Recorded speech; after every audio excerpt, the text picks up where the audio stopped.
Let us pray. Almighty God, we acknowledge you as a supreme being, most gracious and most merciful.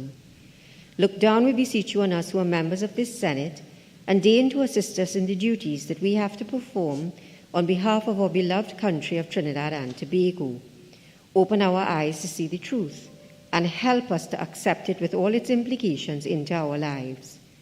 Direct us, O Lord, in our deliberations, so that setting aside private interests, unwholesome prejudices, and personal affections, we may treat all matters set before us with honesty, courage, and conviction. Through all we say and do in this Senate, may we give glory and honor to your holy name, inspire confidence in our fellow citizens, and make a positive contribution to the peace and prosperity of our nation. Amen.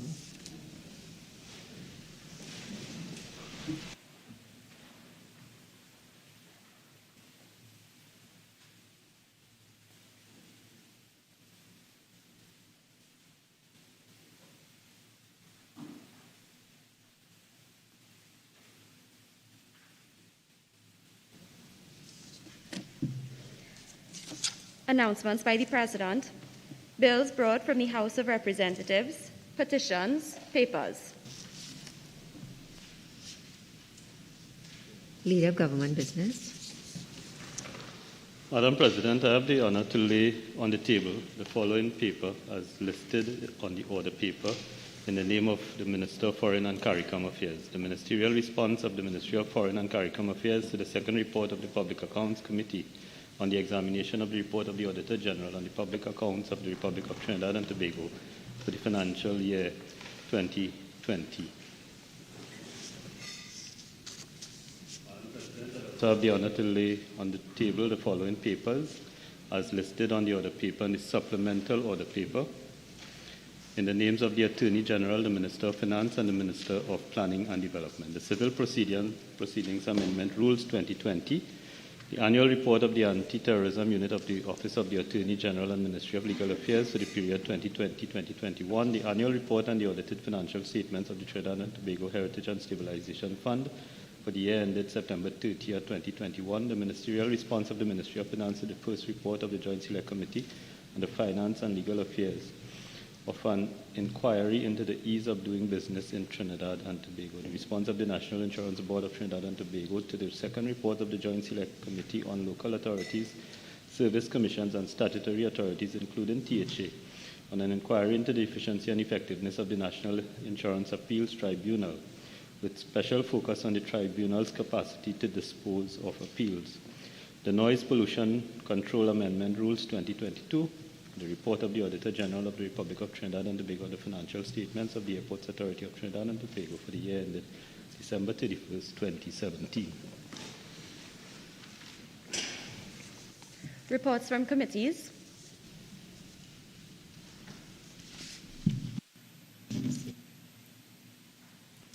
Minister of Trade and Industry. President, I have the honor to present the following report as listed on the supplemental order paper in the name of the Senator, the Honourable Randall Mitchell. The interim report of the Joint Select Committee appointed to consider and report on the Shipping Bill 2020 in the second session, 2021-2022, 12th Parliament. Thank you. Minister of Agriculture, Land and Fisheries. Madam President, I have the honor to present the following reports as listed on the supplemental order paper in my name. The interim report of the Joint Select Committee appointed to consider and report on the Fisheries Management No. 2 Bill 2020, second session 2021-22 of the 12th Parliament, and the interim report of the Special Select Committee of the Senate appointed to consider and report on the Sexual Offences Amendment No. 3 Bill 2021, second session 2021-22, 12th Parliament. Thank you. Urgent questions. Senator Mark.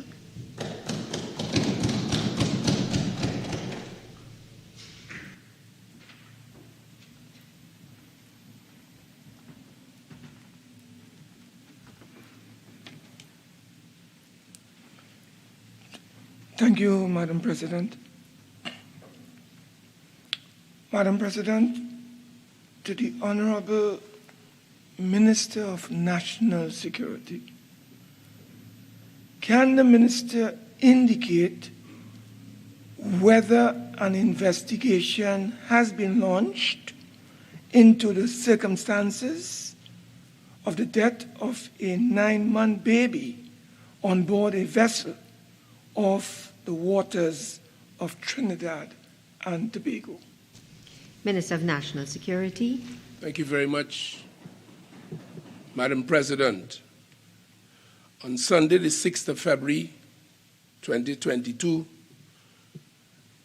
Coast Guard vessel TTS Scarborough was indeed involved in an incident out at sea. Unfortunately, coming out of this incident, it was discovered that a child was shot and killed. I take this opportunity to express very sincere condolences to the parents of this child, and of course, to the government and the people of Venezuela, as it has since been determined that all the occupants on that vessel that approached Trinidad and Tobago without authority or notice to this state were in fact Venezuelan. From the information that is available to me, Madam President, the Trinidad and Tobago Coast Guard, and most certainly the Trinidad and Tobago Police Service, have embarked upon investigations arising out of this unfortunate incident. Thank you very much, Madam President. Senator Mark. Madam President, can the Minister share with this Honourable House the number of Venezuelans that were on this particular pirogue on the evening of Saturday when the incident occurred? Senator Mark, that question does not arise. Can the Minister indicate whether the Prime Minister was in contact with the President of Venezuela on this very tragic situation that has occurred? Madam President, whether he was in contact with the President of Venezuela, expressing on behalf of the people of Trinidad and Tobago the country's profound condolences to the family and to the people of Venezuela? Senator Mark, that question also does not arise.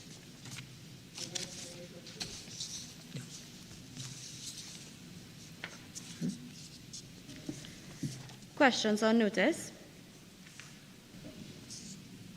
Leader of Government Business. Madam President, there are 7 questions for oral response today. The government intends to respond to 6 of those 7 questions. We are asking respectfully that question number 44 be deferred for 2 weeks.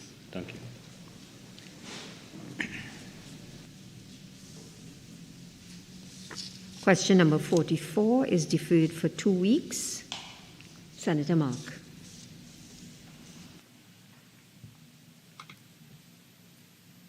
Madam President, may I inquire through you as to the rationale for the deferral? Senator Mark, that is not normally the practice. The request for the deferral has been made and it is within the remit of the standing order, so it has been deferred for 2 weeks. Question number 43 to the Minister of Health. Leader of Government Business.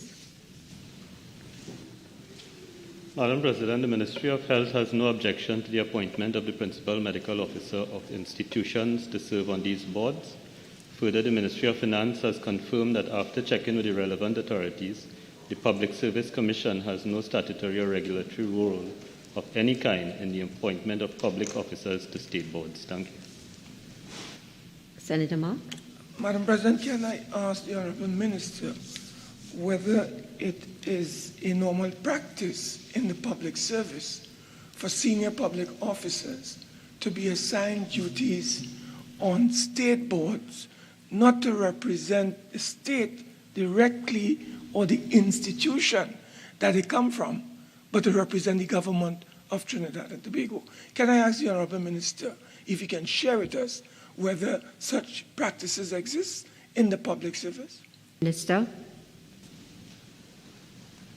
Madam President, the member has asked a question, I've responded to it, and that is that the Ministry of Health has no objection to the appointment, and further, the Public Service Commission has no statutory or other role.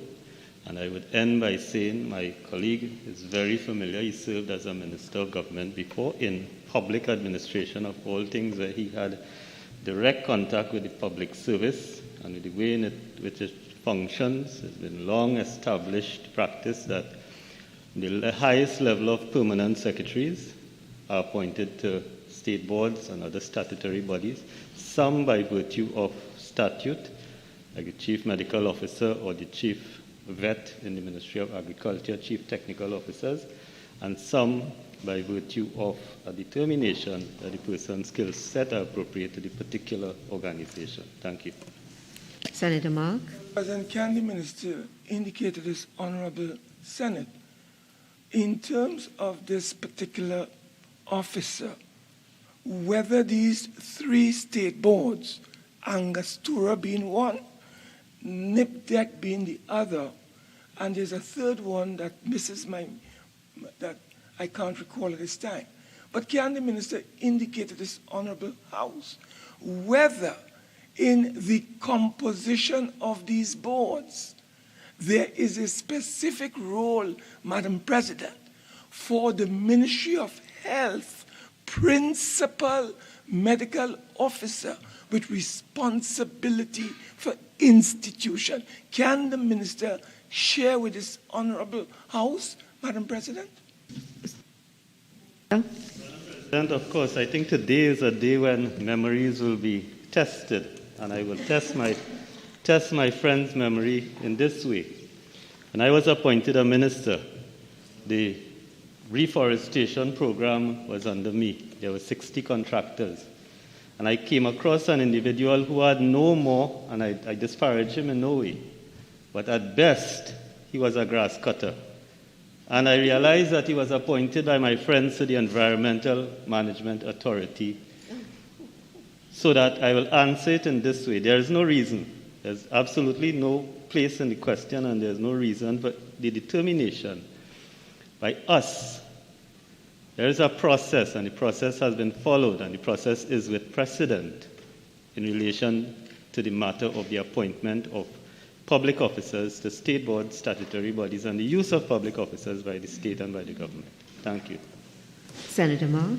President, can I ask the Honourable Minister whether he can produce a document, a correspondence from the Public Service Commission granting permission in accordance with their regulations to this principal officer with responsibility for institutions to sit on 3 different state boards, since he has said, Madam President, that the Public Service Commission has no objection. Can he provide the Senate with the relevant proof or confirmation of documentation?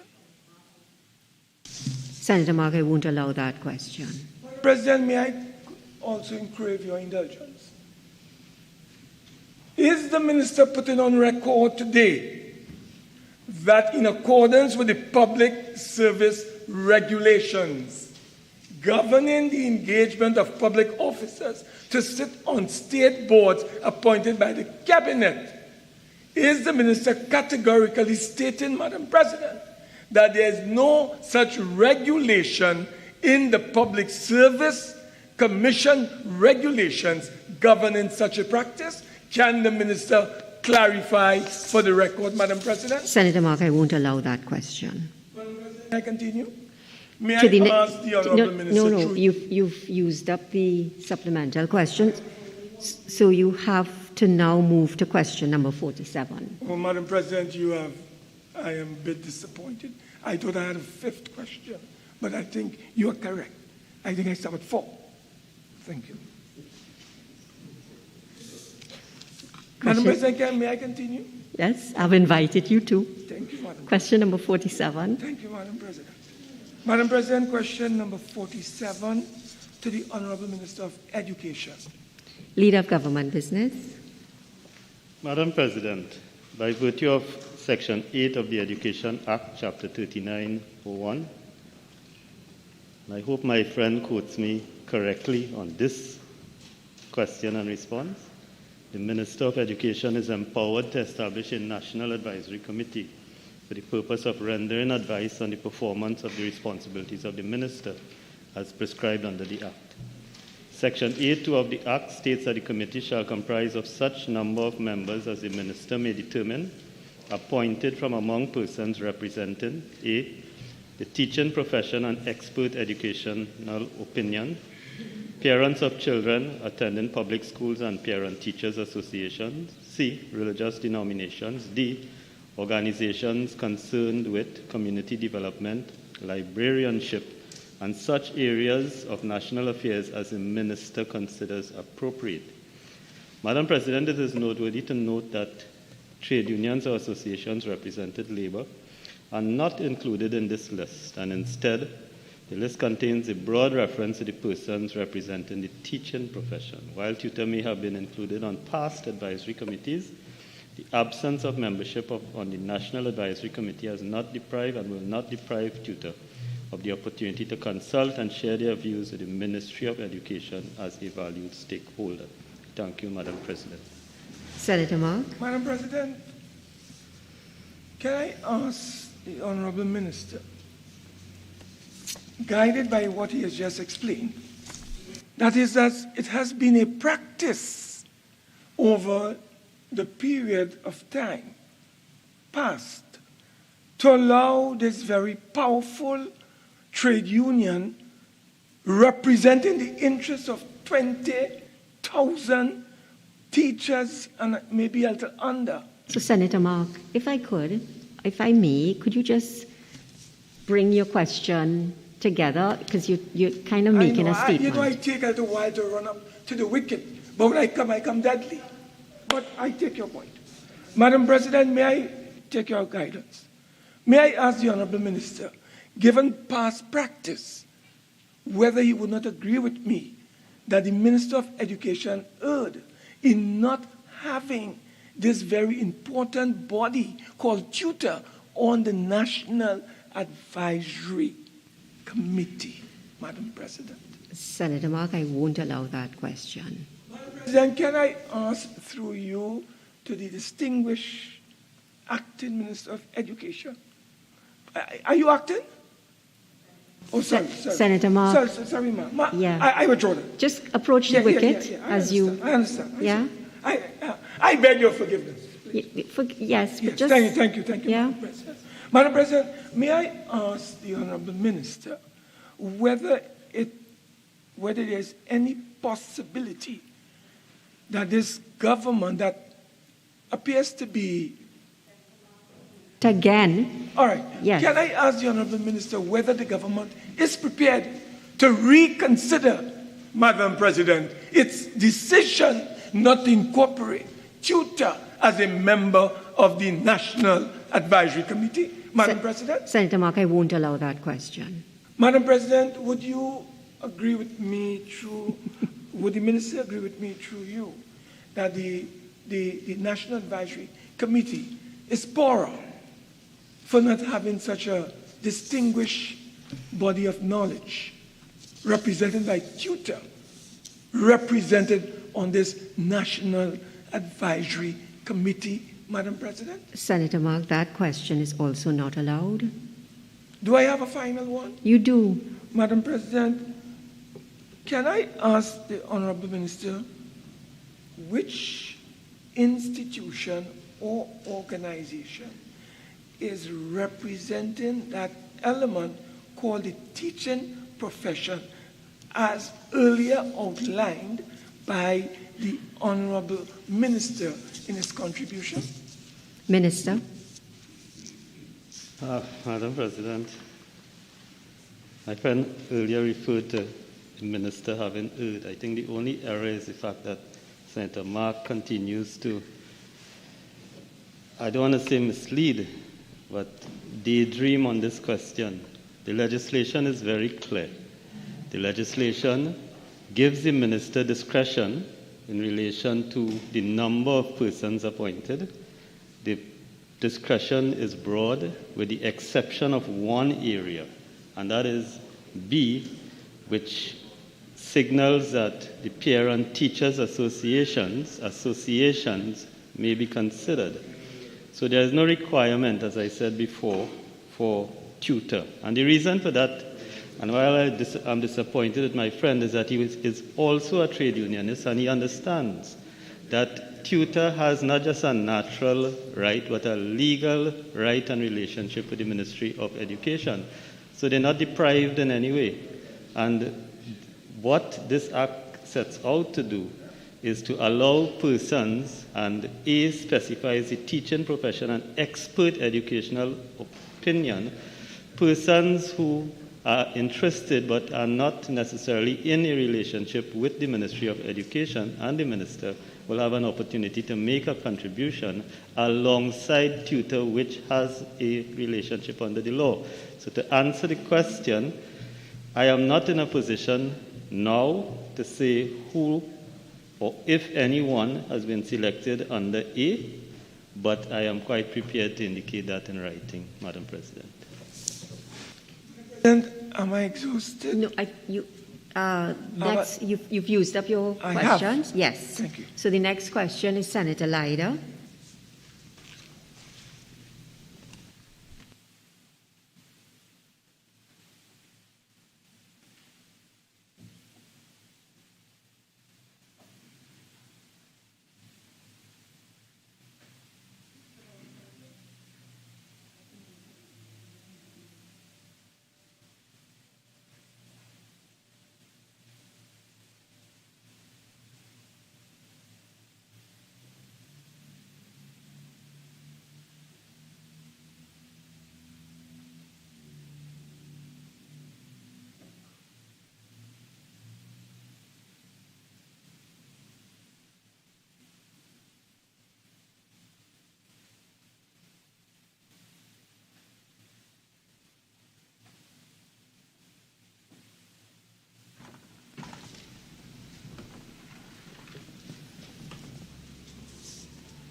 Senator Lyder.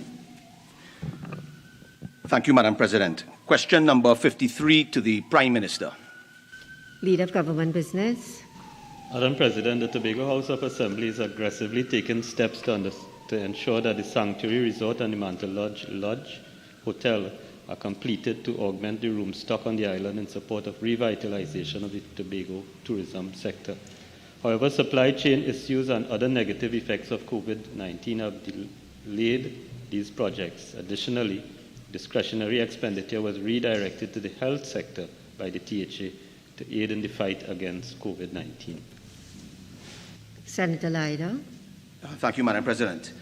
Can the Honourable Minister indicate that, given reports in 2020 that $40 million was wasted on the purchase and refurbishment of these two hotels, Sanctuary Villas and Mantle Lodge, can the Honourable Minister indicate to this House how much more money since then have been spent for these two hotels to be ready to be opened? Minister. Madam President, it's impossible to even try to respond to my friend's opinion, as misguided as it might be. The question is very clear. When will the hotels be open for business? And I've given the answer. And if my friend has a question on the expenditure incurred and to be incurred, I'll be very happy when he places it on the other paper to respond to it. Thank you. Senator Lyder. They would have been ready for this question, Madam President, with the facts and the figures. Senator Lyder. Thank you, Madam President. Can the Honourable Minister, given that, indicate to this House that given that the former THA Chief Sec had confirmed that some $70 million would have been earmarked and budgeted for in expenditure for the opening of these hotels, can the Honourable Minister indicate to this Senate whether or not this $70 million is still budgeted for these two hotels? Senator Lyder, that question is not allowed. Thank you, Madam President. Madam President, through you to the Honourable Minister, given that the former THA Chief Secretary's admission that no feasibility study was done before the purchase of the Manta Lodge and the Sanctuary Villas, can the Honourable Minister indicate if a feasibility study was done for any added expenditure for these two hotels to ready them for opening? Senator Lyder, that question does not arise. Okay. Thank you, Madam President. Madam President, through you to the Honourable Minister, given reports that in 2019, an MOU forming a public-private partnership between the THA and NAM Group for the redevelopment and expansion of the Manta Lodge, one of these two hotels here, can the Minister indicate the reason that the MOU collapsed, resulting in taxpayers having to now foot the bill to ready these hotels for opening, as I requested in my first question, Madam President? Senator Lyder, that question does not arise. Okay, thank you, Madam President. Next question, Senator Richards. To the Minister of Social Development and Family Services. Minister of Social Development and Family.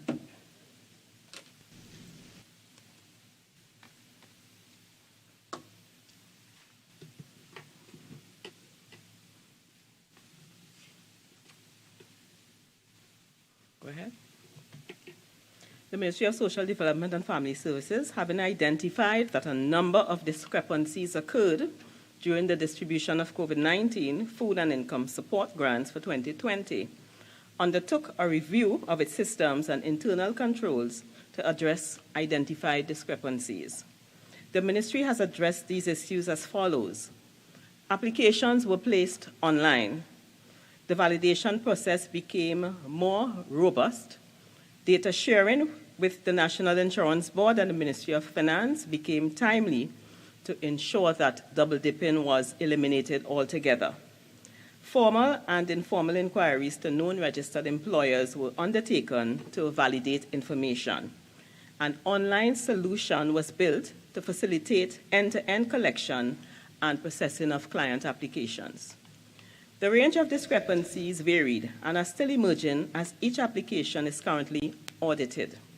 To date, the major discrepancies identified were persons who were employed and continue to be employed, applying for and receiving grants. Persons receiving grants from both the Ministries of Social Development and Family Services and the Ministry of Finance, and persons who were not in need of rental assistance, submitting fictitious documents to support their applications for the grant. The Ministry also took steps to treat with fictitious rental applications, and accordingly, 31 rental applications were forwarded to the Trinidad and Tobago Police Service for investigation. The Ministry continues to work towards strengthening its digital systems to further improve overall efficiency. Senator Richards. Thank you, Madam President. Thank you, Minister. Will the Minister be able to identify the quantum of monies that are associated with these 34 identified fraudulent applications so far? Minister. No, I don't have that information with me. Senator Provided. Richards. Thank you, Madam President. Would that be better provided in writing to the Honourable House? Be provided. Question number 66 to the Minister of Social Development and Family Services. The Ministry of Social Development and Family Services overall digitization thrust pivots upon the implementation of the Integrated Social Enterprise Management System, called ISEMS. This ISEMS project comprises 4 incremental phases. Increments 1 and 2 refer to the application phase for the processing of all ministries' grants. To date, these 2 increments are completed. Increment 3 refers to the payment module system, for which the design document for the system was developed and signed off by the Ministry. The contracted project managers, iGovTT, the vendor, Fujitsu, has also commenced the development of the prototype for Increment 3 and has begun designing Increment 4, which will include case management and reporting capability and interoperability with partner systems. The Ministry's original deadline for completion was estimated for the end of fiscal 2021.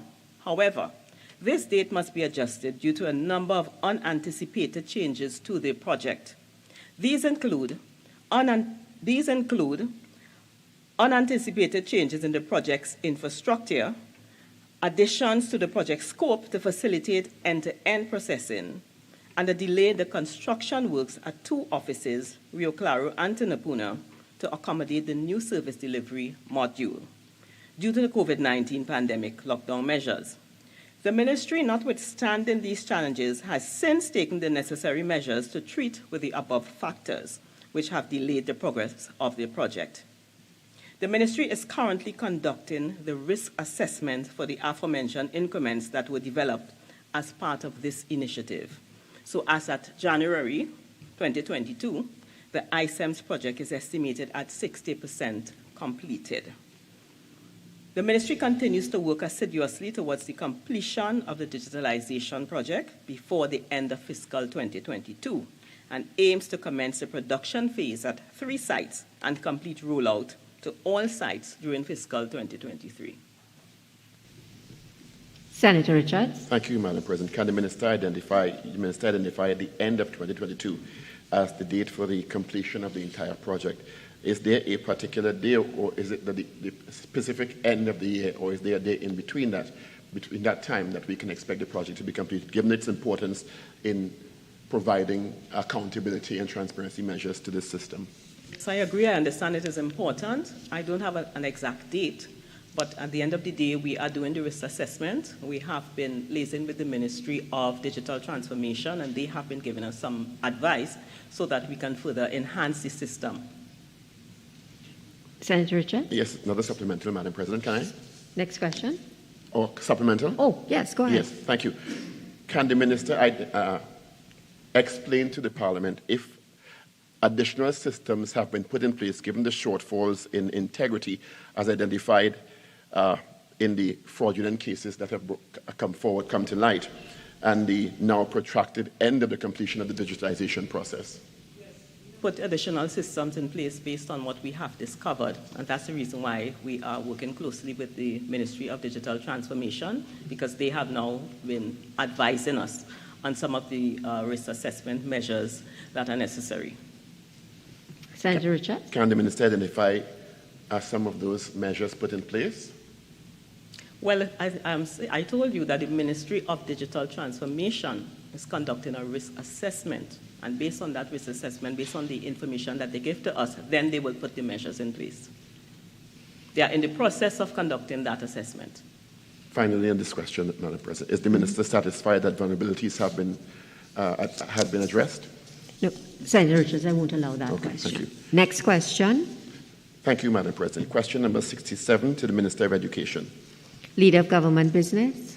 Madam President, thank you very much. Madam President, on November 24, 2021, the Honourable Prime Minister established a committee to review and recommend changes to the conduct of SEA and transition to secondary school and the Concordat. In keeping with its mandate, the committee is working assiduously to achieve the outcomes at the end of the 9-month period given for the exercise. So far, the committee has organized itself into 6 subcommittees. The project management team has oversight for the 5 other subcommittees, which are research and documentation, communication and outreach, evidence and data, writing, and stakeholder consultation. Madam President, the project management team has conducted meetings on December 9, 2021, December 21, 2021, and January 17, 2022. The committee, inclusive of the project management team and subcommittees, conducted meetings on December 3, 2021, December 16, 2021, and January 12, 2022. The work of the committee established to review and recommend changes to the conduct of SE and transition to secondary school and the Concordat continues at this time, Madam President, in anticipation of the report submission in August 2022. I thank you. Senator Richards. Thank you, Madam President. Can the Minister identify if the committees are on track to complete these reports on targeted time? Minister. President, as I've said, the committee and the ministry and the minister are mindful of the 9-month period and are working assiduously towards the August 2022 submission. Senator Richards. That's it, Madam President. Finish. Thank you.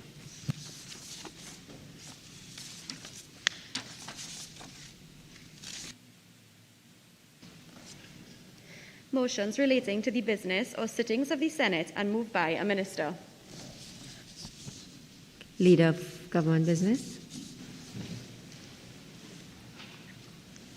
Madam President, having regard to the correspondence from the Speaker of the House dated January 17, 2022, in relation to the establishment of a joint select committee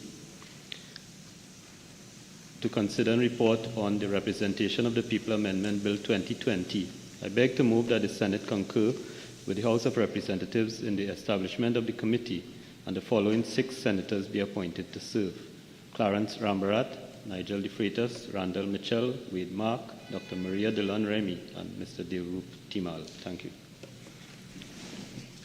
Honourable Senators, the question is that the Senate concur with the House of Representatives in the establishment of a joint select committee to consider and report on the Representation of the People Amendment Bill 2020, and that the following 6 senators be appointed to serve on this committee: Mr. Clarence Rambharat, Mr. Nigel De Freitas, Mr. Randall Mitchell, Mr. Wade Mark, Dr. Maria Dillon-Remy, and Mr. Deoroop Teemal. Those in favour say aye.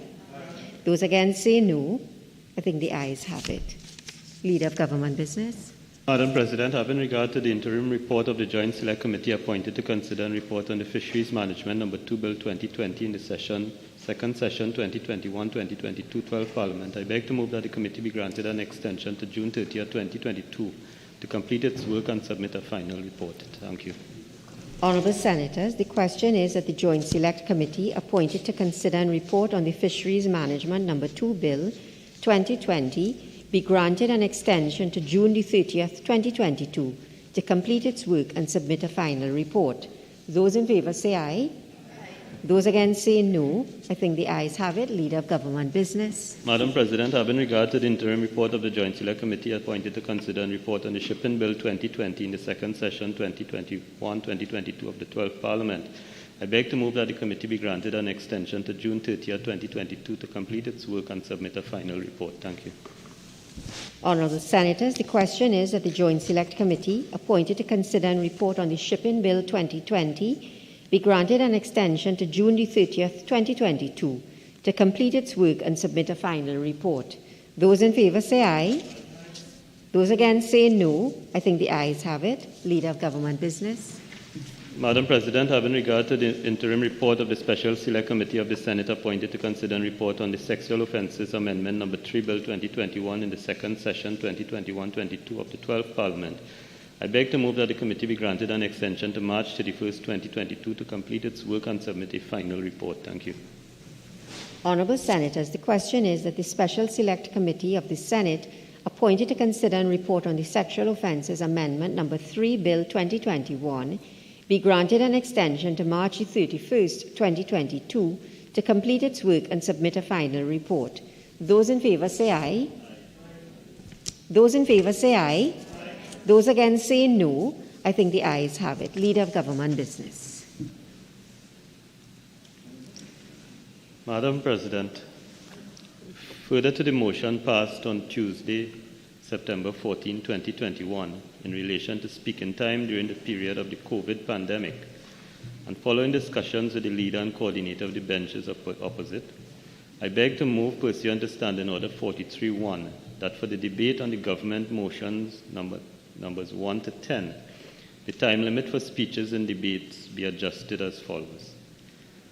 A maximum of 90 minutes with a 15-minute extension if required for the mover and the first speaker on each bench. Second, a maximum of 60 minutes for the second speaker on each bench. Third, a maximum of 40 minutes for the third speaker on each bench. And finally, a maximum of 20 minutes for all other speakers and 30 minutes, for all other speakers and the mover in reply. Thank you. Honourable Senators, the question is, pursuant to Standing Order 43.1, that for the debate on government motions numbers 1 to 10, the time limit for speeches in debates be adjusted as follows: a maximum of 90 minutes, with a 15-minute extension if required for the mover and for the first speaker on each bench, a maximum of 60 minutes for the second speaker on each bench, a maximum of 40 minutes for the third speaker on each bench, and a maximum of 30 minutes for all other speakers and the mover in reply. Those in favour say aye. Aye. Those against say no. I think the ayes have it. Public business, government business, motions. Minister of Finance. Thank you, Madam President. I beg to move motion number 1, standing in my name. And Madam President, in moving this motion, I seek the leave of the Senate, in accordance with Standing Order 48.1, to debate together with this motion government motions numbers 2 to 10, which relate to the same subject. Is this the wish of the Senate? Is this the wish of the Senate? Minister of Finance. Thank you, Madam President. I beg to move the following motion standing in my name. Whereas it is provided by Section 63 of the Public Procurement and Disposal of Public Property Act 2015, hereinafter referred to as the Act, that the Minister, on the recommendations of the Office of Procurement Regulation, may make regulations to give effect to the provisions of the Act. And whereas it is provided by Section 63(3) that regulations made under the Act shall be subject to affirmative resolution of Parliament, and whereas the Minister of Finance, on the recommendation of the Office of Procurement Regulation, cause the Public Procurement and Disposal of Public Property Record of Procurement Proceedings, Number 2, Regulations 2021, to be prepared. And whereas the Public Procurement and Disposal of Public Property Record of Procurement Proceedings, Number 2, Regulations 2021, were laid in the Senate on the 15th day of December 2021, and whereas it is expedient that the Public Procurement and Disposal of Public Property Record of Procurement Proceedings, Number 2, Regulations 2021, now be affirmed, be it resolved that the Public Procurement and Disposal of Public Property Record of Procurement Proceedings, Number 2, Regulations 2021, be approved. Let me state at the outset, Madam President, I have absolutely no intention of speaking for 105 minutes. That, in my opinion, is not required. This is subsidiary legislation. It is not a debate on the Parent Act. Before the Senate is a package of 10 regulations required under the Public Procurement and Disposal of Public Property Act. These are the Public Procurement and Disposal of Public Property Participation in Procurement Number 2, Regulations 2021, the Public Procurement and Disposal of Public Property Pre-Qualification and Pre-Selection Number 2, Regulations 2021, the Public Procurement and Disposal of Public Property Procurement Methods and Procedures Number 2, Regulations 2021, the Public Procurement and Disposal of Public Property Ineligibility Proceedings Number 2, Regulations 2021, the Public Procurement and Disposal of Public Property Challenge Proceedings Number 2, Regulations 2021, and the Public Procurement and Disposal of Public Property Record of Procurement Proceedings Regulations, the Public Procurement and Disposal of Public Property Retention and Disposal of Personal Property Regulations 2021, the Public Procurement and Disposal of Public Property Evaluation Regulations 2021, the Public Procurement and Disposal of Public Property Miscellaneous Regulations 2021, and the Public Procurement and Disposal of Public Property Procurement of Consultants 2021. By way of background, Madam President, these regulations were previously laid in the Parliament in July of 2021. During the period July 20 2021 to November 2021, the regulations were open to public comment through the Office of Procurement Regulation, the Ministry of Finance, and the Parliament. All comments were considered and appropriate adjustments made, and the regulations were once again laid in December 2021. Just for the information of honorable senators, when we got the comments, the Office of Procurement Regulation had collated numerous comments sent to them by interested parties and sent that to us. And the document coming from the Office of Procurement Regulation with comments was 43 pages long. So we have taken our time to go through those 43 pages of comments.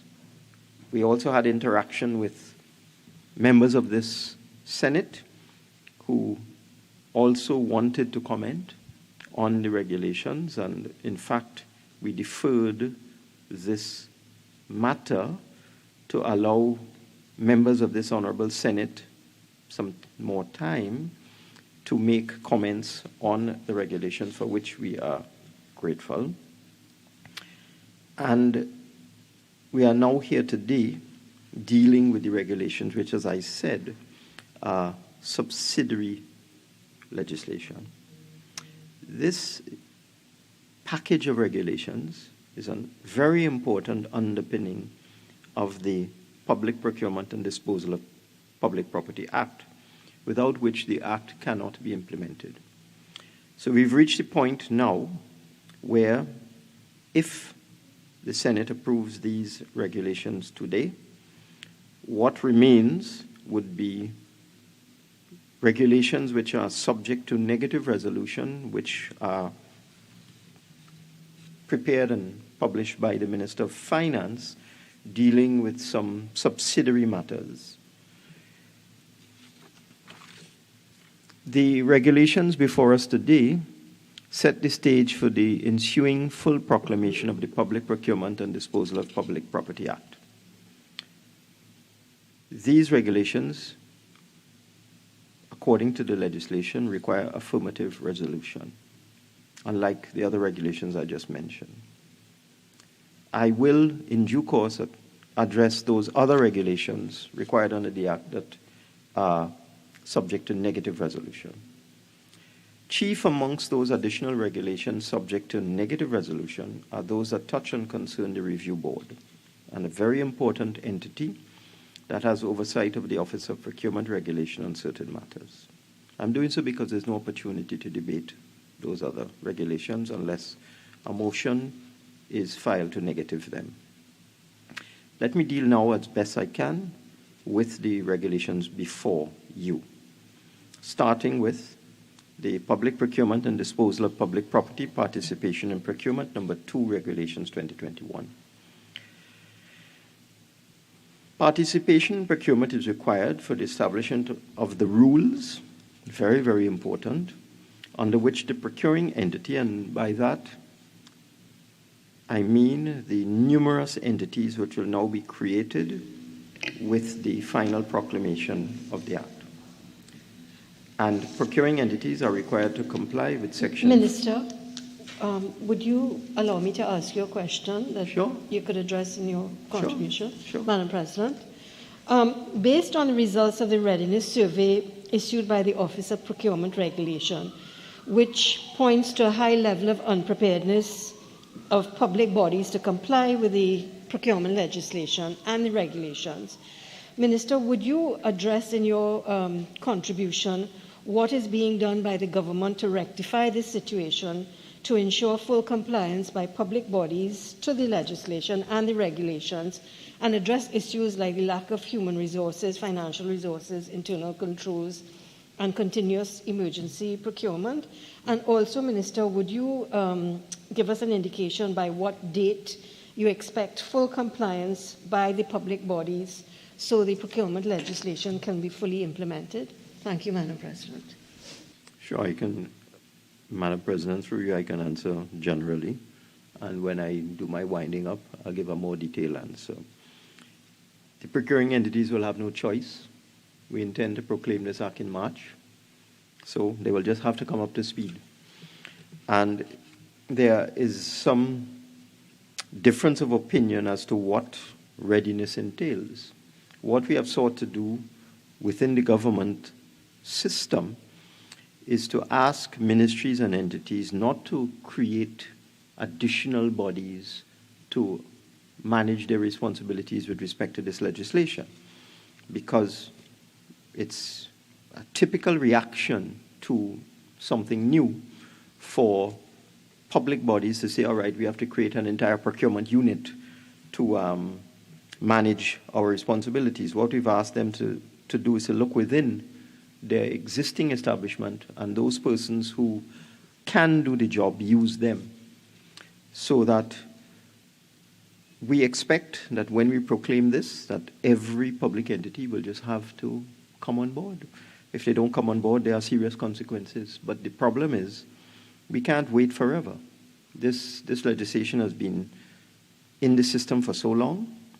This is the final stage. We are at the finish line, and we're just going ahead.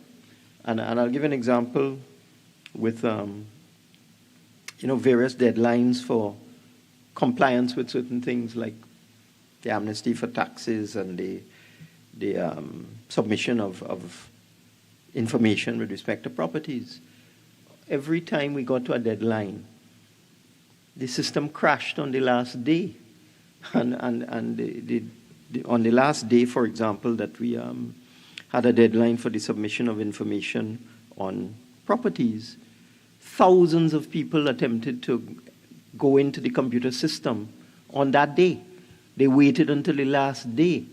This is not a feature of Trinidad and Tobago. This is a worldwide phenomenon where persons wait until the last minute. So those public entities that have, quote unquote, waited until the last minute, they will just have to comply. We need to get on with this. This is very, very important. I think everybody agrees that it's time to get the show on the road. So that's my answer generally, but I will answer in more detail in my winding up, if I can get more specific information at that time. Moving on. Participation in procurement is required for establishment of the rules under which the procuring entity will comply with Section 5(1)(c) of the Act. And this seeks to promote sustainable procurement, sustainable development, and local industry development. So the whole point of participation in procurement, as encapsulated in this particular regulation, is sustainable procurement, sustainable development, and very importantly, local industry development. These objectives are achieved by establishing a domestic preference, which is set out in the bidding documents when bids are being sought internationally and from local suppliers. A margin of preference is a measure that recognizes the benefits of domestic goods or services and applies to goods manufactured exclusively in Trinidad and Tobago and goods partially manufactured or assembled in Trinidad and Tobago, where the suppliers or contractors establish, to the satisfaction of the contracting entity, that the proportion of domestic value added to the total value of those goods is equal to or greater than 35% of the ex-work price of the goods. So that local value added must be at least 35% to qualify for a domestic preference. And of course, goods manufactured exclusively here automatically qualify for domestic preference. Section 5(1) of the Act requires all public procurement to be guided by the principles of accountability, integrity, transparency, and value for money, as well as efficiency, fairness, equity, and in a manner to develop and sustain public confidence.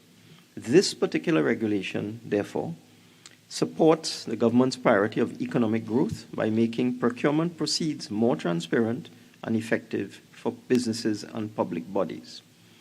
Focus is placed on getting the right supplier with the best bids and enabling suppliers to compete in a more effective and transparent manner. These provisions are in keeping with the government's priority of ensuring that local companies particularly small and medium enterprises, benefit from public procurement, which will be a driver for economic growth.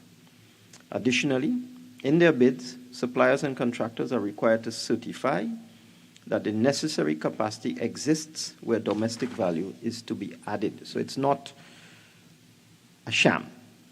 In establishing a case for domestic preference, the bidders must present some form of evidence that, in fact, the goods are manufactured here or there's significant value added.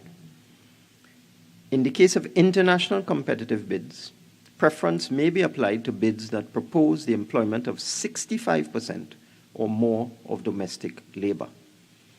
In applying a preference, the nationality of the manufacturer, supplier, or contractor would not be a condition for eligibility.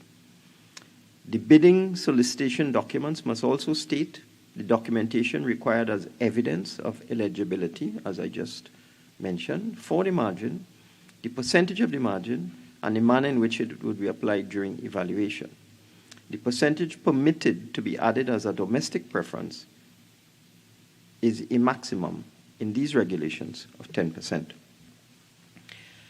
Regulations 6.1 to 6.8 set out the rules by which the office will fulfill the requirements of Section 26.1 of the Act, which requires the office to establish a database to be known as the Procurement Depository, where suppliers or contractors can submit information on their qualifications and experience. Again, this is for transparency, so that persons may be able to access the Procurement Depository to determine the qualifications and experience of bidders.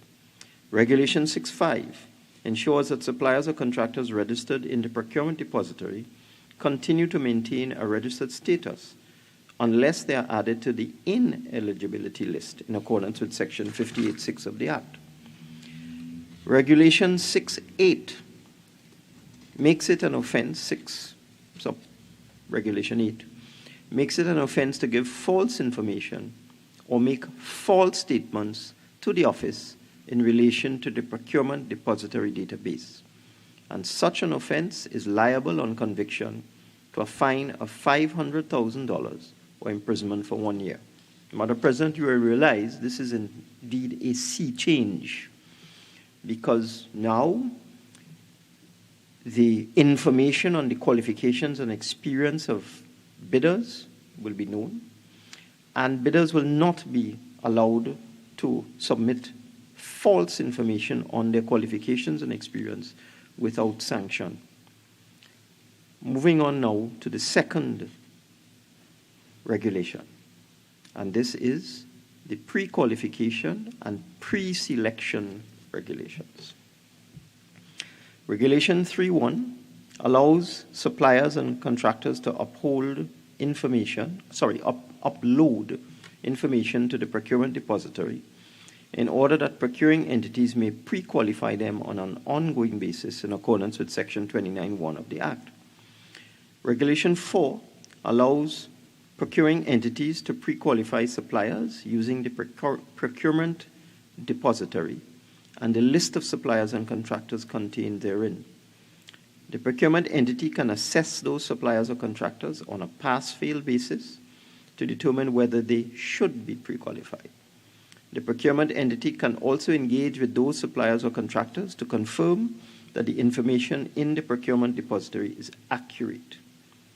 Regulations 4, subregulation 4AB, set out the procedure where there are no pre-qualified suppliers or contractors for the category of goods, works, or service, or where the number of pre-qualified suppliers or contractors is less than the required number or deemed insufficient for a competitive process. Regulation 4, subregulation 5, requires that in situations I have described, the procuring entity must issue a public invitation to pre-qualify. Regulation 5 outlines the information required by procuring entities from suppliers or contractors pre-qualifying to ensure that the requirements of Section 29.1 of the Act are satisfied. Regulation 6, subregulation 1, requires the procuring entity to respond within a reasonable time. Moreover, Regulation 6, Subregulation 3, requires that where a response to a request for clarification might be of interest to other suppliers or contractors, the procuring entity shall, without identifying the source of the request, communicate the response to all suppliers or contractors to whom the procuring entity provided the pre-qualification documents. Now just let me pause, Madam President. If one looks at what is before us, in each one of the 10 regulations, there are individual regulations. So when I deal with a particular set of regulations, such as the one I'm dealing with now, within the package that honorable senators will have, for example, in the record of procurement proceedings, you would have regulations 1, 2, 3, 4, 5, 6, 7, and so on. So when I am dealing with a package and I refer to a particular regulation by number, I am dealing with the regulation within that particular package. I just say this so that to avoid any confusion as to what I am referring to. So that at this point in time, we are speaking about the second package before the Senate, which is the pre-qualification and pre-selection. And I've just mentioned Regulation 4, 5, and 6 of that particular package. Regulation 6.3, as I just indicated, is for transparency, so that if there's an invitation for pre-qualification and somebody asks for further clarification, this will be circulated to other persons who might want to pre-qualify. Regulation 7 in this particular second package requires that procuring entities promptly notify each supplier or contractor presenting an application to pre-qualify of its written decision as to whether or not that supplier or contractor has been pre-qualified. And if the supplier was unsuccessful, the procuring entity must provide reasons for the non-pre-qualification. Again, one will see this is a fundamental shift in the way one does business in Trinidad and Tobago. Regulation 9 allows procuring entities a basis for making a pre-selection of suppliers and contractors. Regulation 9, Subregulation 2, allows the procuring entity to pre-select suppliers and contractors where the pre-qualified list of suppliers or contractors is prohibitively lengthy and will result in the public body spending an inordinate amount of time on the evaluation of bids or proposals. In this situation, the procuring entity will invite all pre-qualified suppliers or contractors to participate in pre-selection proceedings in order to establish a short list. Regulation 9, Subregulation 5 requires that for situations involving high risk or high value procurement, where there are no pre-qualified suppliers or contractors to pre-select, that the procuring entity will issue a public invitation for pre-qualification in accordance with the criteria set out in Regulation 4, and the conditions under Subregulation 4.4 will apply. Regulation 10 requires that an invitation for pre-selection specify the minimum and maximum number of suppliers that would be invited to submit a bid or proposal post the pre-selection exercise. Regulation 11 regulates the use of the pre-selection option by procuring entities by stating it shall be issued in relation to a specific activity. Regulation 12 requires that pre-selected applicants be assessed against additional evaluation scoring relevant to the procurement proceedings in question, with a maximum and a minimum score applied to each criterion, and the applicants ranked in accordance with the overall scores obtained. Regulation 13 allows procuring entities to invite bids from suppliers or contractors who have achieved the required pre-qualification score.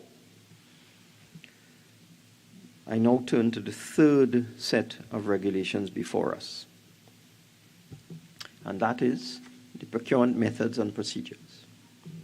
These particular regulations set out the methods and procedures that entities shall use to ensure it manages the risk involved in procuring goods and services with a view to achieving value for money.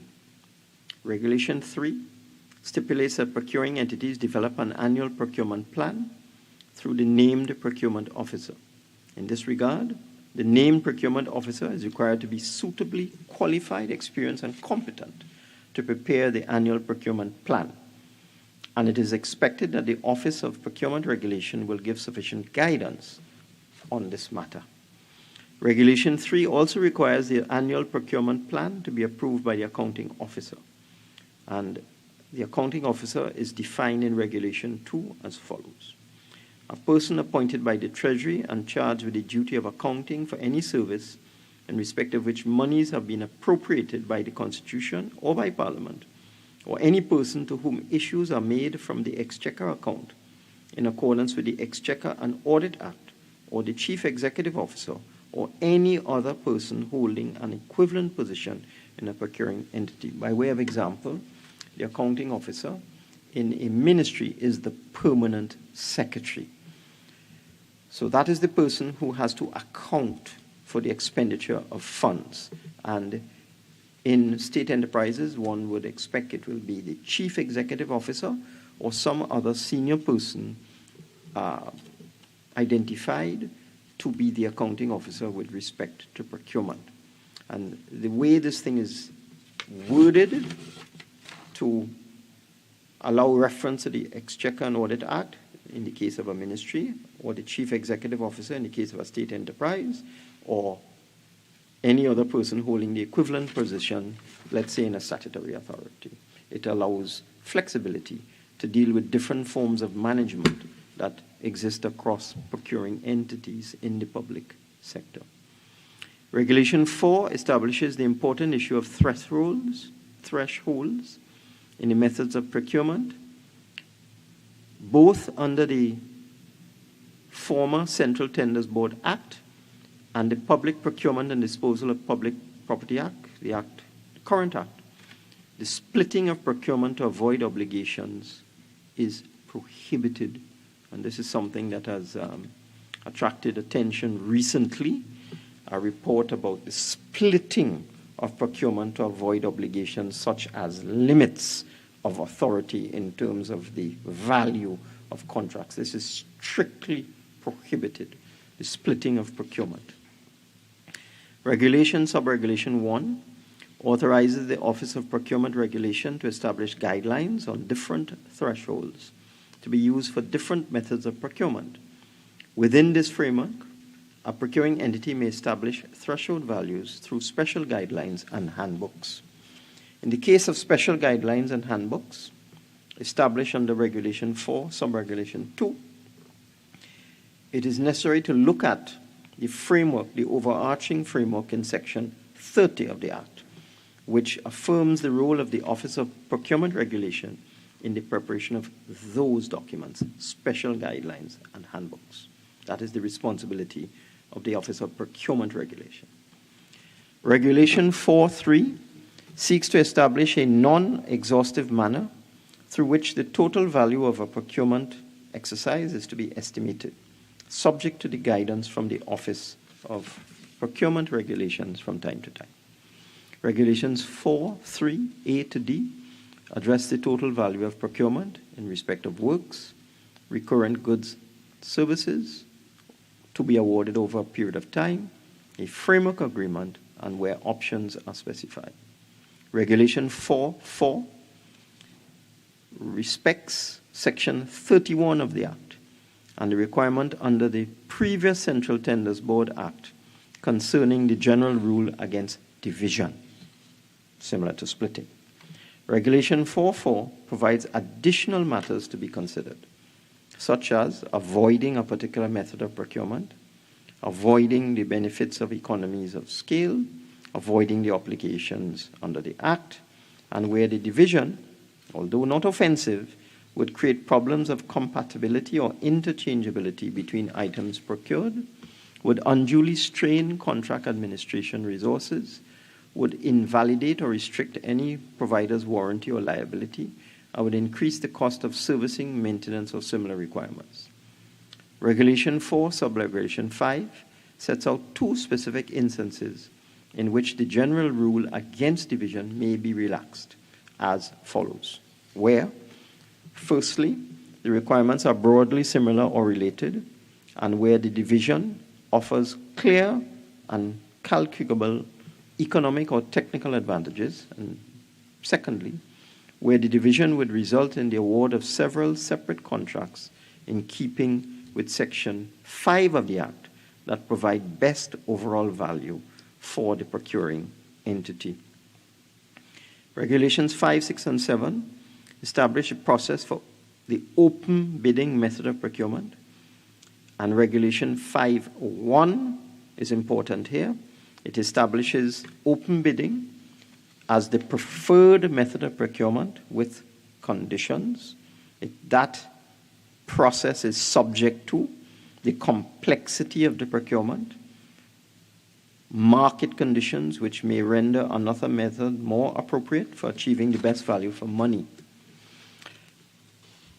Regulation 5.2 references the pre-selection and pre-qualification process under the pre-qualification and pre-selection regulations in instances where there are large-scale and high-value projects for goods, works, or non-consultancy services, or where there's an insufficient number of pre-qualified suppliers or contractors on record. What these regulations speak to is the instances where there should be open competitive bidding, where there should be selective competitive bidding, or where there should be sole selective bidding. And an example would be where there is only one supplier or contractor on record in the procurement depository or after pre-qualification has been completed. Regulation 6 broadly sets out the two-stage bidding process applicable to the open bidding method of procurement. This is a well-known process. The two-envelope system originates with the initial submission of a technical proposal followed by a financial proposal.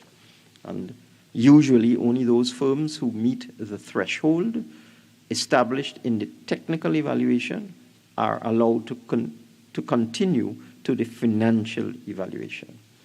Regulation 6.2 identifies the matters that may be included in bidding documents, such as the technical quality or performance characteristics of goods, services, or works, contractual terms and conditions for the supply of goods, services, and works, the professional and technical competence and qualifications of the supplier or contractor where applicable.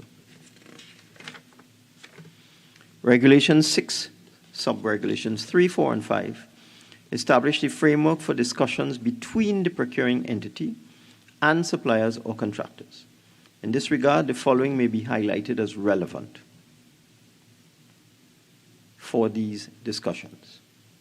Firstly, the tender has not been rejected on any aspect. Secondly, the opportunity for discussions shall also be extended to other suppliers or contractors whose tenders have also not been rejected. And thirdly, based on discussions, there is a possibility that revisions may be made to the terms and conditions of the procurement, save that the revision shall not modify or change the original subject matter of the procurement.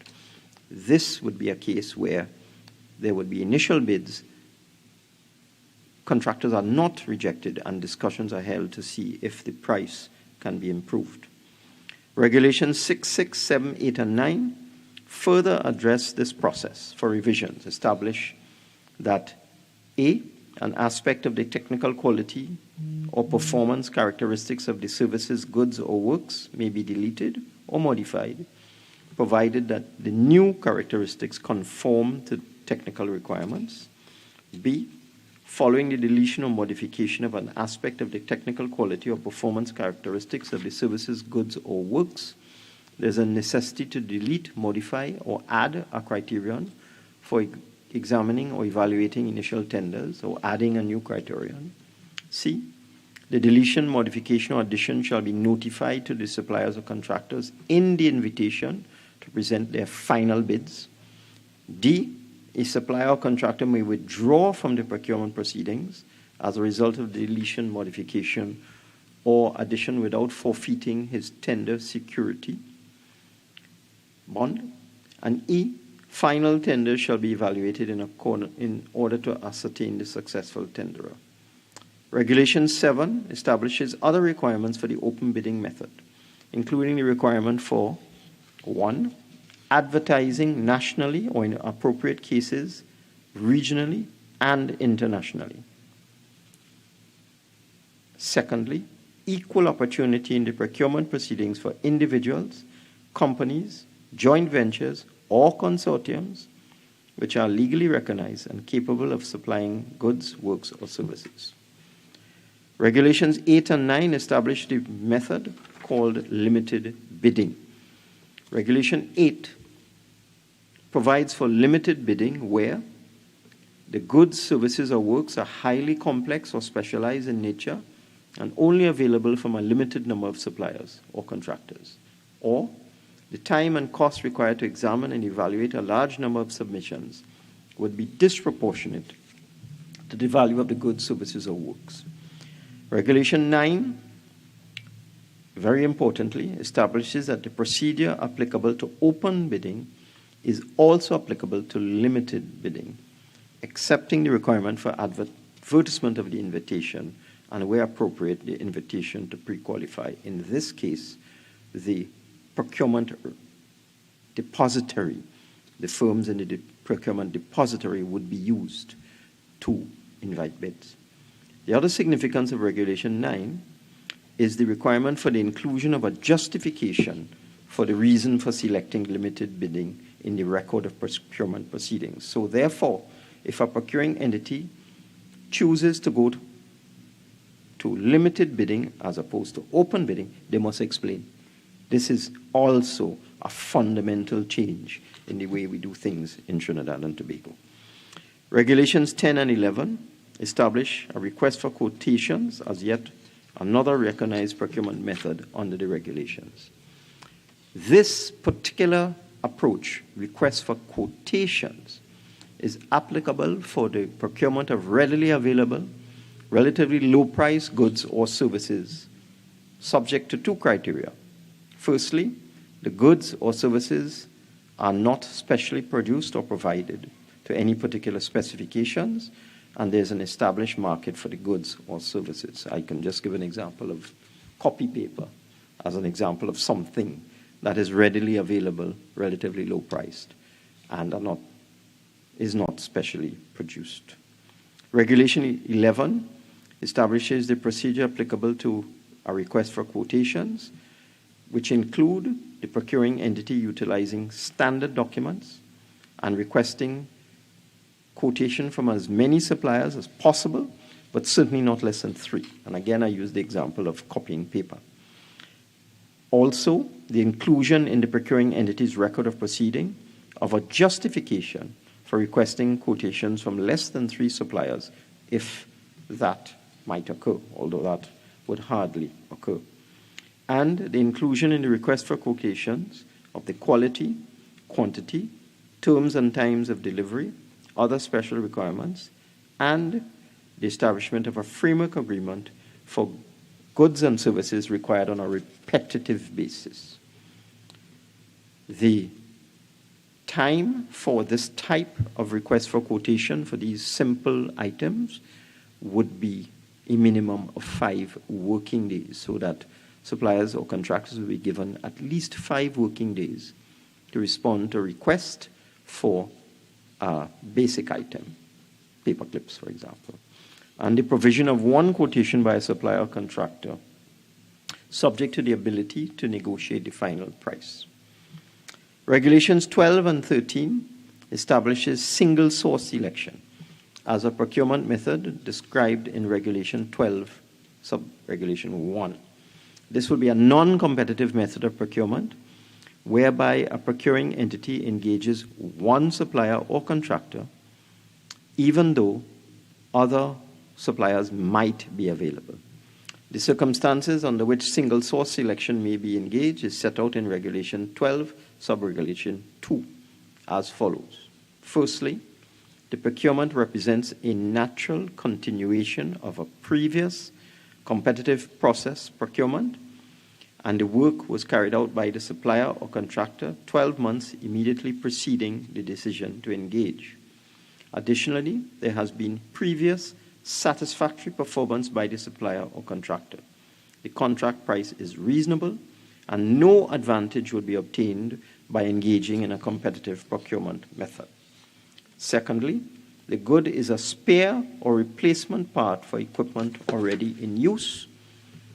Thirdly, the good is similar to equipment in use by the procuring entity, and a single source selection will be more cost effective. I can think of a part for a motor car, for example, where one would have no choice but to go to the agent or the supplier to get that part in a cost-effective and timely manner.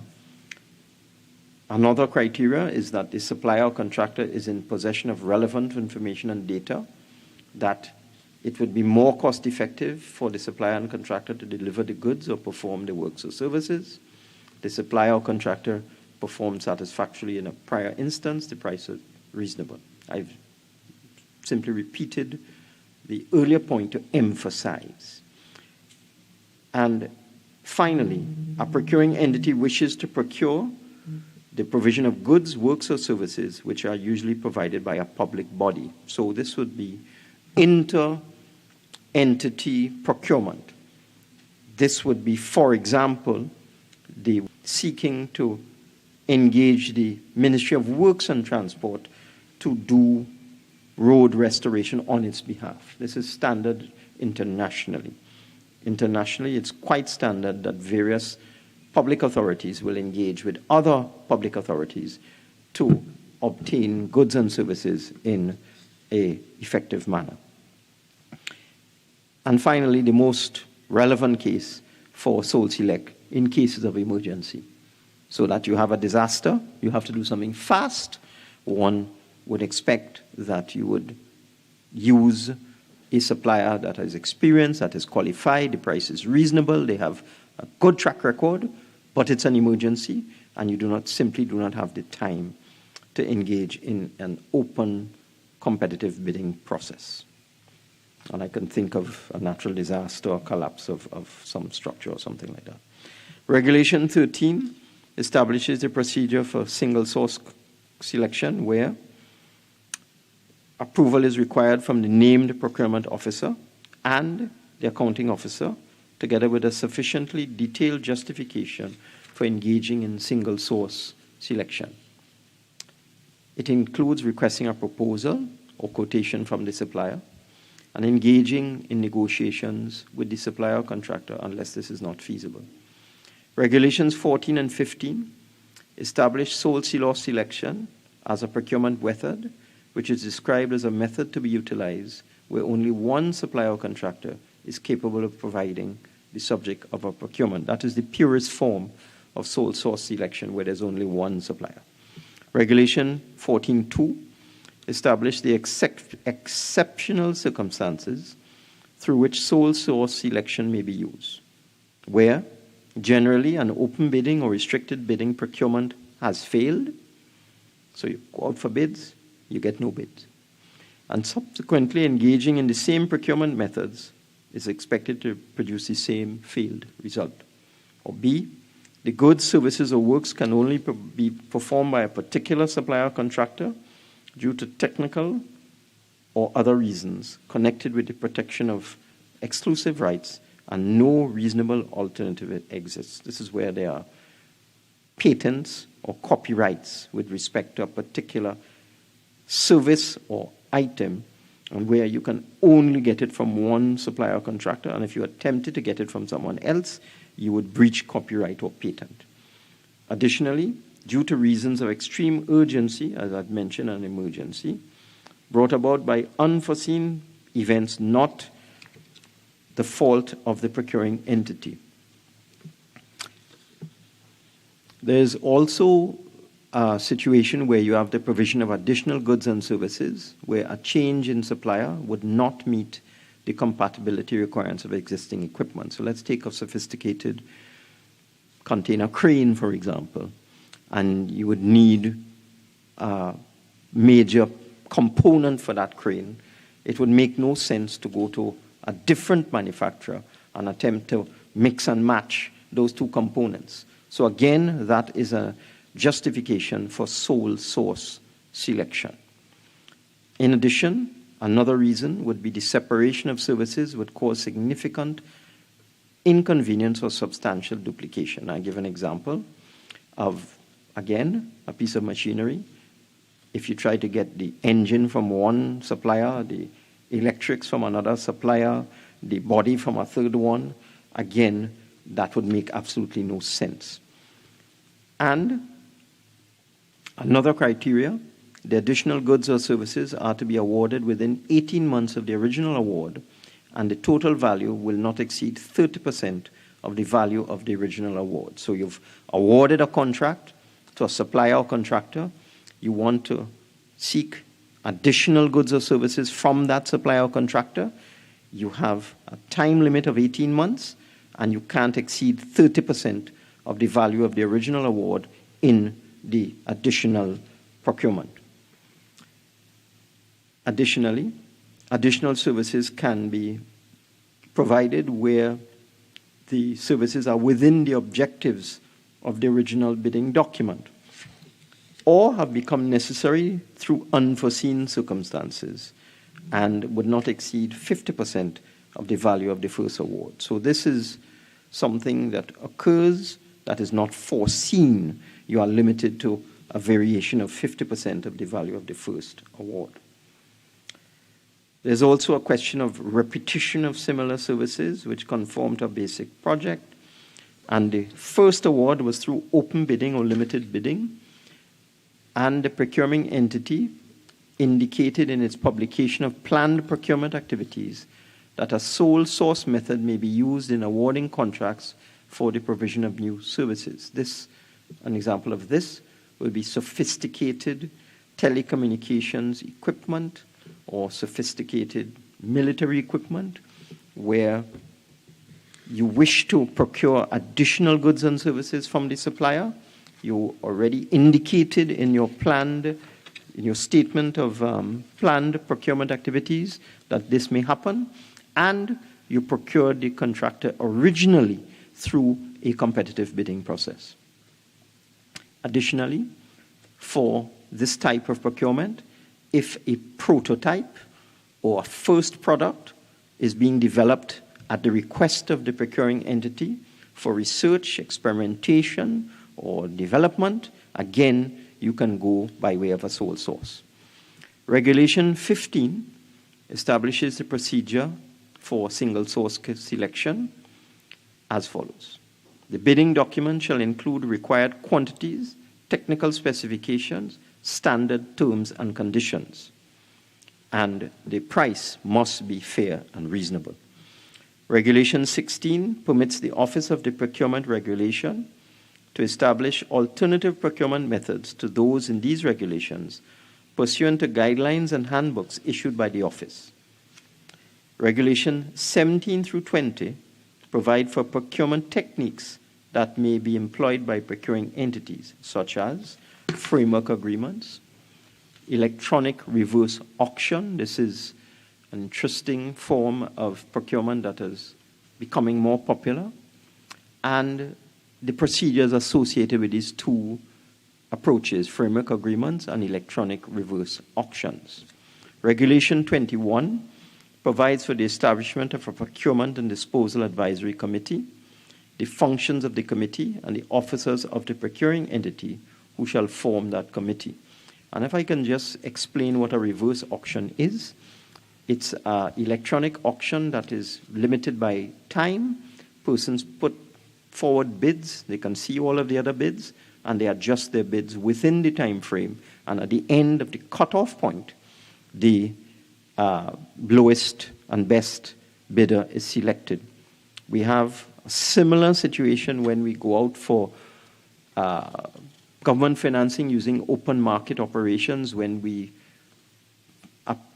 issue a request for persons to bid on government bonds. Again, it's for over a period of time, and you look at the bids that come in, and you select the persons are allowed during the period of the day to modify their bids through this electronic reverse auction. It's all public. Everybody can see, so there's no question of anybody getting any particular advantage. Regulation 21 provides for the establishment of a Procurement and Disposal Advisory Committee and the functions of the committee and the officers of the committee. The main functions of the Procurement and Disposal Advisory Committee are set out in Regulation 21.5, and they are reviewing reports, recommendations for contract awards, procurement proceedings, and disposal of property. And this committee, very, very important, the Procurement and Disposal Advisory Committee, is required to make sure there's adherence to the Public Procurement Act, adherence to the regulation, adherence to the approved procurement or disposal strategy, and to ensure that whatever procurement or disposal of property takes place, it is within the four corners of the Public Procurement Act. So these committees have very, very critical functions. Regulation 22 outlines the information that must be included in an invitation to tender, stipulates the information may be made available in electronic or hard copy format with minimum cost for printing and distribution.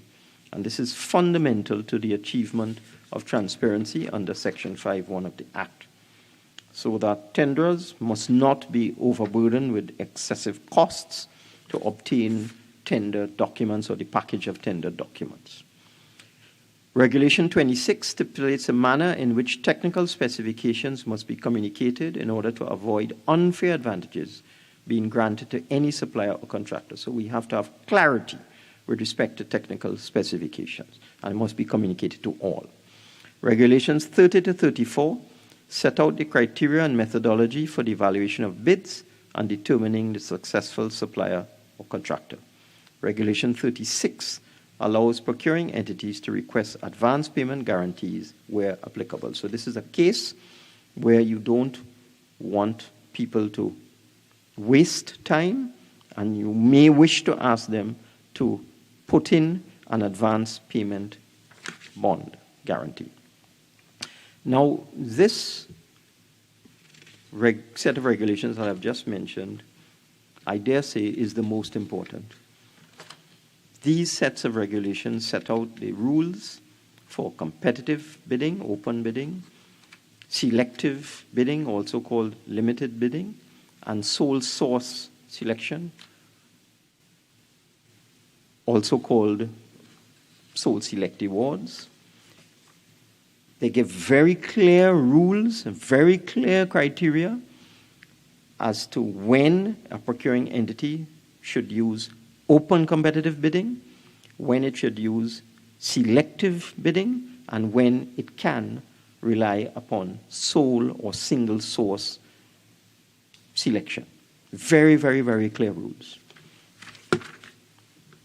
The next set of regulations that I turn to would be the ineligibility proceedings. And these regulations provide a mechanism where Section 58.4 of the Act shall be affected. Section 58.4 requires the Minister, on the advice of the office, to specify the mechanism and manner for adding a supplier or contractor to the ineligibility list, and also for removing a supplier contractor from that list. There are three forms of ineligibility. Sanctions. One, a letter of reprimand, a conditional non-debarment, and for the most serious breaches of the Act, ineligibility for up to 10 years. And I want to make it clear, because in the other place, one of the contributors became confused.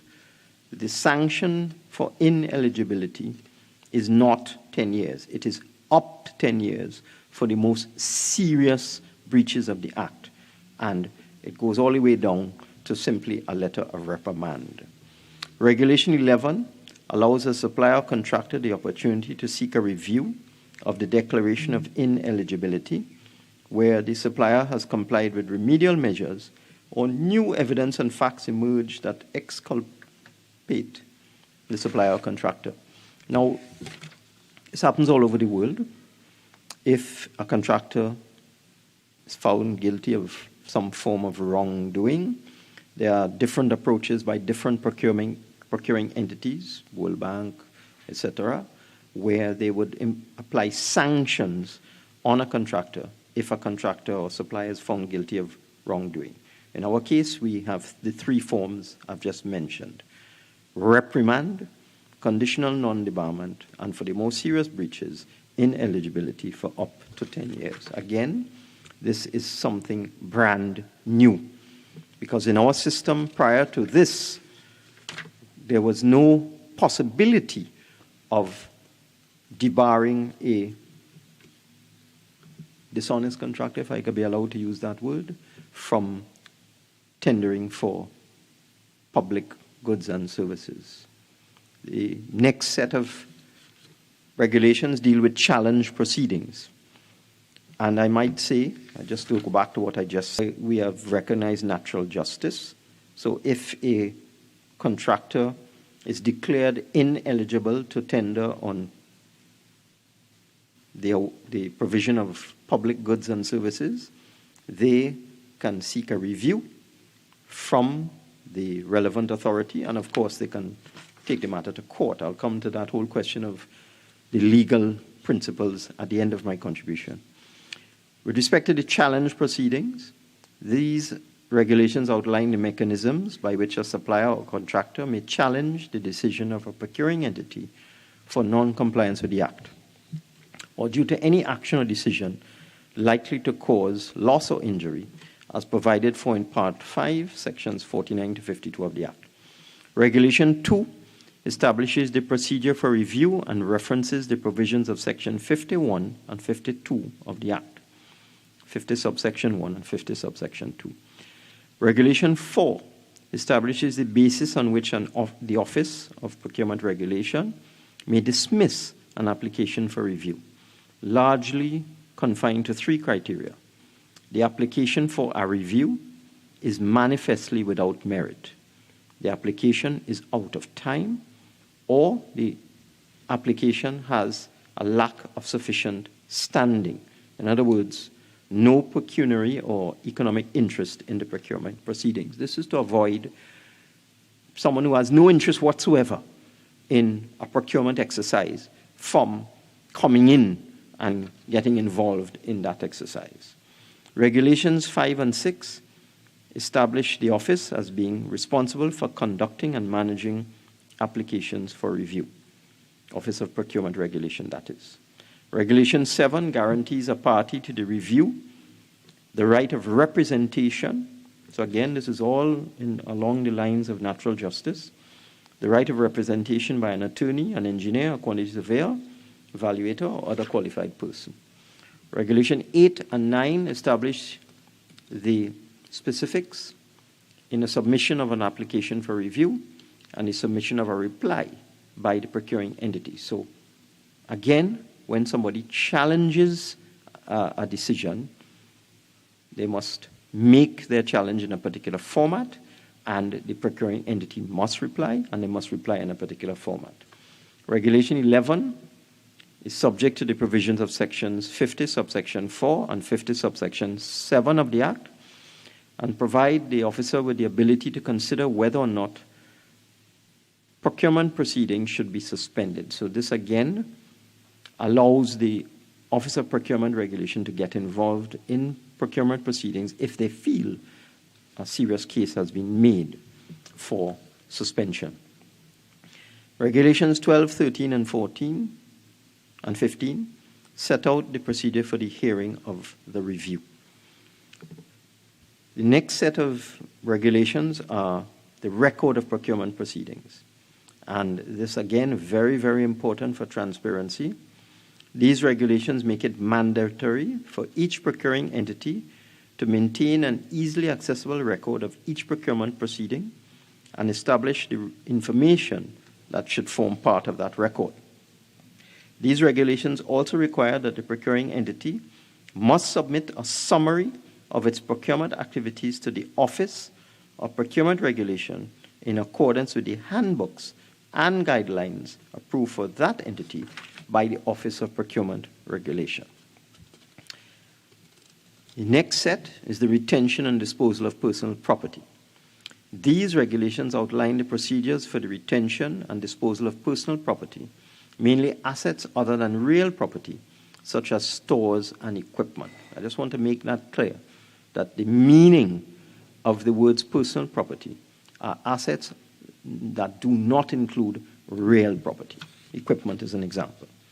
Regulations 3 and 4 stipulate a risk-based approach to the retention and disposal of personal property and require the Office to approve handbooks and guidelines setting out the procedures for the entity.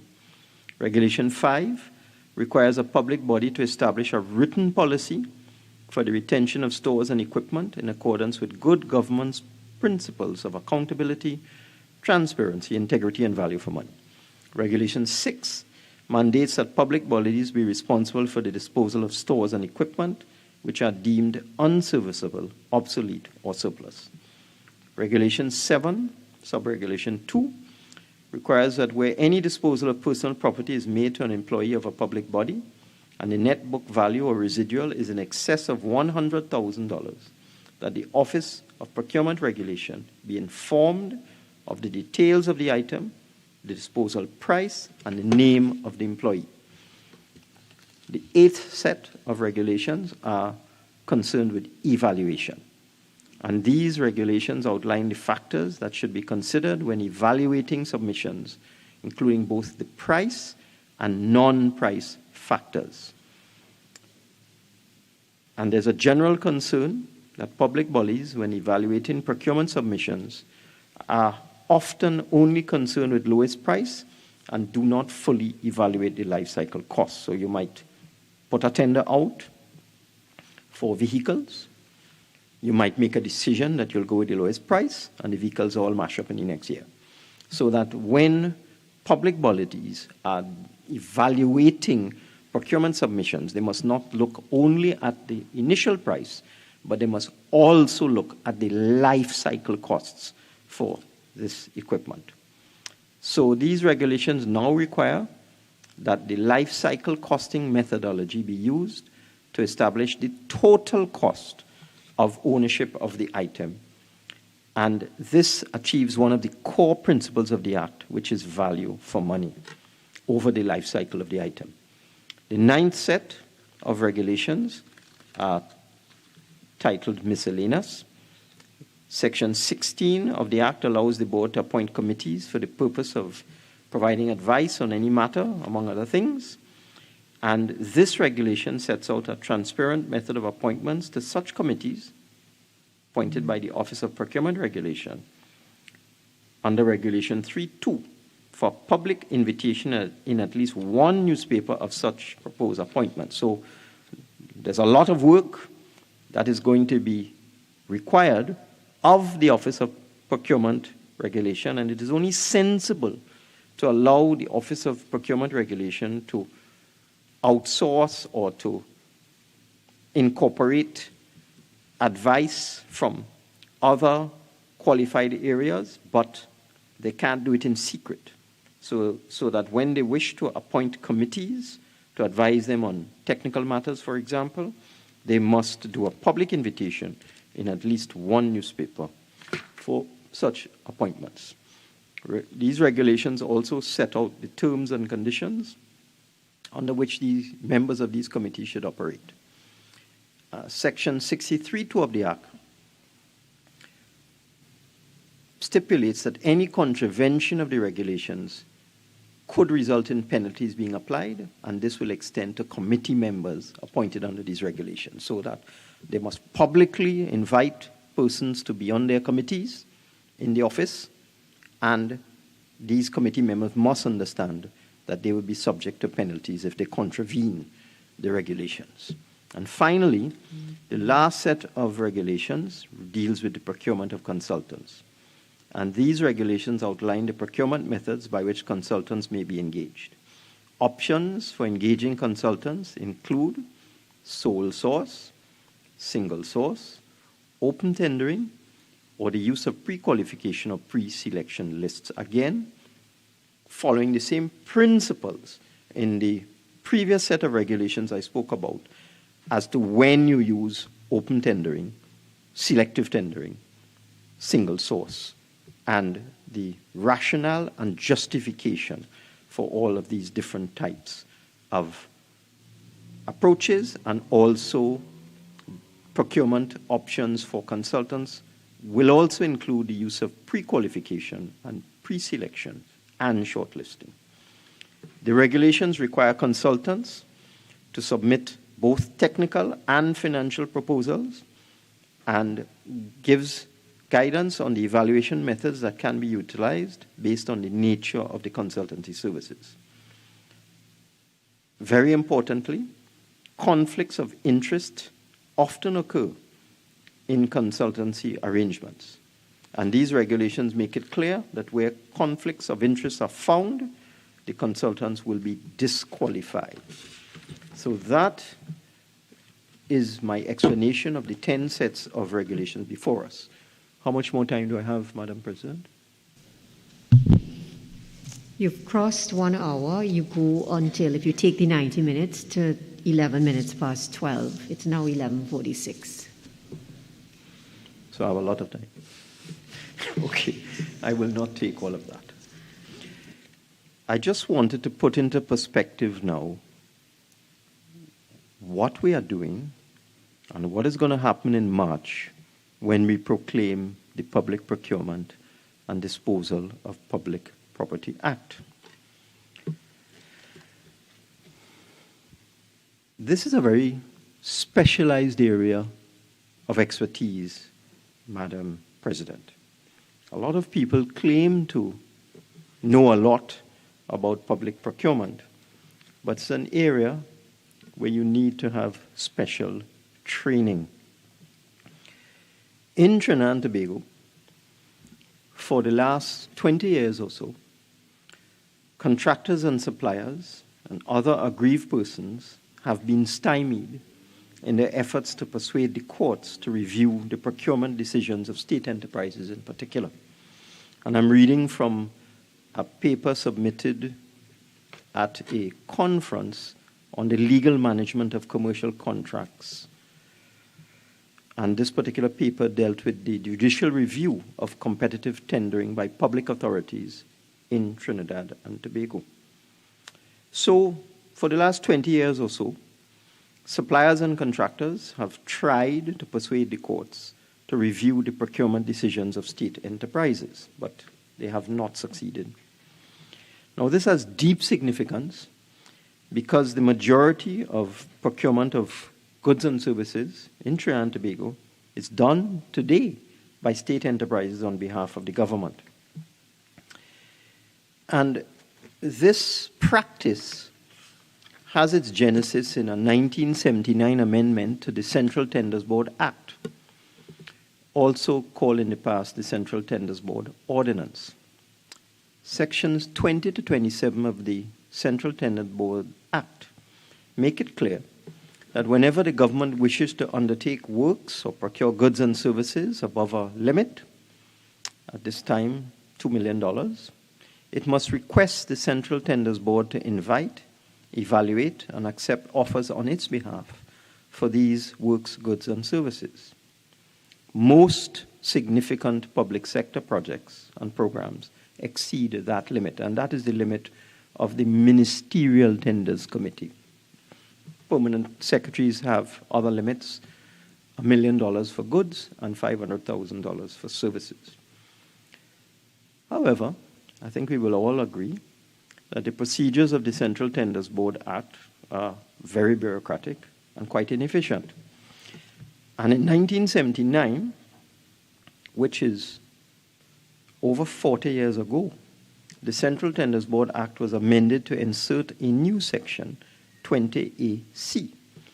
And this new section authorized the government to act on its own behalf without reference to the Central Tenders Board if it entered into a contract with the National Insurance Property Development Company, NIPDEC, or with a state-owned company for the supply of goods and services.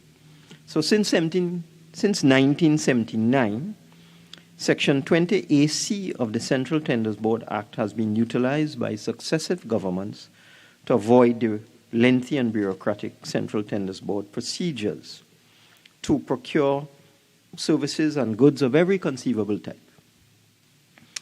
Most attempts to challenge these procurement decisions have failed. The courts in Trinidad and Tobago have generally held the view that the procurement decisions of state enterprises are commercial in nature and not easily amenable to judicial review. I'll now just refer to three significant court decisions.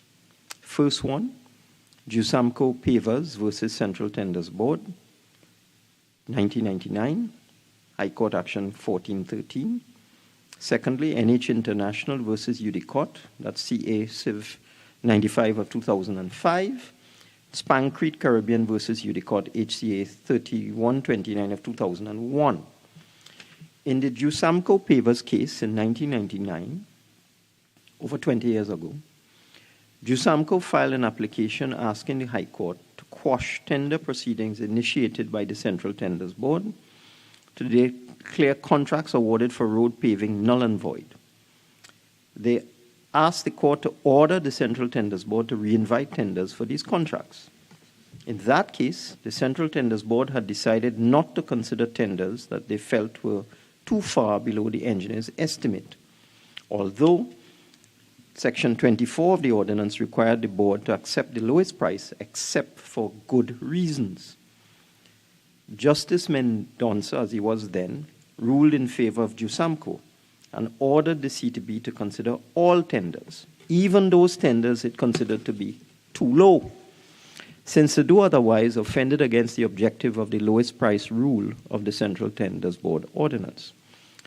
Justice Mendonça also felt it was not a proper exercise of discretion to simply discard tenders without first establishing whether there were good reasons for the low price.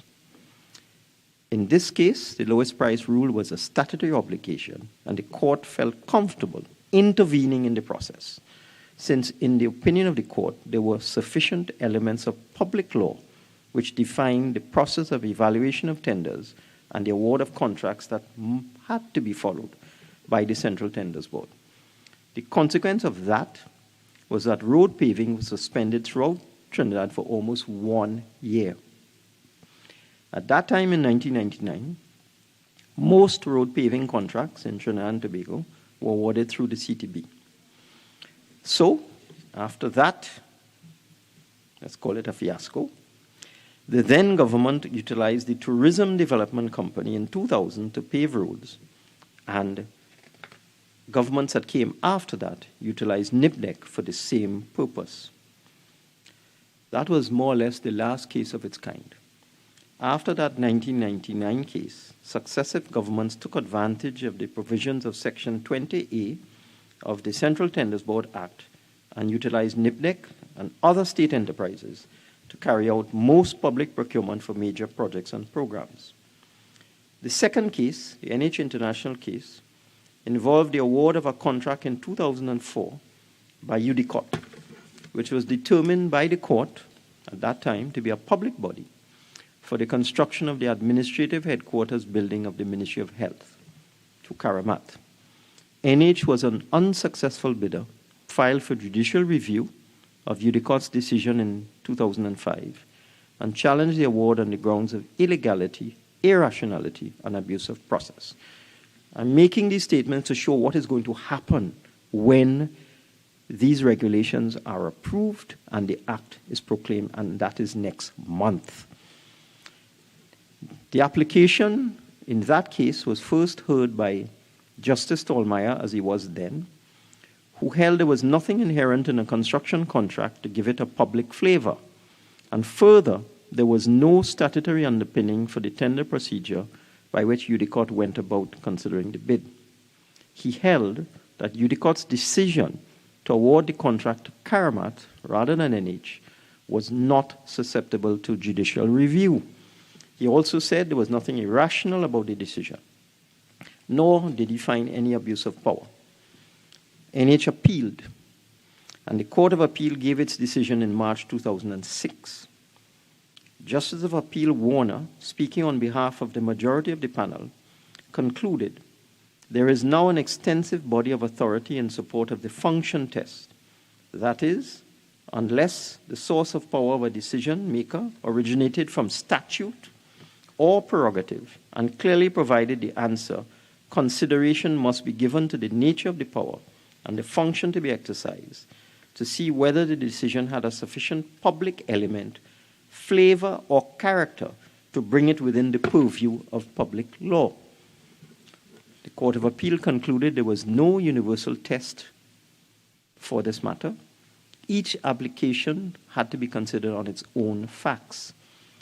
After consideration of the facts in the NH case and a comprehensive review of the applicable law, Justice of Appeal Warner held that judicial review of the decisions of a public body will not be appropriate, where, 1, the decision is commercial in nature, 2, the decisions are not subject to duties conferred by statute, 3, there is no allegation of fraud, corruption, or bad faith.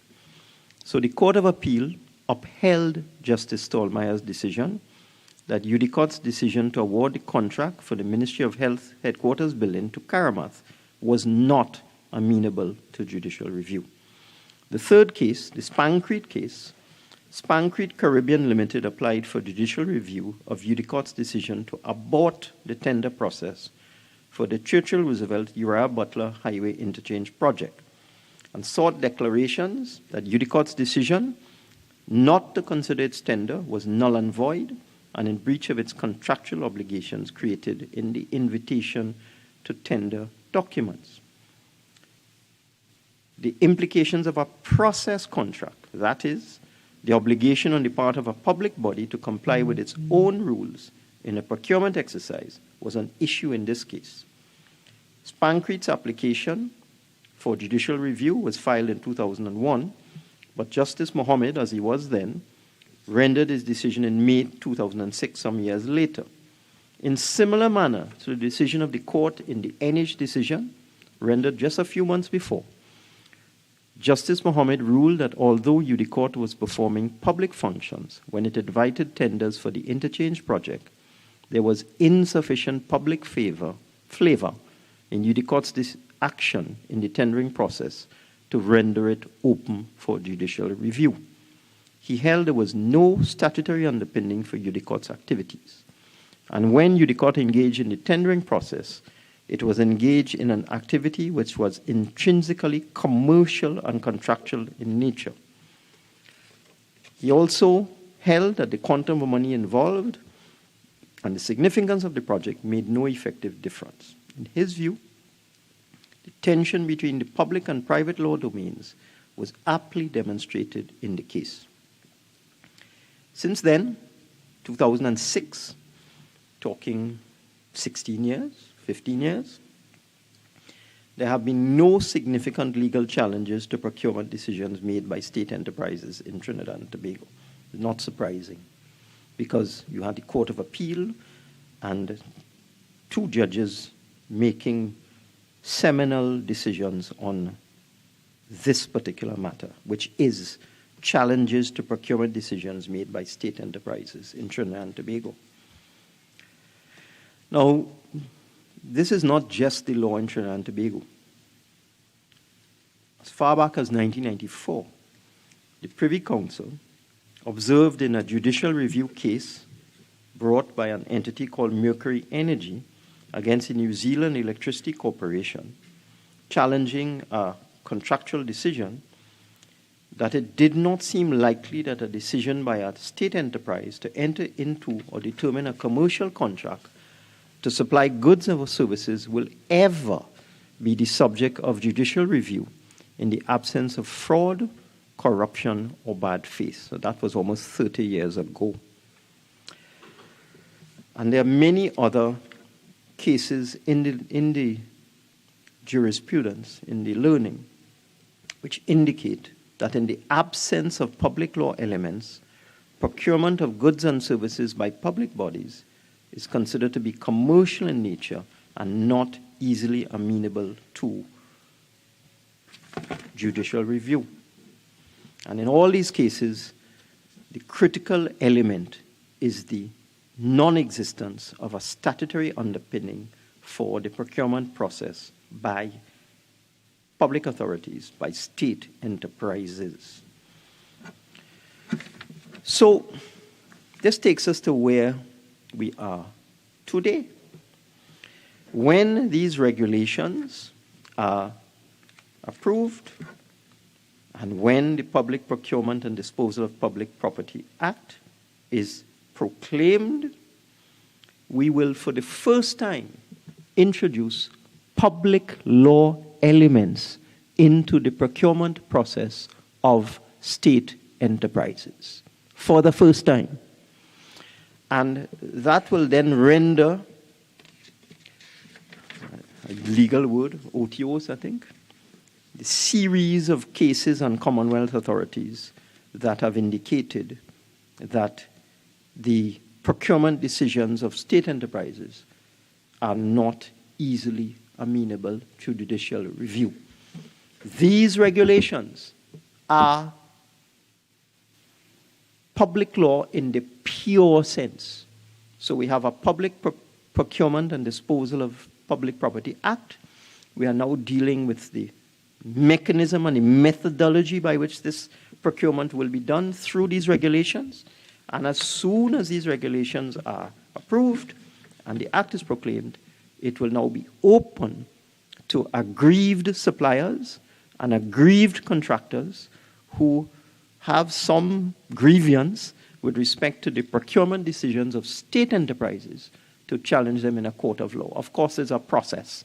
They have to go to the entity first, so there's a long process, and the purpose for that process is alternative dispute resolution. You want to avoid litigation. So firstly, you're not happy with the decision of the state enterprise. You appeal to them. If they dismiss your appeal, you go to the Office of Procurement Regulation. You complain to them. If they dismiss your complaint, you go to the review board. And only when the review board dismisses your complaint, you end up in the court. Most jurisdictions with this type of sophisticated alternative dispute resolution have experienced the number of matters that eventually reach the court is less than 10%.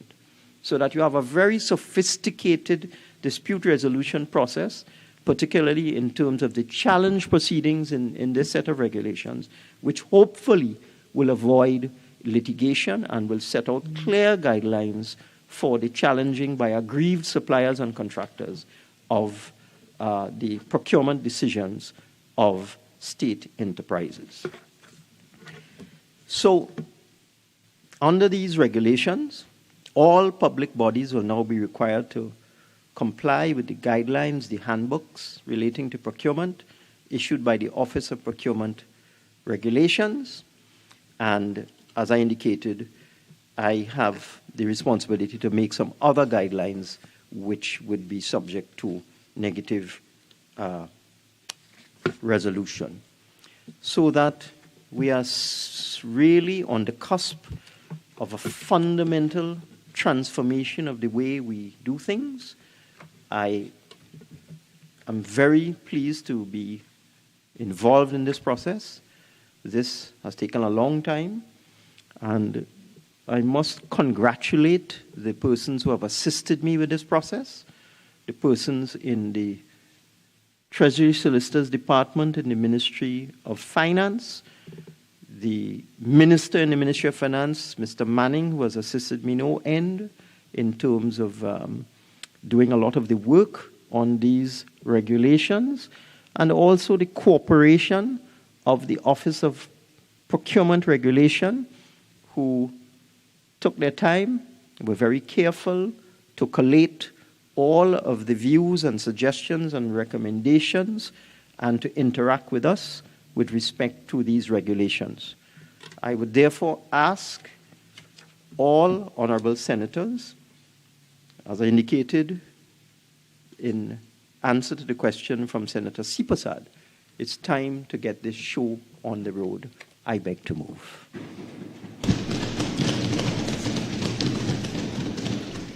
Honourable Senators, I shall now propose the question for debate.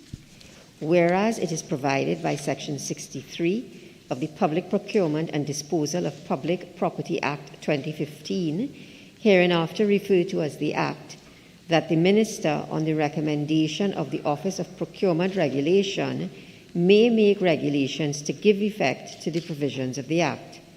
And whereas it is provided by Section 63(3) that regulations made under the Act shall be subject to affirmative resolution of Parliament. And whereas the Minister of Finance, on the recommendation of the Office of Procurement Regulation, caused the Public Procurement and Disposal of Public Property Record of Procurement Proceedings No. 2 Regulations 2021 to be prepared, and whereas the Public Procurement and Disposal of Public Property Record of Procurement Proceedings No. 2 Regulations 2021 were laid in the Senate on the 15th day of December 2021, and whereas it is expedient that the Public Procurement and Disposal of Public Property Record of Procurement Proceedings No. 2 Regulations 2021 now be affirmed, be it resolved that the Public Procurement and Disposal of Public Property Record of Procurement Proceedings No. 2 Regulations 2021 be approved. Honourable Senators, you are reminded that leave has been granted for government motions numbers 2 to 10 to be debated together with this motion. Senator Mark.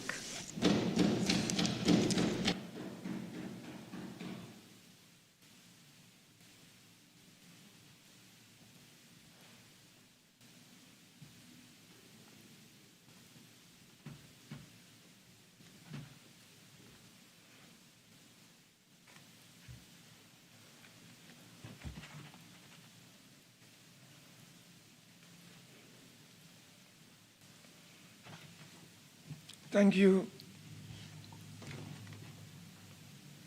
Madam President. Madam President, we are dealing today with 10 sets of regulations. These regulations, according to the Minister, and we have all agreed, are essential and crucial for finally giving effect to the Public Procurement and Disposal of Public Property Act with all its various amendments and incarnations. Madam President, what I will attempt to do in this time allotted is to attempt to put these regulations into some perspective, look at a few of them which the time that have been allotted would provide me with an opportunity to drill down into these elements constituting the regulations that I would like to examine. So I would look at the regulations governing and addressing record of proceedings to be followed, not necessarily in that order, but challenge proceedings. We would also like to look at procurement methods and procedures, and also, Madam President, pre-qualification, pre-selection, in terms of another set of regulations. And of course, my colleagues to follow will go into other regulations that I would not have the time to address during my contribution. Madam President, the Minister in his closing statement indicated that he was very happy to reach the point where we have reached, because by the end of March of 2021, with the approval of these regulations by the Senate, we are expected to have the law, the act, the legislation proclaimed and fully operationalized, implemented, and executed. But this has come, Madam President, after some 6 years since the act was partially proclaimed in 2015. We have had, Madam President, as you are aware, several amendments to the legislation. Amendments, Madam President, that has brought procurement to its knees in its original incarnation. So here we are 6 years later, debating the regulations that have certainly undergone several iterations, several amendments, Madam President, during the period when they were first sent to the Minister in November of 2018 to where we are today, Madam President. You know, Madam President, the readiness of these state enterprises, statutory authorities, ministries, is something that is extremely important. And Senator Sipasad alluded to that when she raised for clarification certain questions to the minister. And his response is worthy of note, and I will want to comment on those responses. So, Madam President, it has been said that the best disinfectant for secrecy is the sunshine of transparency and accountability. And as you know, corruption flourishes in darkness. And therefore, these sets of regulations in the context of public procurement legislation is critically essential for economic growth and genuine social, sustainable, and democratic development in any nation. And Madam President, we know that this matter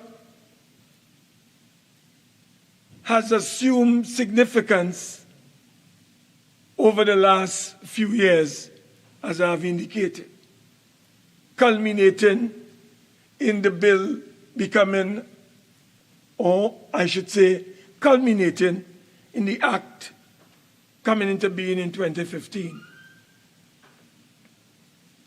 But, Madam President, the Minister is happy with where we have reached. But we are not. We are not happy. Madam President, you would know, and the Senate would be conscious, that this very government took its time to bring these regulations that we are debating today before this Honorable Senate. And the reason, Madam President, that would have been done, they alone may be able to explain. But what I would like to draw to your attention, Madam President, from the very outset, is that when we look at the total amount of revenues that Trinidad and Tobago have accumulated and spent by the end of fiscal 2022, it would amount to close to $305 billion. And from a report coming from the European Union and the OECD, it is revealed that close to 30% of annual budgets of states who do not have proper procurement legislation ultimately lead and result in leakages through corruption. So if we take this, Mr. Vice President, as a benchmark, that close to 30% of revenue is lost through corrupt activities because of poor procurement and tendering practices. Mr. Vice President, I beg your pardon, Mr. Vice President. We are talking about close to about $91 billion that we could have lost through leakages brought about by improprieties and irregularities and corruption in our nation. So when we deal with the matter that we have before us today, Mr. Vice President, yes, the government is happy. The minister in particular is happy. Because when we look at the various amendments that accompanied the original parent legislation, resulting in Section 5 of Act number 27 of 2020, Madam President, we see and we understand why the government would be happy. Because just a few months ago, Mr. Vice President, I beg your pardon, we had to deal with a process in which the 4 stages of procurement, be it planning, bidding, evaluation, and or implementation, were all wrapped up in one body, one agency, one organization. And that is the Cabinet of Trinidad and Tobago. They were responsible for planning, bidding, evaluating, and implementing a lot of decisions that we are now trying to correct through these regulations and later on, Mr. Vice President, proclamation of the legislation. So, Mr. Vice President, you would recall, and this Honorable Senate would recall, that oversight, which is what the Office of Procurement Regulation is supposed to be all about, was compromised, whittled away, undermined by Act number 27 of 2020, which accompanied that thrust towards what we are experiencing as a delay in the implementation of the legislation. So today, 6 years after, we are now seeking to bring, Mr. Vice President, regulations that are watered down regulations. Regulations that will not have the real effective grip that initially was supposed to have. So, Mr. Vice President, you would recall that the government, through legislation, removed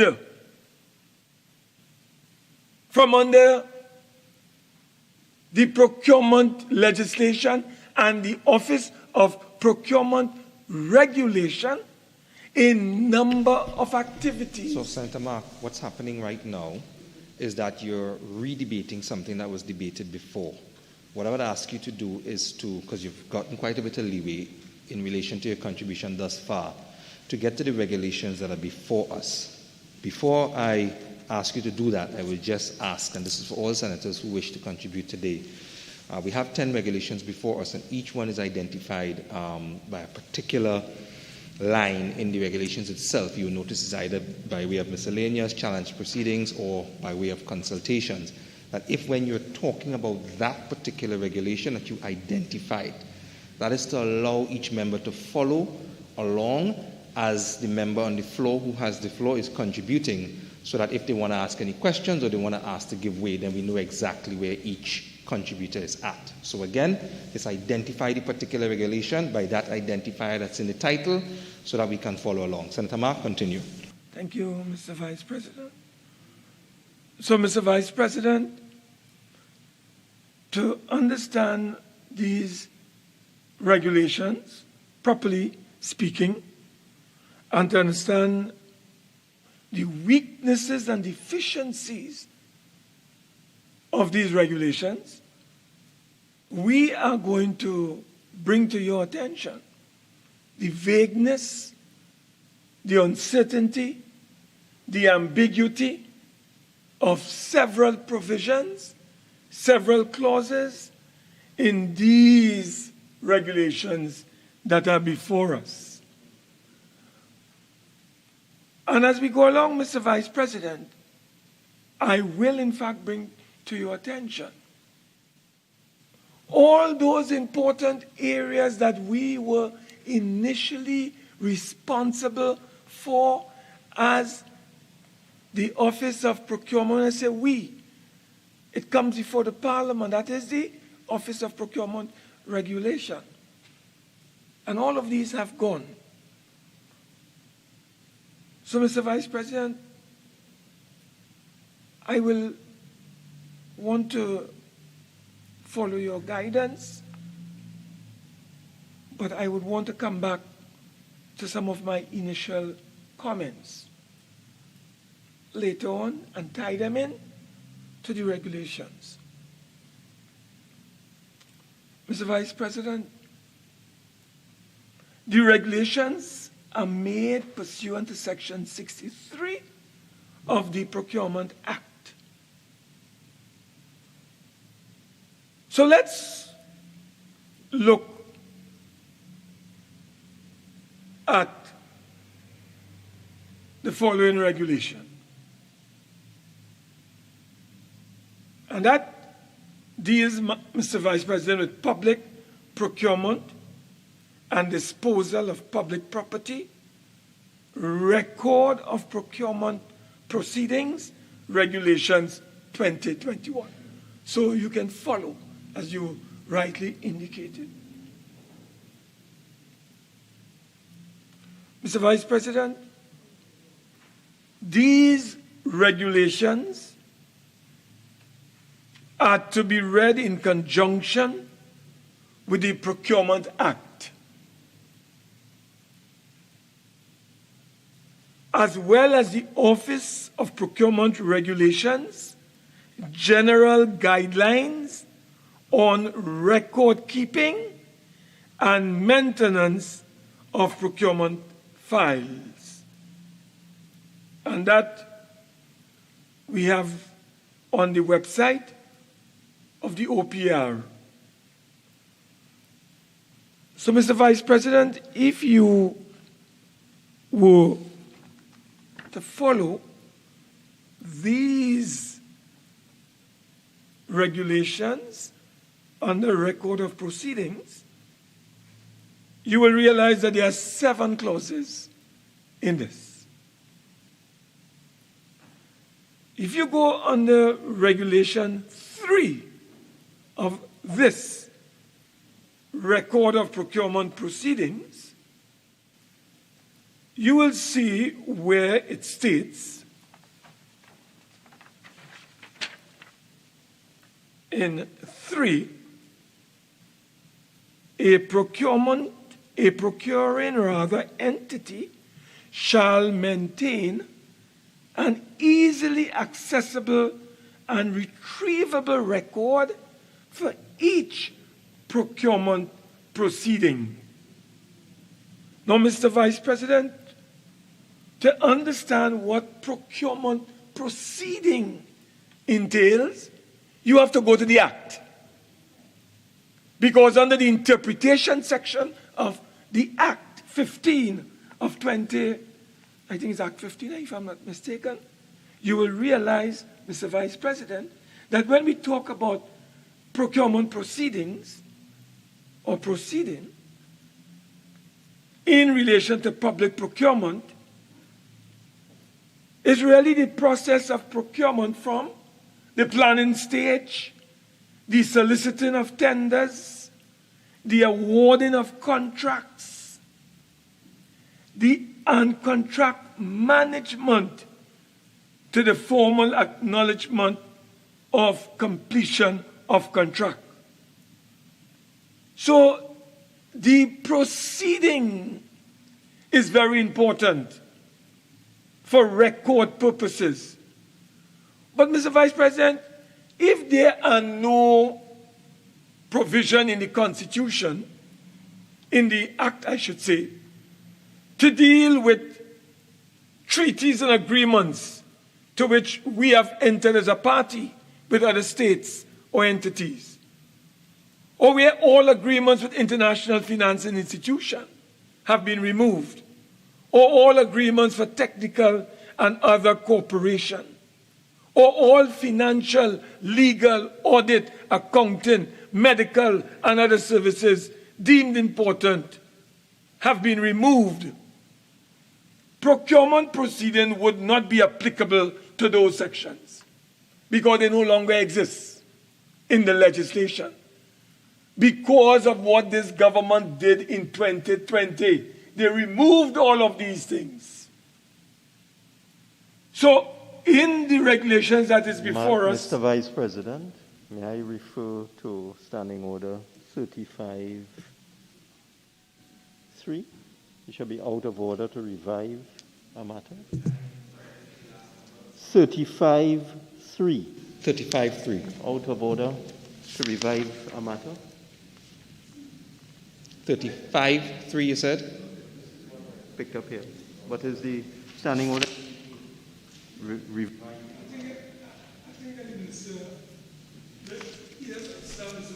Okay, so Senator Mark, it's okay. It's okay.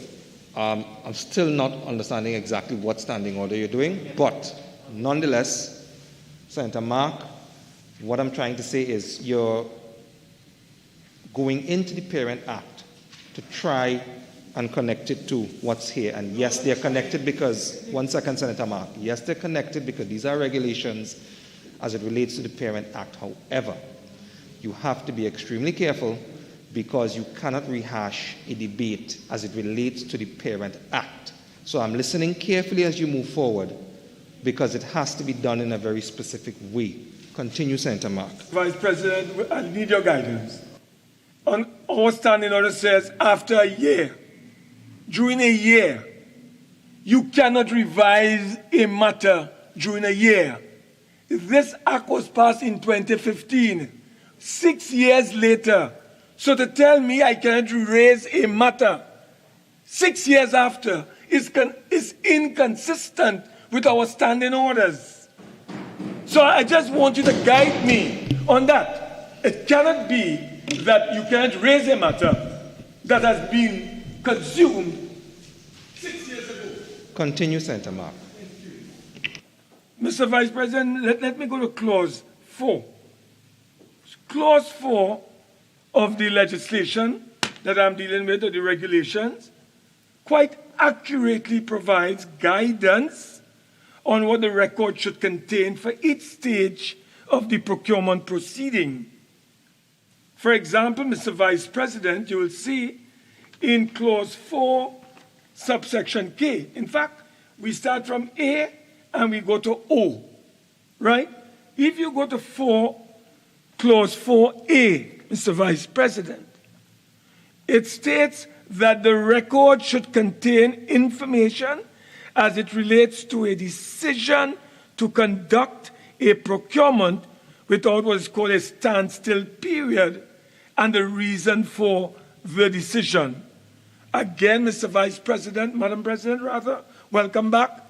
Madam President, if you have to understand these regulations, you have to refer to the parent legislation because the definitions are contained in the parent legislation that we are focusing on via the regulations. So if you want to understand, Madam President, what does a standstill period mean? You have to go to the parent legislation to fully appreciate it. So you're not reviving anything. It's just the reality of what we are dealing with here, Madam President. So, Madam President, I go on to say, to do so in Clause 4K, something that urgent public interest considerations require the procurement to proceed without a standstill period.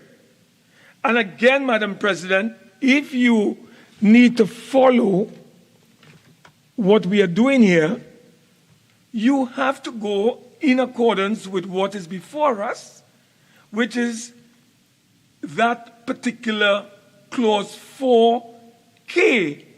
And it refers, Madam President, to Section 35, subsection 4 of the procurement law.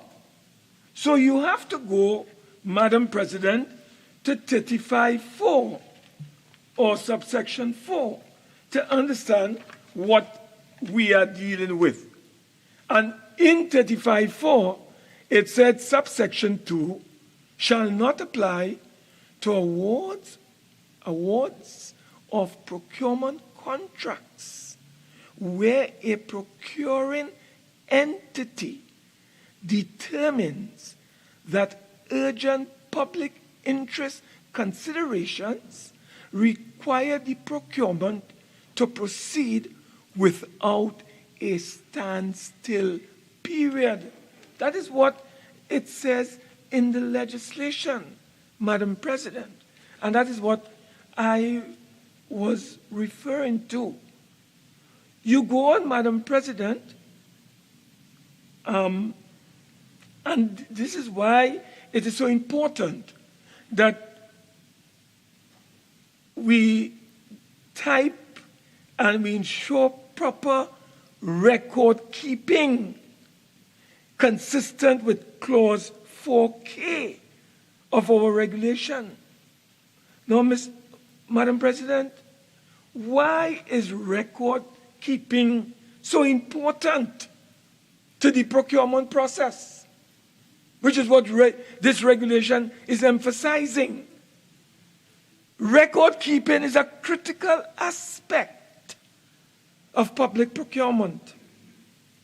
Again, Madam President, if you would join me in Clause 3 of the said regulations on records of proceedings, Madam President, you will see that it is very important that public bodies are able to verify the conditions under which a contract was awarded, performed, and supervised to guarantee the objects of the act have been fulfilled.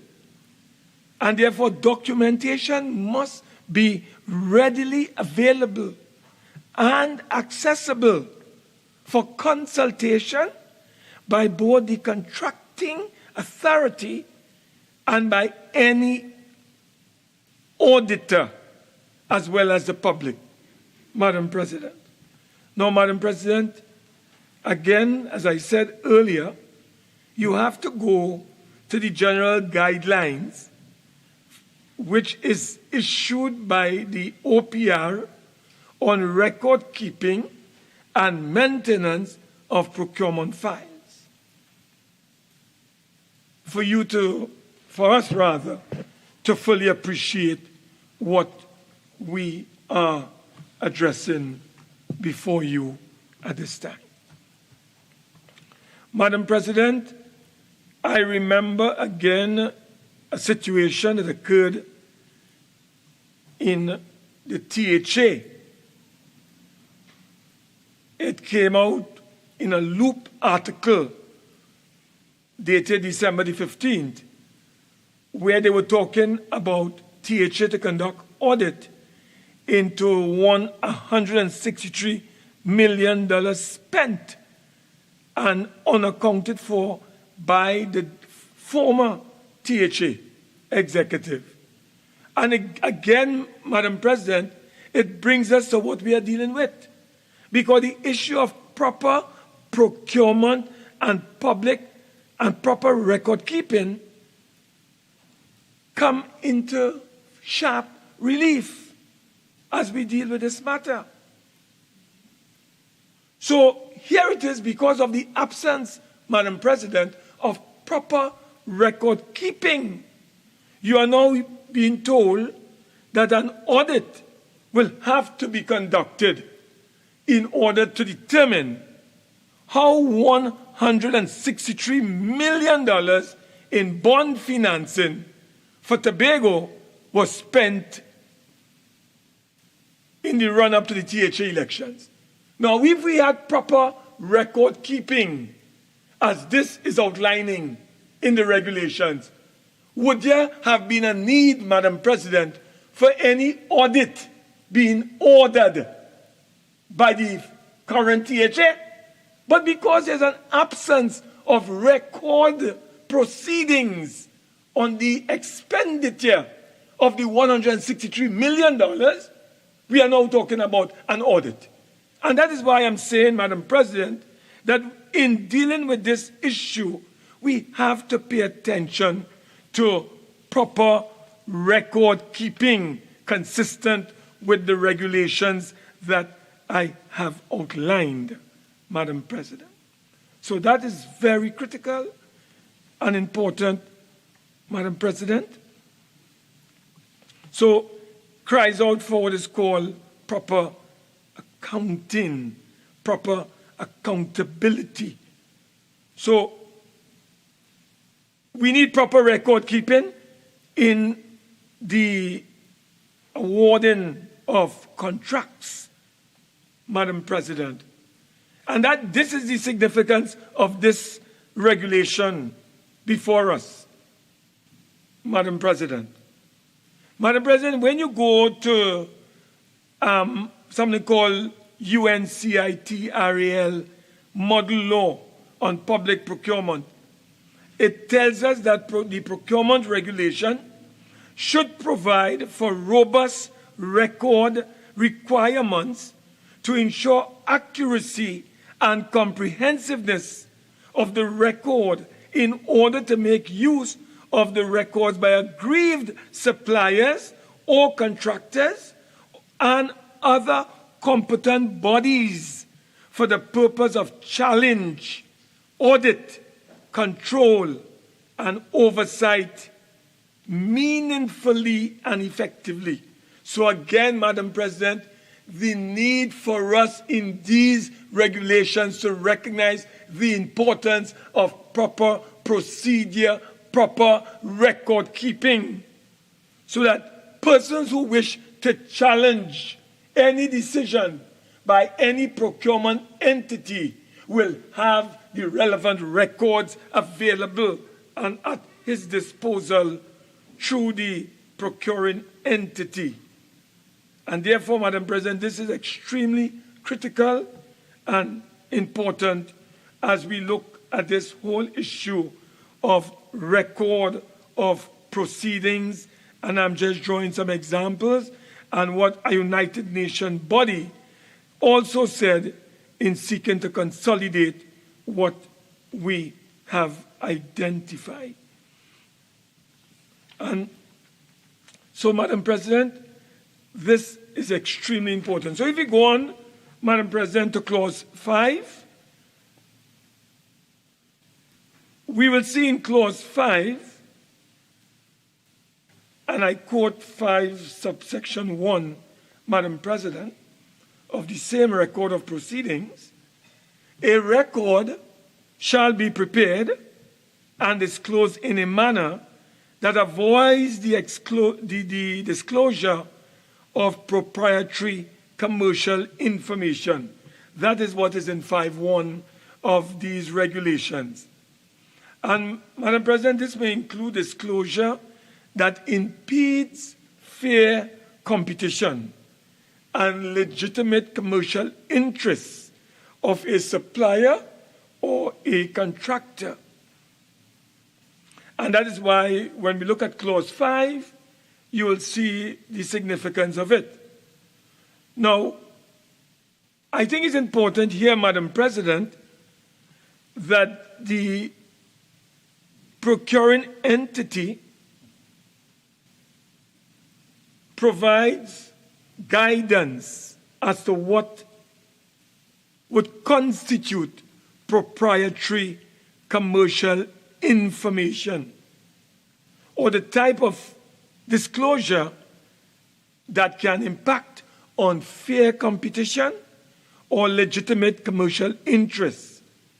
And that is why, Madam President, it is so important that the record can be prepared and disclosed in a manner that does not compromise the supplier or contractor, but which nevertheless would reflect an accurate representation of the procurement process. And I think Section 52 of the Procurement Act is relevant for those who have a little more time to drill down into this very important matter that we are debating today.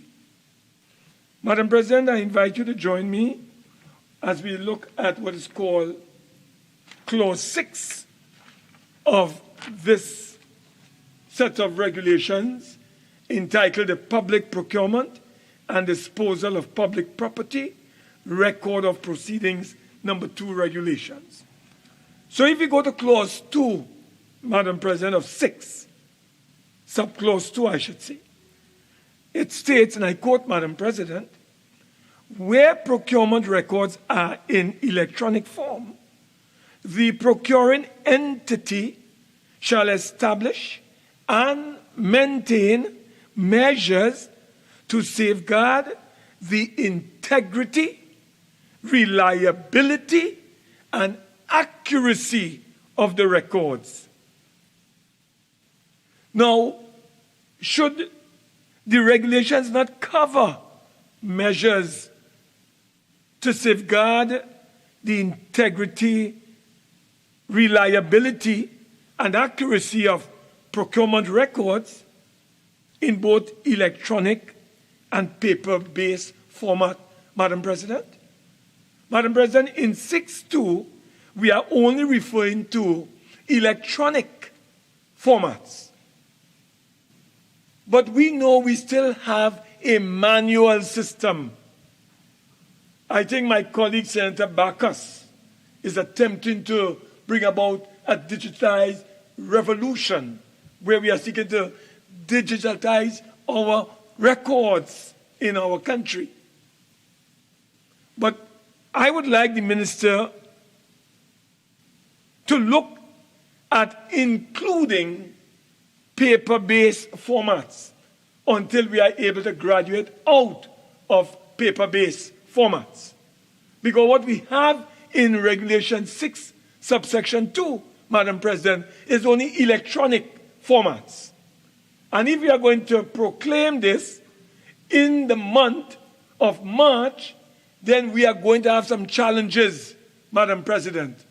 So I call on the Honorable Minister to examine that in his winding up. Mr. Minister, I am under pressure for time, as you know, so I can't give way right now. So because I have a lot of things to say, and I'm sure I'll need my extra 15 minutes. Okay? Madam President, what I would like to say is that such breaches can have dire consequences if they are not being formatted properly for both the supplier or contractor, especially if proprietary commercial information or other sensitive information is accessed and disclosed. So it is very important, Madam President, that we take into account the importance of this particular aspect of our regulations. Madam President, if you go to Clause 7 of the very record of proceedings, you will also observe that a procuring entity shall submit a summary of the report of its procurement activities to the office in accordance with the handbooks and guidelines approved for the entity by the office. Madam President, the minister must be aware that out of the 341 entities that are to be covered by these regulations that I'm dealing with, this one in particular, only 70 have responded. Only 70 have responded, Madam President. So what is the state of preparedness? What is the state of readiness for these entities when the act is formally proclaimed? The minister, in a slapdash manner, said they will have to be ready. They just have to be ready. And they have to look internally to get human resources to fill those vacancies or spots that are needed. But it's the said minister who just told us in his winding up that this thing is a specialized training exercise. It needs specialized training.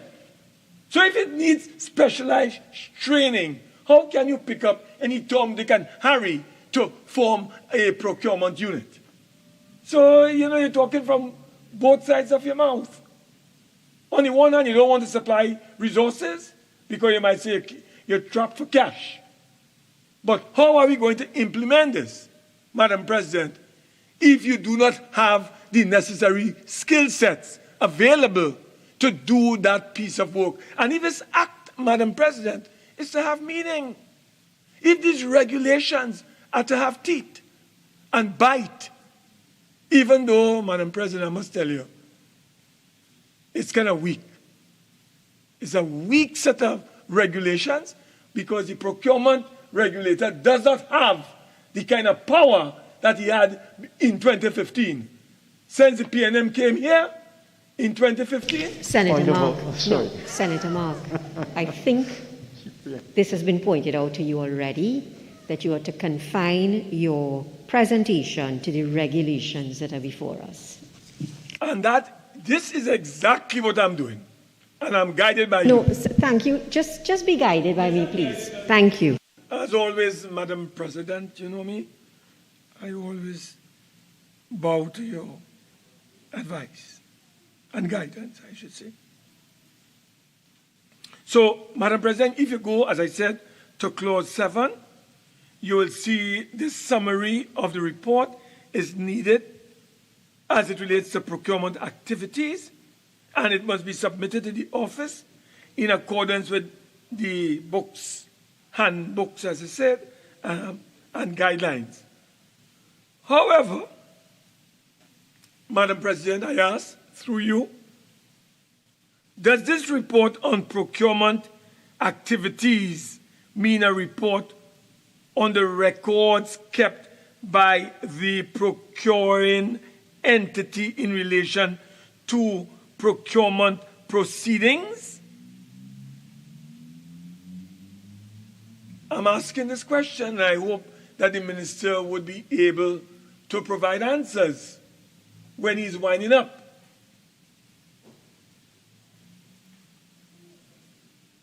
The other thing, Madam President, I would like to ask the Honorable Minister through you, since the Honorable Minister is the center of gravity when it comes to these procurement regulations. I would like to ask, Madam President, is this report to be annually submitted to the OPR?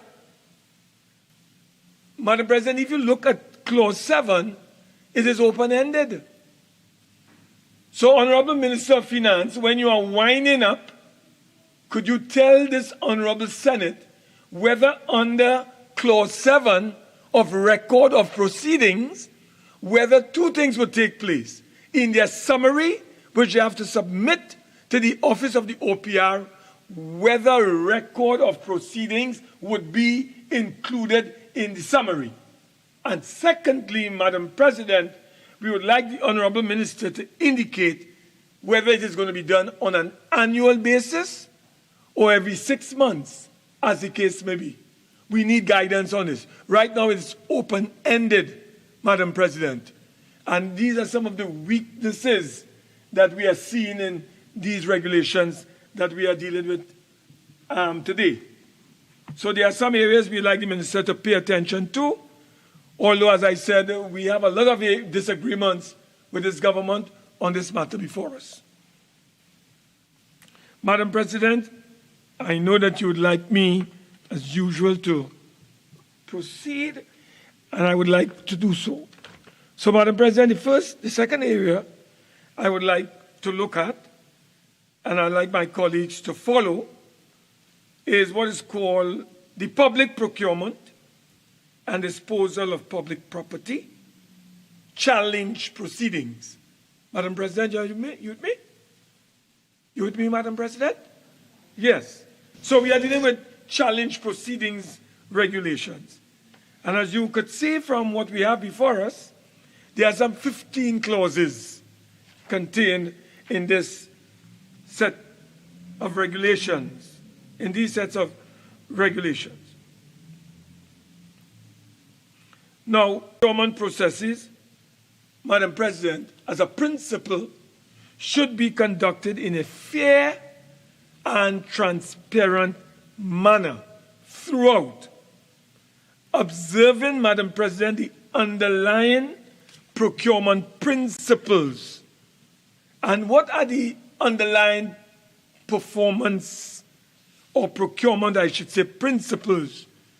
Madam President, good governance, namely accountability, integrity, transparency, and value for money. Now, these are all aimed at building sustainable relationships with suppliers, as well as to generate, Madam President, healthy competition for contracts in order to support best value and efficiency, Madam President. Now, Madam President, failure to adhere to the correct procedure in the award of a public contract can open the procurement entity to legal challenge. Legal challenge. And challenge proceedings, Madam President, are addressed in Part 5 of the Procurement Act. You have to go to Part 5 of the Act to understand what procurement challenge proceedings are all about. So that is the connection between the parent legislation and what we are dealing with in the regulations. Has nothing to do with reviving any debate, dealing with what is before us. And therefore, Madam President, we have to examine the grounds for bringing a challenge in a public procurement process. Madam President, the right to bring a challenge lies with the contractor or supplier, and not with any other party or person, including a member of the public. I think that needs to be made very clear. It is either the contractor or the supplier. Now, this is because the right is based on a supplier's and contractor's claim that he or she would have sustained loss or injury as a result of non-compliance by the procuring entity with the procurement law. These limitations are designed to ensure that challenges relate to the decisions or actions of the procuring entity, in particular, Madam President, procurement procedure. And to avoid an excessive degree of disruption to the procurement process through challenges that are based on policy or speculative issues, or based on nominal breaches, and also reflecting that the challenge mechanism is not only an oversight, is not only rather oversight mechanism, it's not the only oversight mechanism, I should say, available. Madam President, you would see the other mechanisms available, for example, if a member of the public wishes to report a breach of the Act or a corrupt practice, such as bid rigging or other forms of collusion in a procurement proceedings, as set out, Madam President, in Part 4 of the Act, which deals with investigation and enforcement. So in the instant challenge proceedings, regulations before us, Madam President, it concerns challenges brought by a supplier or a contractor pursuant to Part 5 of the Act. And Madam President, I invite you to go to Section 49(1) of the Act so that you can follow when we talk about challenge proceedings, what are we referring to? Now, where it is alleged that a procuring entity made a decision or took action that is not in compliance with this Act, and the supplier or contractor has suffered or is likely to suffer loss or injury because of the decision or action of the procuring agency, Madam President, it is essential that we take on board the following. Now remember, procurement challenges, Madam President, are not restricted by time limits as set out in Section 52 of the Act. From the time for filing the application for review to the OPR providing written reasons for decision. Now, these regulations, Madam President, approach the challenge proceedings in much the same way as the civil proceedings in a court context. For example, Madam President, you will see in Clause 7 of the matter that is before us, there is representation to be made by an attorney at law before the Office of Procurement Regulation. That is in Clause 7 that is before us. There is also provision for submission of an application with documentary evidence attached. That is Clause 8, Madam President. Madam President, if you go to Clause 9 of the matter, the regulation, you will see where you have a right of reply in Clause 9. And of course, for other evidence to be admitted, Madam President, you have to go to what is called Clause 14 of these challenge proceedings, where it is stated that in the case of documentary evidence to be relied upon by a party in support of his claim, and the written reply shall be put before the office as attachments to the application for review and reply forms, and it goes on in subsection 2, 3, 4, 5, 6, Madam, the civil standard of proof, which is called the balance of probabilities. And that is to be applied to challenge proceedings as it does in the court in civil matters. And you'll see that, Madam President, in 14, Clause 14, subsection 5 of challenge proceedings that is before us. But, Madam President, it doesn't end there. There are other remedies which the Minister alluded to when he spoke during his contribution.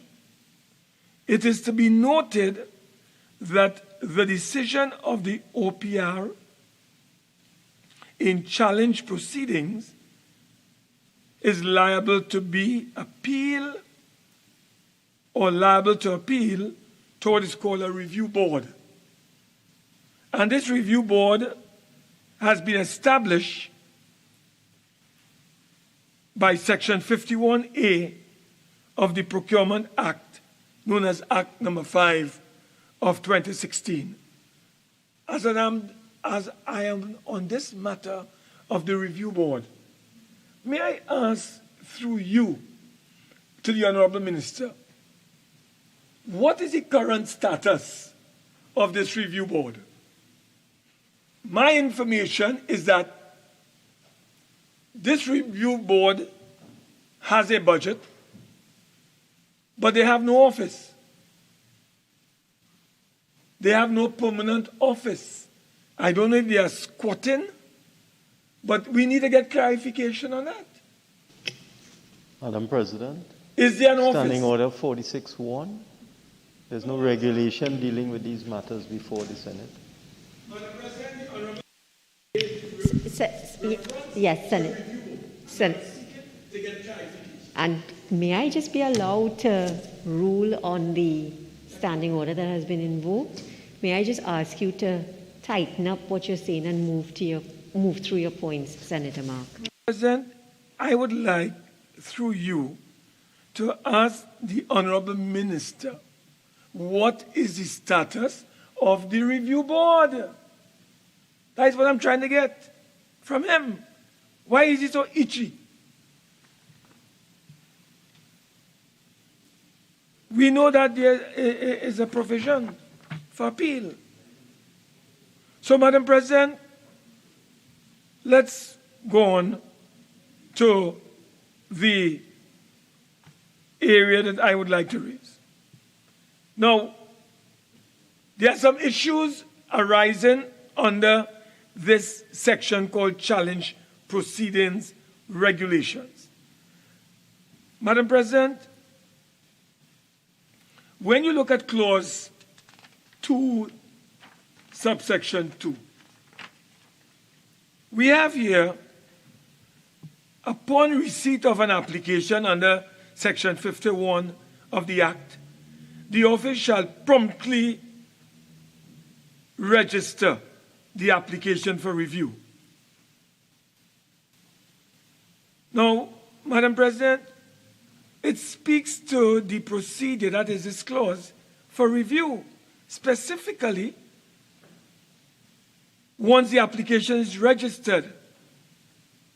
Yet when we go to Clause 8, subsection 2, it becomes known that the register is called a review register, and that the file is assigned a case reference number. Now, Madam President, this is a strange drafting that may give the impression that the application is subject to two sets of registrations. This is something that the minister has to pay attention to. And therefore, we are asking that Clause 2, subsection 2, be amended to include a reference to Clause 8, subsection 2, so that the amended Clause 2, subclause 2, would read as follows. This is a proposal we are making to strengthen this weak set of regulations that are before us. So we are proposing for consideration of the Senate the following amendment as I am about to outline. Upon receipt of an application under Section 51 of the Act, Madam President, the office shall promptly register the application for review in accordance with Clause 8, subsection 2. So that it avoids, Madam President, any duplication or any impression of duplication. So this is for the Honorable Minister's consideration. Madam President, I am dealing with 4C, and I'm trying to tighten and strengthen these clauses because they are weak, they are deficient, and we need to strengthen them.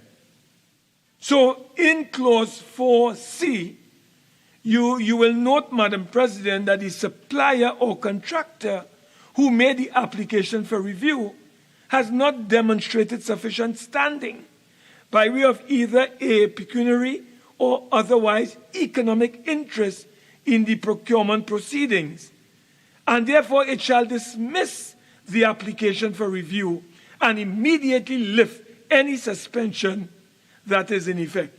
No, Madam President, here what is the issue? How much is sufficient standing by way of either pecuniary or otherwise economic interest? What is that? What does that mean, Madam President? This is vague, ambiguous, uncertain in a matter that is so critical. So it took us 6 years to bring these things here. And when we look at them, Madam President, we've seen a lot of vagueness in the legislation. And therefore, we would like to ask the Minister to identify in the regulations, perhaps in the interpretation section, what range or limit comprises sufficient standing. So that's another area, Madam President. We are not only criticizing, weak as these regulations are, we are proposing amendments to strengthen the regulations and the challenge proceedings.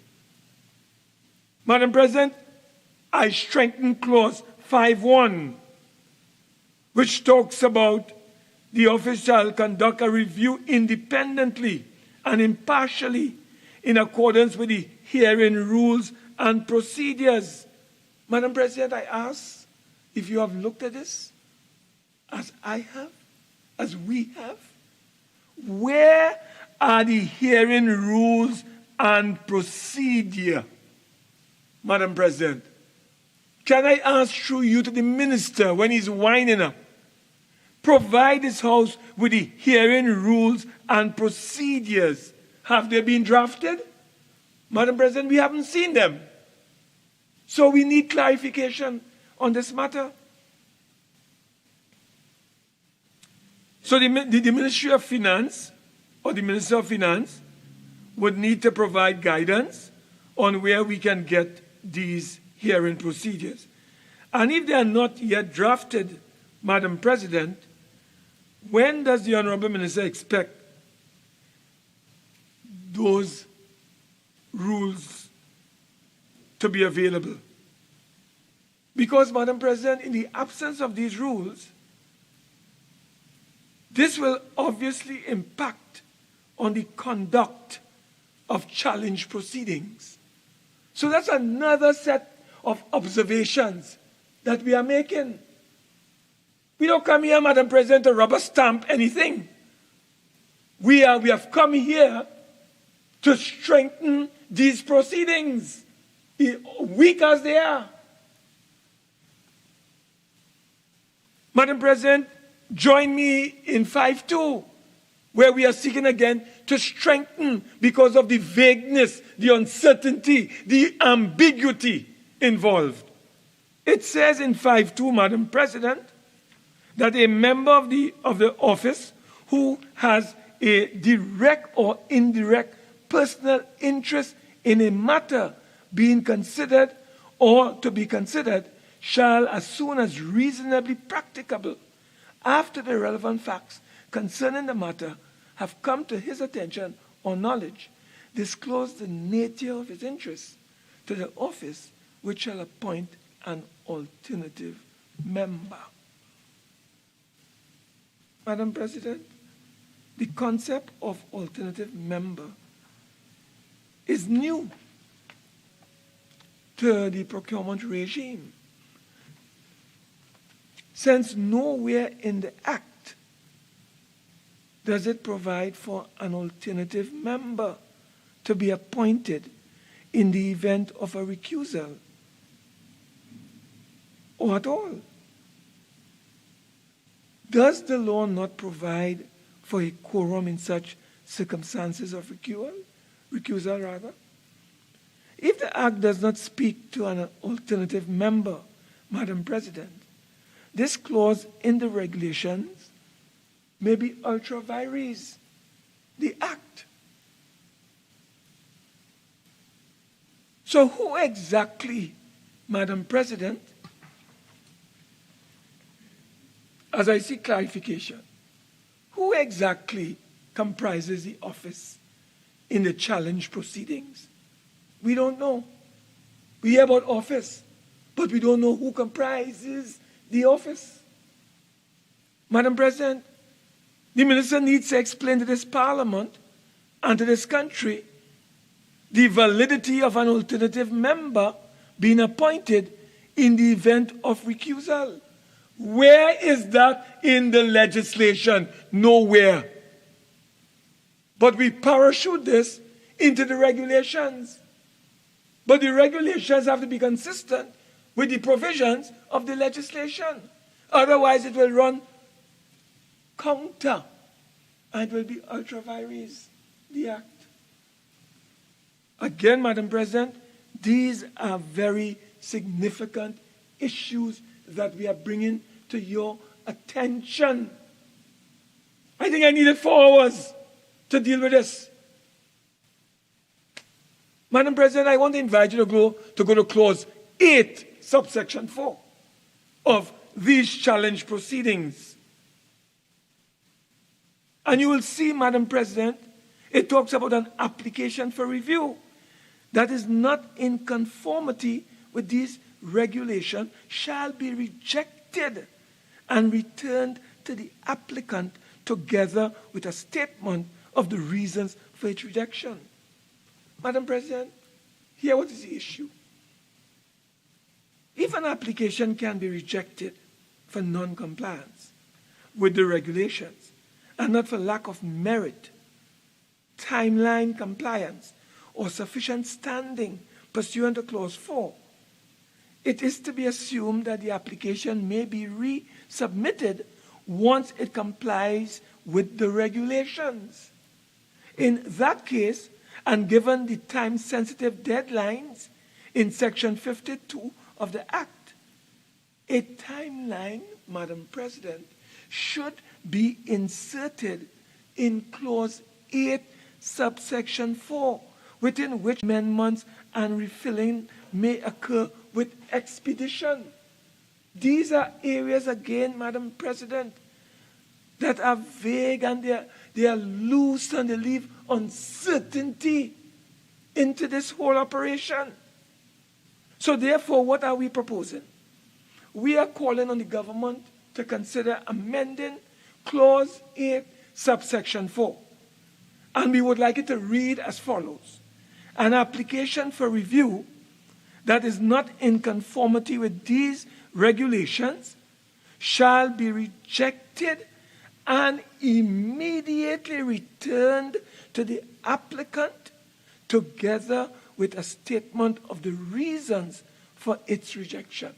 So, Madam President, again, we have put forward these as alternatives, as suggestions for strengthening the legislation. And may I serve notice, Madam President, all that I'm speaking to are in writing. So they will be circulated to you at the appropriate time for consideration. Madam President, we go to clause 9.1. Again, Madam President, we see in this section where in 55 of the Act, the procuring entity against whom the application for review is made shall within 3 working days submit to the office the following: a written reply to the application, supporting documentary evidence, and any other evidence. Madam President, here what is the problem? Here what is the problem? Whilst procurement contracts are generally time sensitive, it is inconceivable, Madam President, that 3 days is sufficient time to mount a comprehensive reply to an application for review, even with the most sophisticated record keeping. We go on, Madam President, when we look at the limited timeline that is made even more egregious when one considers that there is no avenue in the Act or regulations to seek an extension of time. So they give you a 3-day period, Madam President, and there is no provision in the Act for extension of time, Madam President. And Madam President, notwithstanding the procuring entity's failure to submit within 3 days to this timeline, the office may proceed with formal assignment of the case. In clause 9.3, it states, and that the procuring entity is bound by any decision of the office. Madam President, this is going to be difficult to apply.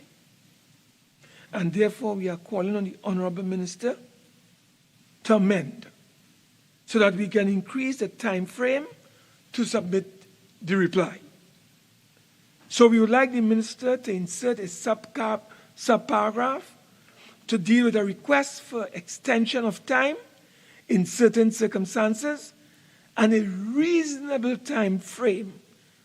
Therefore, it is to be noted, Madam President, that Clause 9.1 is drafted pursuant to Section 50, subsection 5 of the Procurement Act. Nothing in Section 55 suggests that the imposition of such a limited 3-day time frame for reply is necessary. And therefore, Madam President, we are saying that when you go to 55 of the Parent Act, it tells you that promptly upon receipt of an application for review, the office shall notify the procuring entity of the application, and upon receipt of the notice, the procuring entity shall provide the office with effective access to all documents in its possession relating to the procurement proceedings in a manner appropriate to the circumstances.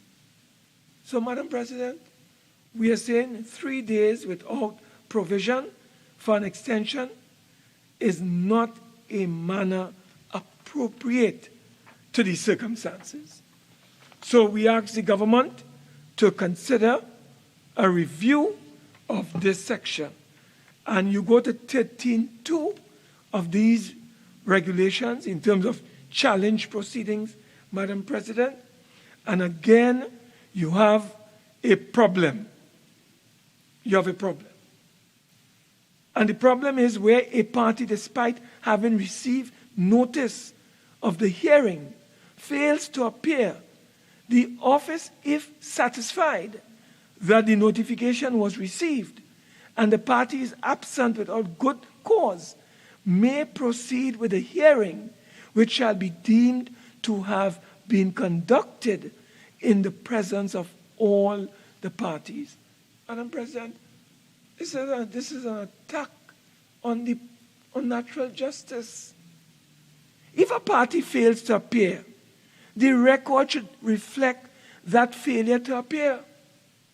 There is nothing in law that requires a hearing be deemed to have been conducted in the presence of all parties when it is clear that all parties are not present. So why would you want to put that in legislation? Somebody is not present, but you're putting in legislation all parties, but they are not present. This is a recipe for confusion. Madam President, this is a deeming provision, right? Where such arise, where a party, this can only arise, Madam President, if I may say, where a party has waived a right to be present, and that is not the case in this clause. So the person has not waived his right not to be present, but we are assuming in the legislation, Madam President, that the person is present. That is not fair. And therefore, we are asking the government to amend this act to delete what is called the deeming provision and should instead look at the following. May proceed with the hearing and are taken pursuant to subsection 4. So we would like that to be included as an amendment. And the last amendment I have for this section, Madam President, deals with clause 13, subsection 8. Notwithstanding the procedure set out in this regulation, the office may proceed to determine a matter before it without a hearing,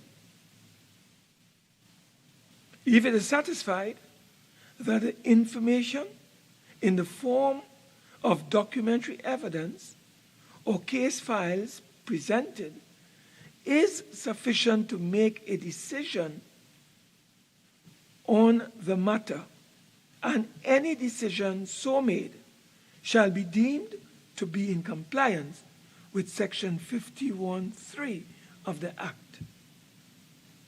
Madam President, what is the issue?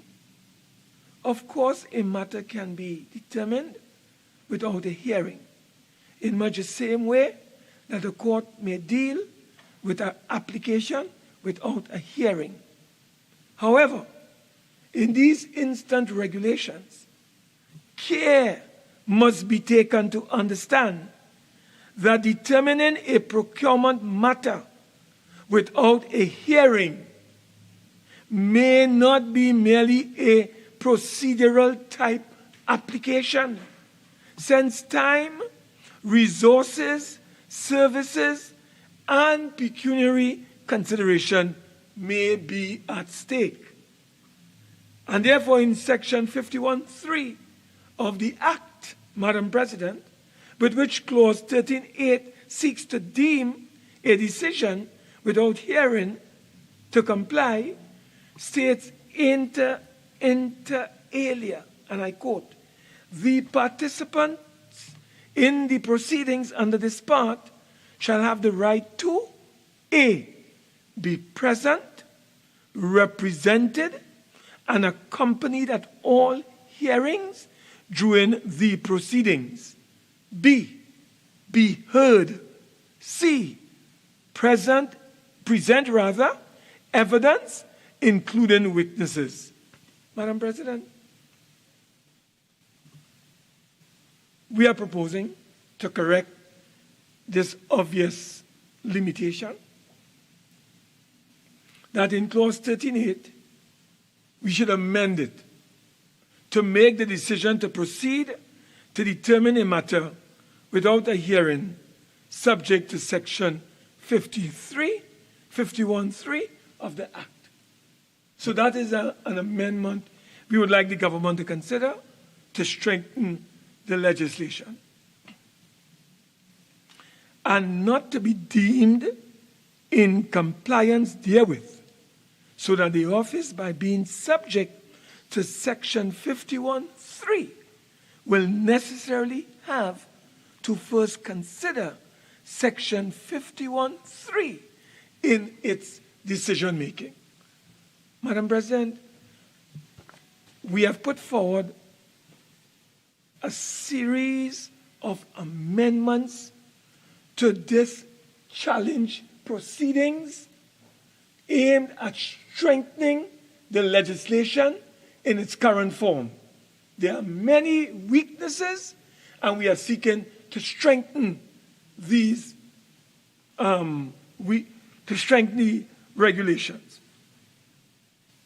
Madam President, if we go now to what I call the third set of regulations, it deals with what is called procurement methods and procedures. That is the area that I'd like to now address.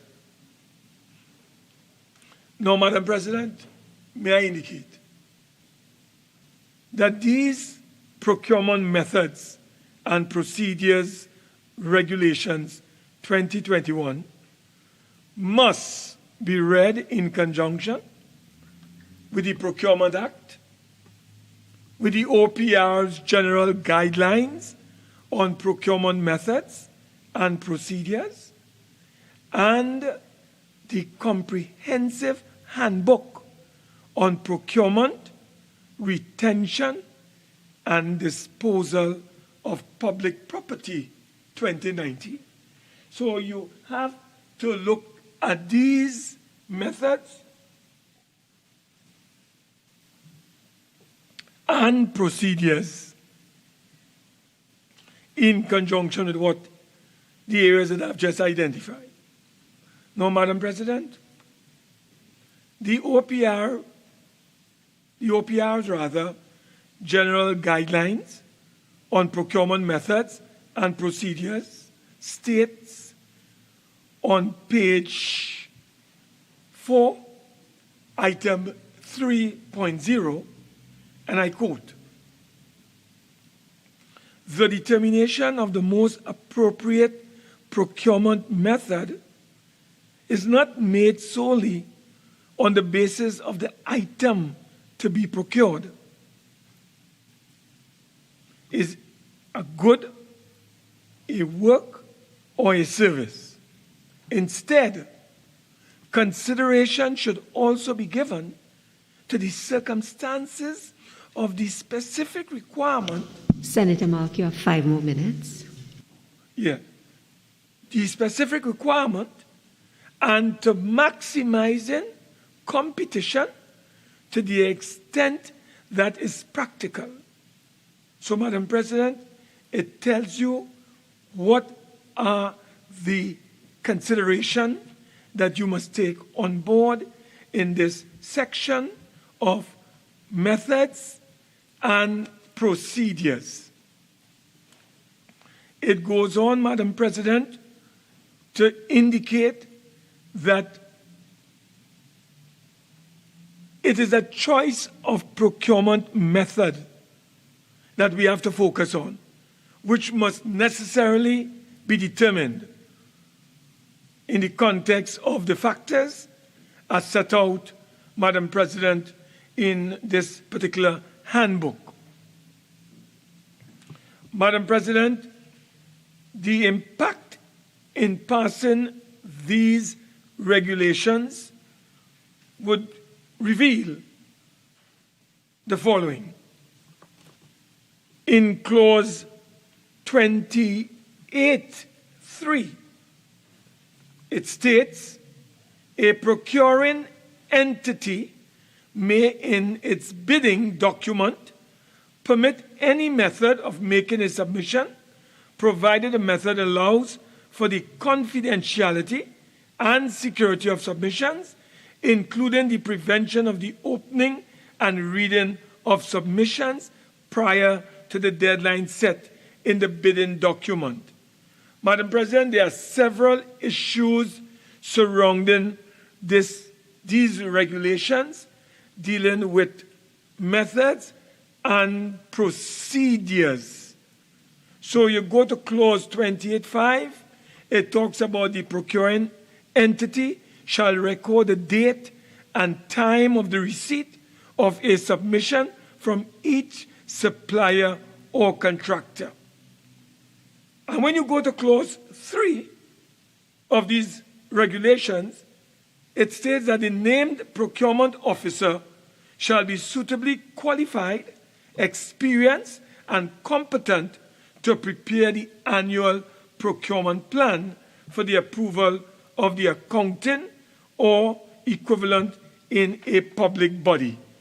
So, Madam President, this question of methods and procedure are very critical in the context of these regulations to ensure that there is proper accountability transparency, good governance in the context of value for money, and integrity of the process.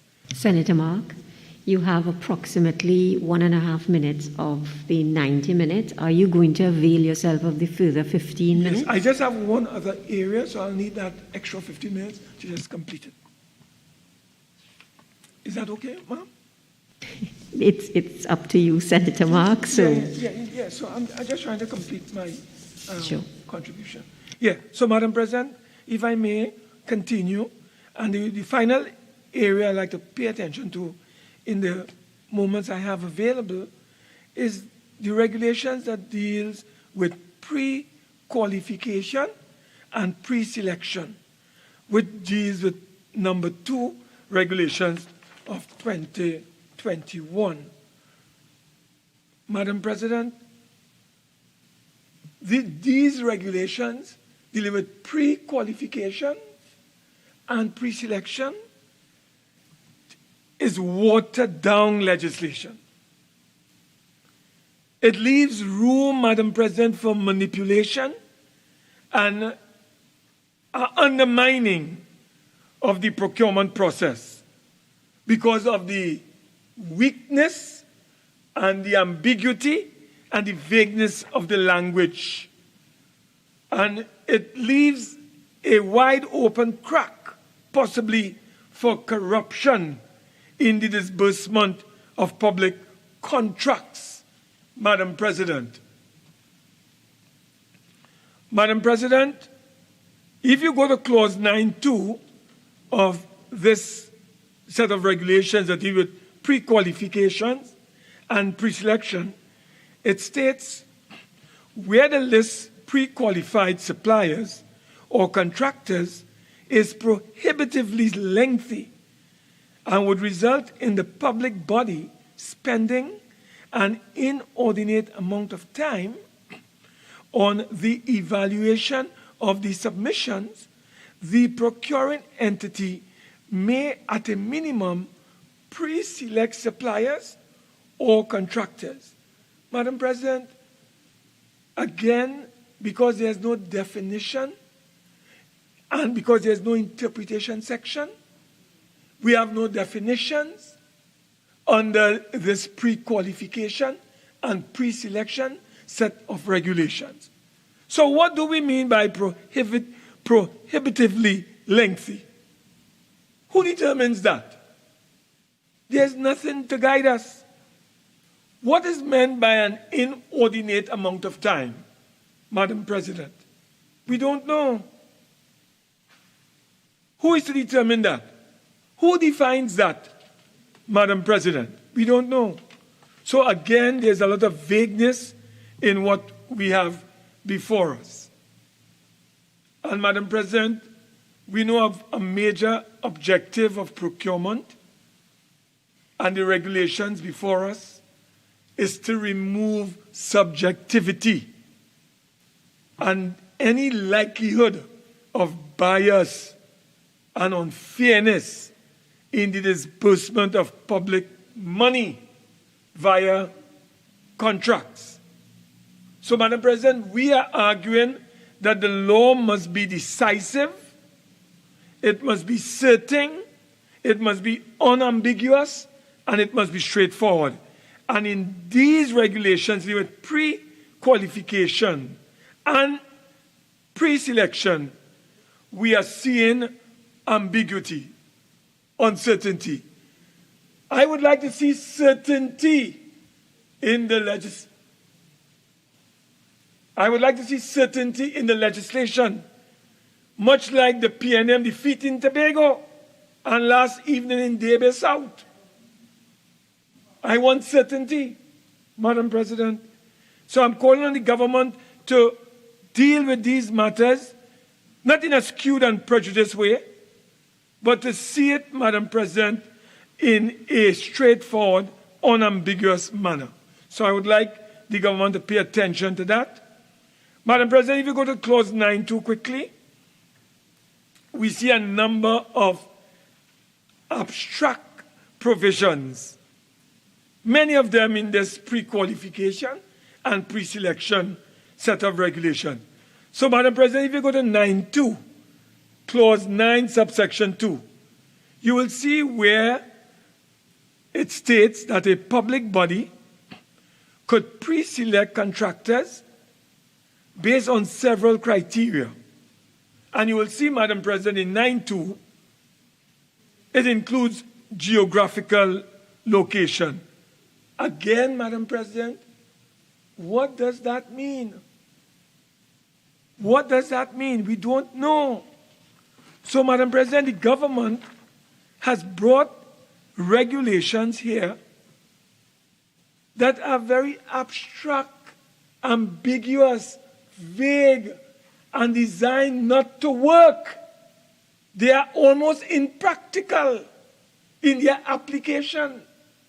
So it's like if, Madam President, these regulations that we are debating today are designed to fail. That is what it appears to me. Like, Madam President. So, you know, Madam President, corruption has been defined by Transparency International through a subsector that deals with the global anti-corruption, issues. And you know, Madam President, what it says? Because you see the pre-qualification and pre-selection process, there's too much room for, as I said, possibilities of maneuvering.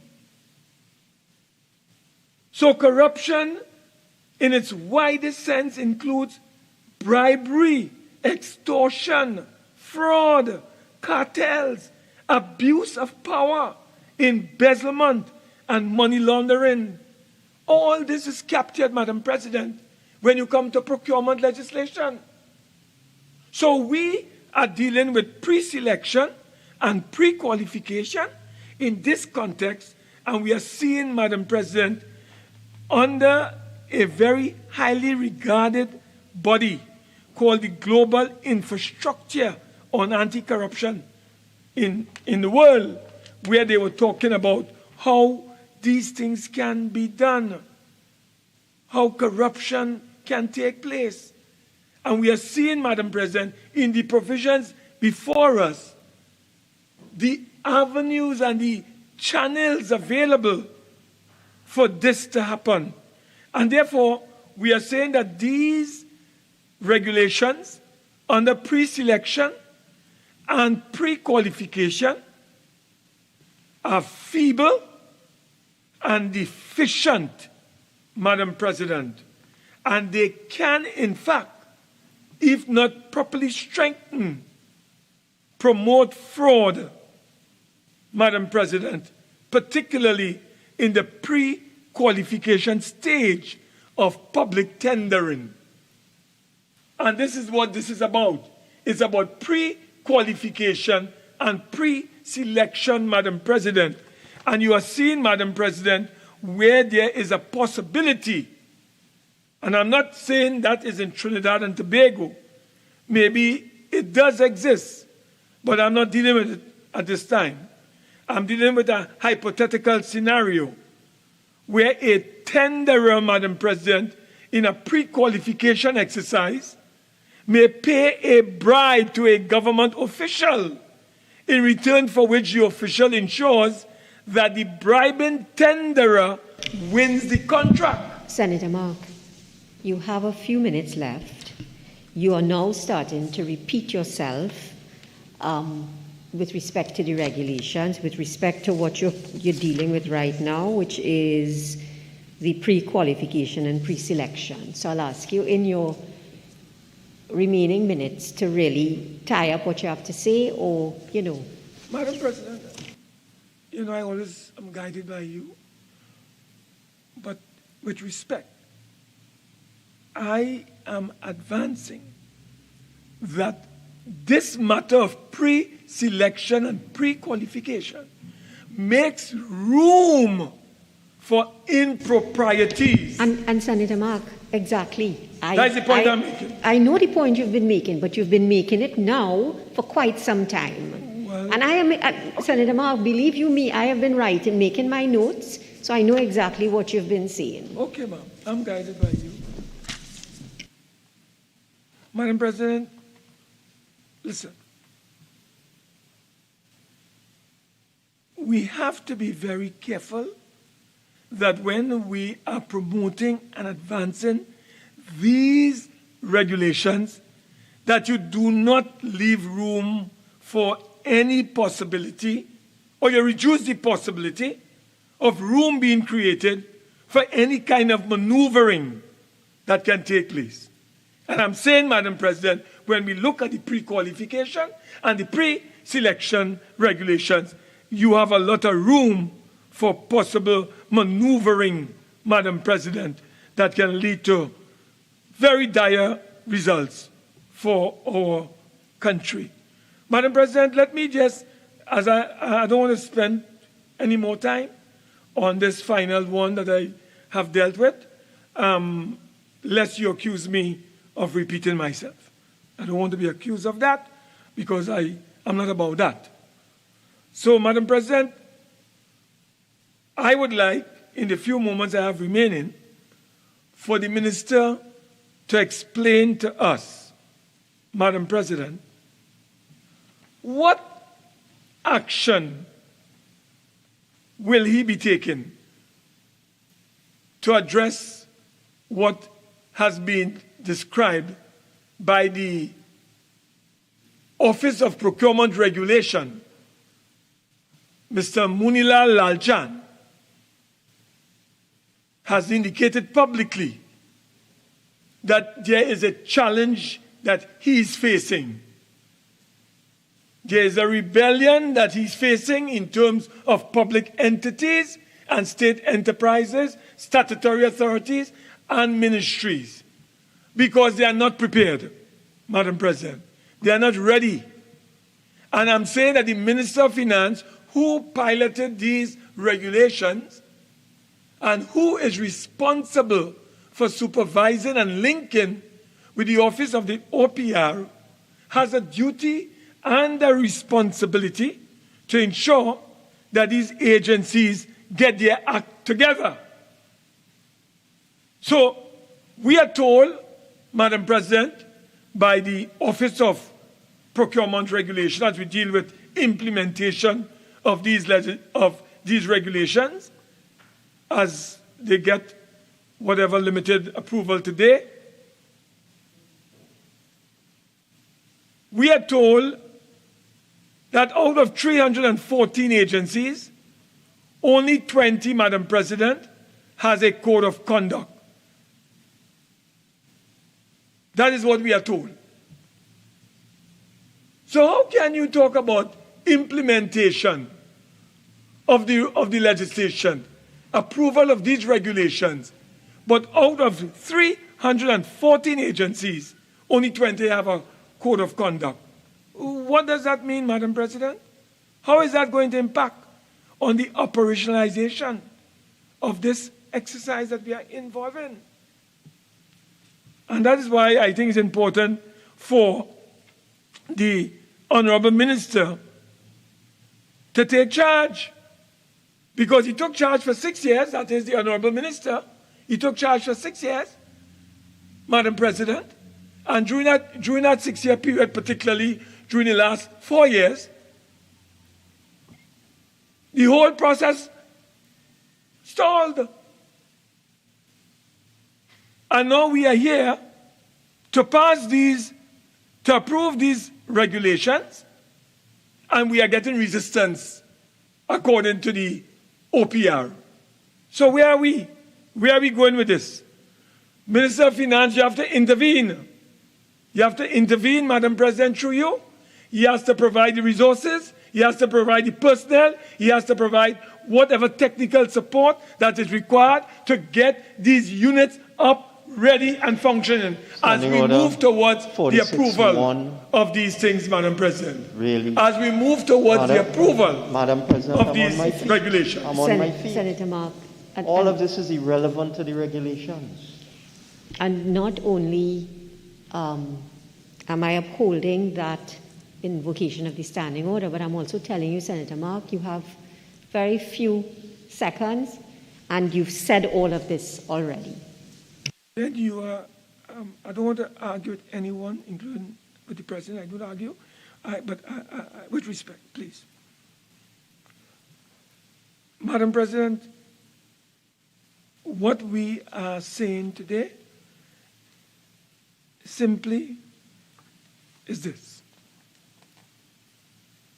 These regulations in their present form are weak, deficient. They need strengthening. We have put forward a series of amendments to strengthen those regulations. The minister can ignore them, he can accept them, he can modify them, or he can just ignore them, Madam President. But our role and duty as the opposition is to provide alternatives. We are not only here to criticize. We have come with alternatives. I am going to circulate our alternatives so that you can see them, Madam President, and the Honourable Minister can see them. If he believes that they have any value, he will accept them. If he does not, he would reject them. But time alone will tell whether this government, right, is serious. I know that at the moment, from my perspective, they are not.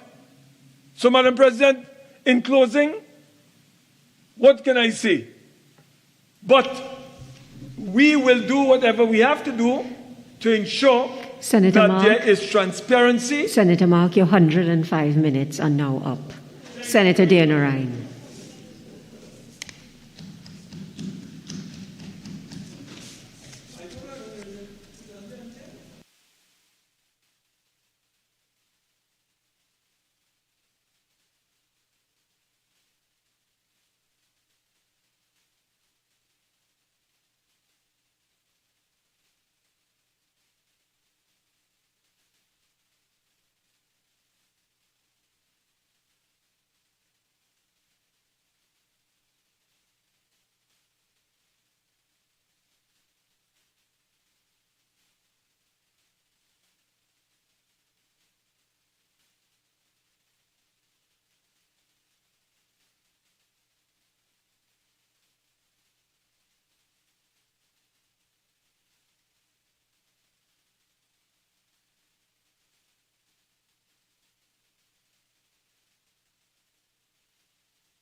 Senator Deonarine.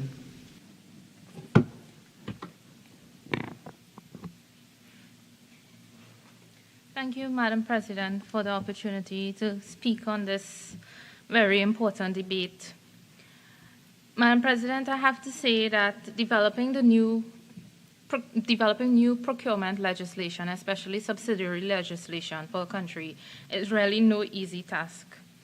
And it requires a lot of work, and it requires a lot of ensuring that technical aspects of procurement are sufficiently captured and expressed in the way in which the legislation is written. So I would like to take this opportunity to recognize and commend all persons who contributed to putting this legislation together, because I know that it is a very difficult task. Now, procurement is not a mere function to be carried out by public servants only. It is a big responsibility of the government, because it involves the use of taxpayers' money to purchase goods and services, which ultimately goes towards improving the lives of the citizens of Trinidad and Tobago.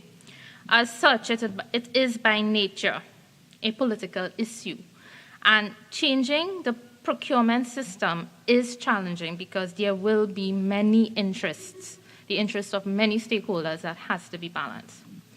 Madam President, my contribution today will focus on regulations number 3 That is the ineligibility proceedings, regulations number 9, the regulations dealing with the methods and procedures, and regulations number 10, which deals with the procurement of consultants regulations.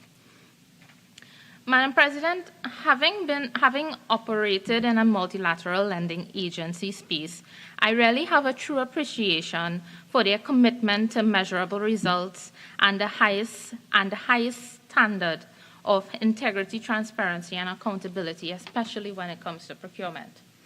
Therefore, it is with this understanding of the requirements and issues from the side of not only the procuring entity, but from the side of the contractors and suppliers, throughout the entire procurement process from start to end, I was able to more critically review these regulations when they were laid in July of 2021 for public comment. In drafting my comments for submission, because I too, just like a member of the public, submitted some comments for areas of concerns that I had, I consulted with an international public procurement expert with vast experience in public procurement systems, and very importantly, experience in modernizing procurement legal and institutional framework. So after comprehensive review and analysis, I pointed out several areas for improvements, and in the sense that it was not, in some instances, there were some areas that were not adequately addressed and needed some further elaboration. Now, of course, I appreciate that several comments were taken into consideration, were accepted as a matter of fact, but the most, by all means, the most critical ones, or the most substantive ones, were not really accepted. So I would like to focus my contribution today on those specific clauses, on those regulations that I've highlighted, that I see that there is room to improve the integrity, transparency, and accountability in the public procurement process. So the first regulations that I would like to speak to is regulations number 9, procurement methods and procedures. I go to clause 4, which speaks to thresholds. Clause 4 sub 1 allows for the OPR to make regulations to establish the different thresholds for different procurement methods, and then goes on in 4 sub 2 to allow for the procuring entity to establish specific threshold values in special guidelines and handbooks. Now, Madam President, 4.1 makes it appear as if the thresholds will be set by the Office of the Procurement Regulator. But when you look more closely at 4.2, the regulations allow for the procuring entity to set special thresholds for itself in special guidelines and handbooks. This will result in a myriad of thresholds from entity to entity, resulting in inconsistencies and lack of synchrony among entities and amongst entities and thresholds. Further, there is nothing in the regulations mandating the procuring entities or the OPR to publish these thresholds in these special thresholds in these special guidelines. Now, Madam President, I want everyone to understand the purpose of thresholds and why they are important. The threshold will determine the type of procurement procedure that would apply, whether it is an open competitive process, whether or not the procurement is going to be publicized or advertised, or whether a more closed approach would be used, such as three quotations. This is why it is important for the thresholds to be made public so that the business community and all stakeholders who have to encounter the public procurement system can know what to expect. Now, Madam President, these thresholds should be set, managed, and directed centrally by the OPR. I do not see why procuring entities are being allowed to establish specific thresholds. One may argue that different ministries have different business. For example, the Ministry of Works and Transport, their main business when it comes to procuring is the procurement of works, such as roads, as opposed to the Ministry of Foreign Affairs. Their main item that they might want to be procuring would be with respect to paper or stationery. But, Madam President, this is a very weak argument because you set thresholds based on the different types of procurement, meaning you set thresholds according to the category of procurement, that is for works, for goods, and a separate one for consulting services. Thresholds are not entity-specific, but category-specific. So these multiple thresholds cause the whole system to seem opaque, and it may be perceived to be inaccessible to bidders. Now, if we compare what we are proposing here in these regulations with Jamaica, for example, they too have modernized their public procurement system to a decentralized one. But you know what? They have a single handbook which establishes thresholds that every procuring entity must follow while each procuring entity has their internal guidelines with their procurement approval process. And when I speak of the procurement approval process, it is who has the authority to approve which thresholds. So why are we not adopting a similar method?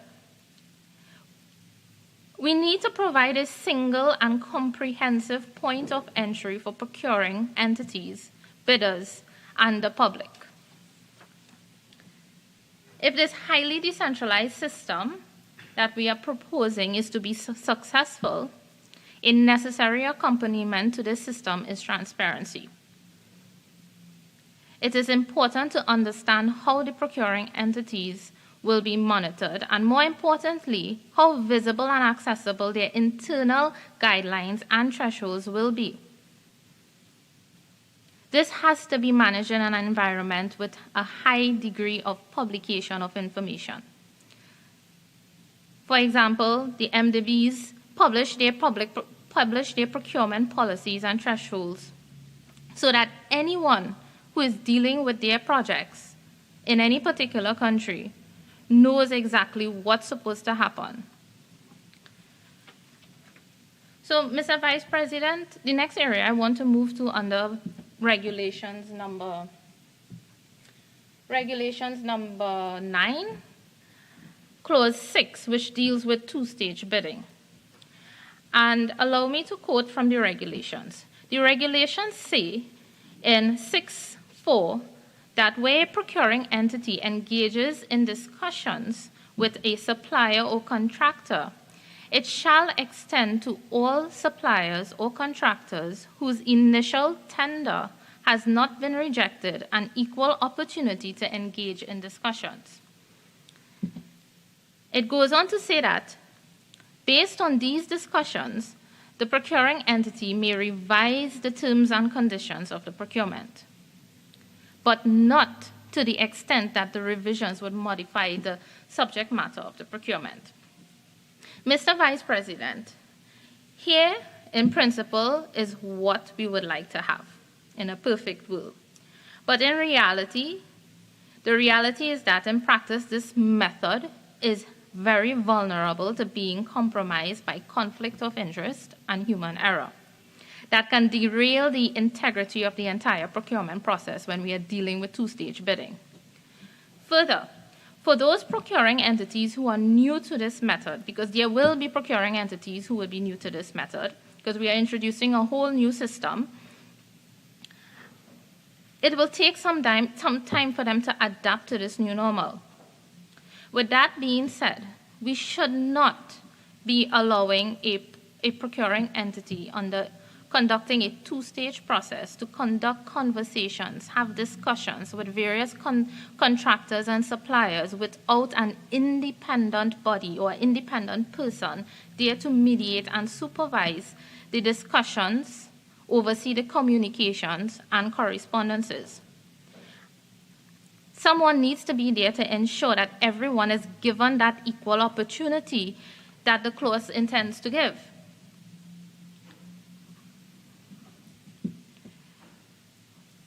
Or else, inconsistencies in the exchange of information, undue influence on the process by interested parties may tend to happen.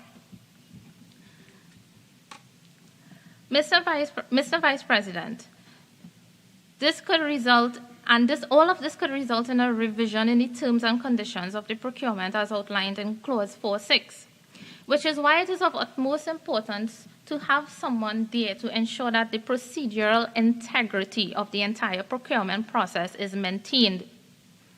You need to ensure that everything is done in an even-handed way and everyone is provided with the same information to ensure probity in the procurement process.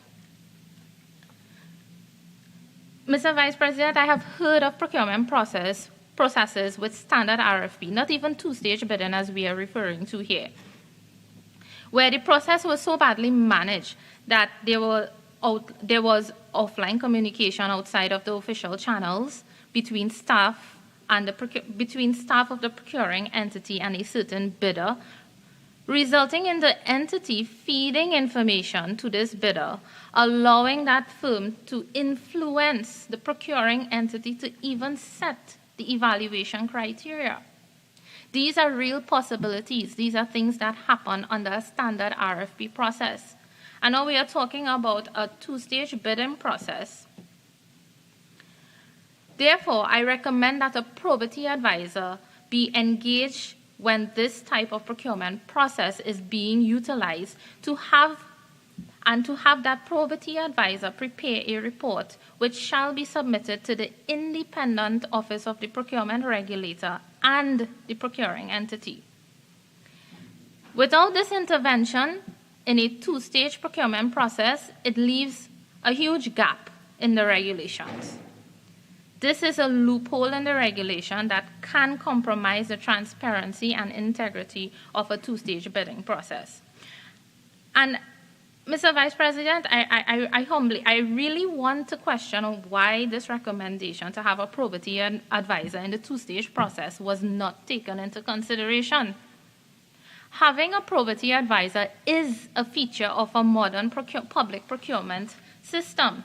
All those five-star procurement systems, the ones in Australia, the ones in Canada, all those major multilateral lending agencies such as the World Bank, the IDB, they all use probity advisors.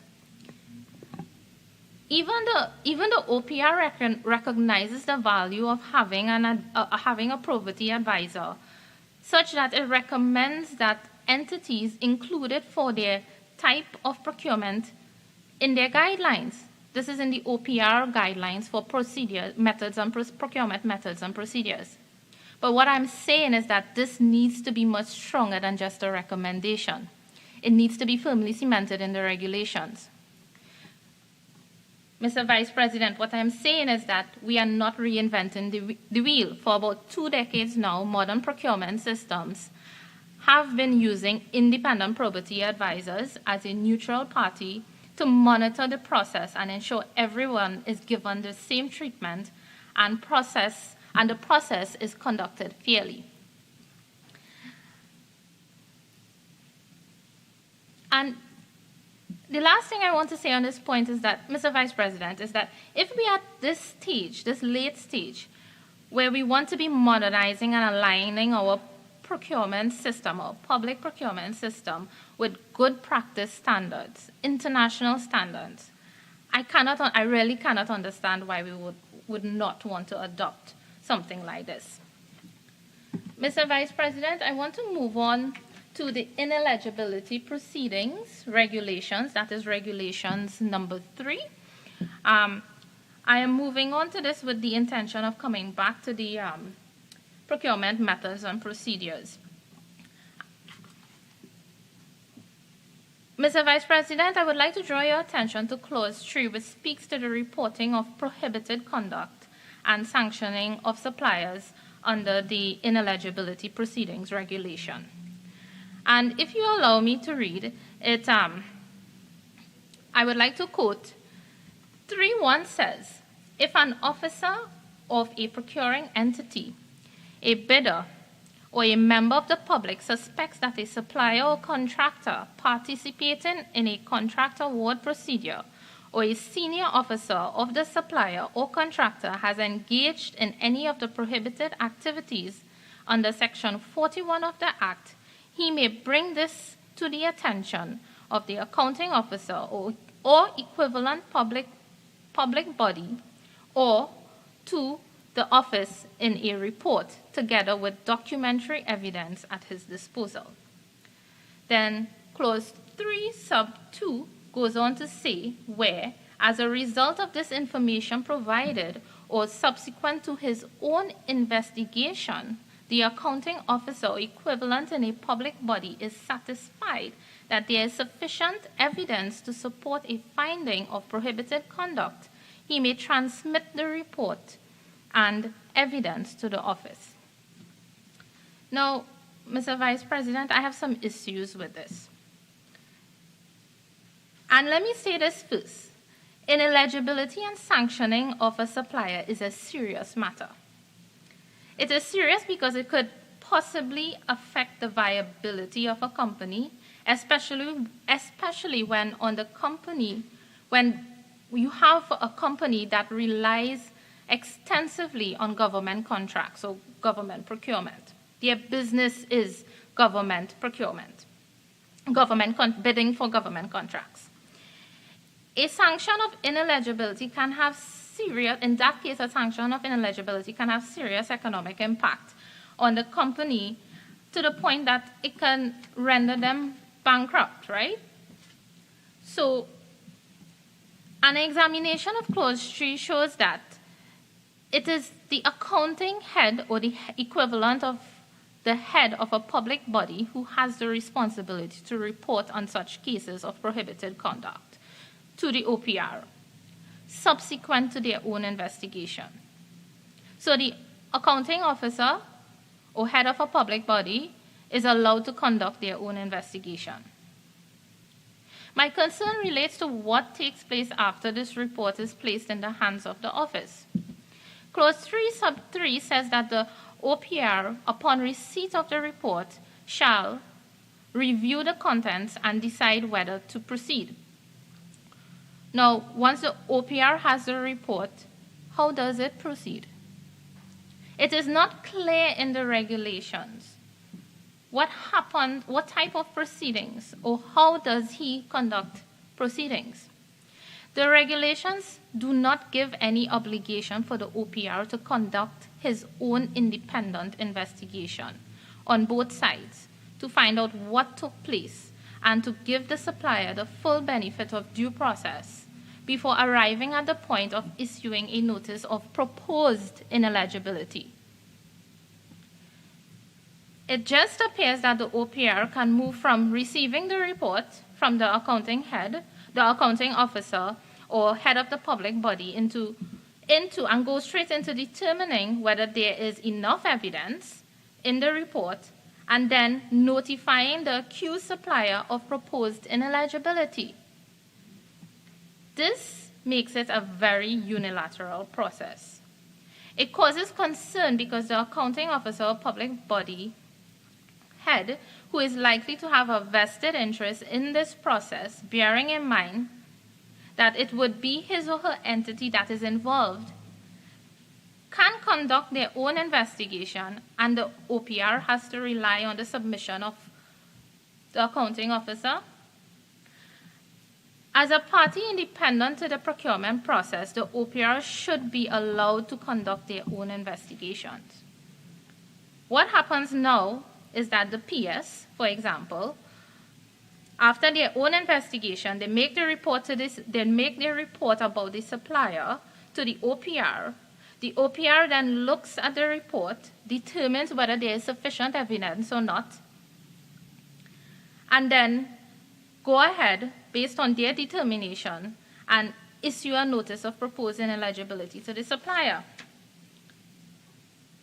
Now, according to international best practice, Mr. Vice President, prohibited conduct may be reported by anybody, yes, but that report should be fully investigated by an independent authority, which during the investigation would interview all connected parties in order to arrive at a conclusion. Yes, you may be wondering, but Clause 4 provides for a hearing. But I have to emphasize that a hearing is not an investigation. A hearing is one facility that would be provided to allow both sides to ventilate or express their arguments to support their case. A hearing is one step of the investigative process. So yes, the hearing is a part of it and on the way to making the determination, but it is not an investigation. What happens is that if it is that they get a report from the ministry or public body, the OPR, what should happen is that the OPR, once they receive that report, should launch their own investigation. The OPR should investigate everybody. The ministry, the people involved, their suppliers. So the notice of proposed ineligibility that is being issued to the supplier should not be the first notice that the supplier or contractor receives. It should be a notice that is saying, look, we have received a report and we are going to conduct an investigation. And we will call on you to interview or ask you for documents and so on. And then based on what the OPR gathers, in addition to what he received in the report from the accounting officer, then makes a decision. So, Mr. Vice President, sometimes upon investigation, wrongdoing is also found on the part of the procuring entity. An accounting officer or head of a public body might be quick to report that the supplier did something wrong. But I'm not too sure if that would be the case when it involves somebody, when the member who conducted the acts of prohibited conduct is a member of that public body or the ministry. So, Mr. Vice President, this begs the question where the regulations for the code of conduct for procuring entities. You have prohibited activities for the suppliers and contractors, but where is the corresponding procurement code of conduct to govern employees who will be operating in the system? Now, I understand that there are some standalone guidelines drafted by the Office of the Procurement Regulator for procuring entities to follow, but they do not form part of these regulations. And so I ask, where is the enforceability, or how do we enforce these regulations, these guidelines by the OPR? This is just like the OPR recommends the use of the probity advisor, and there is no requirement for the procuring entities to abide by it, and no consequence if they don't use it. Mr. Vice President, a code of conduct or code of ethics must be integrated in these procurement regulations to give these guidelines some weight so it becomes enforceable. It has to be something that has some enforceability so that the people who violate it face some consequences. Mr. Vice President, I want to move on to the procurement of consultants regulations, that is regulations number 10. And with respect to the consultants regulations, I find that there is room to properly distinguish between consulting firm and an individual consultant. As it is written in the regulations, there is a selection method referred to in the regulations as evaluation methods. That's clause 9.2. I honestly believe that should have named selection method rather than evaluation method. So we have these selection methods for selecting a consulting firm via quality cost-based selection, quality-based selection, fixed budget selection, least cost selection, etc. But according to international procurement practice, these selection methods are not used for procuring an individual consultant. Further, the way the regulations speak to the procuring of an individual consultant in Clause 9.2 sub F, it can be easily misconstrued that the selection methods for a consulting firm in 9.2a to E can be used to procure an individual consultant. Now, and that is absolutely not the case, because when you procure for an individual consultant, you have two options. You have a request for the expression of interest from at least 3 consultants on the pre-qualification list. The request for expression of interest must include the terms of reference. In the event suitable consultants are not available on the pre-qualification list because the services are complex, you advertise the request for expression of interest and shortlist among those who expressed interest, or you go the route of single source selection with the appropriate justification in specific circumstances, such as the assignment, the continuation of previous work, where the total duration of the assignment is sometimes less than 6 months, in urgent situations, where an individual consultant has relevant experience and qualifications of exceptional worth.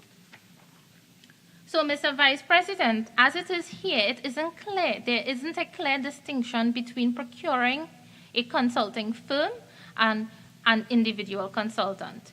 I honestly believe that should have been broken down into 2 separate sections. Another challenge with the consultants' regulations, Mr. Vice President, is with respect to the lack of understanding of what a consulting service is.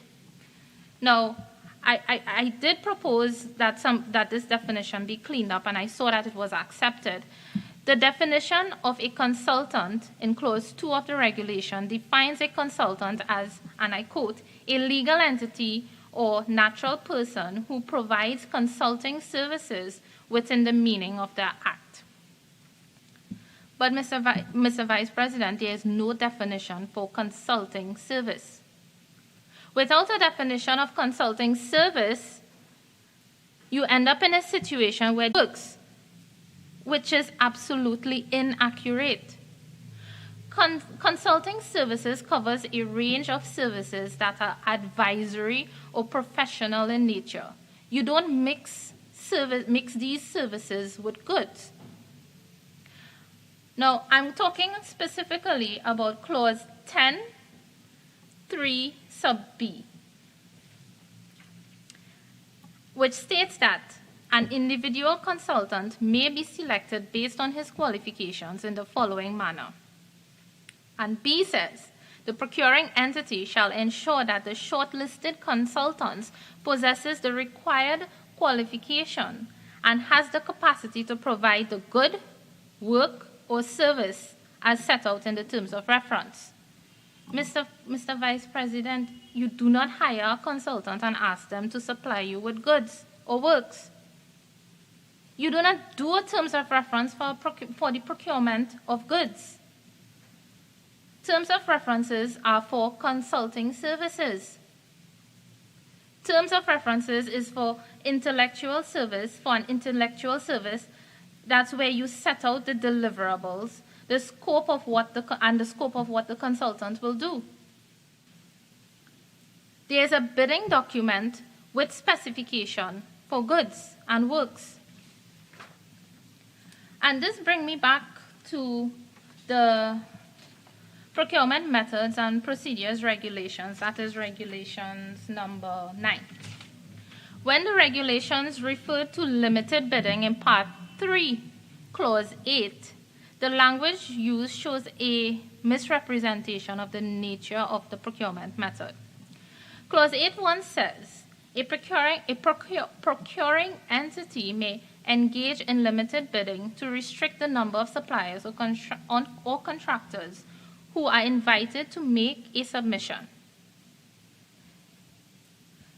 Mr. Vice President, with all due respect, it should never be the intention in any procurement process to restrict the number of suppliers.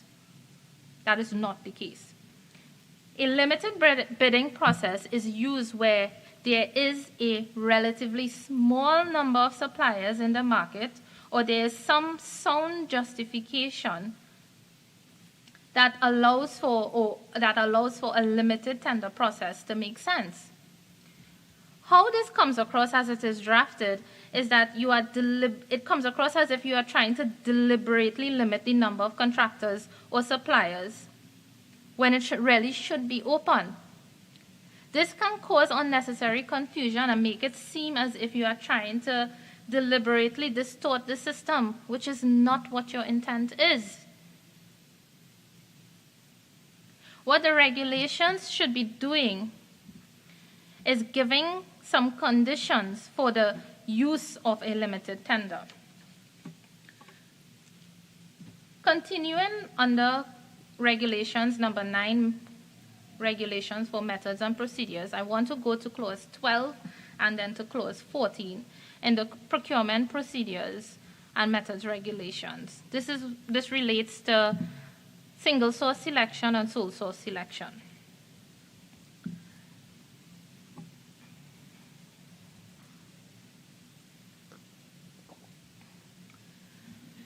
In sole source selection, Mr. Vice President, you have to be able to demonstrate that there is nobody else in the market. There's only one supplier.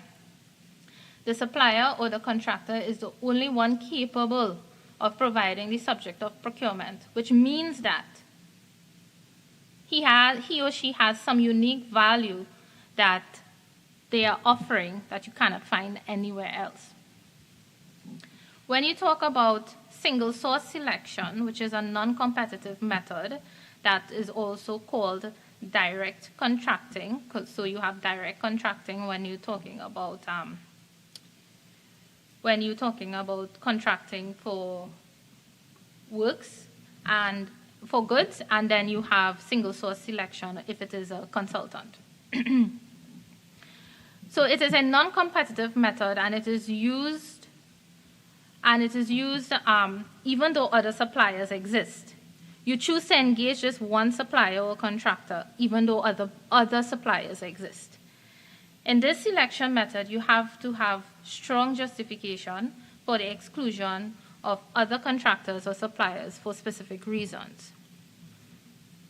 The procuring entity has to justify why it is more advantageous to them to contract that supplier or contractor. So when dealing with these two methods, careful consideration has to be given because they can be easily mixed up. But I want to draw your attention to clause 14(2)(a) and (c), which describes the instances in which sole source selection may be used. Mr. Vice President, 4(2)(a) and (c) is conflicting with single source selection. In that, 14(2)(a) and (c) are conditions that fulfill the use of single source selection, not sole source selection. With that in mind, let me draw closer attention to 14(2), which says that sole source selection may be used in the following exceptional circumstances, and goes on to describe the exceptional circumstances that they may be used. And it says AI, a procuring entity engaged in open bidding or restricted bidding method, and there were no successful submissions. A2, subsequently engaging in the same method with no substantial modification to the bidding document is expected to produce the same result. Part 14(2)(a) is a condition for single source selection or direct contracting, not sole source selection, just as I said earlier. If this was a true sole source, then you would not have been engaging in bidding in the first place because there is only one supplier. That is the definition of sole source selection. Because if you had an open bidding process and you did not get any successful submissions, that can mean several things. It can mean that, 1, no bids were submitted. 2, you got bids, but when they were evaluated, they didn't meet the evaluation criteria. So they got to the evaluation stage. So they essentially got to the evaluation stage and didn't pass.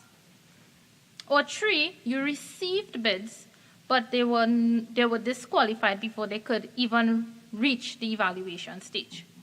If this happens, then the procuring entity should be asking itself some questions. The procuring entity should be going back to review the procurement process to examine what went wrong. I would have liked if the regulation said that it is mandatory that the procuring entity conducts a reassessment of the procurement process in such instances as 14.2a. Because you have to ask the question, is it that in such instances, is it that there is nobody in the market to do this job? Is it that they did not give the person, or is it that the persons just did not have enough time? The response should not be to resort to single source selection, to sole source selection, and go and give the contract to company X, for example. Single source selection should not be seen as a solution for not receiving successful submissions. Sole source selection.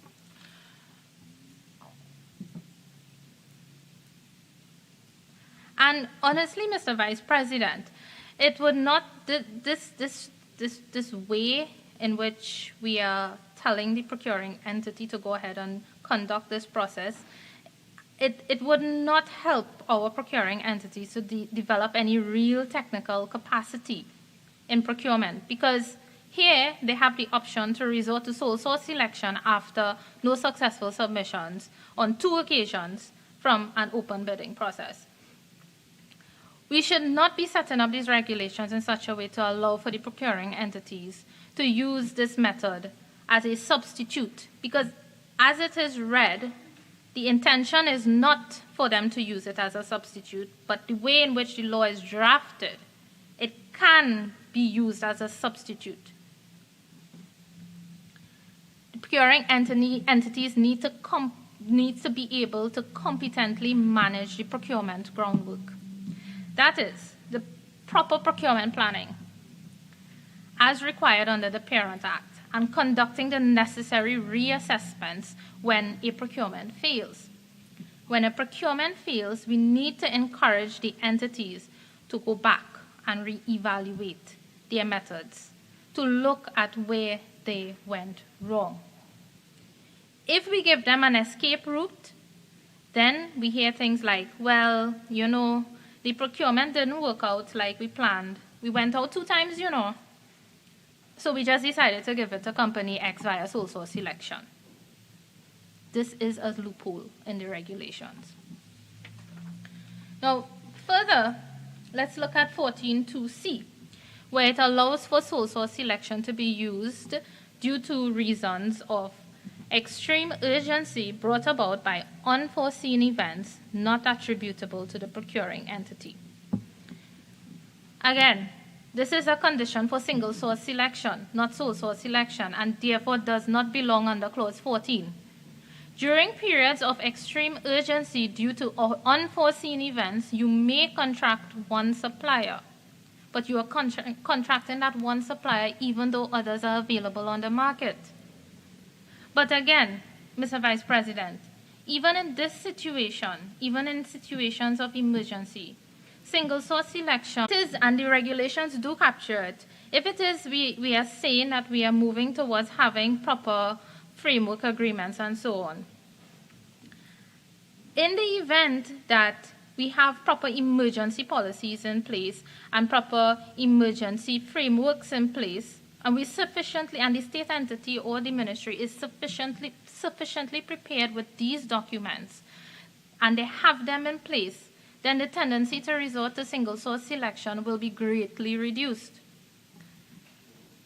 It is these areas of confusion in the way the language is expressed in these regulations, Mr. Vice President, that really had me questioning whether the procurement technical aspects were properly, want of a better word, understood by the drafters, because there are flaws in the way in which the language is expressed, especially under procurement methods and procedures and the ineligibility proceedings.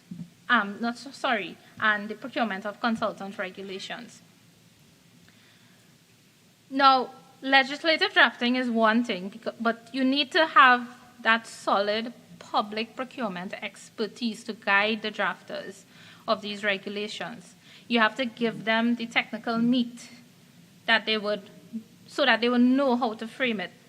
Now, notice I emphasize public procurement, because procurement in the public sector, Mr. Vice President, is something completely different from procurement in the private sector. Some of the concepts and terminologies that are commonplace in public procurement do not feature in the private procurement space. In the private sector, a lot is done via negotiation, and there isn't much preoccupation with ensuring things are conducted in a transparent and more equitable manner. The private company accounts to only the shareholders, but in the public sector, you have to account for public funds. And this has to do with public trust and the reputation of the government.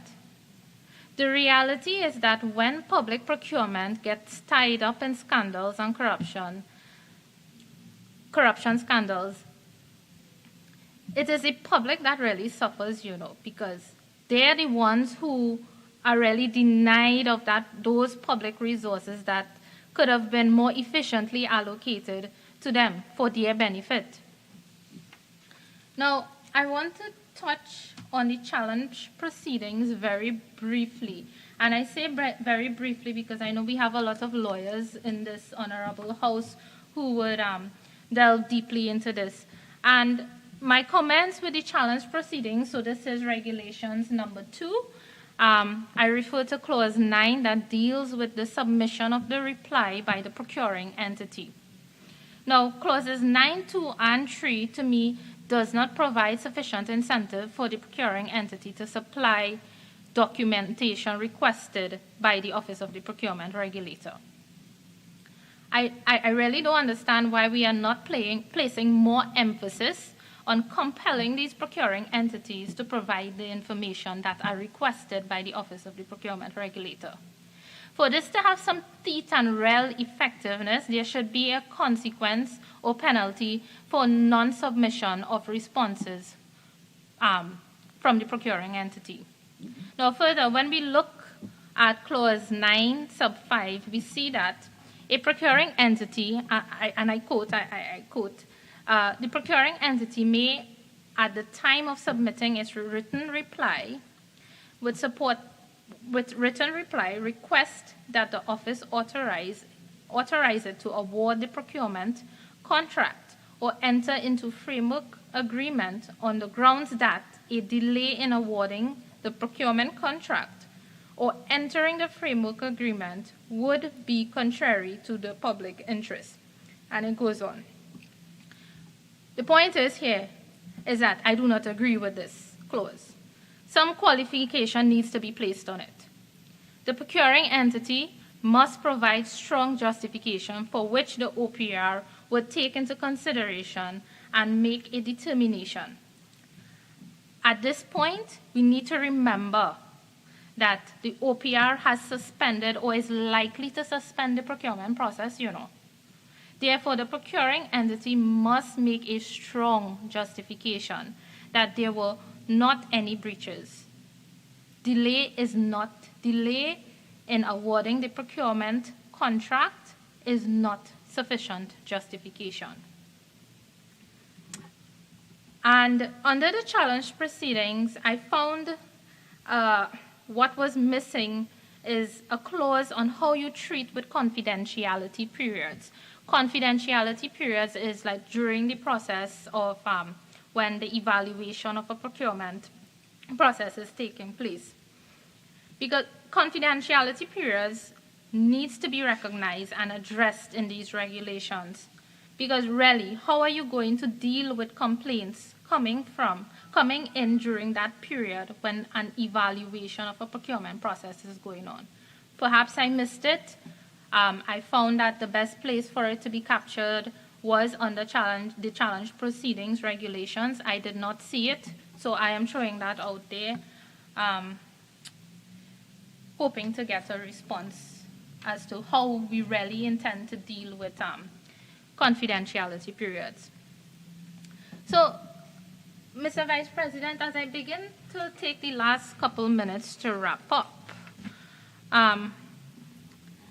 I want to make some general comments in the sense that, yes, I agree, it has taken Trinidad and Tobago too long to reach this point. I'm glad that we are here. We have been doing a lot of groundwork to establish a solid foundation to bring this new decentralized system into effect. I was really, really happy to see the regulations being put out there for public comment and consideration. And I'm glad that some of these comments were taken into consideration. But as I outlined here today, there is room for improvement in these regulations. And we may be saying that we should start, this has taken us too long, but why don't we start with some kind of plan or timeline for addressing these concerns that I've outlined here today? Because if we understand that there are weaknesses and deficiencies in the startup, then we should fix them, or at least commit to having a plan of action to repair those things and give ourselves the opportunity to have a strong start. We already know what these international standards are. We are starting with a clean slate. The stronger the start, the greater the advantage. I also agree that full proclamation of the Act upon the approval of these regulations is not a cure for all the challenges that we face in procurement, in public procurement. Of course it isn't. Ministries and state entities still have so much work to complete to get up to a state of readiness. There are entities that are nowhere close to being ready for full proclamation of this Act, based on what I heard from the Public Accounts Enterprise meeting that was held, I believe, on the 15th of January on the Parliament channel, 15th of January 2022. We need to understand, Mr. Vice President, that we are moving to a highly decentralized procurement system in a small country with far too many public entities. The big question is whether Trinidad and Tobago is sufficiently sophisticated in its procurement management to do it this way. It is not a criticism. It is not putting down the country. It is having worked in the environment, I understand the level of preparedness and development that is required from each entity. This system is going to need close monitoring, need a lot of transparency, and mostly support. Now, when I say support, I don't mean audit these entities alone. We need to ensure that they get the support to build the capacity to work within this kind of system. You have to empower people with the right kind of training and hands-on support. The regulator, the Office of the Procurement Regulator, is going to have to play a big role in terms of the technical support and help for the procurement entities who doesn't have a clear understanding of the several aspects of these guidelines. I know this because I know the countless hours that I have spent with executing agencies for MDB projects, on coaching them in capacity building on procurement. It's not that people are not smart, you know, Mr. Vice President. It is because the amount of documentation that is required, and these will be new requirements of the procurement system. And with these new requirements, mistakes will take place. We cannot criticize them for not doing a good job, and the procuring entities I'm speaking of, and then not give them the help that they need. We need to help them work through the system competently. I know the OPR has a committed team that is committed to providing extensive support to the procurement entities. The OPR, and especially the procuring entities, will need support, need resources, necessary upskilling, coaching in order to successfully implement this new system. Mr. Vice President, remember, fair and transparent systems and institutions form the foundation of successful modern economies. I thank you. Minister of Public Administration. Mr. Vice President, thank you for recognizing me and for giving me the opportunity to participate in this important debate. Before I get to the meat of my contribution, which will focus on one important regulation which Senator Deonarine did address in her presentation, permit me to look at public procurement in the context of the public service and to address some of the issues raised by Senators Mark and Deonarine in their contributions. Mr. Vice President, I place this government's approach to public procurement in the context of our National Development Plan, Vision 2030, and in particular, Theme 2, Delivering Good Governance and Service Excellence. Virtually every definition of good governance includes the twin principles of transparency and accountability, which are at the heart of the Trinidad and Tobago procurement framework. The objective of the framework and its various elements, regulations, processes, and procedures are regarded as the recipe to promote effectiveness, efficiency, and value for money. Public procurement has been identified as the government activity most vulnerable to waste, fraud, and corruption due to its complexity, the size of the financial flows it generates, and the close interaction between the public and the private sectors. This government has been fighting the scourge of waste, fraud, and corruption from the outset. And it is felt by many, based on the loud and frequent calls for the implementation of the public procurement legislation, that this will be the answer to those issues. However, we need to recognize that this legislation is not a panacea, and that, like all legislation, it requires robust rules, proper implementation, and solid enforcement if it is to fulfill its objectives. Also, it is important to understand that procurement is not just about getting the finance indicated in piloting the bill, but it is about value for money and the ability to use evidence-based information to make decisions that ensure the greatest benefit realization for our citizens. Experts agree, Mr. Vice President, that there are 4 core elements of public procurement which can have direct positive impact on public service delivery, results, and performance. They are consolidation and harmonization of the legal framework, which we are seeking to do, modernization and application of procedures, well-structured and well-managed procurement systems, and professionalization of the procurement workforce. Public procurement takes place at the level of the individual ministry, and this system which we are seeking to introduce makes that even more so. The legislation and the Office of Procurement Regulator provide a framework, but the operationalization of that framework is the work of individual public officers. The new system of procurement management will require new kinds of skills and capabilities. As we have sought to assess the required skills and capabilities and benchmarked good practice, we recognize that some weaknesses were common in countries that have attempted to implement new procurement systems but have performed poorly. These weaknesses include the absence of a cadre of procurement professionals, the poor quality of training programs, low capacity of trainers, selection of the wrong persons for training, high turnover of competent practitioners, and rigid and obstructive organizational settings. We are seeking to avoid that. In asking the question, Senator asking the question as to how ready we were for implementation, he sought to place a lot of the responsibility for that at the feet of the Minister of Finance, who piloted the bill and who, as the keeper of the purse, is responsible overall for public procurement.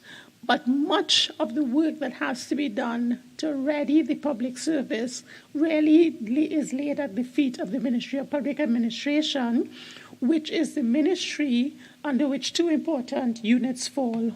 First unit is the Public Consulting Management Unit, which advises government on the organizational structures of the various units in the government, and the Public Service Academy, which is responsible for training of public servants, which is why I'm seeking to address the issue as to what we are doing to prepare the public service for introduction of this legislation. There are two categories of skills that are required in the procurement process. There are the skills of the procurement professional who needs to be intimately involved in operating the system.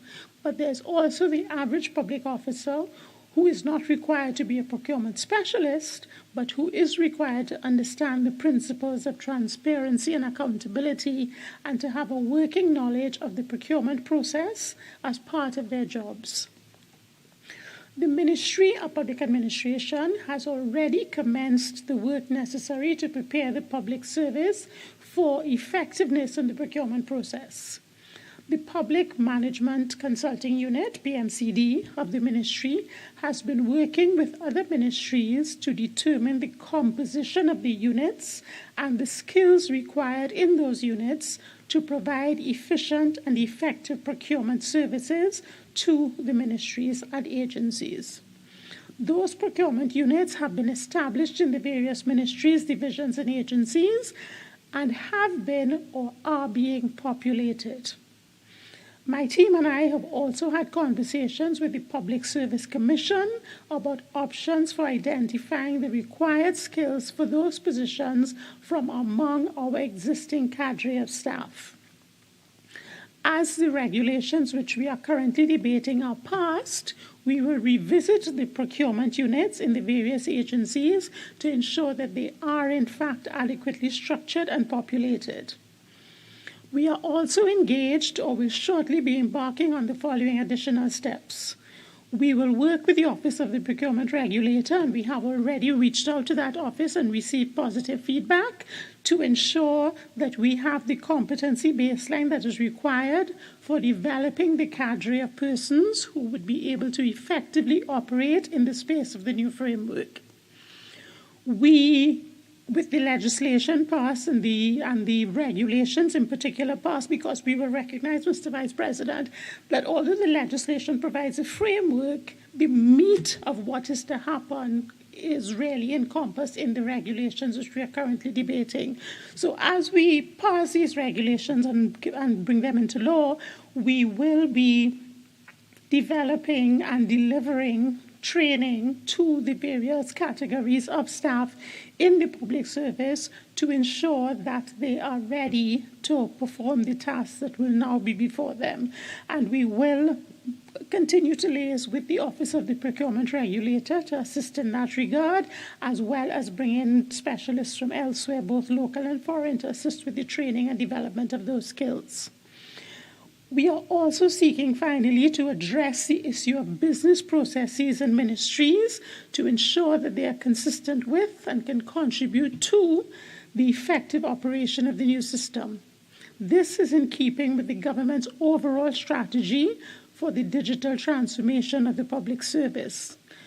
Best practice has shown that e-procurement creates exponential advances in transparency and efficiency in the procurement process, and this is something we will be promoting. E-procurement creates better opportunities for increased competition among suppliers, which usually results in better price reductions. Significantly, it also results in reduced administrative cost while strengthening transparency by the use of secure online processes. The overall transparency and efficiency of the procurement process is strengthened through the use of e-procurement. The Telecommunication Services of Trinidad and Tobago, TSCT, has actually developed an application for e-tenders, and some state agencies, with the assistance of IGOV-TT, have already successfully applied this app and have expressed satisfaction with the results. All of this, Mr. Vice President, points to the need for different ways of thinking and different skills.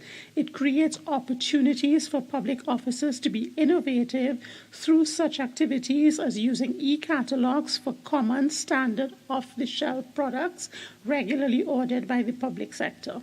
So, Mr. Vice President, this is just to give you an idea of the fact that we understand the requirement to prepare the public sector. There is a lot of work to be done, understandably, but we have started that work, and we will continue to press on with the regulations once they are passed to ensure that public servants get ready as soon as possible to properly implement this legislation. So moving on, Mr. Vice President, to the particular regulation which I will be addressing, which is the ineligibility proceedings regulation, Mr. Vice President. These regulations arise out of Section 58 of the Act, which requires the Office of the Procurement Regulator to prepare and maintain an ineligibility list of contractors who consistently fail to provide satisfactory performance, indulge in corrupt or fraudulent practices, or are convicted of offences under the Public Procurement and Disposal of Public Property Act. That section, meaning Section 58, also provides for the creation of regulations to stipulate how persons are to be added to and removed from the ineligibility list. It also provides that persons are to be given an opportunity to be heard before being added to the list. These are the two things that the regulation is required to address. So, Mr. Vice President, does this regulation in fact address those issues? The Act and regulations working in tandem provide any person with the opportunity to raise any suspicions that he or she may have that a supplier or contractor participating in a contract award procedure or the senior officer of such a person has engaged in any of the prohibited activities listed in Sections 41.2 or 41.3 of the Act. And Mr. Vice President, let me hasten to add that the Act anticipated that there may be people, mischief makers, who are prepared to just throw out suspicions about persons engaged in public procurement activity. So it seeks to rein that in by creating an offense for somebody knowingly or mischievously providing false information about a bidder in a process, and imposing a significant fine of $500,000 and 1 year imprisonment for any mischief makers. So what we are trying to do is reduce the number of frivolous challenges that are brought before the Office of the Procurement Regulator. The Office of the Procurement Regulator has significant work to do and has what I would expect to be voluminous work to do, so we need to ensure that as few mischievous claims as possible get before him. So let us look at the people who may raise the concerns about suspicious activity in procurement.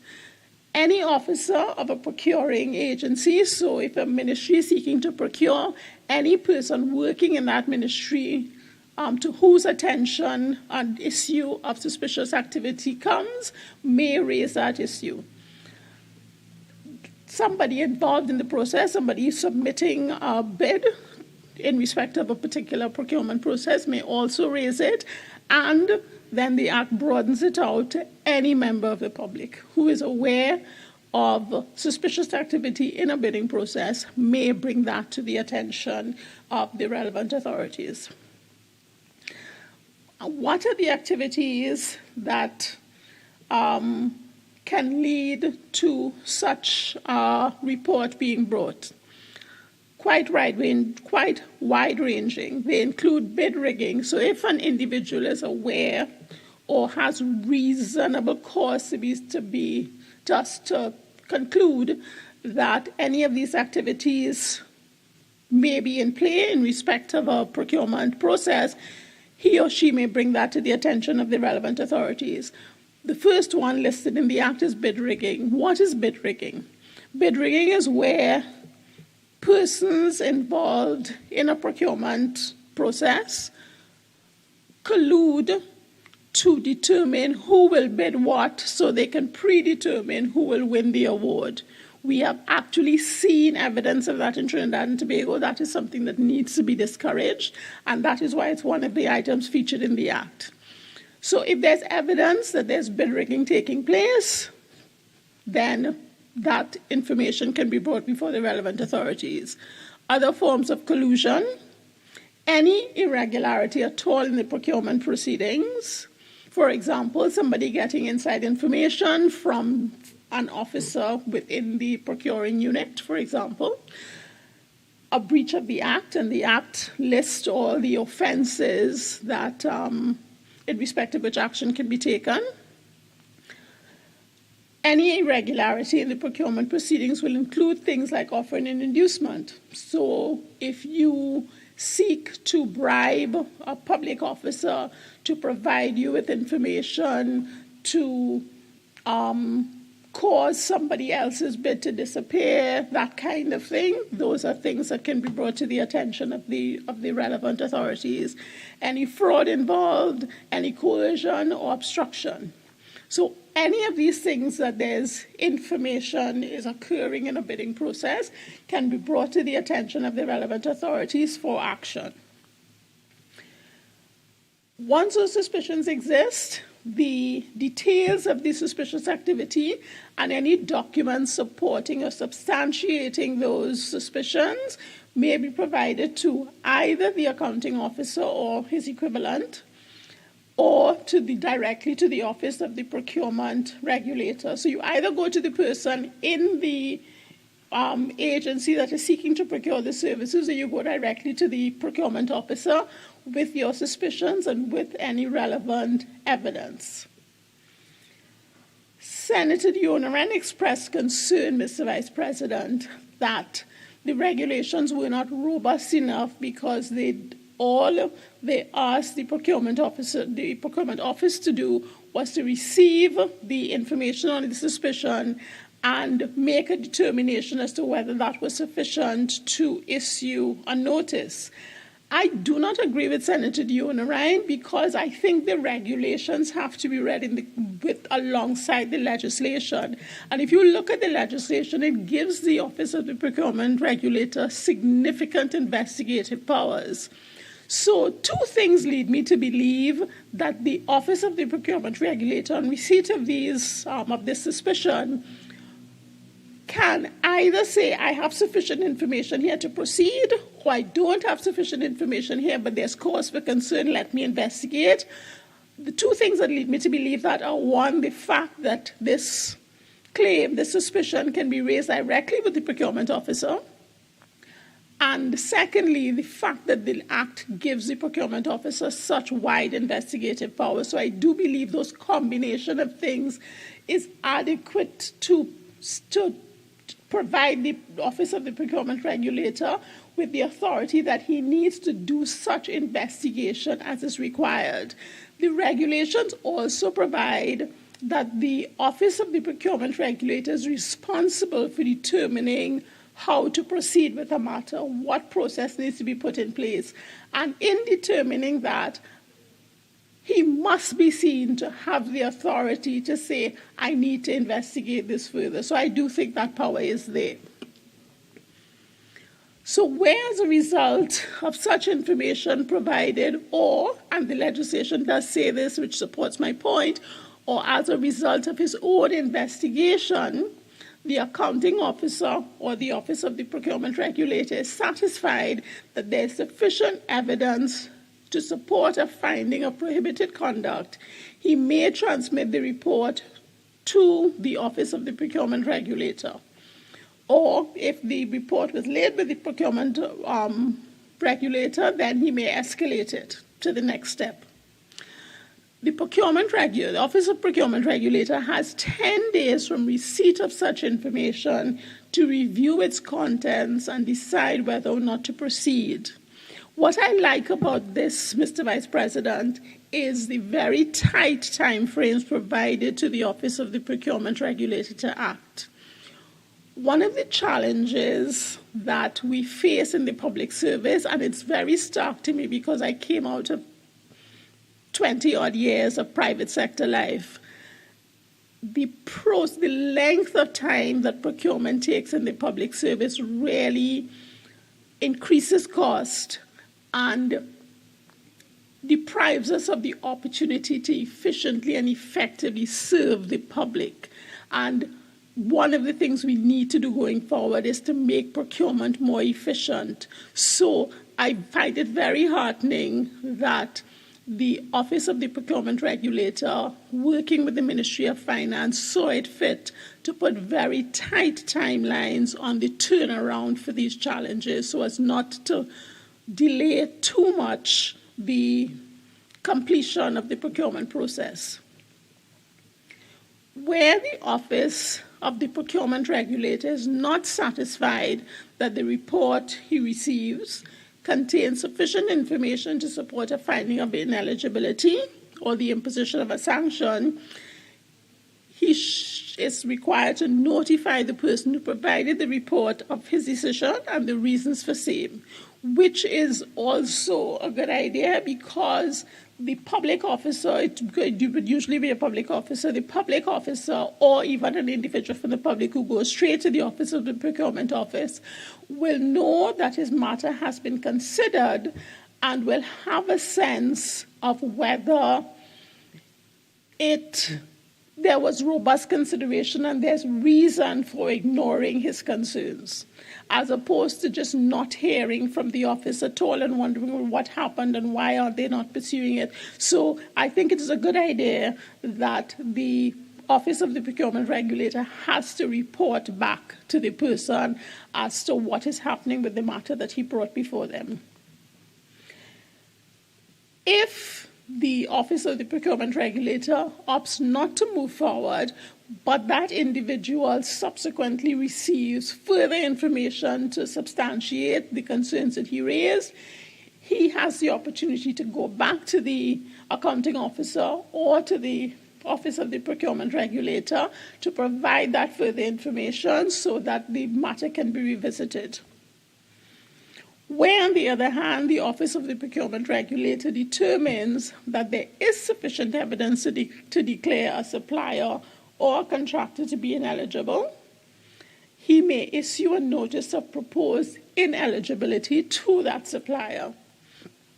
And not only to the supplier, but where the evidence before him suggests that there's a senior officer in the employ of the bidder, then a notice can also be issued directly to the senior officer who is involved in this suspicious activity.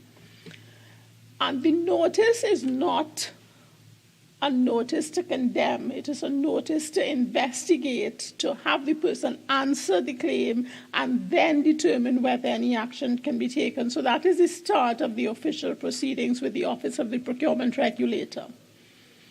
That notice may be based on the report, if any, submitted by the reporting person, and any supplemental information received by the Office of the Procurement Regulator. The notice must be sent in writing and must inform the respondent of the following things: the details of the proposed ineligibility, so he knows what accusation is being brought against him, the evidence that the Office of the Procurement Regulator is relying on, the applicable procedure that the Office of the Procurement Regulator has opted to follow to pursue this claim to determine the accuracy of it and what action should be taken, and the proposed sanction that can be imposed if the matter is decided against him. All of this must be laid out in the notice so the individual knows how significant it is and therefore what kind of response he should mount to defend his position. The respondent, that is the person against whom the accusation is laid, has 10 days from confirmation of receipt of the notice to inform the regulator in writing of his intention to contest the allegation and provide a written reply. He has 10 days from receipt of the notice to do that. If he fails to do that, then the matter is determined to be decided against him and appropriate action can be taken. He does, however, have the ability to apply for an extension of the 10 days provided he can show good cause for the need for the extension. So if he fails to contest within the statutory period or the extended period, if the regulator gives him that extension, the regulator will issue a decision imposing the sanction proposed in the notice, which is all the more reason why it is important for the notice to include not only what I'm being accused of, but what is the implication of that accusation being proved accurate. Because if it is a significant sanction that may be imposed, then I would be more inclined to say I need to vigorously defend this. If it is minor, a busy contractor may say, well, I won't bother, let the procurement regulator issue me with a notice indicating he is concerned. So it is important that the legislation requires that the proposed sanction be included in the upfront notice. Where the respondent informs the regulator, on the other hand, that he intends to contest the allegations, the regulator must, within 5 working days, inform the respondent in writing of the procedure to be followed, including any hearing proposed. Once there's a hearing, the party to the hearing can appear in person, he can appear through an attorney at law, or he can appear through any other person who the procurement regulator determines to be an appropriate person. So it may, for example, be that the procurement regulator determines that the accountant in this particular company is an appropriate person to represent the company in the matter. So that is a matter that will have to be agreed with the Office of the Procurement Regulator. On conclusion of the hearing, the regulator will determine whether the proposed ineligibility is in the interest of the procuring entity, the state, or the general public.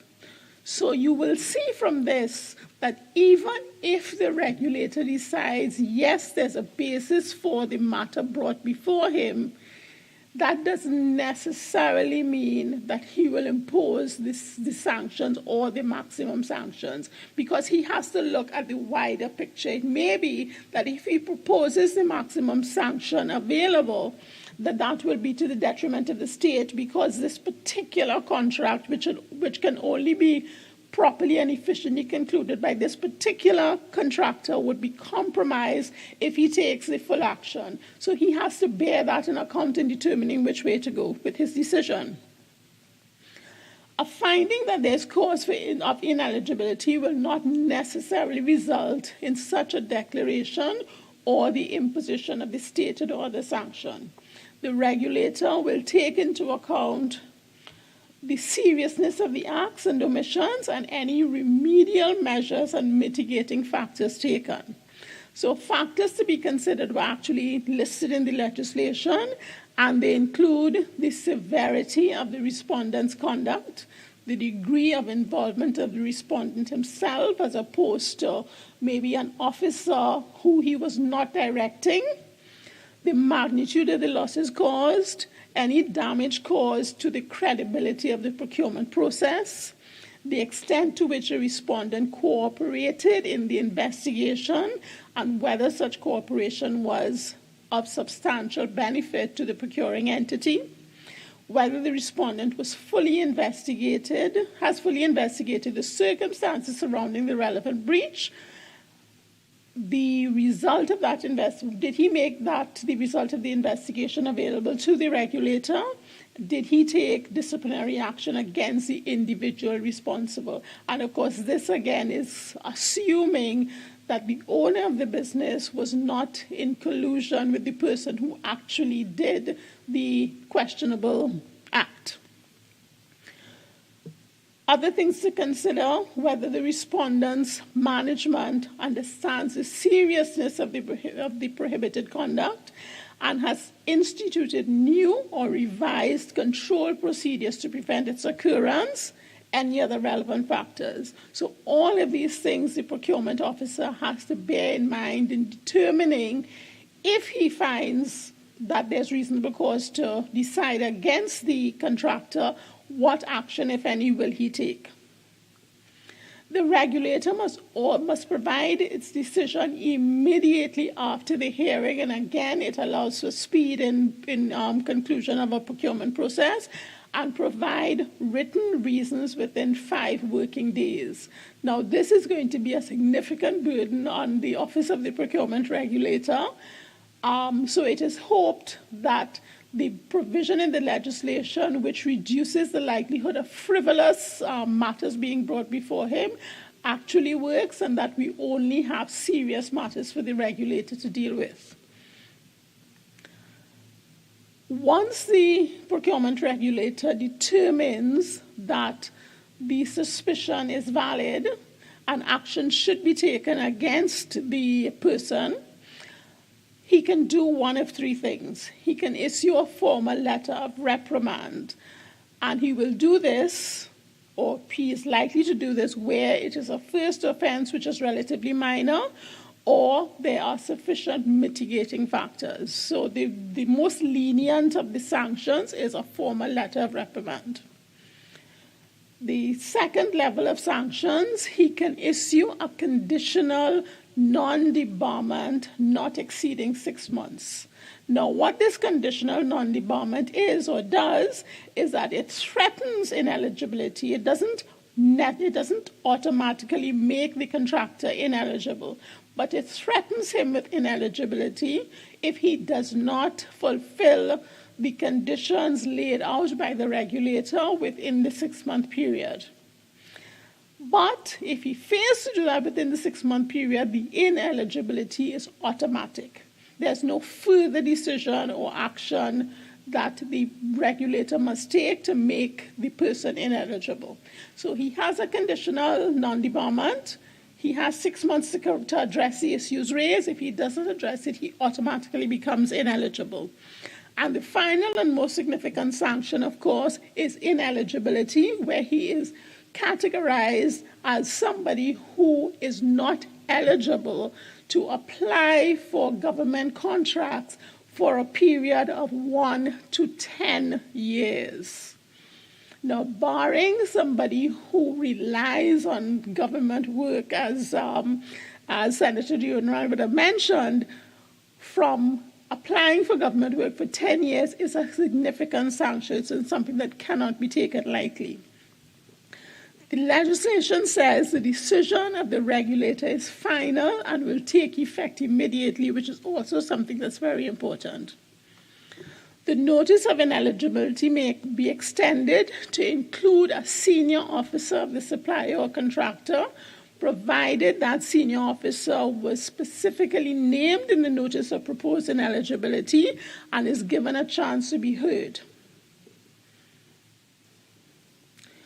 Where a person is included in the ineligibility list, a procuring entity may not solicit offers from him, may not award contracts to him, may not consent to subcontracts being awarded to him, may reject any bids received from him, and may not evaluate any proposals or enter into any discussion. So he is barred and excluded completely from the procurement process. However, there is an exception. If that person who goes on the ineligibility list is already involved in an existing contract, he may be allowed to continue to the conclusion of that contract, provided the accounting officer agrees to allow him to do so. So it is up to the accounting officer. The person who has been made ineligible does not have a right to say that I was involved in this contract before and therefore I'm entitled to continue. The accounting officer, on the other hand, can say, because you were already involved, and despite the fact that you're now on the list, I will allow you to continue to conclude the contract. And in doing that, the accounting officer, it is assumed, it's not written in the legislation, should take account of what is best for the unit that he represents and the state in general and the people of Trinidad and Tobago. A procuring entity may apply to the Office of the Procurement Regulator for an exemption to conduct business with a person on the ineligibility list if there are overriding requirements in the public interest.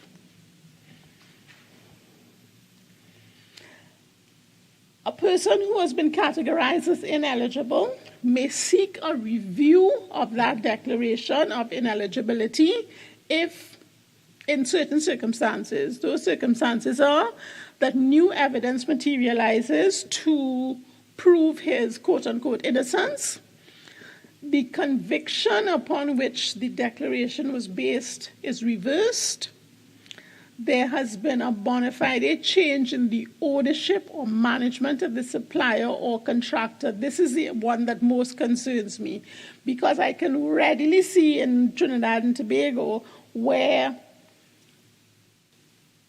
I own a company or I own a business and I get debarred because I have been engaged in strange activity, and then my brother, my cousin, my whatever takes over the running of the business under the pretense as a bona fide change in ownership and therefore continues to get contracts. So we need to be very careful in administering this particular provision, that we ensure that we do not continue to provide state contracts to persons who have been successfully found to be engaged in questionable activity merely because they have changed the figurehead of the person providing the service. So that needs careful review and policing.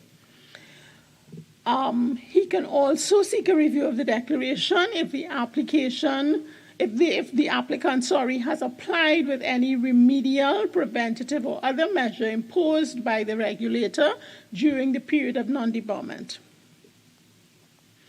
A request for review must be made in writing.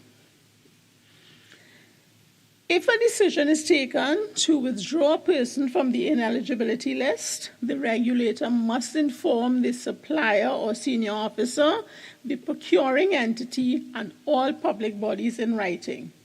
So remember, you are advised when somebody goes onto the list. So when somebody comes off the list, it is only reasonable that they are advised, because this impacts their ability to negotiate or to contract with the state. So, Mr. Vice President, and if a decision is made to be withdrawn, so that communication must be done within 7 days of the decision being made. So again, a short time frame. So that is the ambit of the regulation dealing with ineligibility. I think it is solid. I think it gives very reasonable timelines for the challenging timelines for the regulator to operate within if he's dealing with many matters, but certainly very reasonable in the context of how quickly we want to get procurement processes completed and work done and contracts implemented. So I think think that this regulation is very reasonable. I think it looks at all the issues and deals with it. It includes the unnatural justice approach because it gives the individual the opportunity to be heard. It gives the opportunity for him to have the matter revisited if he addresses the problems. And I think this is a regulation that will assist us in properly administering procurement. It also, Mr. Vice President, addresses an issue which this administration has had to wrangle with. How do we treat with contractors who are bidding on state contracts, and if you look at their technical skill and their price of their price bids, they qualify for the award, but you know they have been involved in questionable activity. Can you debar them from being awarded a state contract where they have topped the bidding process despite the fact that you know they have been involved in questionable activity? And this answers that question. It allows the state to say, I will not deal with people who are not operating in an ethical manner. So we are moving into a different, hopefully, if we implement this properly, we are moving into a different age where the state can say, I am treating with people with integrity in my contracting space. So I recommend this regulation to the Senate, and I'm looking forward to its support. And I would just like to say in closing, Mr. Vice President, the ministry approaches the new procurement system as an opportunity, not as a burden. However, for us to make the most of this opportunity, there's a pivotal role for a cadre of public servants. Indeed, the success and the benefits will rise and fall based on whether we can motivate those involved in operating the system to embrace the changes that are required. Changes in thinking, changes in competency, changes in workflows. It is a daunting task, but Mr. Vice President, we are hopeful, and we are at the Ministry of Public Administration are excited at the opportunity to advance this government's 2030 vision of excellence in public service delivery. I thank you, Mr. Vice President. Senator John. Thank you, Mr. Vice President, for the opportunity to join the debate. Mr. Vice President, when there were amendments to the Parent Act debated not too long ago in this Honourable House, senators on the opposition bench had argued that the regulations should have accompanied those amendments at that time. And after reviewing the procurement legislation in conjunction with these regulations, it appears that we have a lot of challenges, as the Honourable Minister who preceded me would have said, or we will not have the kind of implementation and the outcomes that we are seeking, or that the government is seeking. The Honourable Minister of Finance has said it's time to get the show on the road, and I think the entire country is waiting to exhale because one has been waiting for a long time for this particular piece of legislation to be settled, assented to or proclaimed, and really to get on the road. However, Mr. Vice President, within the context of making my own presentation, if you'll kindly allow me to quote briefly from a Newsday article by Sean Douglas, dated Thursday, 13 January 2022, and it is headed Procurement Regulator Prepares for New Regime Despite Inaction by State Entities. And indeed, I think the Minister of Finance and the Honourable Minister of Public Administration would have also mentioned this, and I think one of the independent senators. But very few, in quoting the article, very few state entities have readied themselves for the full enactment of the Public Procurement and Disposal of Public Property Act. But meanwhile, the Office of the Procurement Legislator has filed certain information received for action whenever the Act and its regulations are enacted, which, based on the Honourable Minister of Finance, it's at the end of, he's projecting the end of March 2022. The Procurement Regulator, Mr. Vice President, said that his office has already received request to investigate 18 matters. Whether he can do so without the enabling legislation or do so after the fact, I don't know. I suppose that's a matter for the attorneys to decide. But what he said then, and he said if the act was fully in force, the OPR could have investigated and directly sent its findings to the Office of the Director of Public Prosecution. He went on further, Mr. Vice President, to say of the 314 organizations, only 70 had provided responses to the OPR's Readiness Assessment Checklist report. Now, he said they had provided responses. He did not say that they were ready, and that was 70 out of 314. So it meant the majority, and this was last month, I think it was, yes. So the vast majority are not ready. Mr. Vice President, should these regulations be passed, and if the Minister of Finance is projecting the end of March as the date to get the show on the road, I am hard-pressed to see how they will do that, given what is at stake. It is not only the implementation of the regime, which is already a Herculean task, but also there are punitive sanctions for persons, mainly public servants, the punitive sanctions which they will face for breach of this legislation. So,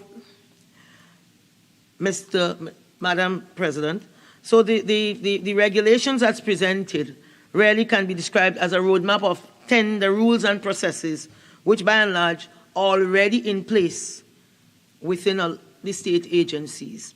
In fact, some state agencies adhere to more stringent tender rules than those proposed in the regulations.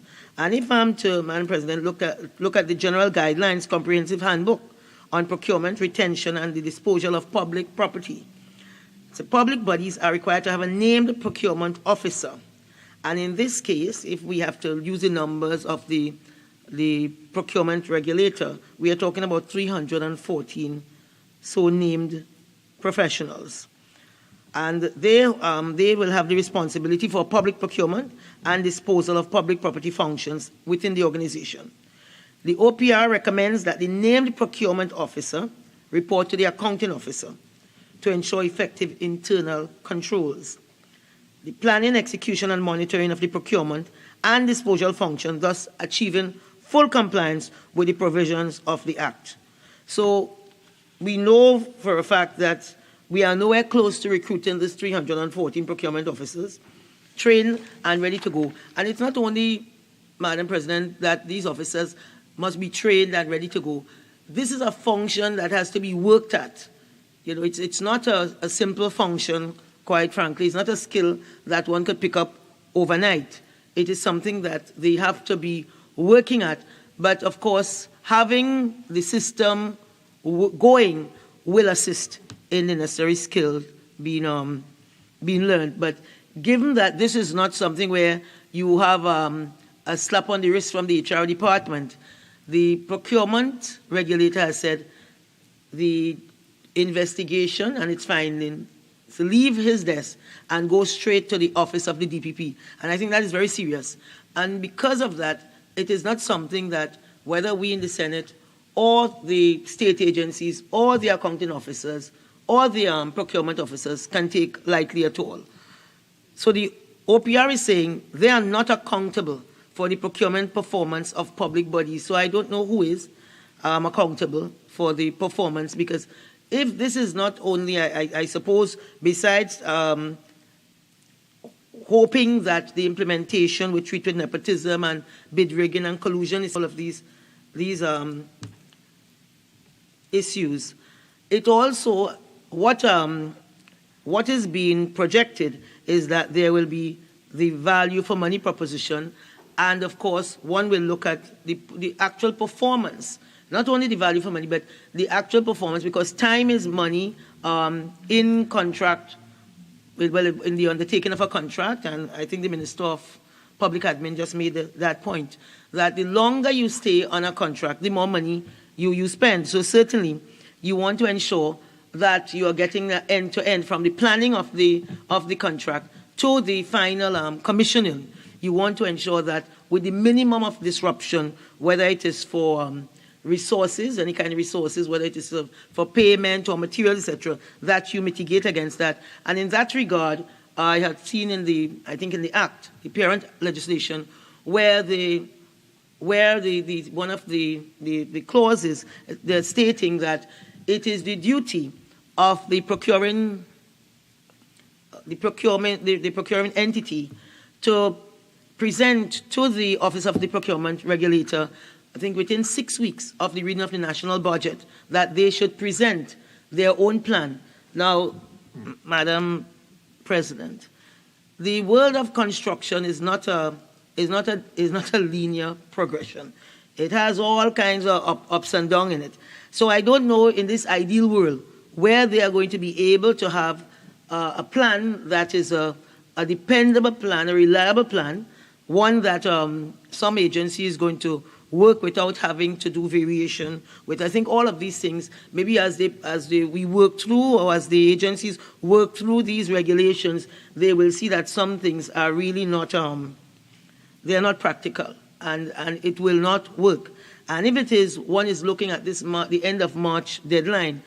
Given, I did not hear the Minister of Finance, maybe he did tell the House, but I didn't hear it, how many, the approximate number of contracts that are pushed through or that are done within the state sector in a 12-month period, a 1-year period, because it means, therefore, this other level of oversight or accounting or auditing, whatever you want to call the Office of the Procurement Regulator, that is like putting a camel through the eye of the needle, to be quite frank, especially at the level of startup.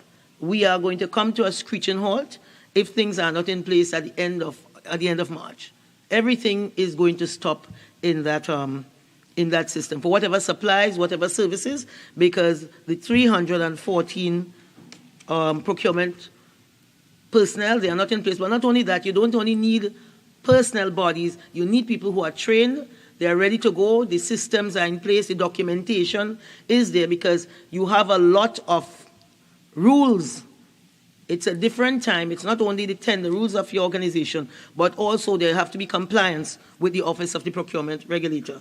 And that really is a kind of tall order, again, as I said, given what can happen in terms of the punitive sanctions.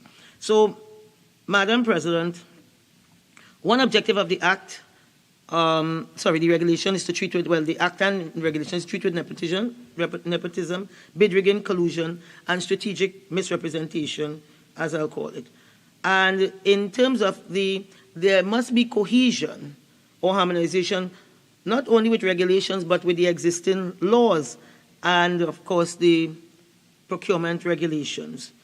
These, there are several pieces of existing laws and regulations treating with procurement, each currently acting independently of each other, and will continue to act independently of each other after the regulations are in effect. And this, if I might reference them, the Central Tenders Board Act, which will continue to be in effect until there's a proper handover with this entire Office of the Procurement Regulator. We also have the Commission of Inquiry Act 2 of 1892, Chapter 1901, or it's 1992, sorry. Exchequer and Audit Act 20 of 1959, Freedom of Information Act, Prevention of Corruption Act 11 of 1987, Integrity in Public Life Act 83 of 2000, Municipal Corporation Act, we have the Equal Opportunity Act, and all of these, and then, of course, you have the Act of 2006 and 2015 and the subsequent amendments, and today we are debating the regulations. So, Madam President, what I'm seeing when I look at the regulations, really a suite of tender rules, and many of these already exist. And in many cases, they are much more punitive, particularly in the large, what they call the A-class companies in Trinidad and Tobago, like the UDCOT, the NGC. They have solid documentation, and I get the idea in looking at the regulations that I know that the procurement regulator would have had meetings with, I suppose, the agencies, but I don't know if these meetings were just to tell them what the regulator was about to do, or to hear from them what they were doing, because that would have been a better jump-off point, so that one could have done a gap analysis of what already exists, what works, what does not work, and where on both sides of the coin, whether it is at the procuring company level or from the suppliers level. And so in terms of the systems of control, whether it is management accounting, that we have kind of mandatory versus those that are based on preferences. There are certain oversight, documentation, and metrics that should not be left to chance, because you find a lot of the regulations, they are very broad-based. You know, there is nothing really specific in them. So you get the sense that what they are being called to do is really an audited function, and this needs to be clearly articulated in the documentation.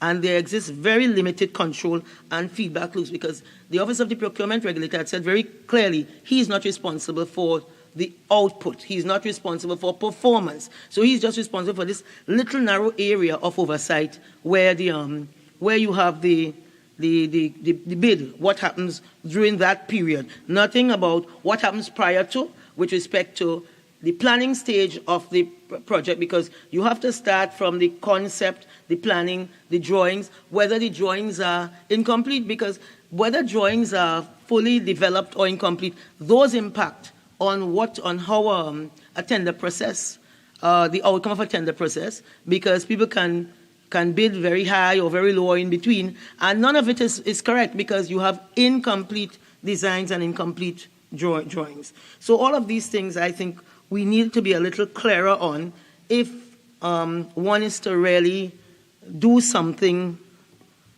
that is impactful or what the outcome of the Act is proposing. So in this current current form before us, state contracting agencies are left largely to regulate themselves. In addition, because again, the procurement regulator, he is just looking at where he is being called upon to adjudicate. You know, as I said, within that bid process.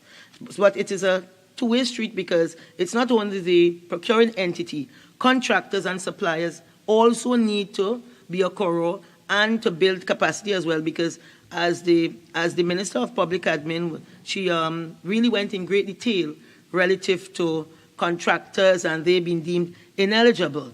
And that is really dire consequence to any business person. So therefore, I think everyone involved, procuring entity, contractor, suppliers, everyone needs to be well aware of what are the new requirements in terms of doing business with the state. Madam President, the challenge proceedings, clause 63 of the Act, and then presented in the regulation, again appears not to be adding a lot of value, because there already exist rules of arbitration or in construction contracts, and in many cases the standard now, well, not in many, the standard now is to use the FIDIC suite of contracts, which is the International Federation of Consulting Engineers. And this is a very, very stringent form of contracts, the templates, and to examine the current approach to challenge determination, it is clearly stated in FIDIC documents. For example, the joint selection of a competent adjudicator by contracting parties who is competent in law and construction. There are timelines. I did not see timelines within these regulations, or maybe one has to look at a guide. I'm not sure. But within the suite, the FIDIC suite that is widely used or totally used 100% in our construction in Trinidad and Tobago, the timelines for submission of documents and decision-making and the process for review is very specific. And the process can be mapped out, and each step has a specific duration. And I think that is needed within this whole procurement process. The challenge procedure as present can actually weaken the existing framework on construction contracts during the implementation period, as it takes precedence over the FIDIC conditions. And within your bid documents, you actually say the law of the land takes precedence over the conditionality of the contract, the kind of contract, the form of contract you are going to use to manage your project. Another agency that has similar clear and specific process for review and complaints is the EMA. And they are very, very specific. They work to timelines. They are extremely professional and predictable. And one can look at how they do their business. Madam President, also a closer look of Clause 9 in the submission of reply. It says a procuring entity may, at the time of submitting its written reply, request that the office authorize it to award a procurement contract or enter into a framework agreement on the grounds that a delay in awarding the procurement contract or entering the framework agreement would be contrary to the public interest or such other consideration which would justify awarding the procurement contract or entering the framework agreement while the office conducts its review. This is really a very arbitrary, well, I don't know, that's the word I probably want to use, because maybe it should be a dangerous clause, because it is left in a very vague state, because one is not clear in what is contrary to public interest and what other laws are defined to support the phrase contrary to public interest, or are there the varying levels? What is the yardstick for public interest? So it is left up to the interpretation of the procurement officer to decide what is in the the public interest. Right? So the entire challenge proceeding makes the Office of the Procurement Regulator unaccountable and apparently alone to itself, with the ability to adjust the rules as they see fit. They can decide what is in the public interest and what is not in the public interest. Madam President, the procurement of consultants proceeding appears also to be a little bit weak and incomplete, because all of the 6 projects have consultants.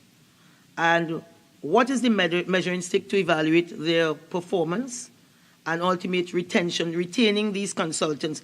Because in the same way one can deem a contractor or a contracting firm ineligible based on their performance, or there would have been some adjudication that they have been found in some kind of wrongdoing. I think the same has to be ascribed to consultants, because one should ask, what is the measuring stick to evaluate their performance and ultimate retaining them? What are the incentives and the penalties? This document gives the organization and consultants a free pass to supersede reporting and to use strategic misrepresentation where they can secure preferential treatment. So under this proceeding, anybody with a degree who knows somebody can be hired as a consultant. So there is no clear minimum competency requirements, reporting and evaluating responsibility. Evaluating responsibilities delineated or highlighted for these consultants. So what recourse can the OPR have, the Office of the Procurement Regulator have, for the selection of ineffective consultants? So that's the question one is asking, because there's a clear line with respect to contractors who are deemed to be unfit or improper. What also is the course of action for consultants who really are deemed to be unfit? Is there liability which will be imposed on the procuring organization for the intentional selection of an incompetent consultant, because they can wreak havoc with a project? So, for example, before a project commences, what are the due diligence checks and declaration statement required of the consultants to verify with reasonableness, accuracy, and completeness of a project? When a project is overrunning on cost and schedule, what are the minimum controls to be established for the consultants to show mitigative measures, alternatives, and solutions, rather than being, they are just there to justify variation works where someone is more or less pulling their string. So this is what is needed, not a watering down of international best practices into this regulation. The regulation needs a genuine engagement with practitioners who have worked extensively within our system. And, Madam President, we have a lot of people who are really very competent, they work hard, they work well, they have a lot of experiences, all within the state, and a lot of them they reside within the state sector. So I think by starting as if there is a ground zero here, no, there is a whole body of knowledge and skill and competence which reside in the state sector. And I think the Office of the Procurement Regulator need to plug into to that, so that we can have a more robust document and more robust regulations which can truly reflect strategies for successful implementing and managing projects with outcomes as prescribed by the Act. Madam President, the pre-qualification and pre-selection regulation, again, there is nothing more than existing normal pre-qualification procedures. So this, again, is well known. And this document really, in looking at what is presented, it could, if one is not careful, give an opportunity for agencies such as NIPDEC, UDICOT, HDC, FCB, to lower their current standards, because they really have very strong and tough tender rules and evaluation documentation.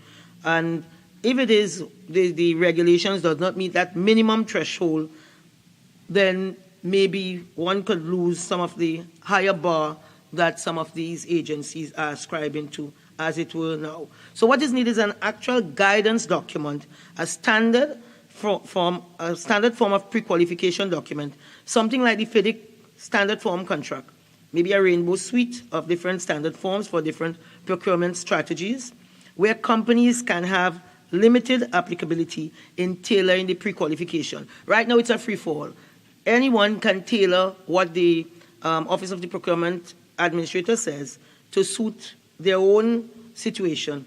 But if there is a suite, this has been done successfully with FIDIC, and they're using it all over the world, tailored, so based on the cost and complexity of a project, the procurement strategy can take a different standard form. So this is separate and apart from the OPR guidance handbook in its current form. The pre-qualification and pre-selection regulation is in contravention of the OPR's principles of equity, fairness, integrity, and transparency, leaving the interpretations of the recommendations for the subclause 9, which is evaluation methods, and subclause 10, evaluating procedure, up to the procuring entity. Madam President, without a guide, this will create avenues for improper and or erroneous application of such methods and procedures, as each internationally accepted method has a particular intent, scope, and limitation in its usage.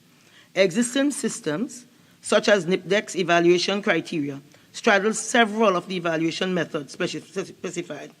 And for the Arima Hospital, for example, the evaluation of consultants were based on a very specific framework. Madam President, the evaluation committee will carry out I'm reading from their own the NIPDEC's evaluation criteria. The evaluation committee for the technical, and financial evaluation criteria. The evaluation committee will carry out the evaluation of the technical and financial proposals, applying the evaluation criteria and point system described here, and they have all of the variables in a very detailed way, and the score, whether it's a maximum score or a minimum score, right? So this NIPDEC 2013 evaluation procedure surpasses the criteria established in the regulations before us and straddles the quality-based selection, QBS, and quality and cost-based selection models. So I think, maybe one need to just look at what we have existing. It's not that we have nothing at all existing. There is quite a lot of deep experience. I mean, yes, the Procurement Regulator Office will strengthen because there's additional oversight, or one might say more bureaucracy, but certainly one cannot throw out these years of experience and some very, very sharp professionals also. Madam President, other selection criteria requires more specificity. For example, the least cost selection, the LCS method, which is outlined in the regulation, is to be used for relatively small contract sums. Relatively small is relative because it's very subjective based on organization. $500,000 is relatively small for agencies such as NGC and UDICOT, but it can be relatively large for agencies such as LSA and the National Self-Help. So the regulations and legislation should not leave these ambiguity, but instead provide clear definitions and various scales to be used to assess the size of a contract. Other observations, Madam President, while it is commendable in establishing a procurement depository database for pre-qualification, the maintenance, operation, and public access to this database, together with the National Registry of Projects Awarded, is needed to improve public trust, accountability, and value for money. Madam President, the Regulation 2021 evaluation. This supplemental document states important concept, but again, everything is shrouded in vagueness. It is not an efficient document. Using concepts like value for money, life cycle costing, and net present value is all good, but these are already existing in tender evaluation criteria. So to effect change, we have to change the view that value for money is only about saving money, because there's also a societal impact of environmental benefit to the environmental benefits to society, other societal benefit, and even local content. So all of that is value for embraces the concept of value for money. So the evaluation regulation has sought to make the method of life cycle costing a main requirement as per clause 2, but implementation is left to the discretion and justification of the procuring entity. The regulations also suggest that the procurement entity specify the lifespan of a project to be measured, which in itself is subjective, 30 years versus 50 years versus 100 years. Net present value is based on cash inflows and outflows and accounting for the time value of money. So a positive NPV will be used to justify the viability of a project. But against what? That these terms by themselves are meaningless, and just inserting these as justifications, projects will be able to bypass the procurement office.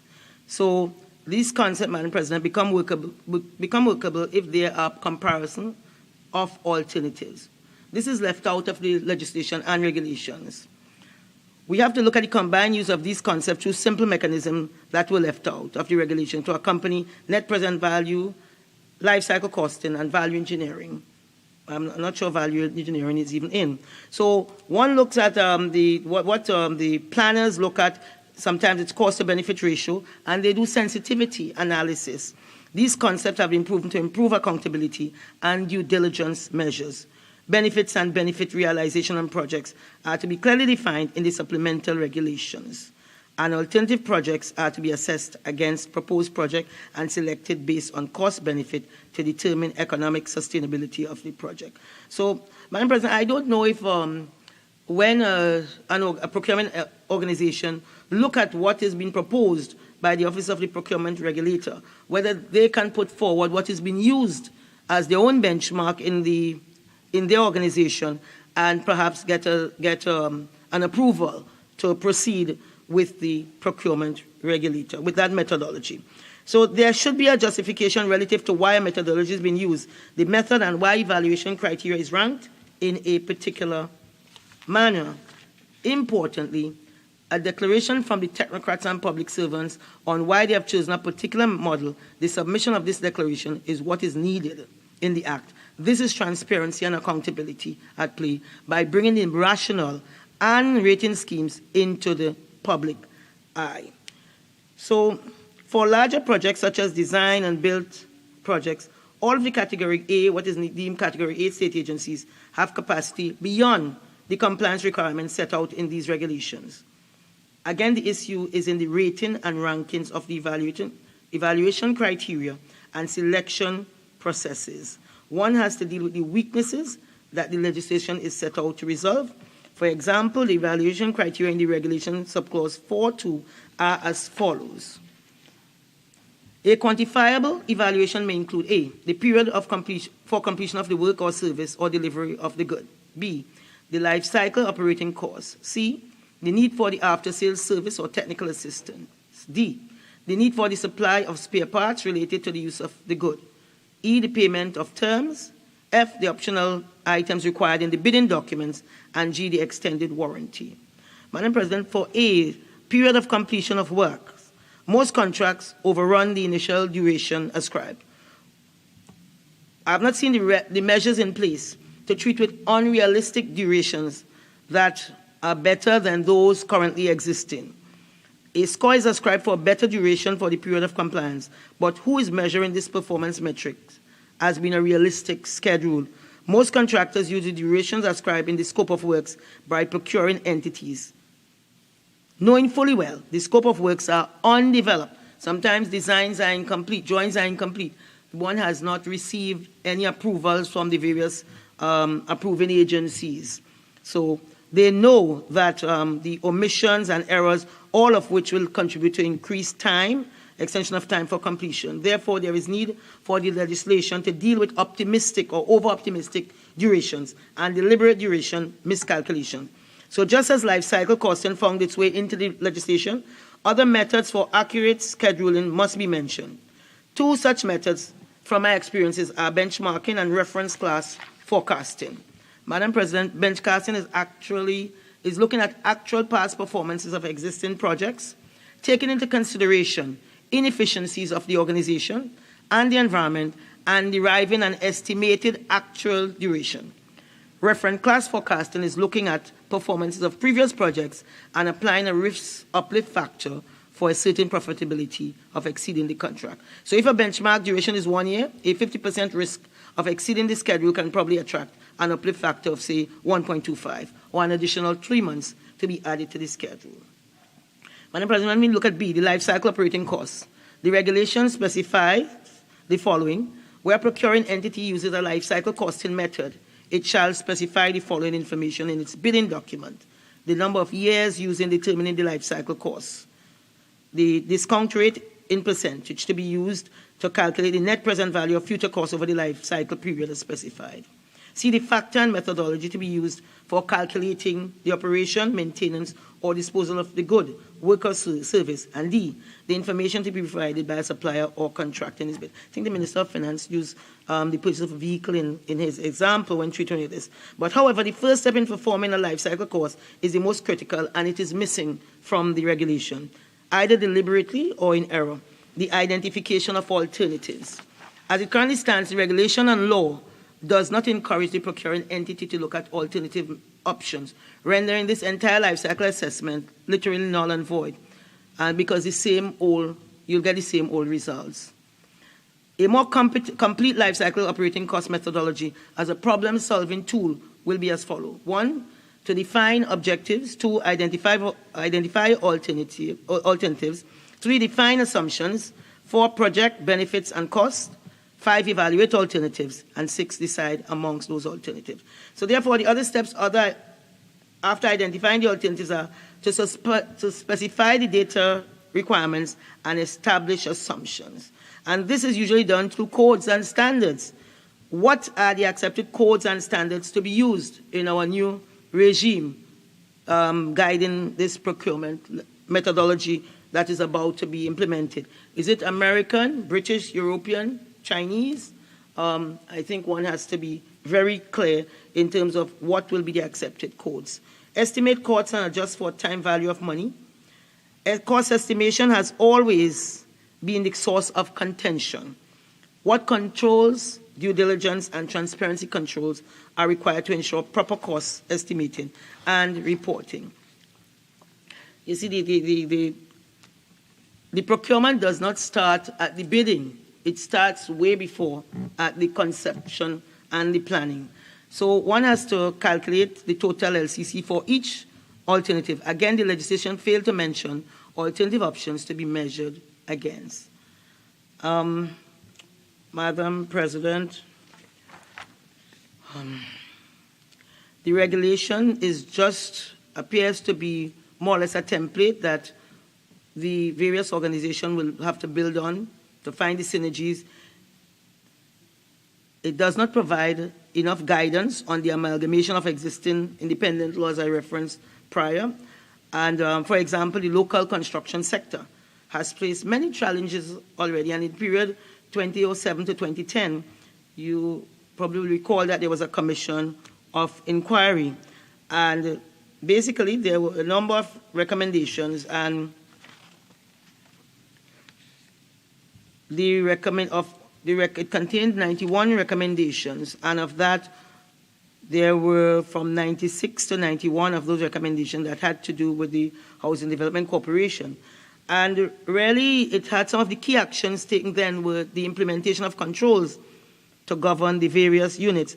But most importantly was the implementation of the FIDIC suite of contracts, which govern the conduct of all construction projects. And this is, as I said before, is a very specific standard of contract. And the Office of the Procurement Regulator can have a look at that and see how it will work. So, Madam President, there are many, many gray areas and generalizations, just as in the documentation and sometimes the law, I think the Minister of Finance did mention a local court case, and in this case, the one I'm referencing, Madam President, is NH International versus Udicot, NHKL. I believe this was mentioned, but if you'll just allow me, Madam President, making my point, the existing tender processes, in a settled case, they said the existing tender processes of state agencies were described as a commercial process, because the Minister of Finance was making the point that no punitive actions could have been taken, but now that will change, the point of view will change with the implementation of this regime of procurement regulations. So I suppose, Madam President, to change that view, I reiterate that the regulations must be approached from where we are, and that is where we are now, because, as I said, there are quite a few good things and good people in place, and how we can, the state can get up and running, and what is being done right in the procuring agencies, and really then look at what is being done wrong and needs to be remedied, because if indeed the government is to make this 30th of March deadline, which I really don't see as being possible, one will have to work with what already exists. It's not to throw the baby with the bathwater. There is a lot of good work, I again reiterate. So the objective of the legislation, quite simply, is to ensure that when $1 of public money is spent, there is a corresponding $1 worth of value for that money. Determining that is not simply a function of tender rules and punitive sanctions. It goes beyond that. The OPR should perhaps have held working sessions with the public bodies where gap analysis would have gone a long way to ascertain what currently exists within the procurement functions of these bodies, because there are people who, this is a practice, it's not just rules, Madam President. I can tell you, I remember at the Housing Development Corporation, there were clocks everywhere, but all set to the same time. And clocks over the tender box, for instance. It might sound simple, but I recall a contractor arguing that they had come in with a tender on time, and all one had to do was to send the picture. They were half a minute late, 30 seconds late, and the clock was showing that. It showed his driver at the box and the clock. And to me, sometimes these appear to be simple things, but they can save people a lot of grief. Whereas Udicot, when this Red House was being renovated, Udicot had to move to the operations of the Red House to the Tower D, and there was a tender. And when the tender closed, it was what we call an open close, meaning when it closed, you announced who would have participated in the bid and what their prices were. And someone came late and they took the tender because they didn't know what to do with it. They ought not to have taken it, but they took it. And then when they drew it to my attention, I said, well, give it back. Madam President, there was the corporate secretary at the time sent an email saying there's some precedent that once you take it, you have to open it. I mean, you were in a real pickle because they had Mark Bassan calling up your phone, asking about this thing that you knew nothing about. So without the experience, people can make mistakes that really is not rooted in wrongdoing, but rooted in not knowing. And that's why I'm saying we need not the training and for people to really get into this regime very quickly, because they can get into a lot of trouble. So it is a grave disservice to public servants, a project that the OPR has to commence from ground zero, I reiterate. Undertaking the implementation of a new regime of regulations without a determination of what currently exists, the challenges faced, lessons learned, not only by procuring agencies, but with suppliers and contractors, etc., this will go a long way in strengthening the implementation and operationalizing of this new regime. The Office of the Procurement Regulator, in his general guidelines, preparation of special guidelines and handbook for approval, he said, the Act introduces a paradigm shift for procurement, retention, and disposal of public property in Trinidad and Tobago. Public bodies are required to perform their procurement, retention, and disposal of public property functions in a manner designed to achieve the objects of the Act. And it goes on to outline the responsibilities of the Office of the Procurement Regulator, and that is the Act mandates the OPR to equip public bodies with handbooks, guidelines, standardized bidding documents, procedural forms, and standard forms. And in this regard, Madam President, they have to help themselves, because all of these documents will have to be standardized for the activity within the organization.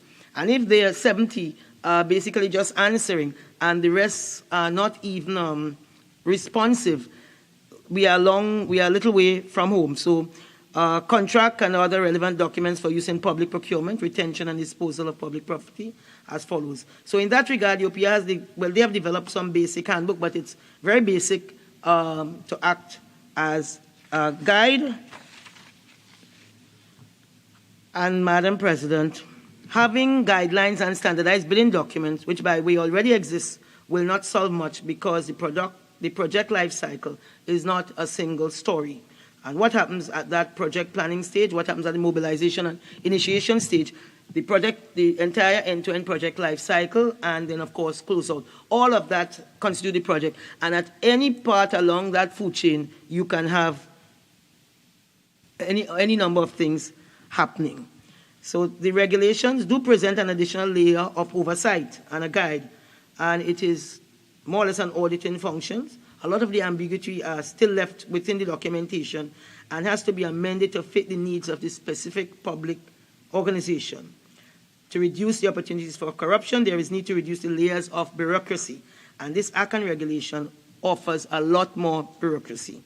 There is no robust training in place for the people who will be conducting procurement in the state bodies to ensure they understand this act, which carries stiff penalties and jail terms, and a lot of criminal liability falls upon accounting officer. So there's urgent need for building capacity and training to understand the new law. I reiterate, the legislation as presented does not add much value if it just presents and add to additional bureaucracy and delays. So placing focus, Madam President, on the procurement outcome is insufficient because you can have a picture-perfect compliance with procedures and still end up with undesirable procurement outcomes. So the parameters of discretion which the regulation permit need to be understood by all procurement officers as we move from compliance to capacity. So again, Madam President, there is nothing to regulate the entirety of the procurement life cycle, from procurement planning to execution to closeout. The planning is overlooked both in the Act and the regulations, and it is sometimes at the planning stage that the greatest level of corruption can take place in terms of what they call gold-plating or project or scope creep. So the OPR alone cannot do this. There must be training, and regulations that are truly fit for purpose. Madam President, I really thank you for this opportunity. Thank you. Senator Teemal.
Senator Teemal. Madam President, I thank you for the opportunity to contribute to the debate on the motion before us here today. And I would like to start directly with the regulations containing procurement methods and procedures, Madam President. Regulation 3 of this particular package of regulations deals with strategic procurement. But there is just only one clause here, and it states that the named procurement officers shall be suitably qualified, experienced, and competent to prepare the annual procurement plan for approval of the accounting officer or equivalent in a public body. And I would have liked to see under this regulation dealing with strategic procurement, Madam President, a lot more than just this one brief regulation. I suggest that what should be included here under strategic procurement is that a strategic procurement process should be determined by the procuring entity for each specific project based accordingly on the project's unique and specific characteristics. The factors that were considered in deciding what procurement process to select and the reasons for the final decision should be fully contained and proposing in a procurement process strategy report that requires the consent of the office. The procurement process strategy report may, and I'll just briefly identify some of the contents of such a report I'm proposing, identify project stakeholders. For this identification would create a way to involve them in the project procurement process, which is vital to the success of the project. The goal is to know the stakeholders' concerns, address those concerns in the project, and obtain buy-in on the part of each stakeholder in the way the project is to be designed and constructed. Also to develop project goals that are clear and definitive and well articulated, for this is critical to the success of the project, and the goals are usually developed in the form of time, quality, and cost, and guide all subsequent decisions regarding development of the request for pre-qualification and request for proposals in the case of consultants. Also to identify, assess, and allocate project risks. This crucial step in planning the procurement strategy leads to the development of measures to mitigate the potential impact of a risk. It shares risk among the parties by assigning responsibility to the party that can best manage the risk, and ultimately leads to appropriate emphasis in the evaluation factors and selections of bids. Also, contracting options and challenges. The final procurement type that results from each project being unique, and the proposed method of contracting and its challenges needs to be reviewed in the context of the project's goal, risk, key technical, environmental, safety, and technological concerns, with clear indications of the factors influencing the final decision of the recommended procurement method. And, Madam President, to develop a procurement process flowchart. This should be provided, as this provides a clear summary of the process intended for each project and gives each stakeholder clarity in all aspects of the procurement process, which leads to the success of a project. Madam President, this suggested inclusion for a procurement process strategy report in the regulations under Regulation 3 has the potential to safeguard against inappropriate procurement models and methods being used. Madam President, this is the start of the process, and let us get it right. Provisions can be made as follows. A procurement process strategy report shall be submitted in accordance with guidelines issued by the office pursuant to Section 13C of the Act. Madam President, under this same package of regulations, procurement methods, and procedures, what I observe is that the regulations are focused mainly on some of the traditional procurement methods, such as open bidding versus limited bidding, single source selection versus sole source selection. And it does so in rather linear models that are not fully cognizant of the hybrid and matrix models incorporating factors out of financial, economic, technical, and environmental feasibilities that lead to the necessity for hybrid or matrix procurement methods, in which one entity has the responsibility for both design and construction, and at times operations and maintenance and financing.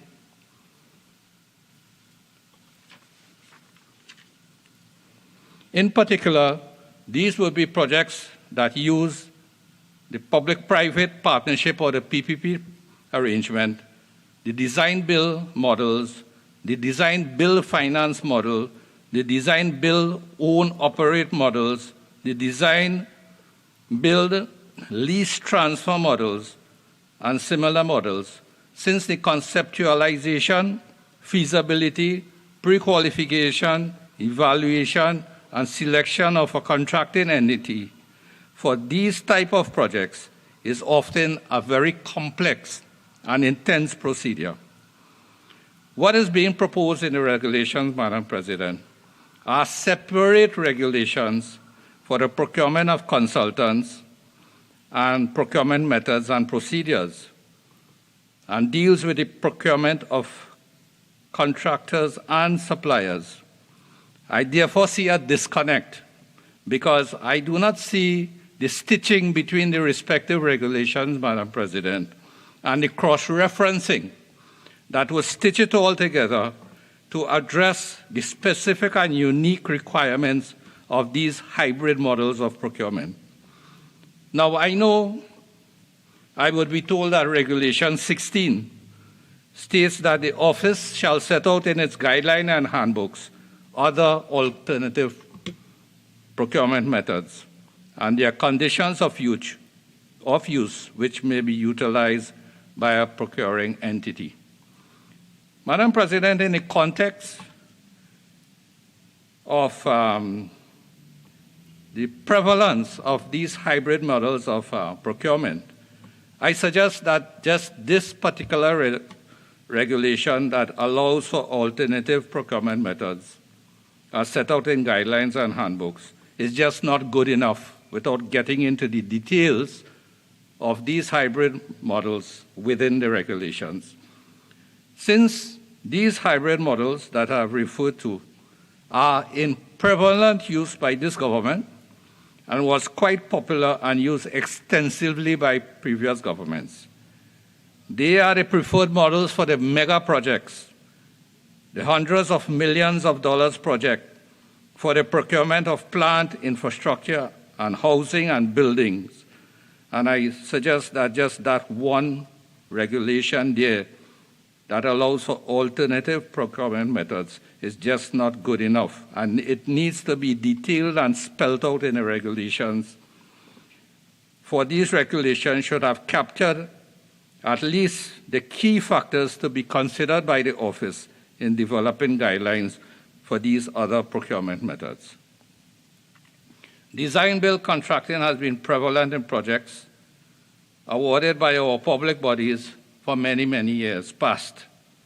And there seems to be a growing preference from public bodies for this type of projects, now even for small and medium projects. It requires different approaches from the traditional form of procurement, which is our design build approach, which forms the bulk of the regulations before us today. It requires a change in mindset from procuring and administrating traditional design and construction services for projects. Whilst elements of the design-build procurement process will be covered by the regulations, undoubtedly so, Madam President, there are some aspects that are not specifically mentioned that are unique to this process. And I'd just like to submit some of them, is that a two-stage process for procurement must be made compulsory for projects like these. And of course, these two stages would be stage 1, pre-qualification, and stage 2, request for proposals that would deal with evaluation and selection of the respective contractor or supplier. The selection of the design builder, best value as the selected method. That is the evaluation of quality as well as price, providing the flexibility to select other than low price. Performance specifications, preliminary design submittal, design review by the evaluation team. Very importantly, construction, QC and QA, quality control and quality assurance, having maximum quality assurance to the design builder while requiring design builder to have independent quality assurance while retaining varying levels of oversight, verification, independence assurance, and audit with the owner. And then partnering, the allocation of risks with regards to partnering, determination of which entity within the partnership carries the risk for the design. One possible approach could be that the office prepares specific guidelines for design-build contracts, design-build finance projects, and these should be stated in the regulations specifically. Another prevalent and popular and emerging procurement model in Trinidad and Tobago has been the PPP arrangement. And these projects demand a very sound preparation if they are to be delivered in a timely, effective, and cost-efficient manner, and clear and precise guidelines would ensure whether this model offers the best project solution, how the private sector partner would be selected, and focus on developing an approach to procurement that helps obtain the best value for money. Now, it is critical, Madam President, as part of the procurement strategy, that there must be a distinct appraisal phase, which is not covered in the regulations. And in this distinct appraisal phase, the project contract is pre-structured and financial model indicating affordability and technical requirements are designed. The project is tested as feasible in several aspects such as commercial, social, and environmental impacts. PPP suitability is confirmed with regards to best value for money, and this appraisal phase should be included as an integral part of the procurement strategy proposed in Regulation 3. It should be compulsory. Again, one approach could be inclusion in the regulations that the office issue guidelines for the procurement of PPP arrangements pursuant to Section 13C of the Act. So, Madam President, in terms of procurement strategy, I think the regulations have to be model-specific, and rather than a broad generalization and taking the approach in the traditional separation of bidding, consultants, design and construction, and design, bid, build approach. Our regulations has to be model specific, and the prevalent models being utilized for procurement has to be provided with the appropriate guidelines by the Office of the Procurement Regulator. Madam President, I'm still on the procurement methods and procedures regulations, and with regards to Regulation 9.2 on limited bidding, it says that where a procurement entity decides to engage in limited bidding, the procedures for an open bidding method set out in Part 2 shall apply, save and accept the requirement for the advertisement of the invitation to bid, and where appropriate, the invitation to pre-qualify. I would like to submit that in this case, the invitation to pre-qualify would always be appropriate if limited bidding is being used, as this is necessary to facilitate pre-selection or shortlisting as allowed for in Regulation 9 of the pre-qualification and pre-selection regulations, so that the words where appropriate should be removed from this particular Regulation 9.2. Regulation 12.2d, which deals with single source selection, I am proposing that there should be a limitation on the number of times a single source selection is awarded continuation of a contract based on performance and suitability. So I'm suggesting that it should not be more than 2 to 3 times, since due to the elapsed time, other providers may be able to offer more consecutive proposals So I would not like to see, 2 and 3 and 4 times that we keep extending on a single source selection basis that services or goods be provided by a contractor, but that a limit, a cap be put on the number of times that we can appoint a single source contractor or supplier based on performance or suitability or convenience. Regulation 33, 1, clarification and correction. During the evaluation of submissions which are deemed compliant pursuant to Regulation 39, the procuring entity may seek written clarification from a supplier or contractor to facilitate the evaluation. This is what the regulation states. But, Madam President, I'd just like to point out there is no Regulation 39 in this package here, and this needs to be clarified or corrected. I would like to suggest consideration for additional regulations under this package, Madam President. And I would like to suggest a summary of the procedure for challenges should be included in the bid documents, 1. 2, the procedure for evaluation of bids should be included in the bid documents. 3, the ability of bidders to provide the requisite insurances with documents of support from appropriate institutions be included. 4, a letter of support from financial institutions confirming the ability of the contractor or supplier to meet the contract financing needs of the project should also be included in the regulations.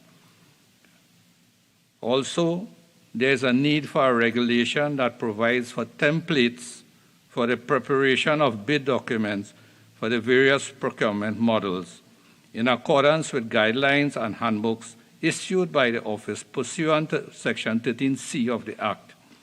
This would establish consistencies of the approaches and methods in bid invitations across the many public bodies. Also, details of joint ventures, consortium arrangements should also be provided. And what, importantly, Madam President, is that I am suggesting a bidding document audit be conducted of all bidding documents prior to issue for bid. And Senator John did mention in our contribution about deficiencies in bid documents, such as incomplete design drawings, and I add inappropriate specifications, inappropriate contract documents, and there has been many arbitrations and litigations coming out on our projects because of poorly prepared bidding documents. And I think we need to regulate the preparation of the bidding documents, and a requisite, it could be on a scale basis, but a requisite should be that the respective procuring entities conduct or have conducted, whether it's internal or external, an audit of bidding documents prior to issue for invitations to bid. I think this would save us a lot of money, it would save us a lot of headaches, and it will ensure timely and within budget delivery of our projects. Madam President, I would like to go to the other package of regulations, and this is the pre-qualification and pre-selection procedures regulations. Madam President, my general comments regarding the procurement methods and procedures regulations are the same for these regulations, in that the focus seems to be primarily on the design, bid, bill model of contract. And it does not specifically provide for the unique aspects of the prevalent models in use by public bodies, such as the PPP, the design bill, design bid finance, etc. The regulations I propose should therefore allow for the request by the procuring entity for additional, specific, or unique information required to facilitate full evaluation of contractors or suppliers for these procurement models. This would be in addition to what is given in Regulations 5,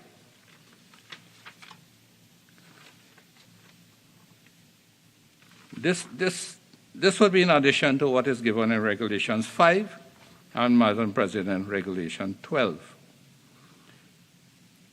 I'd now like to go to Regulation 4, pre-qualification of suppliers and contractors, where it states that a public body shall issue a public invitation to pre-qualify where there are no pre-qualified suppliers or contractors, the number of pre-qualified suppliers or contractors is less than the required number, whatever that may be, and the number of pre-qualified suppliers or contractors is deemed insufficient for a competitive process. I would like to see added to this Regulation 4.4 that the public body needs to update. One of the reasons for pre-qualification invitation is that the public body needs to update its listing of pre-qualified contractors or suppliers due to changes that may have arisen that affects the capacity and capability of the contractor.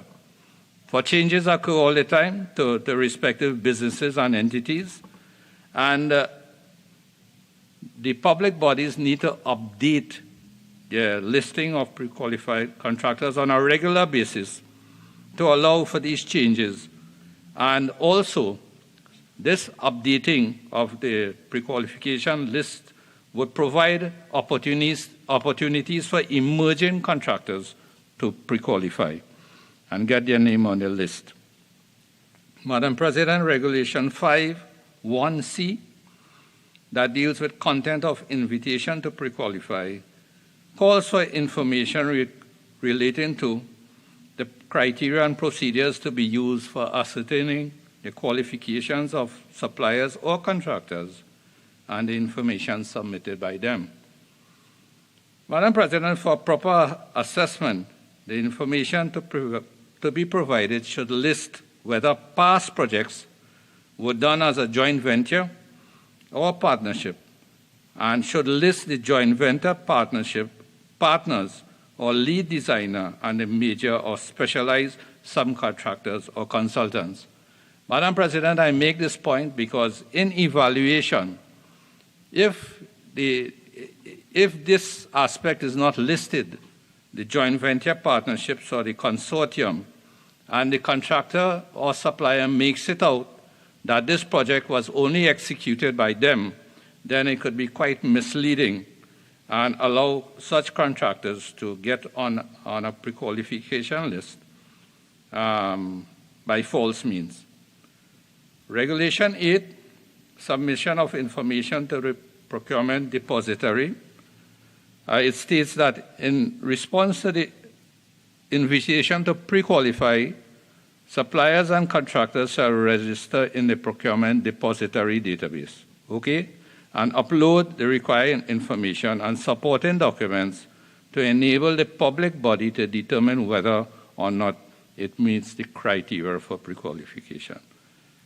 Madam President, I see room for confusion there. Why this seemingly two-tier approach? Should not the pre-qualification submission go directly to the procuring entity for evaluation, rather than have it deposited in the procurement depository prior to evaluation by the public body? Regulation 9.3 on pre-selection. This sub-regulation deals specifically with pre-qualification rather than pre-selection, and it is more appropriate, I'm suggesting, that it be placed under Regulation 4. Regulation 12, weighted evaluation criteria. Madam President, the weighting or the points to be awarded for each evaluation criteria should be provided with the pre-selection documents. Information on the present workload of the contractor or supplier and future contracts secured or about to be started by that particular contractor or supplier should be requested as part of the evaluation criteria. And I consider this very important because this impacts directly on the capacity and the capability to handle additional work that would be brought about by the intended project, and so that this can be fully assessed. I'm aware of cases where contractors just take on more than they can handle, and they are given projects and given projects and given projects, and they are stretched. They just are not capable of, they don't have the capacity and the capability. So that if we do not include for information coming in to assess the present workload and the contracts that will be coming in the near future for that particular contractor, that assessment, Madam President, to me is exceedingly important.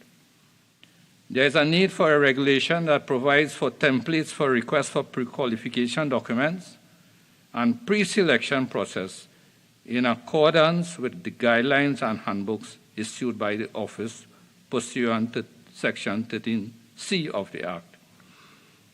This is important because I consider that this would establish consistency of approaches and methods in pre-qualification and pre-selection of contractors, suppliers, and consultants. And I think that Senator John, in her contribution, did make this point a couple of times, where you would have the differences in documents and templates and all of these things. And in order to ensure that this consistency, really and truly, it has to be covered in the guidelines and handbooks by the office, issued by the office, in order to ensure there is commonality.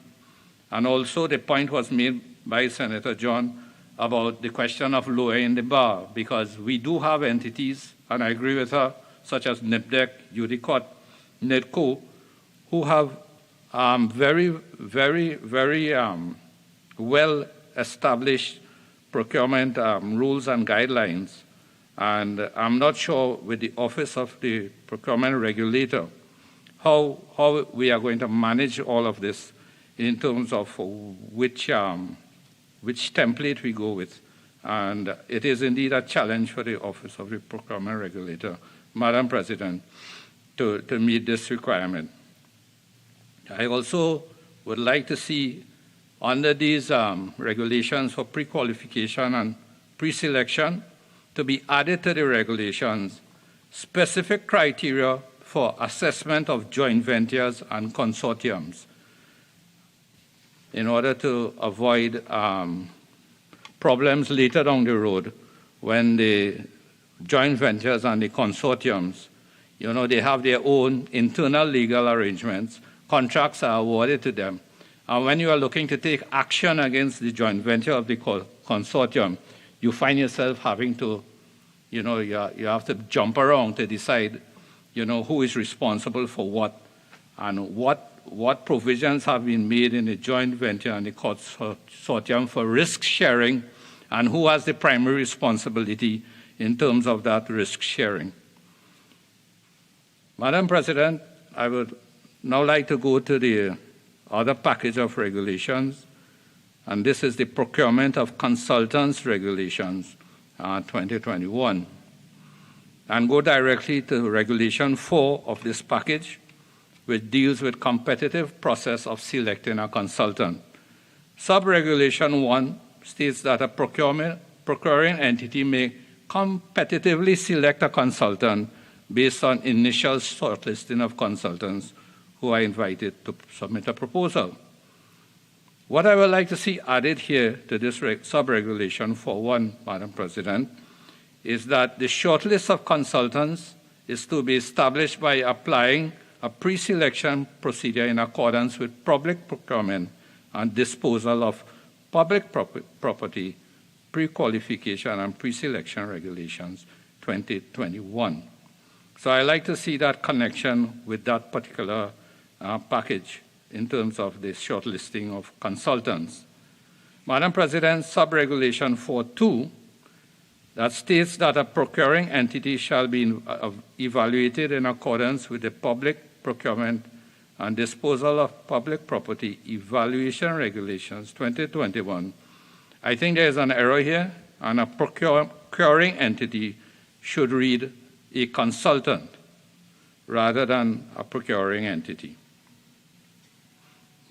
Madam President, Regulation 6 that deals with shortlisting, it states that where the value of a contract is estimated to be equal to or greater than the threshold set out in the guidelines and handbooks, etc., there is no interpretation given for guidelines and handbooks in Regulation 2 interpretation, Madam President, in this particular package of regulations. Therefore, this should be added to Regulation 2. Guidelines and handbooks mean guidelines and handbooks issued by the office pursuant to Section 13C of the Act. Regulation 8, submission of proposals. What we see in this regulation, Madam President, is the terms commercial proposal and financial proposal are used interchangeably in Section 1 and 2 of this regulation. For clarity and consistency, one term should be used. Financial proposal seems to be more apt in this instance. And I think Senator Deonarine was making a point about the drafting style in the regulations and terms being used interchangeably, like tenders, terms of reference, tenders and bids and all of those things. And really and truly, I think the more safe approach and the more consolidated approach would be to use single terms consistently throughout all of the regulations. Madam President, Regulation 10, Evaluation Procedure, Sub-Regulation 1B. To me, this sub-regulation, as stated, just does not make sense. And I'll just read it out to confirm the point I'm making. It states, in the case of quality-based selection, after evaluating all the technical proposals, the procuring entity shall open only the highest-ranked technical proposal and negotiate the final proposal, the consultant who submitted the highest-ranked technical proposal. That is what is stated here. Madam President, in order to determine the highest-ranked technical proposal, all technical proposals need to be opened. A possible rephrasing of this can read, in the case of quality-based selection, after evaluating all the technical proposals, the procuring entity shall only open the financial proposal of only the highest-ranked technical proposal and negotiate that financial proposal with the consultant. If there is no agreement with this consultant, then the financial proposal of the second highest-ranked technical proposal shall be open, and financial negotiations shall then be held with that consultant. Sub-Regulation 10C, Roman 1, states that all financial proposals shall be opened, and the financial proposals which exceed the budget for the project shall be rejected. I'm suggesting that this should be amended to read, all financial proposals of consultants who have fulfilled the minimum requirements of the technical proposal shall be opened. And it is noted that it is stated that the financial proposals that exceed the budget shall be rejected, and no allowance is being made for negotiations. Madam President, what if the budget amount is exceeded by less than 10% or 15%? Should there not be adequate grounds for negotiations, especially when the consultant is ranked very high in the technical proposal and would bring a definitive advantage to the project? I would like to propose the additional regulations under this package, Madam President. And one, a summary of the procedure for challenges should be included in the request for proposals. 2, support documents showing the ability of the consultants to provide professional indemnity insurance with a reputable financial institution should be provided. Madam President, I make this point about the ability of consultants to provide professional indemnity insurance because I've been engaged in several projects where evaluations are done, time is spent, effort is spent, and the consultant is awarded the contract and is unable to provide professional indemnity insurance to the amount that is required under the contract. And you have to start the process all over again. So support documentation should be regulated, such as support documentation, showing the ability of the consultants to provide this professional indemnity insurance should be included. Regulation 6.3 calls for the consultant to be sent a request for proposal after being shortlisted. Madam President, there is a need for a regulation that ensures the preparation and submission of requests for proposals by procuring entities need to be in accordance with guidelines and handbooks issued by the office pursuant to Section 13C of the Act. Again, I make this point because this would establish consistency of the approaches and methods in preparation of RFPs or requests for proposals across public bodies. And again, I call for details of joint venture and consortium arrangements to be provided so that this should be additionally regulated, Madam President. Madam President, I'd like to go now to the package that deals with Evaluation Regulations 2021. I expected these regulations to be broader in its scope based on its importance in the bidding cycle as the final stage in the selection of a contractor, supplier, or consultant. However, I'm surprised to find it limited to just 3 pages. I know quality is not only just dependent on the length of the regulations, Madam President, but just 3 pages. I know it would be said that aspects of the evaluation process were also covered in the regulations relating to pre-qualification and pre-selection, the regulations relating to procurement methods and procedures, and the procurement for consultants. But this does not take away from the basic requirement of providing a cross-reference in this particular package of regulations, these evaluation regulations. That cross-referencing should have been made to the relevant sections of the other package of regulations, specifically pertaining to evaluation of bids.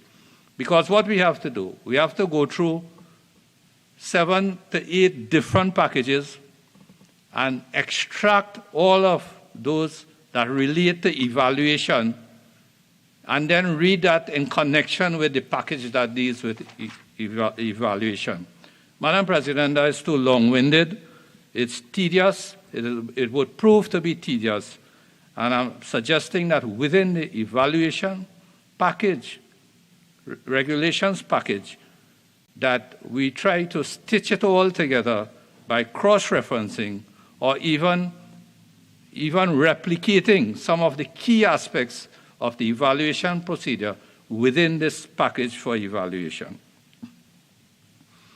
Under Regulation 2, again, we see the use of guidelines within the regulation, in this case in Regulation 7 of this package, but it is not defined in the interpretation in its full context, and it should be added to regulations.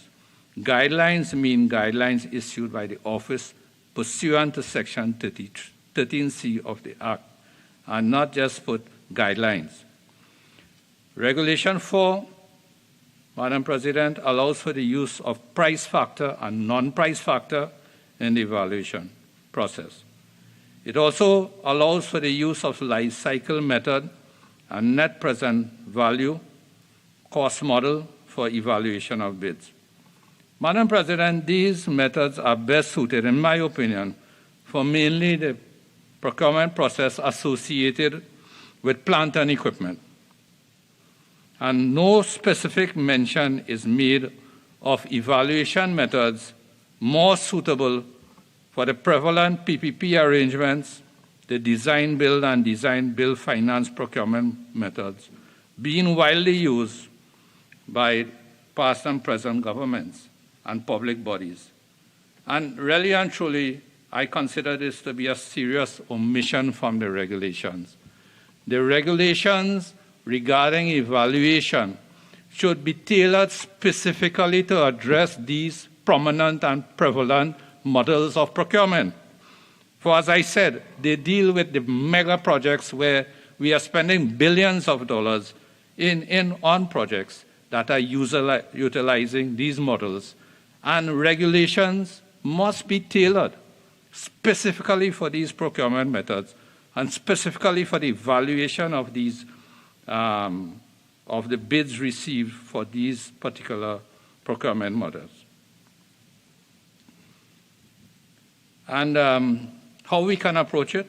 We can simply say that there is a need for regulation that ensures the preparation and submission of a bid evaluation report by the procurement entity, by the procuring entity, in accordance with guidelines and handbooks issued by the office pursuant to Section 13C of the Act. Madam President, this would establish consistency of approaches and methods in evaluation of bids across the public bodies. So I consider this bid evaluation report to be inserted as part of the regulations under the package for evaluation regulations. We must have access to a document that gives the whole history of the bidding process, the evaluation process, what criteria was used, what weighting was used, and how did we arrive at selecting that particular contractor. That should be contained within a concise and precise report. Madam President, I also think there's a need to actually regulate public disclosures during the evaluation process, particularly so since this could be used against public bodies in challenges if it's not managed properly. And what comes to mind is the procurement process for an operator for the Petrotin refinery, Madam President, where it seems at times that the media was being given a ball-by-ball account of the evaluation process for a private operator for Petrotin. And it seemed as though the procurement process was being conducted through the media. And I just wondered, in terms of possible challenges to the process and confidentiality of disclosures, whether or not it is an avenue for litigation. Madam President, I'd like to go to Challenge Procedures Regulations 2021, that particular package. And I think this point was made by Senator Mark in his contribution, where Regulation 9.1 only allows the procuring entity 3 working days to respond to an application review. And in Sub-Regulation 9.3, it further allows the office to proceed with formal assignment of the case if the entity fails to submit a written reply. I agree with Senator Mark. This is indeed an onerous request being made on the procuring entity, as time is too short. 3 days is just too short. And I'm proposing that this be extended to not more than 12 working days. So we allow the procuring entity up to probably 12 days. Regulation 9.5 states that a procuring entity may, at the time of submitting its written reply, request that the office authorize it to award a procurement contract or enter into a framework agreement on the grounds that a delay in awarding the procurement contract or entering the framework agreement would be contrary to the public interest or such other consideration which would justify awarding the procurement contract or entering the framework agreement while the office conducts its review. Madam President, I am submitting that this is a dangerous piece. This is a dangerous regulation. And why I say dangerous is whether or not the office have this authority under the Act, and whether this regulation places the office outside of its mandate under the Act. Who would determine what is in the public interest? And should the procuring entity be authorized to enter into a procurement contract or framework agreement whilst an application for review is being conducted by the office, then this could also be against national interest if the application for review is successful and the procuring entity is faced with damages for wrongful award of contract. This could happen where the procuring entity is faced with damages for wrongful award of contract because the office have told the procuring entity, despite there's an application for review, you could go ahead and award the contract. It will be easily construed also, Madam President, that the office cannot be impartial in considering an application for review if it has already authorized an award of contract. You have authorized an award of contract, and then you are considering an application for review. Does not that put the office in a compromising position? And can the office be considered to be acting impartially in such a situation? Madam President, mischief aimed at delaying or frustrating the bid process through frivolous application for review can be effectively deterred by the imposition of heavy penalties to deter such action, and such could be included in the regulations. Madam President, it's not mentioned in the regulations, but Clause 15.3 of the Act places an obligation on the office to publish a notice of application for review, in at least 2 newspapers in daily circulation and on its website or any electronic format. So I would like to see this included in the regulations because it seems to be an omission. Madam President, I would now like to go to the package dealing with miscellaneous regulations 2021. And just a small thing under the citation regulation 2, I think where they're trying to define the board, it says in these regulations, the board means the board. That should be extended, of course, to say that the board means the board established under Section 10 of the Public Procurement and Disposal of Public Property Act 2015.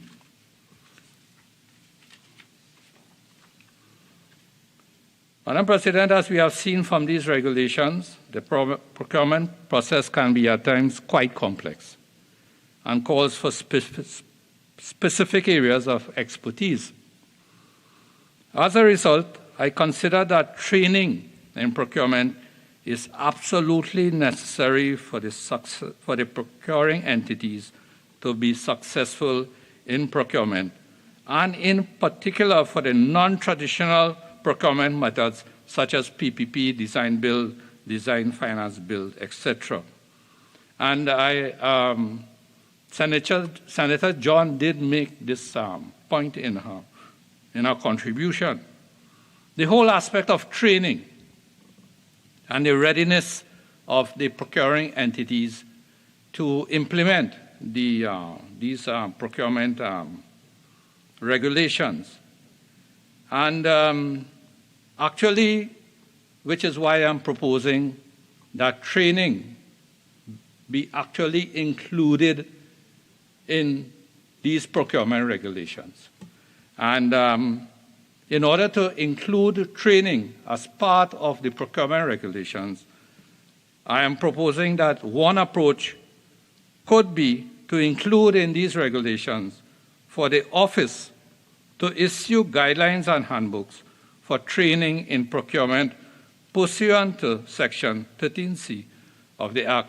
So we don't just leave training up to the respective procurement entities to do as an option, or in a haphazard way, or in a non-productive way, or in an inefficient manner. But actually it is regulated by guidelines issued by the office that would ensure adequate training, particularly with regards to the complex models of procurement that we are faced with in present-day procurement, particularly for the large mega projects that consume hundreds of millions of taxpayers' dollars. Madam President, I would just like to go to the package ineligibility proceedings regulations, and just one or two minor things with this package, Madam President, is that reference is made to the accounting officer throughout these regulations, but accounting officer is not defined in the interpretation. So I would submit that the accounting officer, the definition for the accounting officer should be inserted here in the interpretation under Regulation 2. It is there in other regulations, so, but just for completeness, we need to put that definition of the accounting officer under the interpretation Regular 2. Madam President, I'd like to go to the package of regulations dealing with participation in procurement regulations, that package, and to Regulation 4, and where the intention, of course, is to maximize domestic labor in the participation in contracts. But what is suggested here for international competitive bid, Madam President, is that the supplier contractor should propose employment of at least 65% of domestic labor. Madam President, I consider, whilst I'm a champion for maximizing local resources in our contracts, for it is for the benefit of our citizens, I would suggest that this 65% for international competitive bid it's a bit too high, because international competitive bid are really particularly for highly complex projects, and a lot of times these highly complex projects, due to their technological complexity, and would probably not be would call for a high level of engagement of foreign expertise. And this 65% of domestic labor may work against the goals and objectives of those particular projects. Madam President. Senator Teemal, you have 5 more minutes. Yeah, thank you, Madam President. What I would suggest is a scaled approach should be used for setting this percentage. And the particular clause 4.2, Regulation 4.2, sorry, Madam President, it says that a percentage of domestic preference permitted in a bidding document shall be 10%. And then, so it's the reverse. Why so low? I mean, labor constitutes almost 30 to 35% of overall construction contracts. And here we are just saying that a percentage of domestic preference should just be 10%. I'm submitting that 10% is too low. and it should be raised to probably about 30%. Madam President, in terms of participation in procurement regulations also, I would like to see a regulation added for training and transfer of technology. Madam President, in the package dealing with record of proceedings, Regulations 2021, I am suggesting that Regulation 4A, which calls for a document indicating approval to execute the various stages of the procurement proceeding, that be replaced with the procurement process strategy report that I mentioned earlier in my contribution. For this, I think, would specifically capture the intention for the record of proceedings. Also, Regulation 4J, where it says a summary of the evaluation of submissions, including the reason for rejection of an abnormally low bid, that this particular sub-regulation should call for a bid evaluation report, not just a summary of the evaluation of submissions, but a bid evaluation report. And I think the regulations need to address the submittal, the format for submittal of records, and I think it's inevitable that we regulate the digital submission of these records. Madam President, in concluding, I know Senator Sipasad did ask the Minister of Finance when he was piloting these regulations about operationalization and implementation, and several other senatorial colleagues, I think Senator John, Senator Mark, did mention about the vast number of entities, public entities that we have, and the severe demand that is going to be placed on resources across the public bodies. And I think Senator John did mention about seemingly things grinding to a halt if within a short period of time we are looking to operationalize and implement. And I'm proposing, Madam President, that there has to be a readiness audit. I say a readiness audit should be done for all the entities under this, all the public bodies under this Act. And of course, the readiness audit should include the level of training that has been done by the procuring entity in order that they are well prepared to implement these regulations.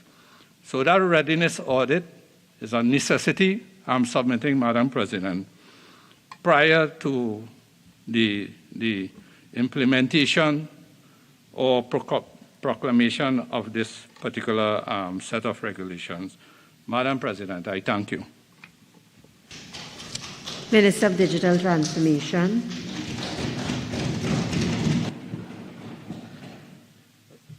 Thank you, Madam President, for the opportunity to join this debate. We've had a lot has been said so far for the morning and for this afternoon. And so in an effort to not get into all of the aspects of the bill, I'll limit my contribution to the evaluation aspects of Regulation Number 2, 2021. And living in Trinidad and Tobago for most of my life, it seems that there are very few things that we will, all agree on. But, one thing I think, having listened to all the contributions so far, is that we almost all agree on the critical importance of a credible, robust, and resilient procurement regime as it is specifically in the national interest. I think there's no question about it. I think we may differ on the ways to get there and some of the applications, but I think we all agree that this is critically important. And when I align that with the reasoning as to why we're doing this, I mean, when you look at it, even in the definition of what it says in the Disposal and Property Act, it says, listen, The reason why we're doing this is that it aims to provide for public procurement and the retention and disposal of public property in accordance with the principles of good governance, namely the availability, integrity, transparency, and value for money, and to promote local industry development, sustainable procurement, and sustainable development. And I think in the essence of this really captures why we need to do this.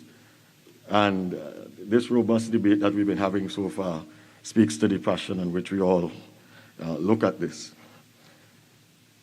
Before I get into the other parts of what I want to say, I want to just deal with a couple of fears that I noticed earlier, even as early as Senator Mark's contribution, where he was almost begging that we trust to digitize and digitalize the things that we do, that we not do away with paper all in its entirety. And I think he had mentioned and read out one of the particular clauses where he identified that it almost seemed that there would be an exclusive digital mechanism by which this would be implemented. Let me assure him that that is not so, and actually that is not the way the regulations were written. I had a look at them myself, and while it is a preference, and you can understand the preference because of the advantages of digital technology, it is not going to be exclusively so, at least not in the immediate implementation time. So no need to fear on that. The emphasis on good governance and value for money, and of course developing local solutions, are all key elements of the approach that we in Trinidad and Tobago have to adopt and continue if we really want to get into this new way of doing business. Honorable Minister of Finance in his piloting did indicate this new way of doing business, and I know that does invoke some level of fear, but we really have to embrace that if we really get to where we really need to go, because we have to use these innovative solutions to deal with these shared challenges that we have. It's important also to note that the digitalization of government information and data makes it easier for us all as stakeholders, and that would include all stakeholders dealing with procurement, to be able to collaborate and do things much easier. And I mean, this will not only for local people, but also for people in the international arena.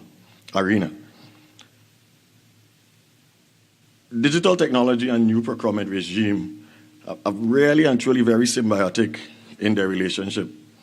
As together they create the robust and secure environment that many of our digital transformation initiatives would require, but have specific impact as it relates to these regulations as we deal with them. So let's get into the regulations, specifically the evaluation piece.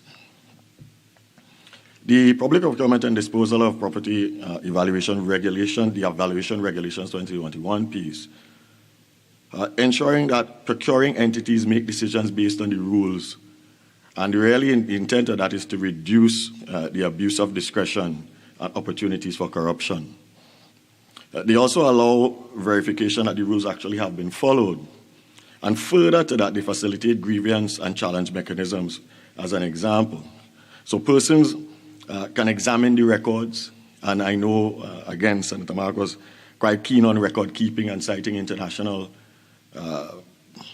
practices where that is concerned. One of the beautiful things about digital technology is that it is extremely difficult to destroy.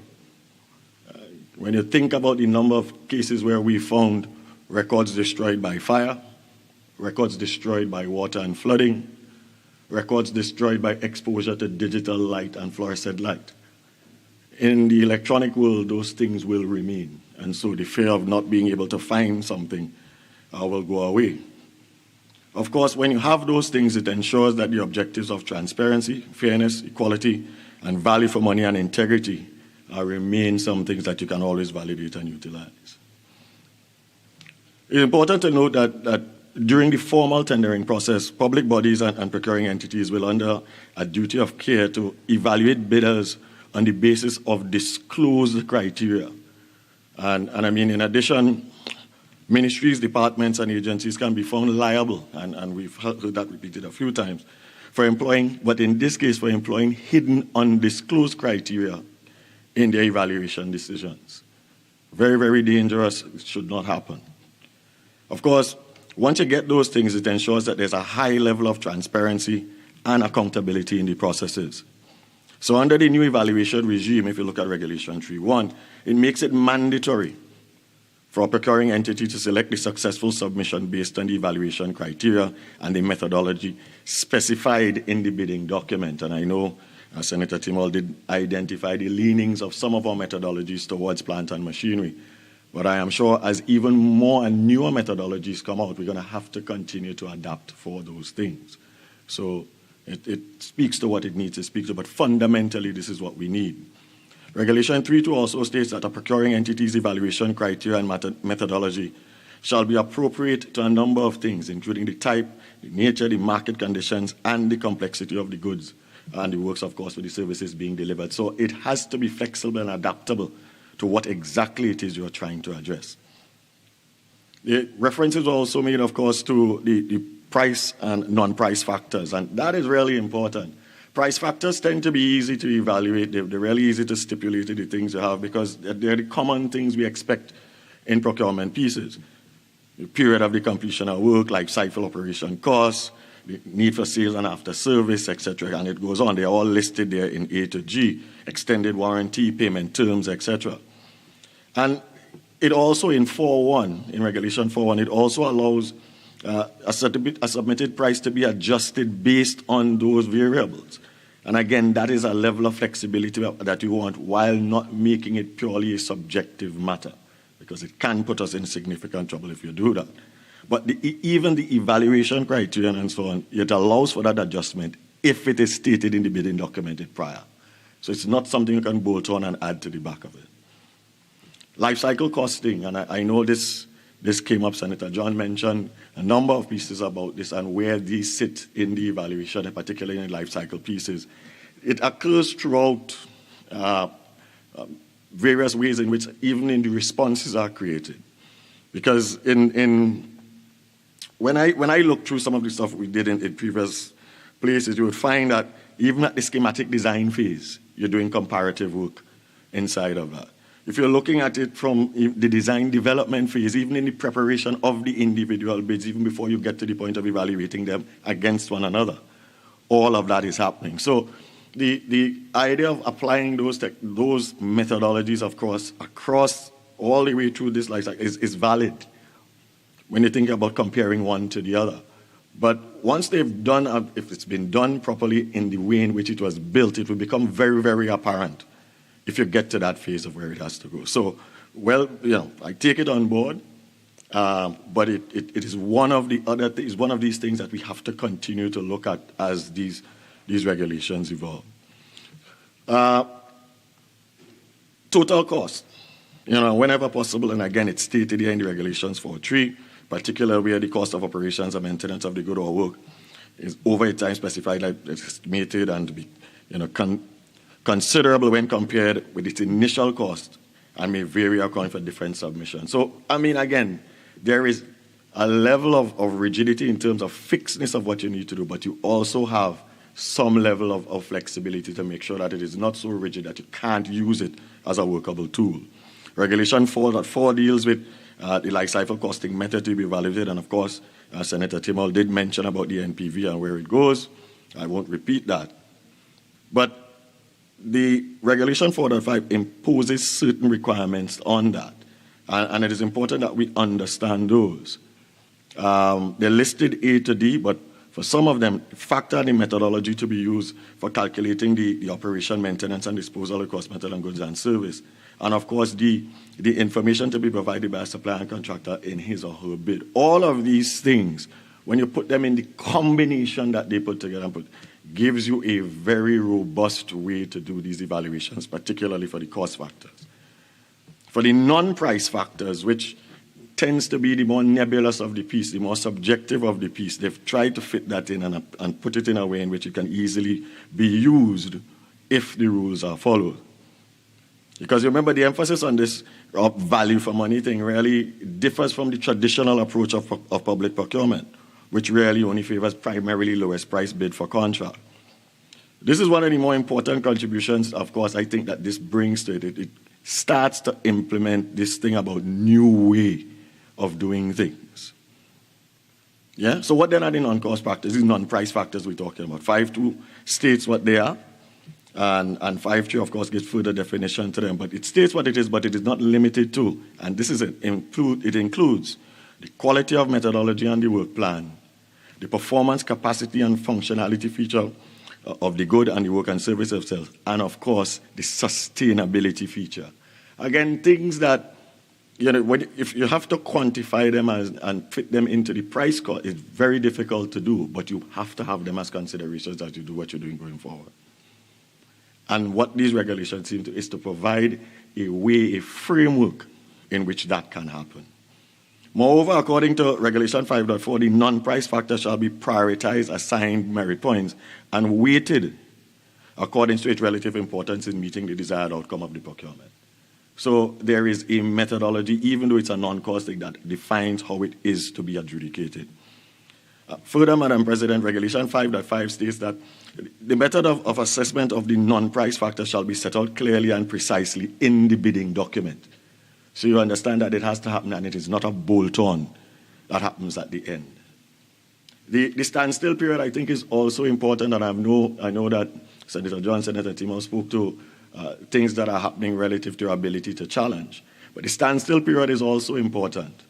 And Madam President, I invite your attention to Regulation 7, which provides for a standstill period which is no fewer than 10 working days and no more than 15. And once the proposed award once this is decided and notified to all the bidders, and during that time, that standstill period, the procuring entity may not negotiate with the preferred bidder, thus affording the non-successful bidders the opportunity to challenge or object to the award decision. So there are a number of places and ways in which we've tried to add fairness to what is happening inside of it, so more so the ability to use what you will already have as a full package of information relative to bids and make a decision as to whether you believe you have been fairly or unfairly treated. And the Minister of Finance, in his opening, did identify at a high level what those steps would be and how successful they have been in other jurisdictions. In concluding, Madam President, like I said, I would be brief and focus specifically on the evaluation regulation. The regulation speaks to ensure that the objectives of transparency, integrity, and value for money, as articulated in Section 5 of the same regulations, and in the Act says, listen, we are doing this to make sure that we add that robustness and secureness and transparency that we all seem to agree on. And I believe that, from what I've seen and what I've read in all of these regulations, that this is doing that quite large to a very large extent. And so I have no issue in adding my voice in support of these particular regulations. Madam President, I thank you. Senator Ibrahim.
Pleasant good afternoon. I begin in the name of God and country. Madam President, many thanks for allowing me the opportunity to speak today on this most important series of regulations brought before this Honorable House in the best interest of our country. Today I will contribute on the miscellaneous regulations.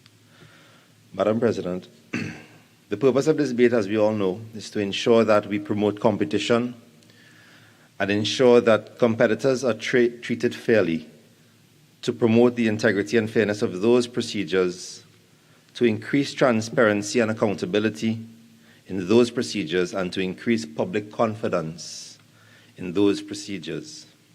With, of course, the primary focus is on developing our economy, growth by supporting local with domestic product as its preference, all whilst protecting the purse of the public.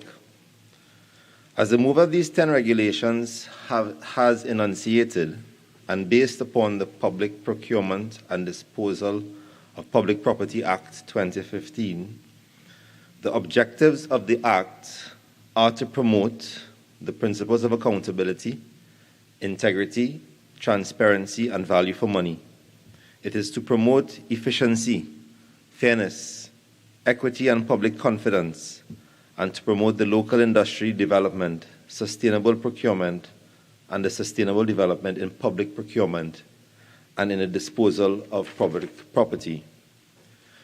Madam President, in lieu of the stretching of the human resource and the sheer volume of work expected from this most important office, and taking into account what is required of this most necessary office, I would like to remind this House of this, to appreciate why there is a need for this miscellaneous regulation. And in so doing, maybe we can see the dynamism of this office with the freedom to recommend and to maintain best practices from all the concerns stated earlier, especially of the independent bench. And the function of the office are to, going back to the Act, to establish a comprehensive database of information on public procurement, including information on tenders received, the award and value of contracts, and such other information of public interest as the office thinks fit. To set training standards, competence levels, and certification requirements to promote best practices in procurement. To issue and review guidelines in relation to public procurement and the retention and disposal of public property, including model guidelines for special guidelines under sections 31B and 51B. To prepare updated and issue model handbooks incorporating standardized bidding documents, procedural forms, and relevant documents for use in public procurement and the retention and disposal of public property. To approve in respect of each procuring entity special guidelines and handbooks in relation to public procurement and the retention and disposal of public property. To provide best practice advice in the conduct of procurement activities, including the promotion of the electronic transactions, as just enunciated by the last speaker. To audit and review the systems of procurement and disposals of the public property to ensure compliance with the objectives of the Act. And when they are allowed to audit, they were allowed to make recommendations in moving forward of the procurement processes that have come under question on the other side.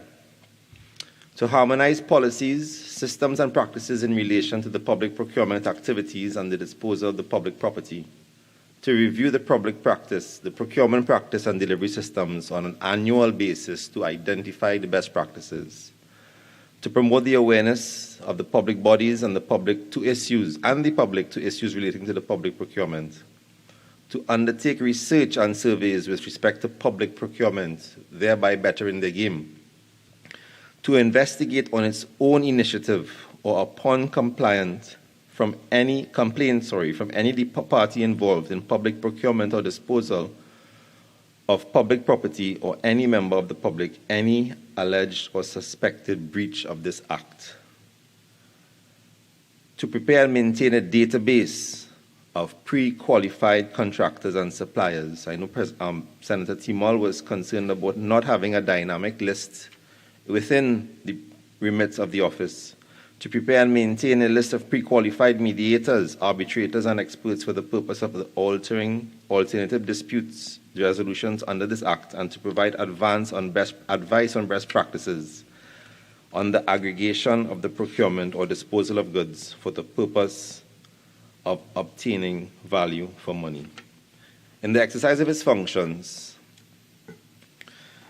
the office shall and must act expeditiously to take such other steps as it thinks fit in order to minimize any negative economic impact arising out of the performance of its functions. Once again, internal audit and review for the betterment of the procurement, and to not to be subject to the direction or control or any other person or authority in the performance of its function, but shall be accountable to the Parliament.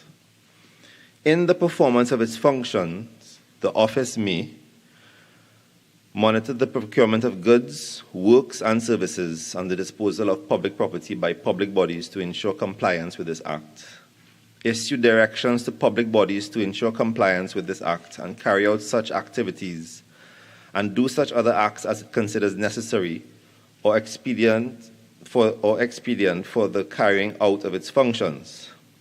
Let us not forget, when we read the entire Act, we recognize that one must take a step back when it have challenges of proceedings, claims of bid rigging, and other claims of impropriety which they must investigate.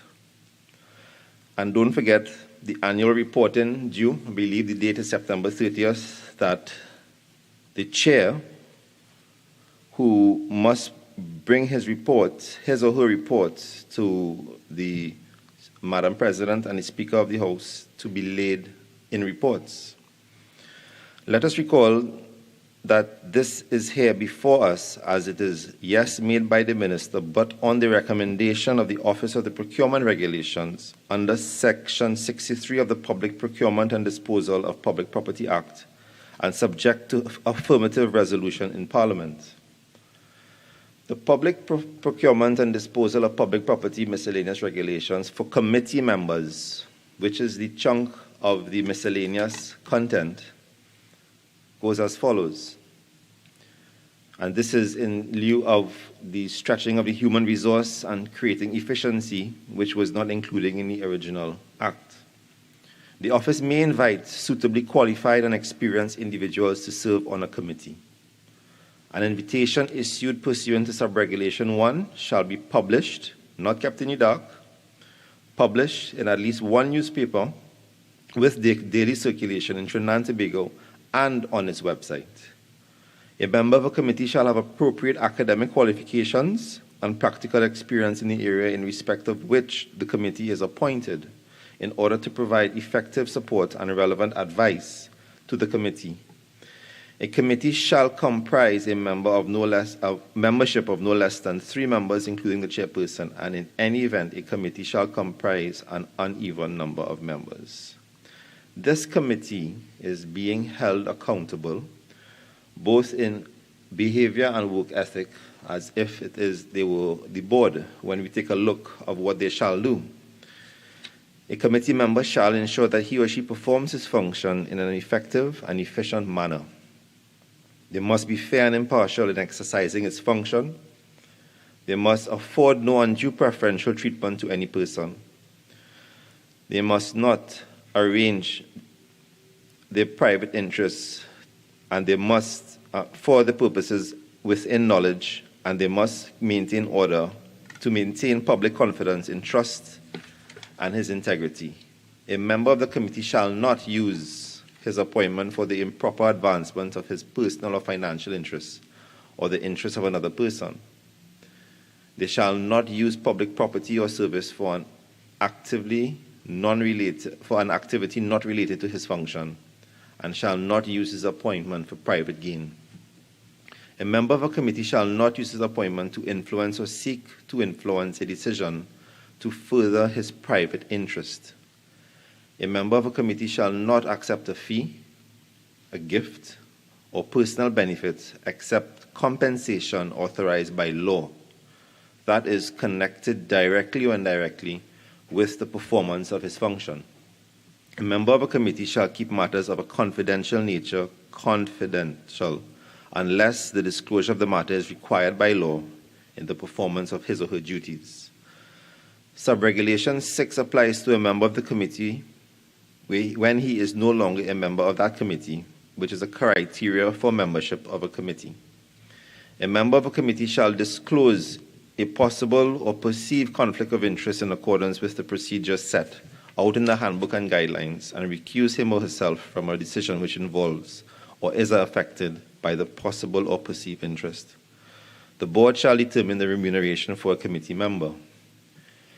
A person who is appointed as a member of a committee shall, upon his appointment, and this is a first, and this is something that we hope would percolate throughout the entire public service, they shall provide the office with a formal undertaking of his or her commitment, punctuality, and attendance for the effective performance of his or her functions.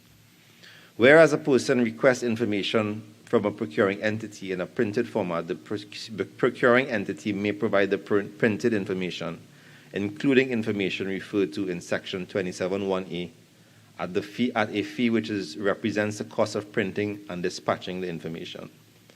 And the most noteworthy point here is a person who contravenes these regulations commits an offense and is liable on conviction to a fine not exceeded $1 million and imprisonment to 5 years.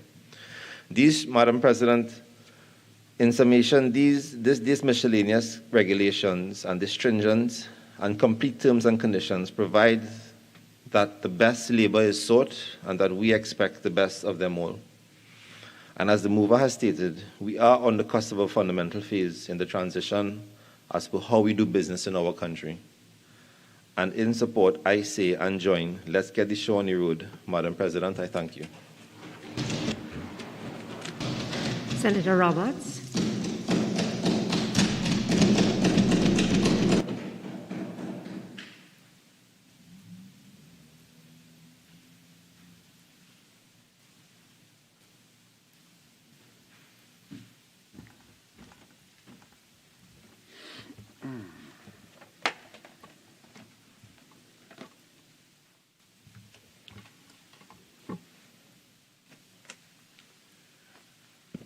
Thank you, Madam President. The PNM clearly believes in the new concept of participation, recognition, that has taken over the world of sport, for example, in our junior classes and primary schools, where everyone who competes in a race gets a participation certificate, the same ribbon or trinket. No distinction of high performance and or excellence. These regulations here today barely qualify for an acknowledgement of participation. These regulations are incomplete, incoherent, clumsy, conflicted, unrealistic, superficial, superfluous, and piecemeal. To take so long and to get it so wrong is indeed a talent which only the PNM possesses. The PNM is 6.5 years late, a special majority short, and a legitimate legislative framework for procurement is completely absent. But the PNM is rushing today 10 packages of regulations. I have identified approximately 3 hours of problems, weaknesses, and omissions. However, I have a mere 40 minutes, so here goes. Dealing with regulations out of the package record and record of proceedings. Clause 4 states, where appropriate, a record shall contain the original and a copy of the information document. I asked the PNM, where will it be inappropriate to have a record of a tender proceeding? Please let us know, where would that possibly be inappropriate? And in 4A, the approval to execute, very important. The document indicating the approval to execute the various stages of the procurement proceedings, because one must have permission, authorization to begin a procurement proceedings. So I asked the PNM, how were the pods and sheep pens in the savannah produced, tendered, and offered for the public to go and have a taste of carnival in the midst of a COVID pandemic when the cabinet only approved a short moment after. Mr. Deputy Speaker, the Public Procurement Act has not yet been proclaimed, and therefore these regulations are in the future, not in the present or the past. Okay, so Senator Roberts, just again, what we're dealing with is the 10 regulations before us, and as you go along, you would call out which one that you're dealing with so that we can all follow. Continue. It's amazing that the Minister of Finance is not aware that we are governed by the Central Tenders Board Act. We are governed by corporate governance. We are governed by financial Vice President, rules. Point of order. What is before the House is a motion to approve regulations that accompany the Public Procurement Act, not the CTB or anything else. So I've spoken to that.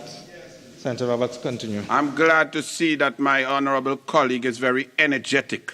But section of this document here, record of proceedings, 4A talks about the document indicating approval to execute the various stages of the procurement proceeding. So I am very eager to see this implemented so that the PNM and the Minister of Finance will understand the procedures that have existed since 1962 in the Cabinet and the approval for getting money out of the consolidated fund to begin procurement proceedings.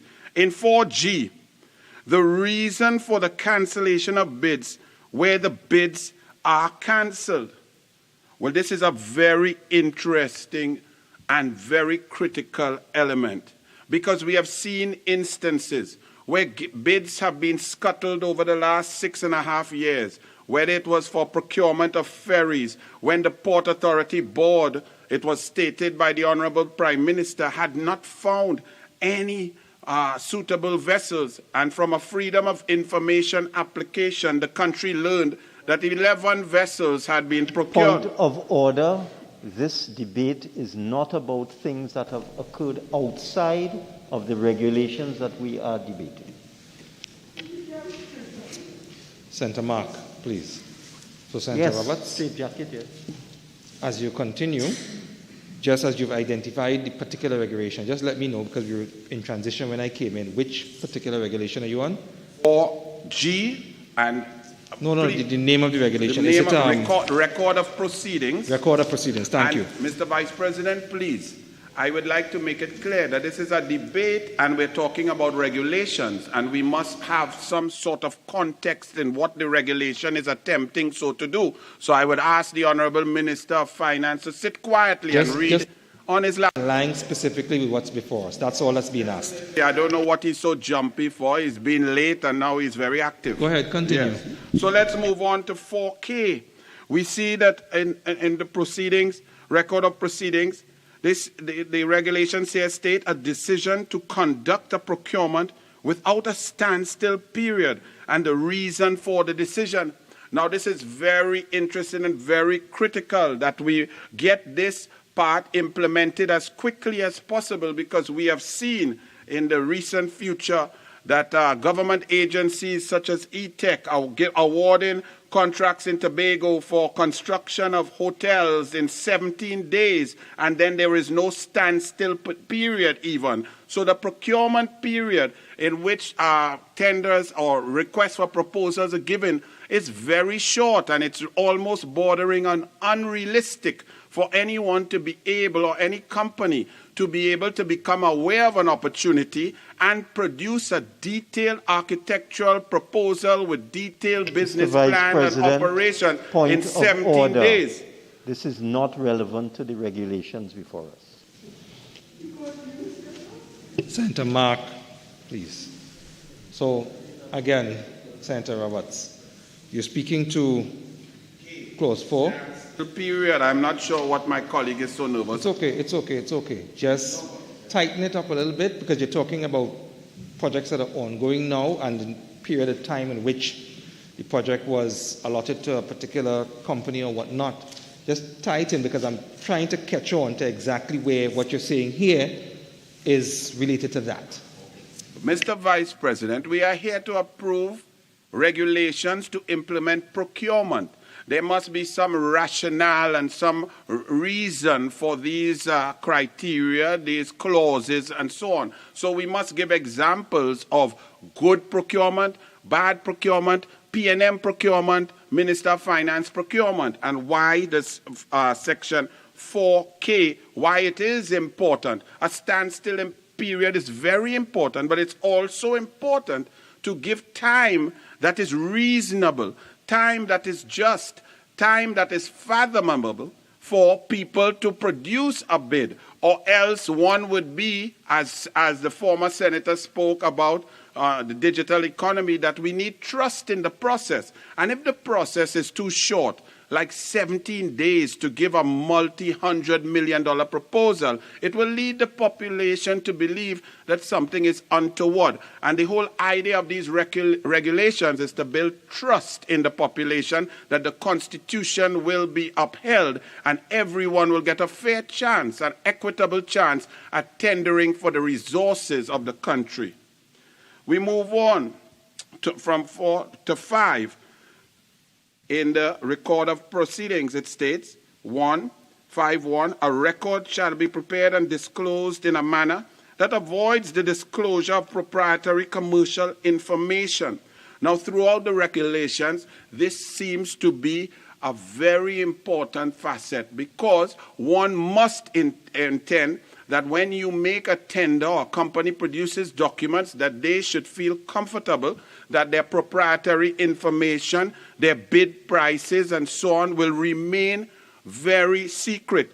And the legislation itself speaks to that. So we would not want, for example, if people are bidding, companies are bidding to manufacture ferries, that a governmental cabinet committee would alert another company about the lower price as occurred here in Trinidad and Tobago. So this is a very important regulation to ensure that secrecy is upheld.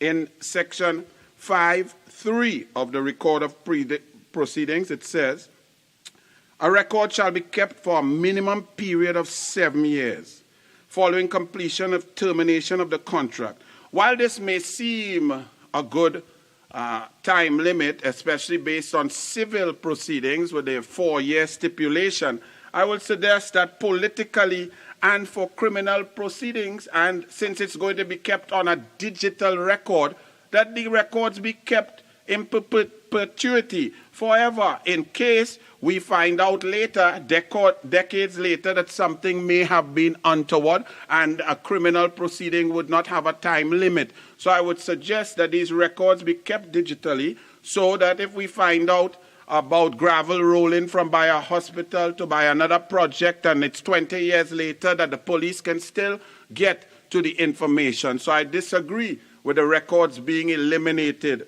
for no purpose. We move on to, trying to move quickly, I can't get through all 10, challenge proceedings, Mr. Vice President. Follow me carefully. I expect some squats to be going on over there shortly. Challenge proceedings, section 2.3, the application for review, it states, the decision of the office shall be binding on the supplier or contractor. However, in the Parent Act and in other areas, we can see that anyone can apply for, if they believe or they see or they have information that a tender process was not done in accordance with these regulations, a citizen, the public, the media could have applied. But in this case here, it has been narrowed down to only the supplier and or contractor. And we would like to know why has that been done. Because you would understand that sometimes in Trinidad and Tobago, a very small society, some suppliers and contractors, even if they felt hard done by, they would not want to willingly come up against the government who is in control of the coffers and future tender proceedings. So they would fear victimization and they may be afraid to come forward. Whereas a media reporter, a whistleblower, or someone else would, if they are given the information and they are not afraid of the government, would be able to come forward. So I think that it is required that this be widened to include other groups or other individuals who can report in order that we get to the truth. As you may know, in Trinidad and Tobago, some instances in financial tenders under the Ministry of Finance, certain small companies have just miraculously started to beat major banks who've been in existence for 40 or 50 years with a wide asset base, with the ability to make smaller interest payment bids and so on. But the smaller companies have been winning, luckily, over the last 6 years. Now, why have these big banks not complained? Because the government, any government, controls tender after tender.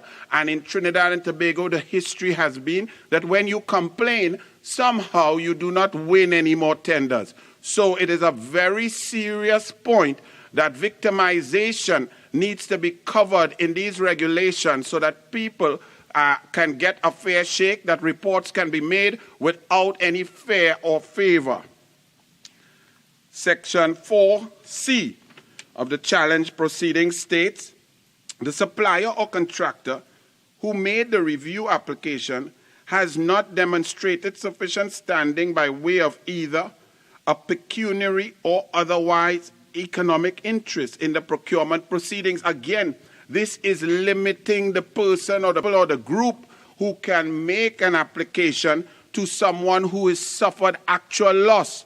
In many instances and in other portfolios that I have held over the time, many of us receive information and the companies or those who are involved are not willing to go forward to make the complaint for fear of victimization in other areas. So it is clear that we need to open this section up so that other individuals can report on behalf of contractors who may have been, or suppliers who may have been disadvantaged, so that we can get to the truth and everyone, there can be equity across the board.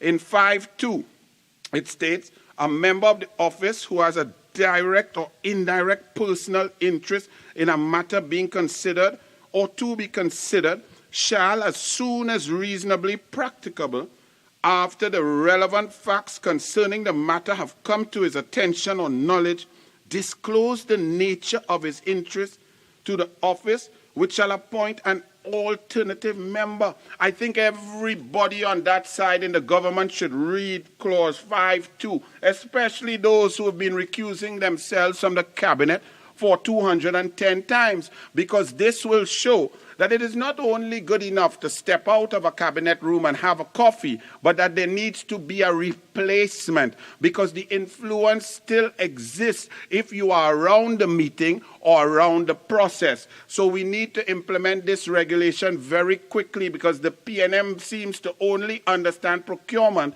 right here in the Senate today, but not for the last 6.5 years.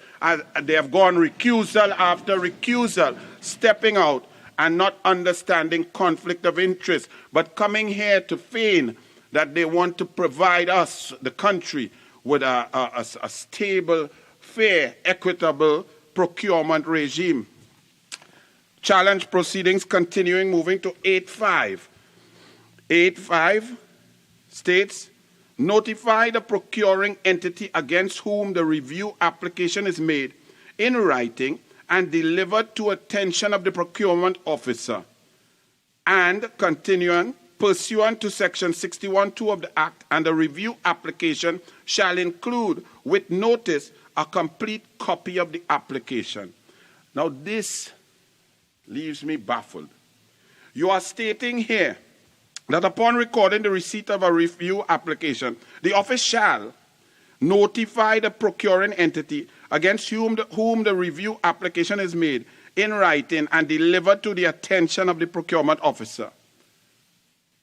Why would you want to inform someone who is coming to be investigated, hey, this is an investigation, someone has put something, a report in, and there is something that has been gone wrong? What you have just done is alerted them, given them time to correct, backdate, or play any games that they want to clear up the procedure or to make the investigation even harder to get through. And this needs to change, and it must be if the procurement office sees that there is reason to move forward, that it takes a similar vein to a warrant as in the court, and it's immediate, because all of the records as stated here should be digital, all of the documents should be on a form, all should be easily accessible. And therefore, as long as the procurement regulator or the office believes that something is untoward,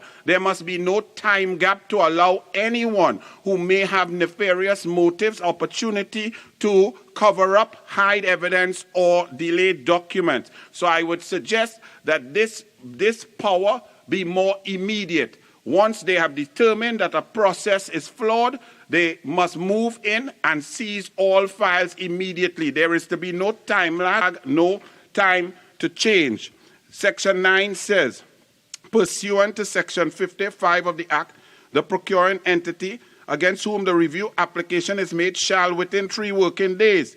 Okay, again, 3 working days. Some people may feel that's a short time, but when you have people who are doing or trying to fix a process or scuttle a tender or show preference, 3 days is a long time for them to get backdated information, backdate transfer information on Porsches that were sold, get things out, change up the facts as they occurred. These things could happen at any time without anyone noticing. So we need to watch that very carefully, and I hope the government, especially legal attorneys, luminaries, will understand the point that I'm making. 9.4, the office may, if it is satisfied that the review application was duly served on the procuring entity against whom the application review is made, and the procuring entity failed to submit a written reply without good cause, proceed with its deliberations on the basis of evidence before it.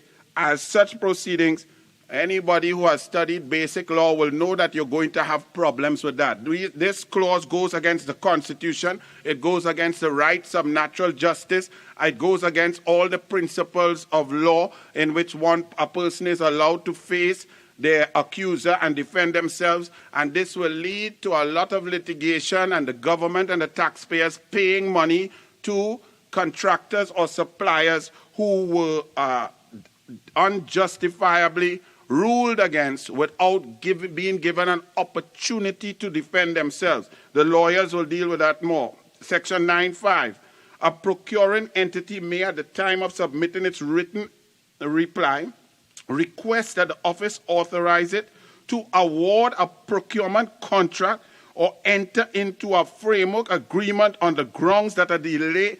This is absolutely not on. We are saying that something is wrong. We've gone through a process and we find the tender process has not been adhered to. And then we are saying we are allowing the procuring entity to continue along a contractual procedure with letter of intent and contract, thereby making it further even more grievous when you delay or you stop or you scuttle or you determine that the award was wrong. You are opening up the country and the government to greater awards of damages. You are giving the contractor or the supplier who may have won the flawed tender process greater legal arguments to go to the High Court, to approach the court, to state that they have been done wrong and they deserve damages. So I think that is a lacuna that needs to be addressed by the legal entities on the government, please. 12.2. In determining the order and time of the hearing, the office shall give sufficient consideration to preventing the delay of the proceedings. That is vague, vacuous, and allows for lawyers to find loopholes, to delay, to carry you on for years. And this is a tender process, and tendering and contracts and suppliers, every day will be money. So that needs to be tightened up. I'm not sure the government understood what they were trying to do there. And in 13.2, where a party, despite having received notice of the hearing, fails to appear at the office, if satisfied that the notification was received, all of this goes against the case law. All of this, the law and the High Court judges are not going to accept. You can see that these will be struck down. So please change those, link all of these regulations strictly and firmly to the Constitution, make good law so that we will not end up in court and the taxpayers have to pay money, millions of dollars after dollars. 13.8. Notwithstanding the procedures set out in this regulation, the office may proceed to determine a matter before without a hearing if it is satisfied that the information in the form of documentary evidence or case files presented is sufficient to make a decision on the matter, and any decision made, same thing here, this is unconstitutional, and it's giving powers to this office of the procurement regulator over and above those of a high court judge, the appellate court, and it's just not on that they can determine that they received information without giving anybody an opportunity to be heard, that they find that it's enough to withdraw an opportunity and money from material earnings from a citizen based on what? On their human frailty, on their determination. This will not stand up in a court of law. 14.2. Subsequent documentary evidence shall be admitted only where, in the opinion of the office, it is relevant and only the office's consent. This, again, it appears that whoever was designing these regulations isn't sure what they want to do. They want to be firm and then they want to be soft. They want to move fast and then they want to delay. If you state that all of the in the Parent Act and in the previous regulations that all the documents will be in and a tender process, there are no documents that are left and right on a bottom shelf and a drawer. They're in a form, you've set out the form, you've paid the price, you've conducted your procurement properly. All documents should be available that are necessary for any analysis of the procurement procedure. And therefore, to put this clause in is nuanced, it's unnecessary, and it makes the regulations look as if we're unsure what we're doing. Because what you're saying at one time, that you get your documents, you have 3 days, which is too long. Then if you feel, or if the procurement regulator, the office feels that something else that you may have, where you got it from, how long you got it from, where you found it, where was it hiding, that they could bring that in to add to evidence. It makes the process very opaque. It makes it cloudy. Moving on, retention of public property.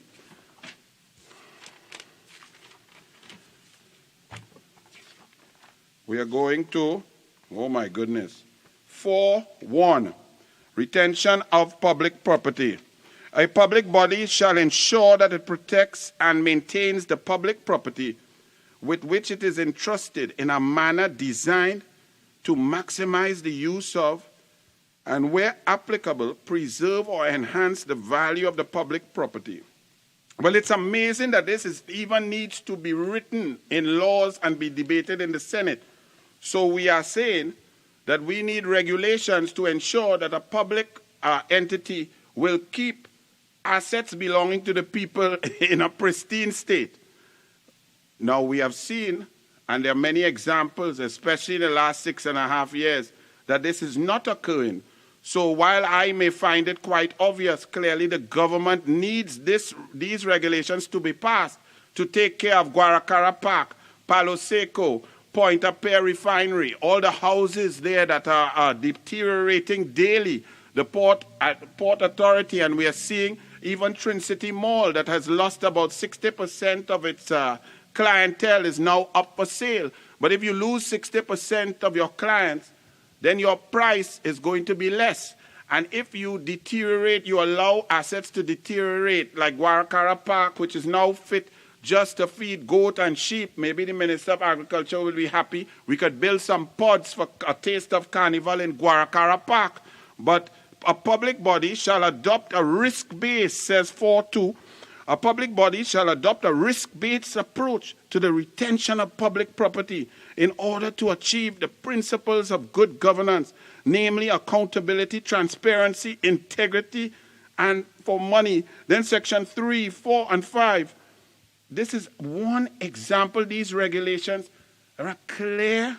definitive position why the PNM must go, because all of these regulations are not being adhered to right now. They have not been adhered to. And if a government requires this piece of paper here, regulations 4, 2, 3, 4, 5, and 6, in order to ensure that the people's assets are maintained, then the government must go. They are incompetent and they've allowed our assets to diminish in value and the people are suffering. In 5.1, a public body shall establish a written policy that highlights its objectives for the retention of tangible and intangible public property in accordance with the I think we should take this set of clauses here and just stick it on the Balize house that is going up in the sky, the $120 million edifice. We should do some procurement on that. Where did the money come from? We're moving on to 5.8 of retention of public property. A public body shall perform a physical stock count for comparison against its inventory record on an annual basis or shorter intervals where necessary to achieve the principles of accountability, integrity, and value for money. 6.1. A public body shall be responsible for the disposal of its stores and equipment which are deemed unserviceable, obsolete, or surplus. Well, this is a very critical element because people who determine that certain equipment is obsolete, their friends, financiers, and family could get it for very cheap. We are seeing, and we've seen videos by Mr. Victor Roberts, a citizen from Labre, of our assets being removed from all over the southwest land, whether they were pumping jacks with a big expensive equipment being moved, and we don't know who is in charge, no security, no assets, no board, no people in charge. We don't know where they have gone, what has happened, and it is rather amazing that the PNM, who is overseeing the decimation of the people's assets for 6.5 years, now comes to bring regulations that they have not and cannot uphold. 6.3, where a public body decides to utilize a public sale or tendering or public auction and the net book value, market value, or residual value of the stores or equipment is in excess of the $100,000, the public body shall publish in at least 2 newspapers and so on the tender. But we are seeing that even buying scrap iron and old battery, buying the PNM has not done a fair tender process. We see the scrap iron industry complaining that a shell company that only was created months before and was allowed to bid and purchase assets belonging to the people of Trinidad and Tobago under Heritage Petroleum. And we see no movement from the Minister of Finance to audit that, but he comes knowing full well that these are the regulations that should apply to good procurement. So the PNM believes that brilliant procurement, fairness, equity, and no corruption will begin in March.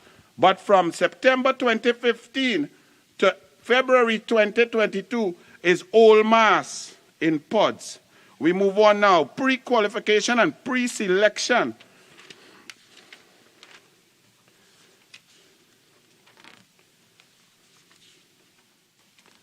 Section 29(1) of the Act, it talks about, and I won't go into the Parent Act as read, the President said she did not want too much, didn't want Senator Mark going into reading the Parent Act, but we'll move to 8, Section 8 of this pre-qualification and pre-selection.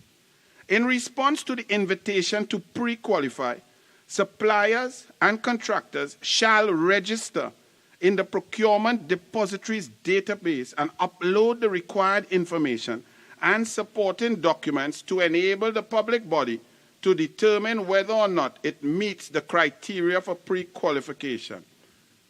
Well, this we will have to ask the PNM government. Why, when we are down in Blanchisseuse, which is not spelled as the Attorney General spells it, and we see a slow boat moving towards Tobago called the Cabo Star, How did they qualify to tender? What were their finances? How are they qualified to earn 200 million and counting as this government wastes taxpayers' money on a boat that has been described by the Honorable Prime Minister as crooked?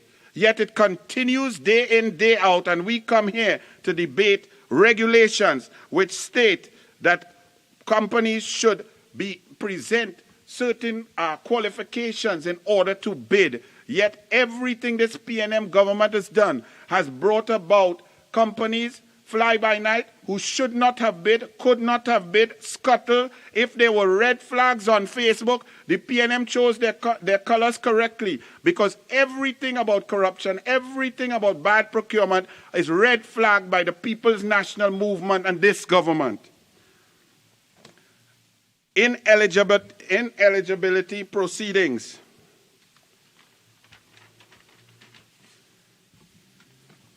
And weighted evaluation. Well, let me go to ineligibility proceedings first. 9.2. It makes absolutely no sense because you're being deemed ineligible. Let us read 9.2 of these regulations produced by the Honorable Minister of Finance. Notwithstanding the ineligibility of a supplier or contractor, a procuring entity may continue contracts or subcontracts in existence at the time of listing. Well, I'm sorry for laughing.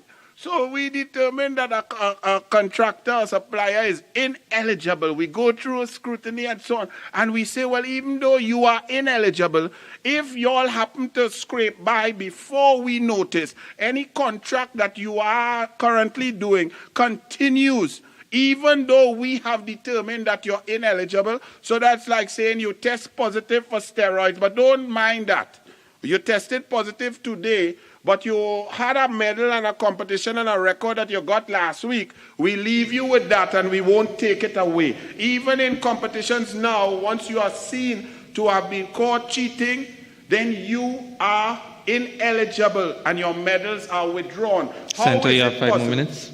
How is it possible to state that a company is ineligible to do service, to provide service, to work for the government now, but if they had a contract before, that the entity can continue to live up to that contract? I think 9.2 must be deleted, withdrawn, and pretend that it was never penned by an intelligent human being and brought here to the Senate to be debated.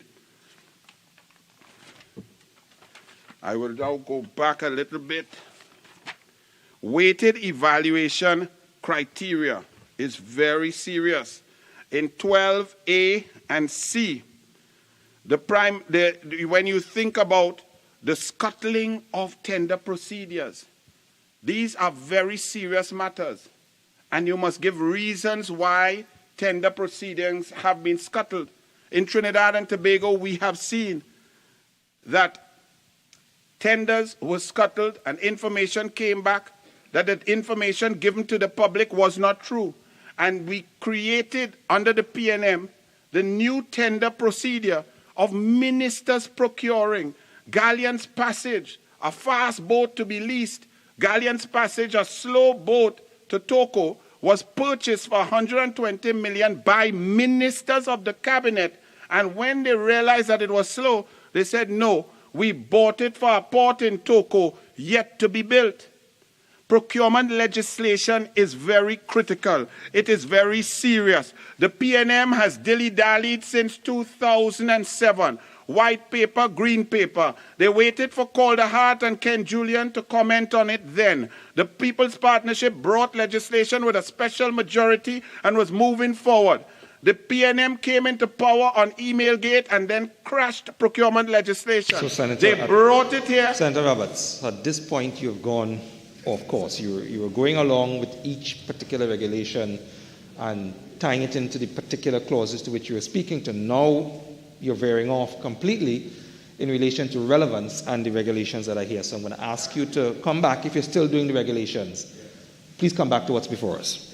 Mr. Vice President, All 10 packages of regulations deal with procurement. They deal with proper expenditure and fairness and equity in the society. They deal with things that this PNM government does not understand because they have recused themselves in the cabinet 210 times. They do not understand fairness and equity. They do not believe in merit as they quash a police service commission and a merit list. This regulations is about merit, giving every citizen of Trinidad and Tobago an opportunity to take part in the development of national pride in our society, the development of the infrastructure in this country. To have gutted procurement legislation, come to the Parliament and the Senate, and now bring regulations that make no sense, are rushed, and do not identify, tackle, and produce a framework from which we can be trusting,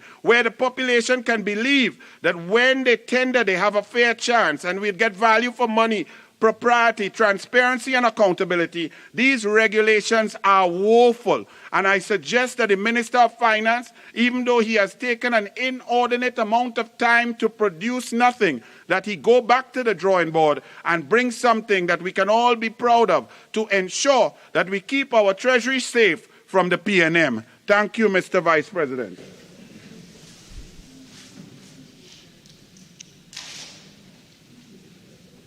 Senator Lyder? No? Aye, sorry. Senator Thompson-Ahye?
Mr. Vice President, thank you for affording me the opportunity to join the debate on the multiple regulations necessary to operationalize the Public Procurement and Disposal of Public Property Act 2015.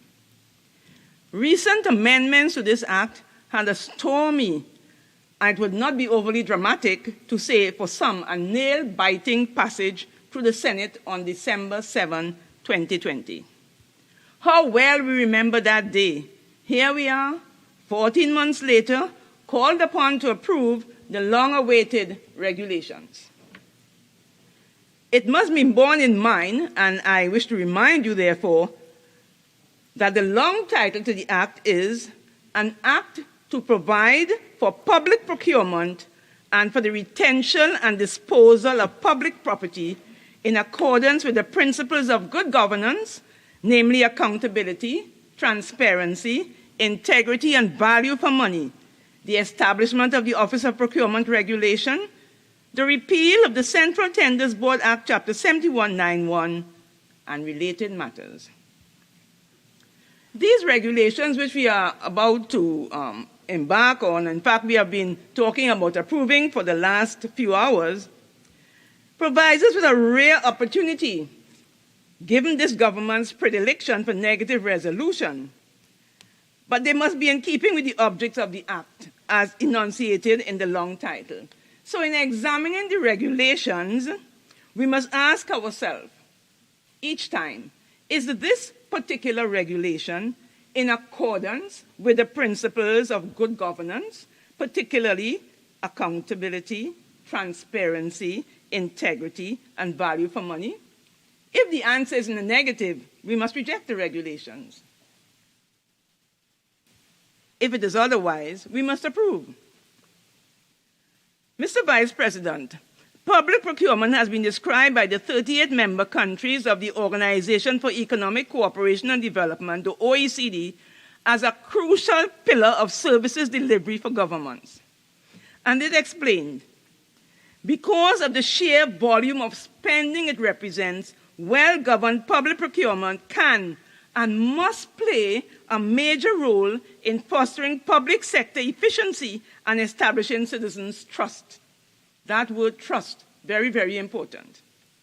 In its 2015 recommendation on public procurement, which improved the 2008 OECD recommendation on enhancing integrity in public procurement, the OECD stated, by helping governments to better meet their policy objectives, well-governed public procurement contributes directly to greater public trust, enhanced well-being, and more prosperous and inclusive societies. Mr. Vice President, the absence of public trust is destroying the fabric of our society. While I do not have statistics for this part of the world, it is helpful to learn from the OECD's document entitled Governments at a Glance that only 51% of citizens trusted their government in 2020. Although governments grappled with the global pandemic and resulting economic hardship and played a crucial role in protecting lives and livelihood. I'm sure that sounds familiar to us here. The authors of the document observe that during all stages of the COVID-19 pandemic, including containment, mitigation, and recovery, trust in public institutions has been vital for government's ability to respond rapidly and to secure citizen support. It also matters for planning and implementing an inclusive recovery from the COVID-19 emergency. So here it is that this public trust in institutions also governs how we deal with government's approach to the pandemic. The OECD advised an effective and efficient public procurement policy will go a long way in rebuilding trust in government, as it has the potential to ensure transparency, to enhance fairness, to reduce inequalities, and restore integrity and legitimacy to our institutions. Every government and so-called government in waiting accuses the other of corruption and places before the citizenry allegations of profligate spending, questionable practices, and outright corrupt practices. None, however, seems willing to fulfill their oft-repeated pre-election promise of legislation against campaign financing, which leads to preferential treatment, erodes the democratic process, and has direct relevance to the tainting of the procurement process. Even at the basic level, when we examine the published return of candidates' election expenditure, we observe that no candidate has ever crossed the limit. Surely this stretches our credibility when the evidence of our eyes and ears of billboards, television and radio advertisement, tokens, etc., point to election spending in excess of the agreed and declared amount. As a legislature, we have a responsibility to the general populace, and these regulations provide a golden opportunity for us to do the right thing. But it does not end there.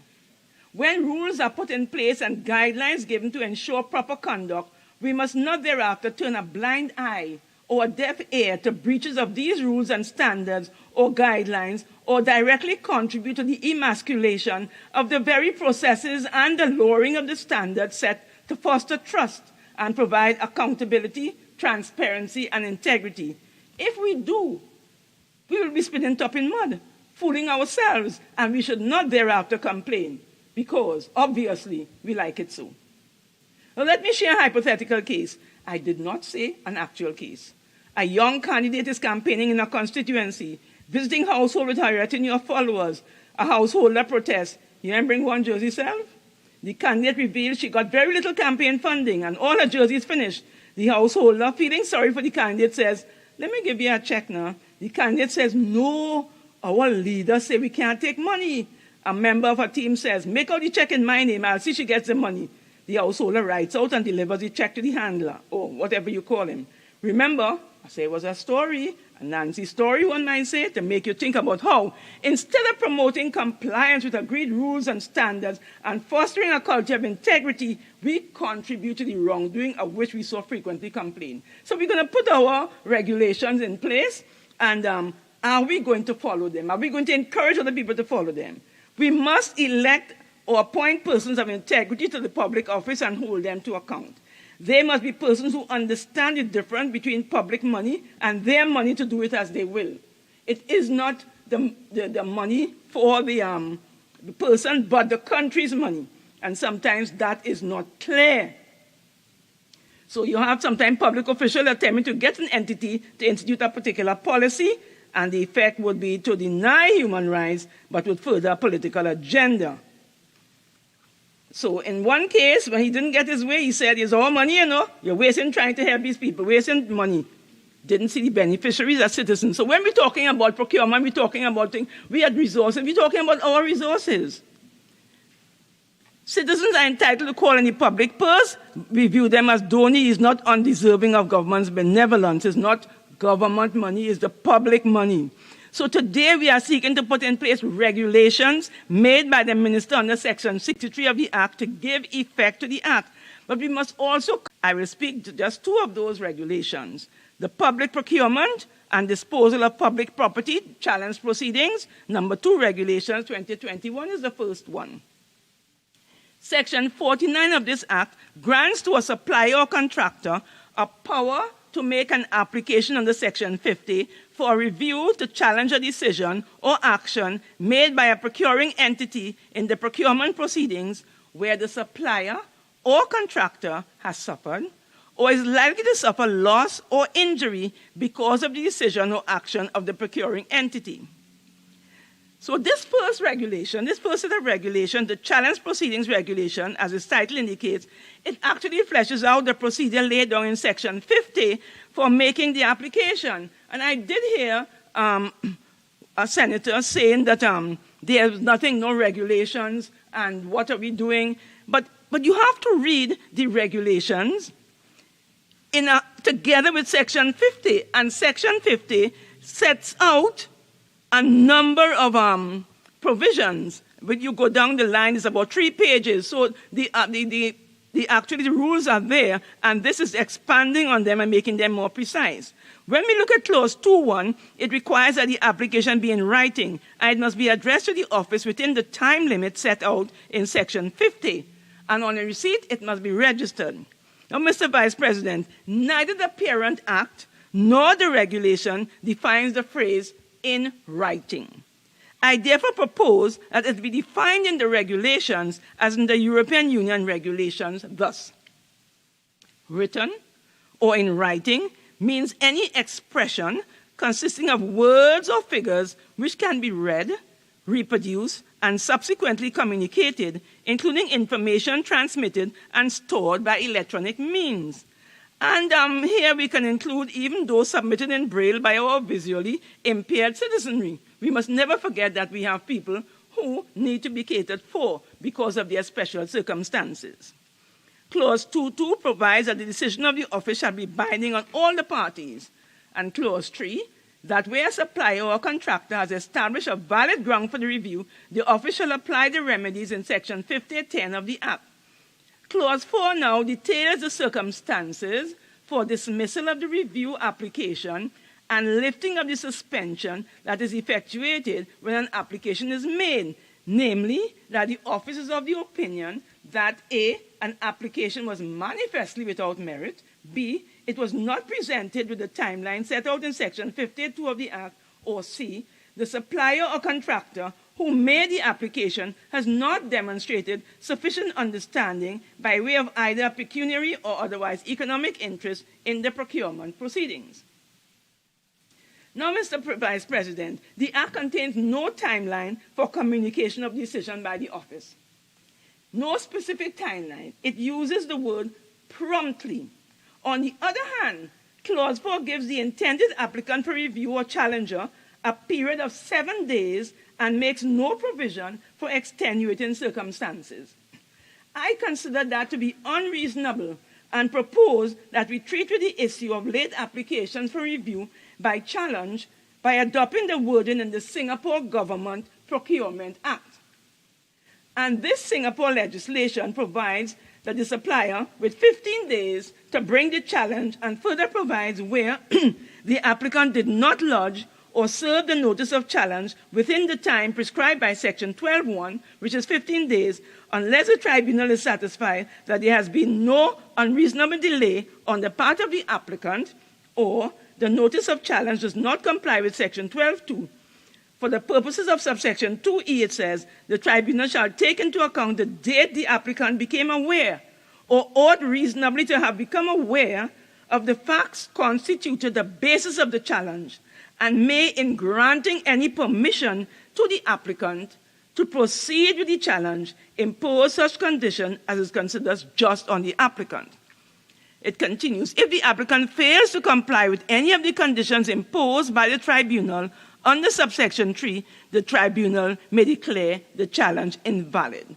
Now, I commend this approach of the Singaporean law as being worthy of emulation by us, as it is a fairer, more humane, and reasonable approach. Clause 5.1 specifies the duties of the office, which require that it conducts a review independently and impartially in accordance with the hearing rules and procedures. Clause 5.2 deals with conflict of interest and provides that a member of the office who has a direct or indirect personal interest in a matter being considered or to be considered shall, as soon as reasonably practicable, after the relevant facts concerning the matter have come to his attention or knowledge, disclose the nature of his interest to the office, which shall appoint an alternative member.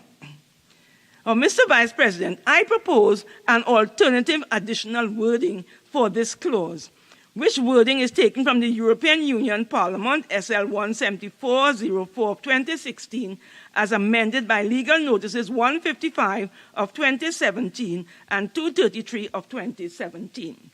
And it includes these words: and such disclosure shall be recorded in the minutes of the meeting of the committee, and the member having an interest as aforesaid shall withdraw from any meeting at which such contract is discussed. So this is the third bill in which I am proposing an amendment to this conflict of interest situation in Trinidad and Tobago, and maybe I can still hope that one day my recommendation will be adopted. This provision for recording of the disclosure of a member's conflict of interest in the minutes of the meeting is also to be found in Section 21 of the Government Procurement Act 2001 of Australia Capital Territory. The Australian Act also provides that unless the board otherwise decides, the member must not, A, be present when the board considers the issue, or B, take part in the decision of the board on the issue. Clause 6 deals with procedure of the office, and Clause 7 with a party's representation at the review. Clause 7 provides that a party to a review may appear in person or may be represented by an attorney at law or such other suitably qualified and experienced person, including an engineer, quantity surveyor, valuator, or such other person as is recognized by the office for the purpose of the representation. And I read it slowly, because I have a problem with that stipulation of the representative being recognized by the office. Why shouldn't a party be represented by whomsoever he wishes? Why should the office dictate who should represent a party? Perhaps that could be explained by the minister in his winding up. I consider that there are some experienced union representatives who are more capable of representing a party than even a lawyer might be at times. I know my colleagues wouldn't be too happy to hear about that, but that's how I feel. As far as Clause 8 is concerned, I do not have a problem with the substantive wording, but I do have a problem, as most in this chamber would know by now, when grammatical rules are ignored. So kindly redraft Clause 8.5, which I consider clumsily worded, And I suggest for a start that the phrase in writing be brought closer to the verb notify. Forgive me, but I used to be a primary school teacher. Clause 9.1, interestingly, sets the time period of 3 working days for submission of the reply to the review. I consider the period ambitiously optimistic, given what we know of how the public service operates. Snail mail does not only refer to the post office. Neither does slow-flowing condensed milk and molasses refer only to the delicious treat we raided from our mother's kitchen when we were small. Let's keep it real. I suggest an amendment, and my proposal is 10 working days. Clauses 9.2 and 9.3 provide that failure to submit a written reply within the specified period will not prevent the conduct of the review procedure, and that the procuring entity shall be bound by any decision of the office. Evidently, what is sauce for the goose is not sauce for the gander. The office can fail with impunity to submit a reply, fail in its responsibility, but the challenger must pay a price for non-compliance with set timelines. Clause 9.4 provides for the office, once it is satisfied that the application for review was duly served on the procuring entity against whom the application for review is made, and the procuring entity failed to submit a written reply. Okay, so Senator, let me just give some guidance, because you've been doing it both ways. But what I will just say, and this is for all senators coming into the debate shortly, there's no need to read out the clause verbatim as you've been doing. Sometimes you've been calling the clause and sort of giving your points on it, which is great. But in terms of reading it out, there's no need at this time, specifically because we've gone through all of these regulations today about 3 times already, with every single speaker who's gone before Senator Thompson-Ahye reading every single clause that they've been referring to. So going forward, that is not needed. Call the clause that you're referring to. You could create the context if you want in relation to what's in the clause, and then give your point. I think that would make it more efficient. Continue, Senator Thompson-Ahye. I understand I'm guided, but I was always conscious of people who are on the outside and listening in on the media. Clause 13. My colleague has dealt, Mr. Teemal, Senator Teemal, with Clause 9.5 very comprehensively, so I will leave that alone. Clause 13 is in similar terms, providing for a hearing to proceed in the absence of a party, and if the office, once the office is satisfied, notification has been received. Now, it speaks about the party being absent without good cause. And, Mr. Vice President, the prevailing culture when one is making a decision of a judicial nature, and we're very proud of it in our country here, is case management. So I don't see why, if you have a hearing that is going to come up shortly, that one cannot contact the parties to find out what is the status, what is happening. Are you going to attend the hearing tomorrow or next week?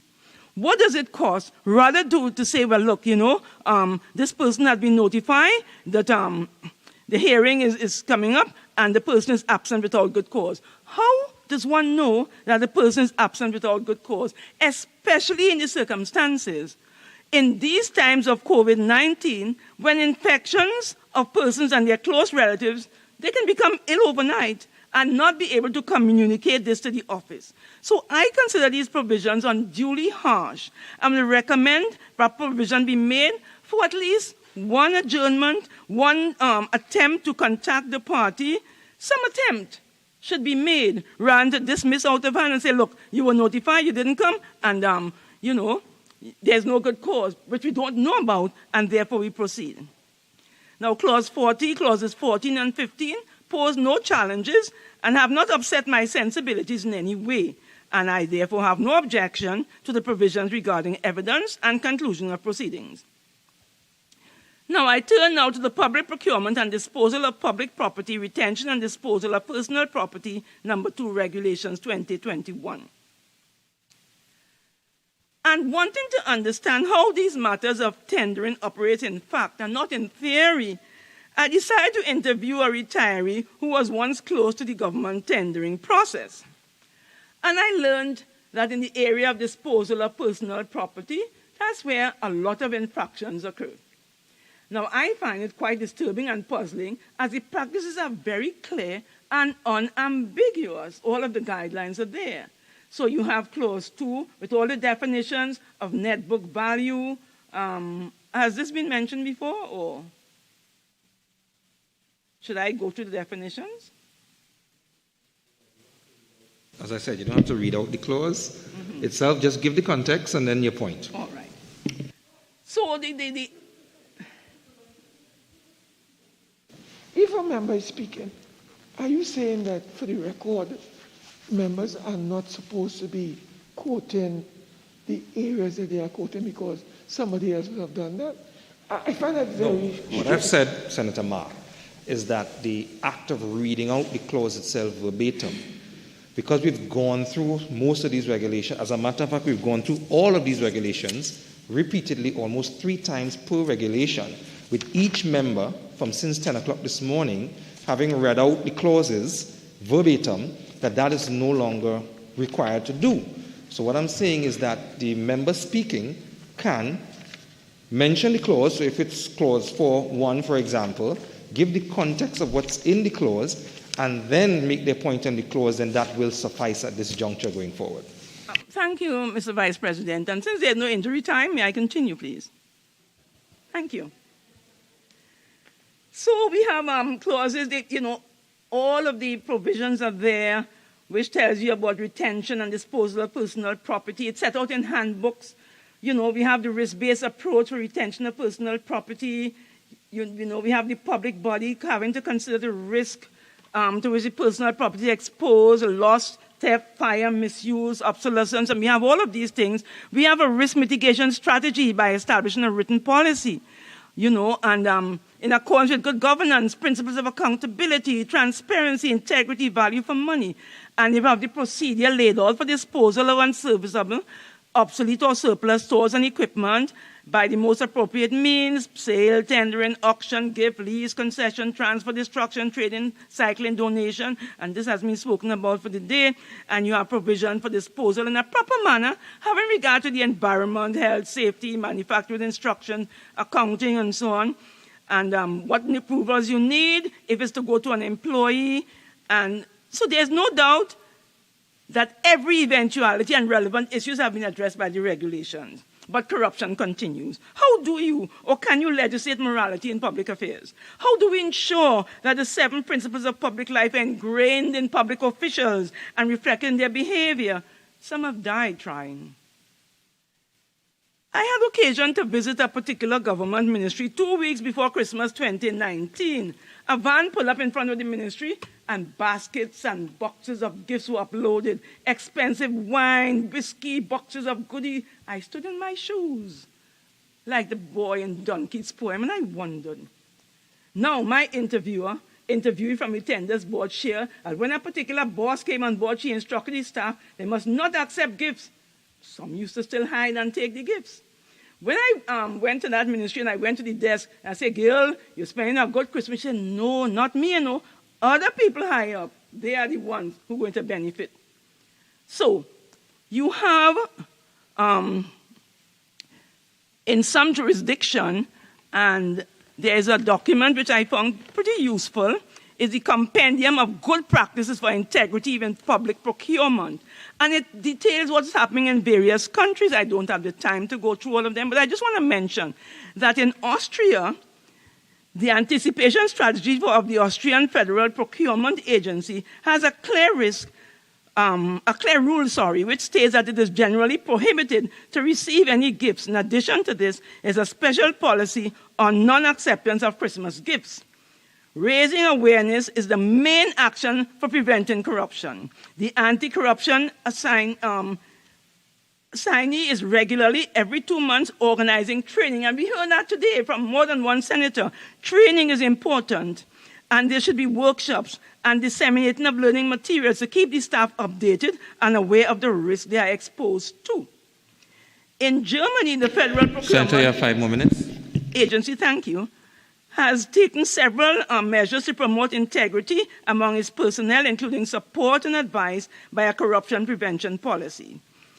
and it's mandatory for new staff to participate in a corruption prevention workshop. They learn about the risk of getting involved in bribery and the briber's possible strategy. Another part of the training, it deals with how to behave when situations occur. For example, encourage them to report. It's called blowing the whistle. Enough said about whistleblowing. Another key corruption prevention measure is staff rotation after a 5 to 8 year period to avoid prolonged contact with suppliers, to improve motivation and to make jobs more attractive. In cases where rotation is not possible because of staff specialization, intensified supervision is undertaken. In India now, they have what is called an integrity pact in several sectors: gas, oil, thermal power, telecommunications, and airport construction.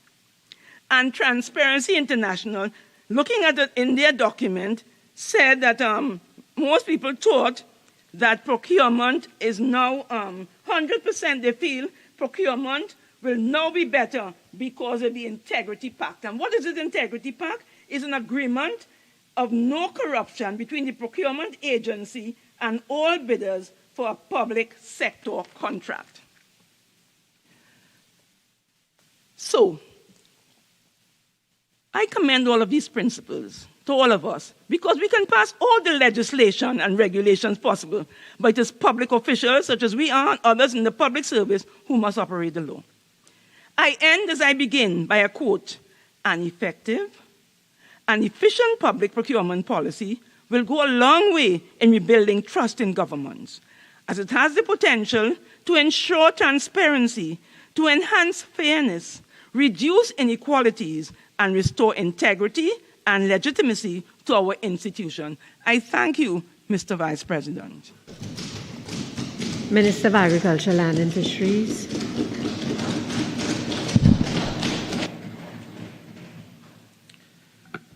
Thank you very much, Madam President, for the opportunity to join this debate on motions 1 to 10, public procurement regulations. Madam President, let me start by thanking my colleagues on the two other benches, particularly the leader of the opposition bench and the coordinator of the independents, for reaching the agreement which has allowed us to do the business of the House and to do it in an efficient way as we've gone so far. Hopefully we close with a bang. Madam President, I just want to quickly address 8 issues. The first is to say that these regulations did not appear out of nowhere. They've been the product of decades of work and decades of expectations. Which brings me very quickly to my second point, and one that I make reluctantly. Because I want to ask my friends, what did you do? We've gotten so much advice from the opposition today, very welcome advice, some criticism, and so much expectation. And I wondered what with the constitutional majority which they were handed and with which they operated for 5 years and 3 months, what did it do with procurement? Nothing, Madam President, except for a spectacular record of failure. Highway to Point 14, being paid out of revenues, OAS disappearing, the bond put up by OAS almost disappearing, but for the work of this administration, the Prime Minister, and Minister Young, and Minister of Finance in particular.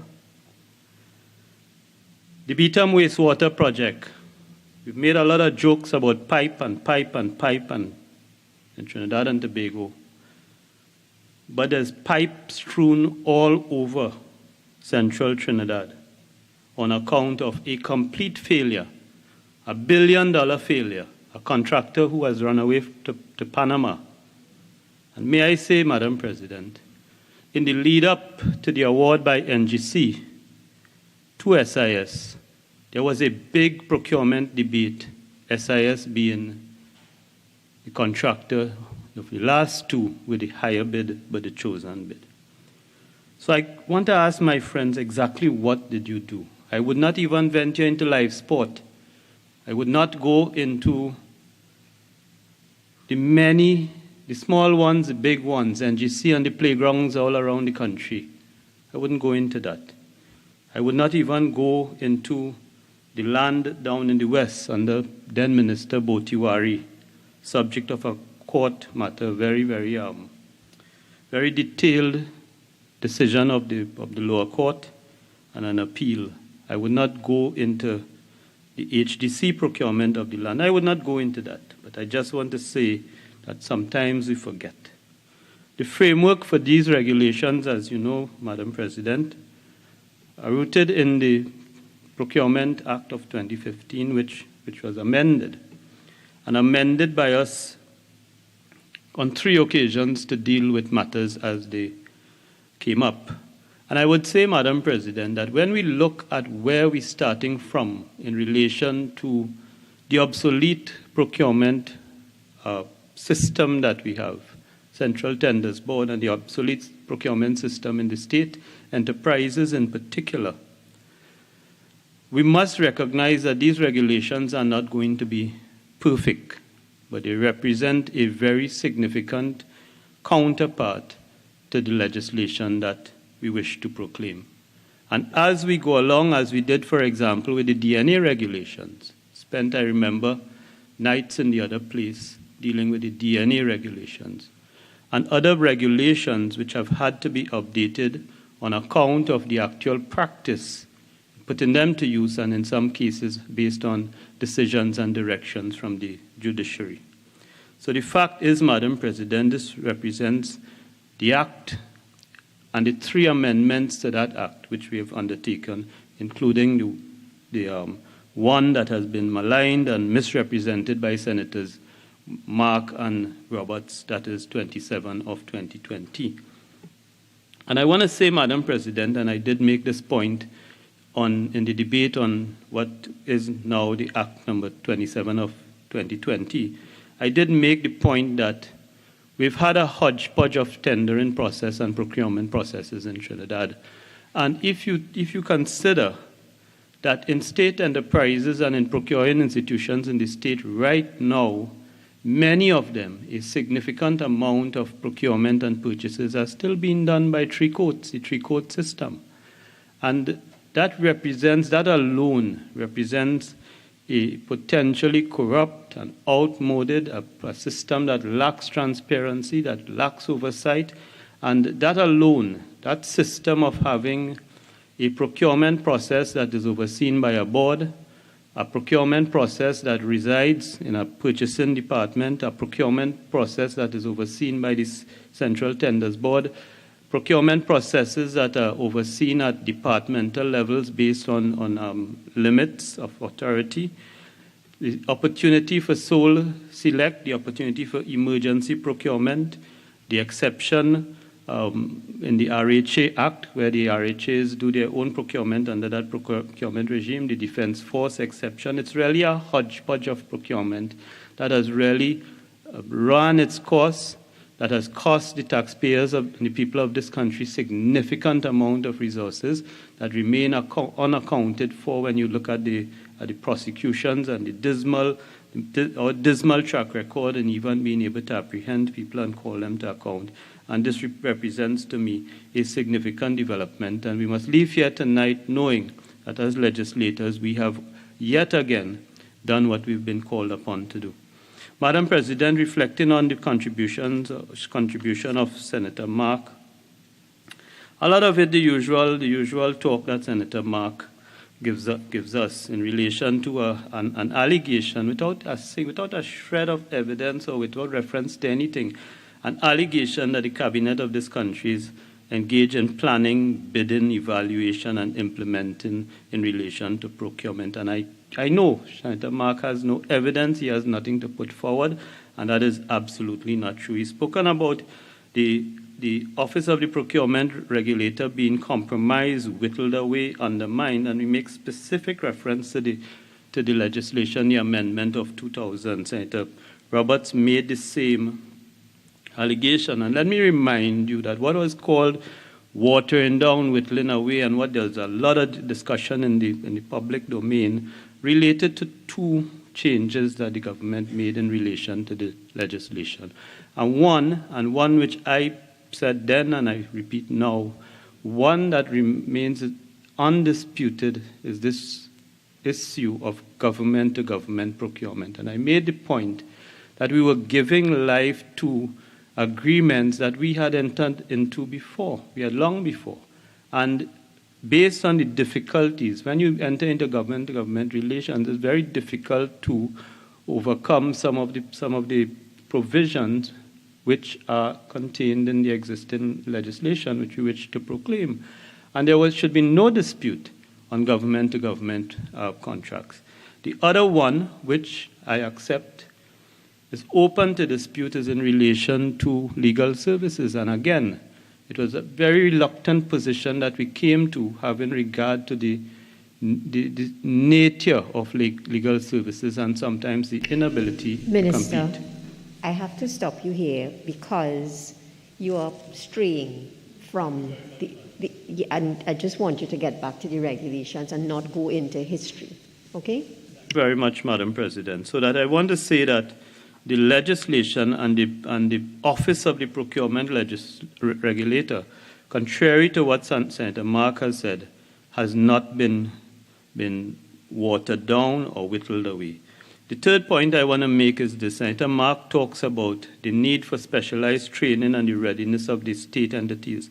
And I want to say that the Office of the Procurement Regulator between 2018 and November 2021 has undertaken 24 sessions across the country with the THA, the Office of the Prime Minister, TNTEC, the Land Settlement Agencies, and those agencies. There were close to 2,000 participants. And of course, they've not reached perfection, but the point is that the work has been done by the entity that is under the law required to do that work, and that is the Office of the Procurement Regulator. It is not true to say that the entities are not ready or the specialized training has not been provided so far. In relation to Senator Roberts, Madam President, I want to say that it's very, very ironic that Senator Roberts would raise in this debate whistleblower provisions because we have in the other place a whistleblower legislation, and I don't want to get into that, but it's very ironic that of all people he would raise that today. On the issue of recusal, I still cannot understand why my friends continue to tell the public that the recusal of somebody from a decision that is being made or a process is not a sign of corruption, but it is quite the opposite. It is following a process that is well enshrined in law, that is well enshrined in governance, and it is something to be lauded if a cabinet minister recuses from a decision-making process or recuses from a decision because of a potential conflict of interest, and that is something that we should applaud because, quite frankly, it is not something that is done often. I want to say to Senator Roberts in relation to the challenge proceedings and the point he made in relation to 8.5, that notification of the entity that the review application is being made is something that should not be done, but it is. If we had not done something like that, then the same Senator Roberts will come and argue in relation to due process. And Senator Roberts talked about the time frame.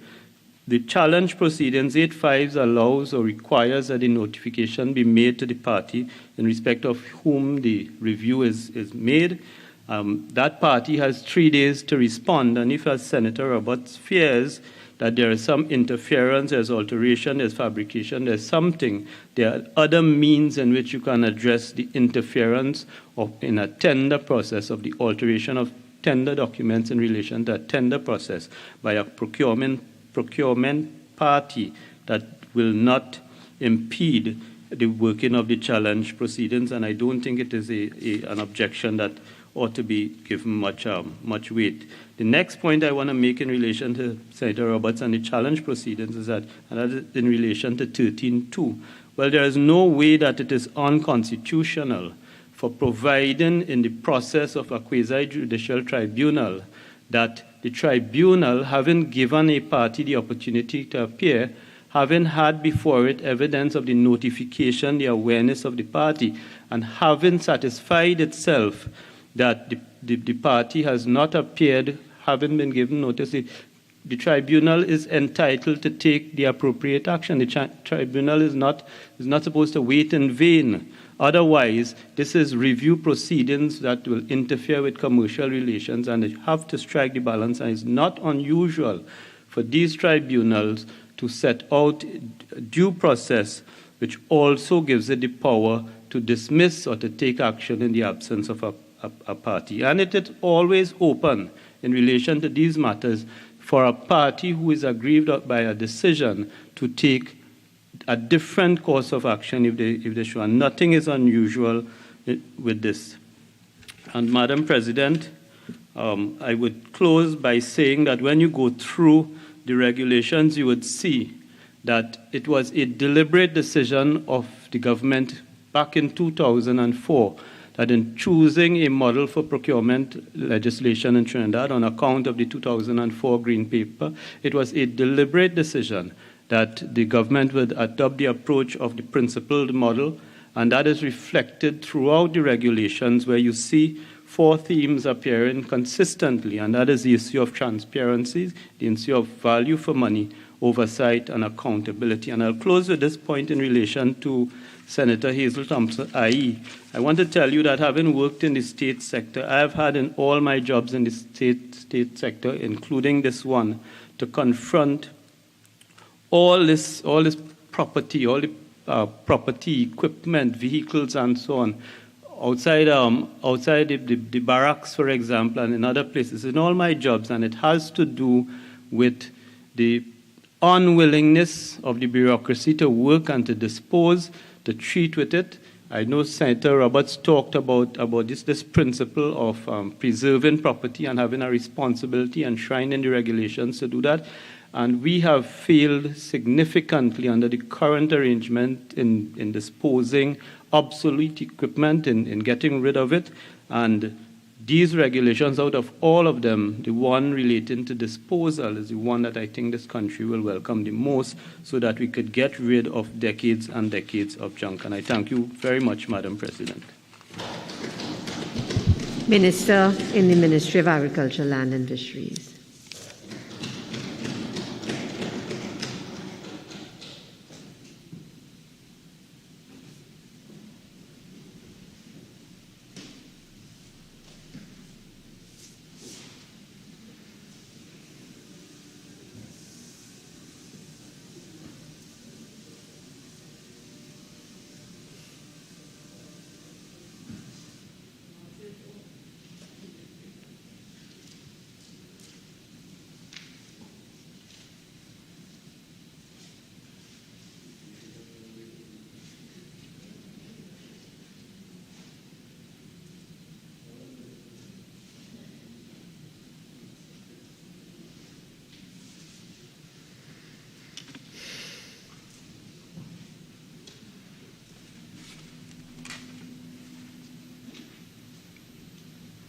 Thank you, Madam President.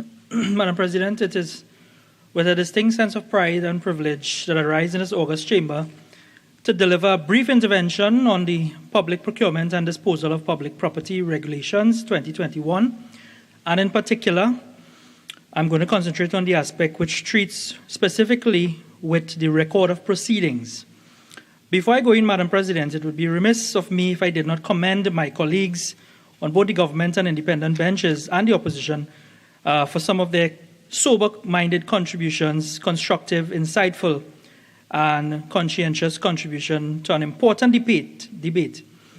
Madam President, one that treats with a very intricate process involved in acquiring property and services using public funding to achieve specific purposes. Madam President, we have before us in these regulations a comprehensive framework that applies objective standards evenly across all stages of the process with all the relevant actors. What is therefore required at this point in time from our colleagues at this juncture is a sense of collective responsibility, as we must be nationalistic in our approach and constructive in our disapproval. Madam President, the regulations which speak to the record of proceedings make it mandatory for each procuring entity to maintain an easily accessible record of each procurement procedure and establishes the information that should form part of that record. The regulations also require that the procuring entity submit a summary of its procurement activities to the Office of Procurement Regulation in accordance with the handbook and guidelines approved for the entity. So, Madam President, this begs the question, what does a procurement record show? In a nutshell, these records should demonstrate, but not limited to, a clear statement of need, a description of the required specifications governing performance and related factors, a reasonable process for ensuring a competitive field, a fair and equal opportunity for bidders to submit responsive offers, a balanced and fair method of award, a determination of vendor responsibility, and a clear outline on the justifications surrounding any decisions or determinations made during the procurement process. Madam President, these records must be presented in both electronic and hard copy file formats and in a logical structure that demonstrates a fair and open system which did not compromise the bidding process. As such, a person reviewing the files will be able to clearly understand the entire procurement process from beginning to end. This criteria can be satisfied by the recording of each step of the procurement process, recording all communication carried out, and placing on file all relevant documents in the order they occurred, so as to help map the procurement process in chronological order. Simply put, Madam President, a strong procurement record should manifest the following: the various methods used in the award of the tender or tenders, the appropriate documentation indicating whether the bidder was responsive or not, the relevant details on the bidder's information or lack thereof, any information that would reveal whether the scope of the project and the method used for evaluation encourage competitive tendering, and a comprehensive report detailing the evaluation process, its overall objectives, and the outcomes. This document will also include information on bidding requirements to both new and current contract holders. Madam President, record keeping is a testament to the transparency in which any act of public procurement must reside, and is in itself a testament to a government that has absolutely nothing to hide. Madam President, in fact, this government has always demonstrated a quality of governance that reflects the highest standards of ethics, transparency, and accountability. Transparency here, Madam President, requires that information regarding the procurement process be in the public domain. Therein lies the need for a robust record management system, as it is very important for public bodies to be able to verify the conditions under which a contract was awarded, performed, and supervised in order to guarantee that the objectives of the Act have been fulfilled. All of these records must be readily accessible to the contracting authority, auditors, as well as the public for scrutiny. According to the Office of Procurement Regulation, proper record keeping is a critical component of public procurement. The files maintained by Procurement Office should include the complete record relating to every tender and other acquisition, whether electronically or manual. Well-organized record provide a reliable, legally feasible source of evidence of decisions and actions taken by an organization over time. Without good record keeping, Madam President, public administrators would find it difficult to retrieve the information they need to formulate, implement, monitor policy, and manage key personal and financial records. All procurement records should be available electronically via an electronic document management system on a controlled access network or a management information system, since, Madam President, a manual file format may not always be easily accessible.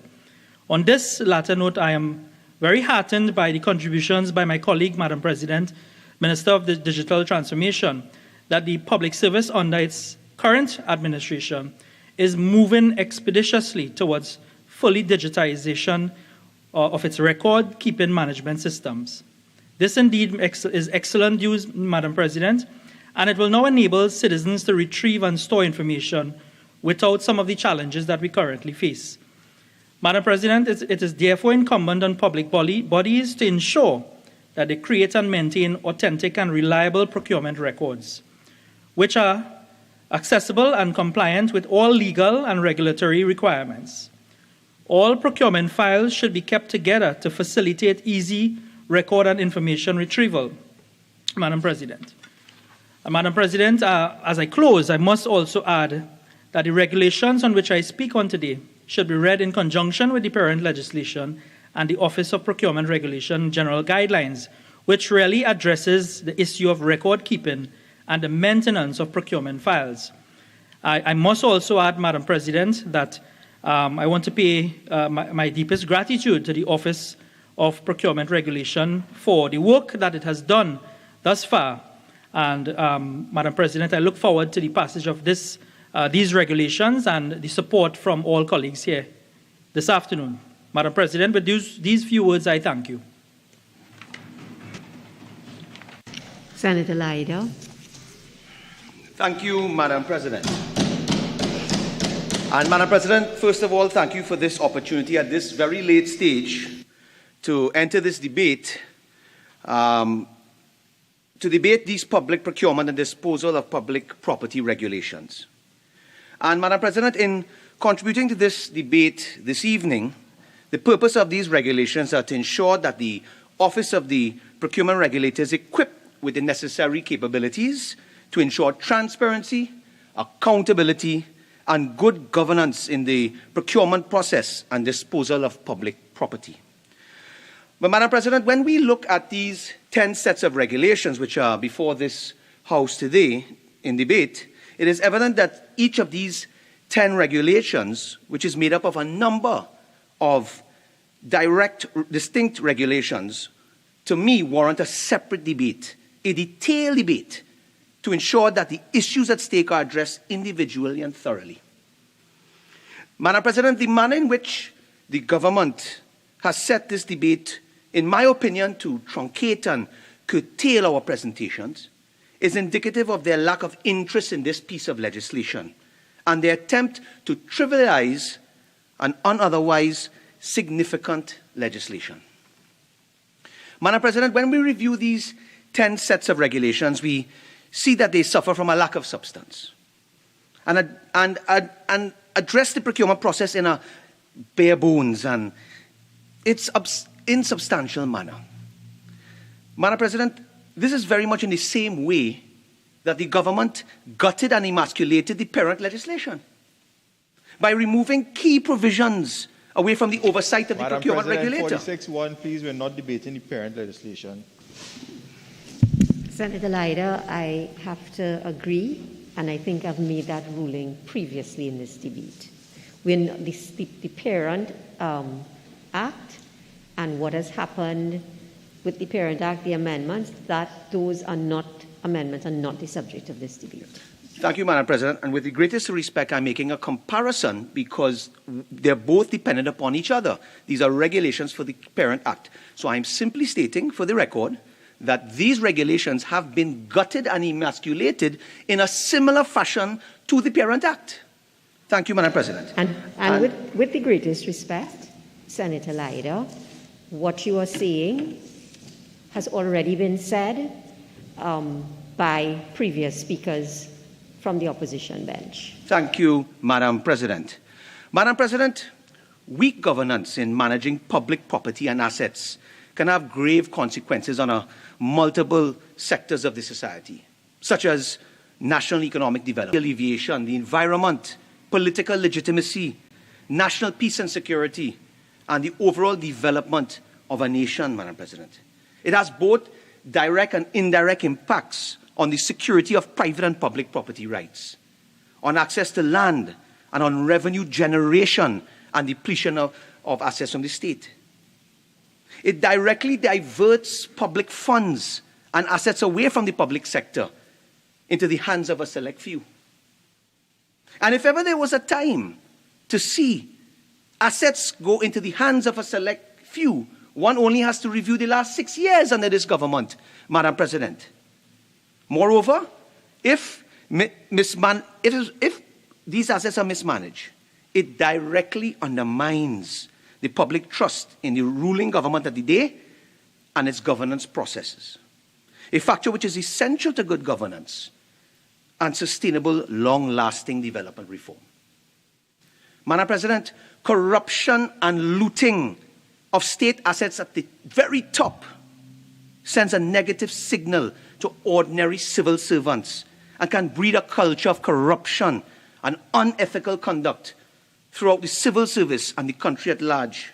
And it is for this very reason, Madam President, that we must ensure that all protective measures are put in place to preserve our state assets and property, and ensure that they are sound, effective, and properly a guard against the various abuses that can exist if procurement powers are under-regulated, as we are seeing here today with these regulations. So the honourable members are therefore asked to contemplate all of these 10 regulations, and I won't go through reading all of them, Madam President, but I will simply say that performance beats old talk every time. And the government has had 6.5 long years to effect this procurement legislation. The record here is appalling. And this government has a track record of gutting.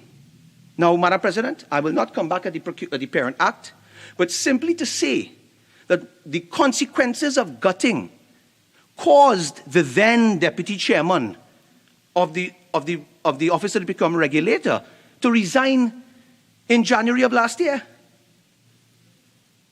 Madam President, and to publicly state that the Office of the Procurement Regulator suffered its final emasculation. That's what he stated. Either you are going back to what I have previously ruled is not relevant to this debate. I'll ask you please to move on. All right, thank you, Madam President. But just for the record, the Deputy Chairman did resign and he made a number of comments. But I will move on now to Regulation number 7 and straight into the regulations. In Regulation number 7, and the first thing that I would like, Madam President, is for the Minister to clear the air on Section 6, subsection 3, Madam President, where it reads, where a public body decides to utilize a public sale. Now, let me say this again. Where a public body decides to utilize a public sale or tendering or a public auction, and the net book value, market value, or residual value of the stores of equipment is in excess of $100,000, the public body shall publish in at least 2 newspapers in the daily circulation in Trinidad and Tobago and on its website. And what I would like the Honourable Minister of Finance to clear the air is that this part that it says where, is it that the public body can decide not to use public tender? Because it says it here, where the public body decides. Is it that the public body can decide not to take this to public tender or to auction? Because, Madam President, for instance, if you look at assets in question, one being a state bungalow, for example, being occupied by a senior member of the Heritage Petroleum in Pointe-a-Pierre. If you look at something like that, and the entity decides to sell this property, the citizens of Trinidad and Tobago, who inevitably own this property, they deserve to get the best bang for their buck. Senator Lyder, again, relevance, because am I mistaken when the minister made his opening comments, didn't he say that it did not refer to real property? So are you making a reference? I'm using an example, Madam President, of anything that could be sold, yes. Right, but okay. You realize that your examples also have to be relevant to the issues at hand, please. Well, Madam President, any item that could be in excess of $100,000, right? Are we saying that a person at that state entity can then approach, if the state entity decides not to go to public tender, can then an employee at that state entity simply go to the procurement regulator with the book value or the residual value or whatever value is acknowledged and simply purchase this asset at a residual value or book value? An asset that could actually, if put in public tender and public auction, can derive more income or more funds through the sale for the citizens of Trinidad and Tobago. So you see, this needs to clear up. If the public can decide, I'm saying that whenever you're looking at any high-value assets, over $100,000, it should not be that they decide. It should be, it shall be put to bid transparently on the open market, especially when it exceeds $100,000. But let me also state another danger with this threshold. In an example, many assets held by a state agency can easily fit in a criteria falling below $100,000. And the disposal of public stores and assets regulation does not speak to the process to be adopted where the value of the asset is less than $100,000. So what we are potentially doing is setting ourselves up for a fire sale of the assets of citizens of Trinidad and Tobago. This does not speak to the market value, which will be a better opportunity for citizens to realize real value by an open tender, Madam President. Another example, Madam President, could be that of of farmlands, Madam President. Madam President, you know that farmlands have usually a low value per square foot. Senator Lyder, didn't I just make a ruling with respect to this particular set of regulations and what had been said in earlier contributions? So I think you are not being relevant to the matter at hand by what you're now going to be going down this path. Madam President, with the greatest respect, I'm using these examples to show that whether it is land, whether it's an asset, there can be hidden values. Senator Lyder, I have to tell you, whenever anybody starts a sentence with the greatest of respect, it means the opposite. So please, just take my guidance. I have been following these proceedings for the entire day, and it has been a day. So I will ask you, please, take my advice and move on. Madam President, for the air, let me clear the air. It is not the opposite. I have the ultimate respect for you, Madam President. Ultimate respect for you, Madam President. But let's talk about residual value then, as we see here in this section 7. A good example, and maybe this one will be accepted, when we look at scrap iron. Now, scrap iron is a perfect example of something that possesses very low, almost zero value, taken at residual value. But this has the potential to bring in significant value if you put it out on the open market for tender. So is it that any government could now sell scrap iron in, let's say, Petrotrin, for example, or the ex-Petrotrin? Can they turn around and sell this for residual value? Madam President, this issue was ventilated at length by the Association of Scrap Iron Dealers in the access to the assets to be sold for scrap iron from Petrotrin. They were arguing that they didn't have the opportunity to properly bid in open bid for this scrap iron. Who loses? The citizens of Trinidad and Tobago. Madam President, one of the things that I see is that I would like to present to the Honourable Minister of Finance for his consideration in this section 7 is that I'm not seeing anywhere in this section where there's any level of consultation regarding the reuse of disposable property. Madam President, in order to ensure proper and efficient value for money from all of our assets, all of our state assets, the government ought to avoid any potential risk of one state department or a ministry acquiring a new asset to meet its requirements or policy directives, whilst another state department or ministry simultaneously disposes a like asset, which could have satisfied the former's needs. So we fire sale an asset for $1 million, and our next state agency comes back and purchases a similar asset for $10 million. What do we lose? 9, 8, 7 million? Madam President, in order to alleviate these risks, in my research, The United Kingdom's guidelines for the disposal of surplus land, for example, provides that before any surplus site is listed on the register of surplus government land, much like the proposed stores and inventory management system in our regulations, these departments and other public sector bodies are given 40 working days in which to express an interest on the site. So this prevents wastage of asset value and aligns with the core policy of the regulation, which is to ensure the protection and maintenance of public property in a manner designed to maximize the use thereof. Madam President, when we look at the Regulation 7, Section 4, Subsection 1, a public body shall ensure that it protects and maintains the public property with which it is entrusted in a manner designed to maximize the use of, and where applicable, preserve or enhance the value of the public property. Madam President, in my experience, this government is notorious for reducing funding for public institutions, which results in a decline in maintenance and realizable value of assets. This is a risk of loss by the state which the regulation seeks to address. I mean, a perfect example, Madam President, is seen in Aripo farms, where they've allowed some aspects of a farming operation to be run down, which can make it a target for takeover at a fire sale price. Or in the language of this bill, residual value. That's in this clause here, Madam President.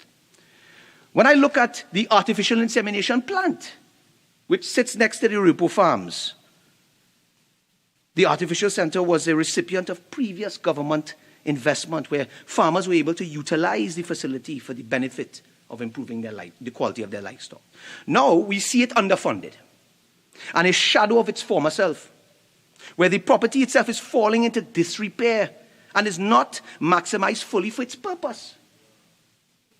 Madam President, therefore, when the government comes Senator Lyder, you need to come to your points a little faster to make it more relevant to what we're dealing with, okay? You're going off on a frolic of your own in some of these points. I will ask you, please. Madam President, I'm going to come as quick as I can because I'm just raising these two examples to bring a possible solution or resolution to these issues, Madam President. So I'll come as quick as I can, Madam President. So the government comes through a poor process to dispose property, maybe to a well-known financier, and this beneficiary will now obtain valuable assets at a much lower value than it was previously worth when it was maintained. Because it speaks towards maintaining the property here, Madam President. This will, by extension, become a loss to the taxpayers of this country. 46.1, which regulation is this relevant? This is under 7. What part of that regulation, Madam President? Yeah.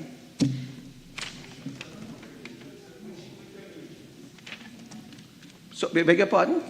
Well, hold on. I didn't give way to the Honourable Minister of Finance. I'd like to continue, Madam President. Actually, Senator Lyder, the Minister of Finance has invoked the standing order on relevance. So there was no need for you to give way. I have been trying to help you so that no one will invoke the standing order. So I've been pleading with you to come to the point with respect to the different regulations. Regulation 4, subsection 1, and the ending line said, preserve or enhance the value of public property.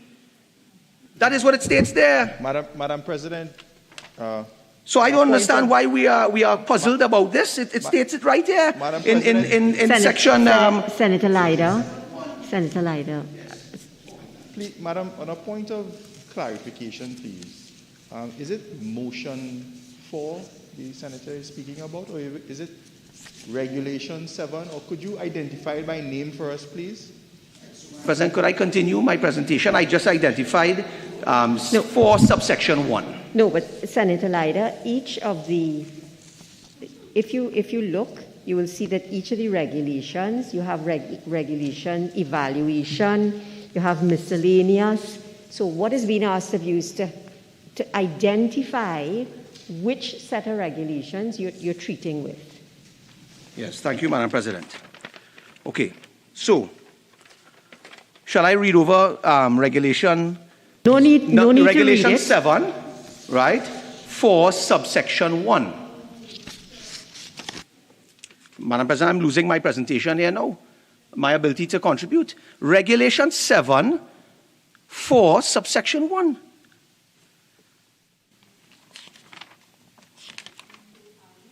Senator Lyder, are you treating with the retention and disposal of personal property rights? That is correct, Madam President.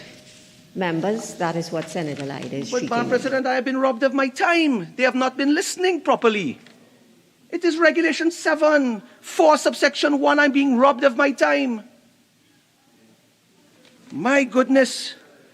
And I stated it 3 times. So if I could continue, Madam President, I appreciate that. Another classic example is the refinery in Pointe-Pierre, where the government allowed the facility to be run down, as it has been shut since November 2018, 3 years later. This plant is now run down, reduced to scrap metal. And now they can justify giving away this plant at next to nothing. Who loses in the end is the citizens of this country. So let me tell you the resolution, Madam President. My point here, right, is that in this matter, would be for the Office of the Procurement Regulator to be able to hold public officers responsible to account. But we are not seeing it here in this regulation. However, who could be held to account for a Prime Minister shutting down a refinery? You certainly can't blame public servants or the 5,000 who were sent to. Madam President, Regulation 7, the number 7, 5 risk mitigation strategy. I hope everybody's following. The Office of the Procurement Regulator, in its guidelines of procurement, it treats with its own definition of risk, which is, and I quote, the potential for failures of a procurement process designed to purchase services, products, or resources. Madam President, the risk assessment required identifying, analyzing, and assessing these risks in the procurement process, as Clause 5 under this regulation, identifies the risk mitigation strategy. The regulation specifies that, and I quote, a public body shall establish a written policy that highlights its objectives for the retention of tangible and intangible public property in accordance with the good governance principles of accountability, transparency, integrity, and value for money. For the Office of the Procurement Regulator, guidelines on procurement methods and procedures, we see the following. Section 5.2 of the Act mandates a procuring entity to carry out its procurement activities in a manner that is consistent with the objects of the Act. To this end, the public body is required to develop an overall procurement strategy, an annual procurement plan that identifies and manages the risks and opportunities it faces in procuring the wide range of goods, works, and services it needs. Core to the development of the annual procurement, knowledge of the respective supply market. Close quote. Now, this sounds very good, Madam President. However, what is not clear is the mechanism through which the risk mitigation strategy will be audited and improved when necessary by the Office of the Procurement Regulator. In other words, what tools is it that the Office of the Procurement Regulator will be required to give general guidelines, or they will be able to cause procurement officers in public bodies to be hired or fired based on their assessment of their performance, or have they been reduced to simply advising public bodies? This is a key question because, for example, in WASA, they may treat with accountability, transparency, and value for money in a different reporting manner than TT Post, for instance. Will the Office of the Procurement Regulator be able to compel procurement officers in these bodies to follow best practice, or will they have to use naming or shaming? Maybe the Honourable Minister can clear that up for the record. In other words, we are not seeing where the procurement regulator has direct control over the actions of the procurement officers in these public bodies. The public body can turn around and run down state assets, keep faulty records, not disclose the true state of the assets, even allow for assets to be used contrary to the purpose, or even line up the assets for fire sale. And the Office of the Procurement Regulator may not even know. Madam President, and the other question I have that I'm not seeing here in Regulation 7 is, who is regulating the procurement regulator? And by extension, the board. Madam President, in April 2006, the Government of Canada introduced the Federal Accountability Act 2006. and its associated action plan, which included the appointment of a procurement ombudsman. The Office of the Procurement Ombudsman, Madam President, is a neutral and independent body. What regulation is the Honourable Senator referring to? Oh, my God. Senator Lyder, yes, I have to uphold the objection, and I will ask you, please, to try and deal with the regulations, okay? Madam President, the Office of the Procurement Regulator and the board fall within categories of persons described in Regulation number 7. Number 7, the 7th regulation, they fall within there. They can purchase too. They can purchase government assets. So I'm simply asking, who is policing the Office of the Public Procurement Regulator and the board? That's all I'm simply asking. It's a fair question. Can't the Office of the Procurement Regulator purchase state assets also? Madam President, there's no procedure in place to guard against the abuse of power. Senator And Lyder, I will move on. Sorry? you have 5 more minutes. Wow. I wish you could give me injury time, Madam President, because obviously my colleagues have not been following this bill with me. The regulations with me. Thank you very much. Right. But don't worry. Madam President, Regulation 10, the 10th one, the 10th and final regulation. Everybody hear that? To be debated today sets out the procurement methods by which consultants may be engaged. Senator Lyder, we just have to stop you for half a second. Yes. Minister of Trade and Industry. Order 14.5, I beg to move that the Senate continue to sit until the completion of the business at hand, inclusive of the matters on the adjournment. Honourable Senators, the question is that this Senate continue to sit until the completion of the business at hand. Those in favour say aye. Aye. Those against say no. I think the ayes have it. The Senate will continue to sit until the completion of the business at hand. Senator Lyder. Thank you, Madam President. Madam President, I intended to discuss the regulations, the 10th regulation, and discuss sections 3.2, discuss sections 4, 5, and so on, 6, shortlisting, and so on. I intended to debate all of these sections. But, Madam President, I have been robbed of my time today. So I will wrap up with Regulation 8, Madam President, which is evaluation. Regulation 8. Everybody hears that? The Minister of Finance, in piloting this suite of regulations in another place, stated that the evaluation regulations, and I quote, outline the factors that should be considered when evaluating submissions, including both the price and non-price factors. Madam President, the general concern is the need to go beyond a mere consideration of which is the most economical bid in terms of price, but rather, what are the life cycle costs? I heard the Honourable Minister of Agriculture speak about the Point 14 highway. He made reference to the Point 14 highway. So to offer some context, the government would have boasted that they did more with less in terms of the price of the contract for the Mosquito Creek stretch of the highway to Point 14 that the Minister of Agriculture referred to. However, in light of what is now termed the Mosquito Crack, the cost of the construction definitely would have increased. So to use the words of the Honourable Minister of Finance, and I quote, somebody may bid to supply an item or may bid to provide some form of construction, but using inferior materials. So I'm sure there's evidence of such inferior materials in the highway to south. So I would be tempted to refer to this regulation as the Mosquito Creek regulation. So, Madam President, as I wrap up here, having my time curtailed by persons who didn't listen, as I close, I felt this last example quite an instructive way to end this debate today, Madam President, because in very much the same way, we saw the material put into the Mosquito Crack were watered down, emasculated, and gutted.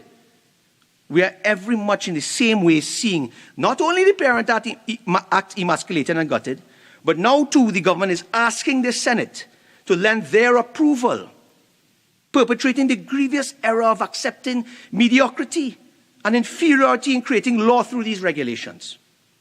This once again shows that this government, despite the ramblings, despite the beating of chests, despite the big talk, despite trying to throw me off of my presentation today, yes, despite all of that, the government continues to bring legislation to this country and its citizens, and in doing so fails to promote the principles and tenets of transparency, accountability, and good governance. Good governance being a term that seems very foreign to this government. I thank you, Madam President. Senator Dillon-Remy. Thank you, Madam President. Thank you for allowing me to come to make a submission on the public procurement and disposal of property. Senator Dillon-Remy, I need you to move to the booth. Okay. Thank you.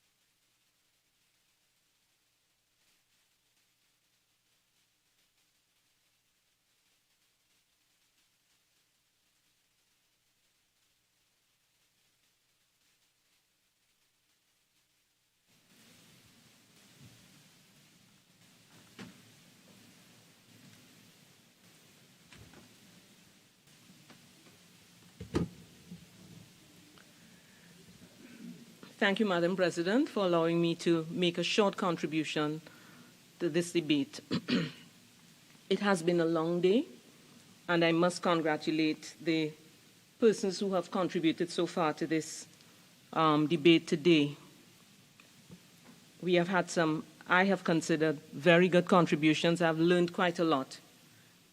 Madam President, I want to make comments on 2 of the regulations and a public comment. The 2 regulations I want to make comments on have come as a result of questions that have been raised by public servants in Tobago, and I would make one general comment. The first regulation I would want to make a comment on is on the challenge proceedings number 2 regulations. Clause 2 of that regulation talks about having review, the application for review being made in writing to the office, that's the Office of the Procurement Regulator, within specific time limits. Madam President, the question is, given the fact that it is Tobago and Trinidad, these challenges would be, the questions or asked for review will be made in Tobago, whether the specific time limits are going to be met with the procurement regulator in Trinidad. Is there consideration for an Office of the Procurement Legislator regulating Tobago when this matter, when the act would be proclaimed?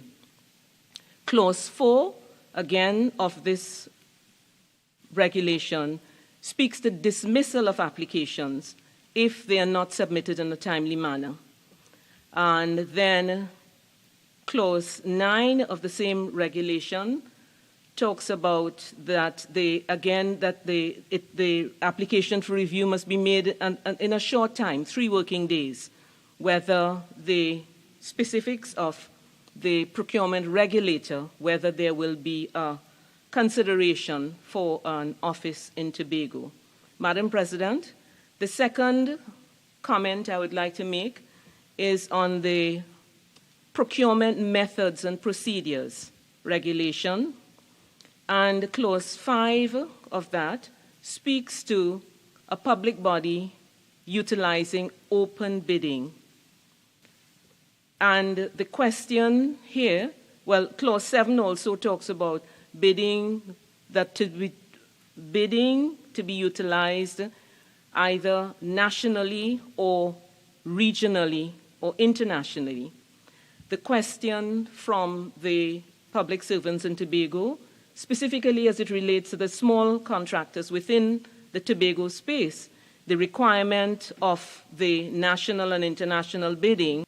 Their concern is that many Tobago suppliers' contractions may be unable to compete and at a national level for projects in Tobago. And the question is whether there may be any consideration for that. So those are the two comments I want to make on the two regulations. I would like to make, Madam President, permit me one general comment. And that comment is on, we are talking about regulations which are to be carried out by public servants and other servants of the state in state agencies. The public is calling for transparency and accountability for government officials and officials in state agencies. We have heard the PNM ministers here calling for transparency and accountability, and we have had the accusations being made again and again and again about the indiscretions of the UNC government. We have heard the UNC today call again about transparency or lack thereof as far as they're concerned, as far as the government is concerned. Senator Mark and Senator Roberts spoke at length about that. We have heard the Chief Secretary talk about what has happened. The Chief Secretary of the Tobago House of Assembly now talk about what has happened in terms of spending of the PNM, previous PNM THA Executive Council. Senator Mark has also mentioned this. So we are saying that people are talking on all from everywhere that they want transparency and accountability. We are hearing words, Madam President. Putting legislation into, putting this into law is not going to make it happen unless the agents are accountable and transparent. The agents are trustworthy, and Senator Deonarine and Senator Thompson-Ahye did speak about it. Then Senator Deonarine asked about a code of conduct for persons who are involved in procurement activities. Madam President, I must agree with my colleagues. It's a critical element that must be considered, because at the end of the day, we would have the legislation being proclaimed, and at the end of the day, we would get no more what we want to get in terms of the legislation being carried out would not be done if we do not have trustworthy agents within the state enterprise and public body. Madam President, I thank you. Minister of Tourism, Culture and the Arts. Thank you very much, Madam President, and thank you for allowing me at this very late hour to enter into this debate on the procurement regulations in the 10 motions before us to give effect to the provisions in the Act. Madam President, it is not often that I would take the opportunity to assist members opposite, but I think on this occasion I will take that opportunity to assist my colleague, Senator Lyder, in his challenges that he saw a moment ago. I would let him know this. Before the House, we have 10 motions for debate. We are taking the 10 motions together, and each motion seeks to approve a set of regulations in pursuant of the Parent Act by affirmative resolution. And each motion is described in a particular way. So, Madam President, it is not that we on this side were being mischievous. We were just unable to follow Senator Lyder in his description of what he was trying to put forward. So, consequent upon the failure of Senator Mark to assist him, we in the PNM will do so. Madam President, I also indicated to Senator Lyder, because he went at length speaking about the disposal of state assets. And I told him that on this occasion, maybe on another occasion, we will speak about the disposal of gas stations prior to 2015. Because you get up to speak and you speak in terms castigating this government, where we are doing all that we can to ensure that regulations are put into effect, that the act and the procurement regime is put into effect, but you have cocoa in the sun. And in terms of speaking about disposal of items under $100,000 and the different types of values that accountants ascribe, the senator must understand that there are times when there are assets to be disposed of where, as the older people say, the candle is worth more than the funeral. The process itself to dispose of an asset, by the time you put it into 2 newspapers, the advertisement alone takes you up to $50,000. And then you go on to account for the operational costs. But Madam President, I'll leave that there. I want to focus on motion 2, the challenge proceedings, and I felt it necessary to put this on the record because a number of senators spoke in terms of placing more constraints upon these regulations. And I know we had an experience between 2010 and 2015, and I know that there is a sentiment where, relative to procurement, we must constrain these matters and put checks and balances, and further checks and balances, and then checks to check the checks and balances to check the checks and balances. I know and I understand that. But what we must understand in this country is that government procurement is the lifeblood of the economy. That is one of the first things that we must understand. And there is the need for checks and balances, but there also is the need to ensure that the economy keeps turning. So, the efficient and effective public spending is equally as important as placing checks and balances upon this new legislated procurement regime. So, Madam President, before we go into sections 49 and 50 of the Parent Act that gives birth to the challenge proceedings, it is very important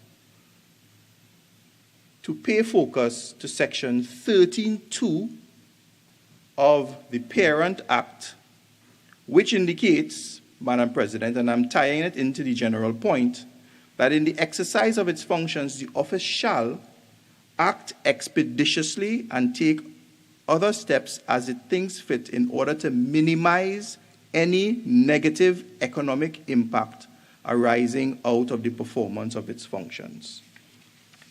So we see that the Office of the Procurement Regulator understands that there is the need for speed, there is the need for efficiency in decision making, because we exist in a globally competitive world and a globally competitive environment where there is the need for the ease of doing business, and there is the need for speedy decision making, balanced with, of course, the checks and balances with respect to the procurement regime.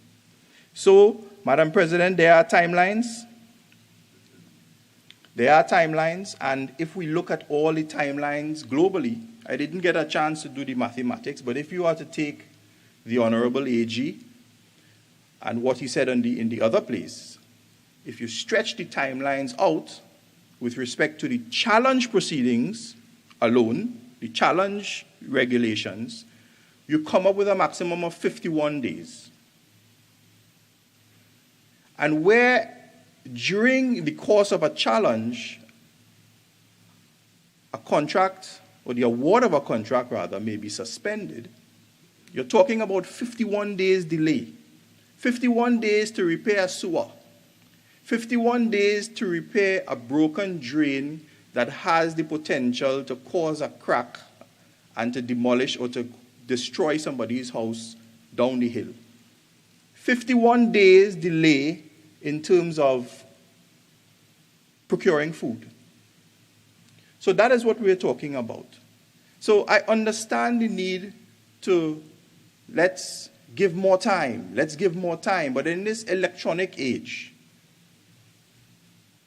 more time isn't necessary. What is required is for procurement officers, procurement units, ministries, departments, and agencies, and state enterprises, etc., to ensure that they plan their procurement activities and ensure that they conduct their procurement activities in such a way where they do not need the maximum or further or greater time limits. Because, Madam President, we're not talking, I think Senator Deonarine may have spoken about it, but there's also mischief. There are persons in this society who are just bent on making mischief.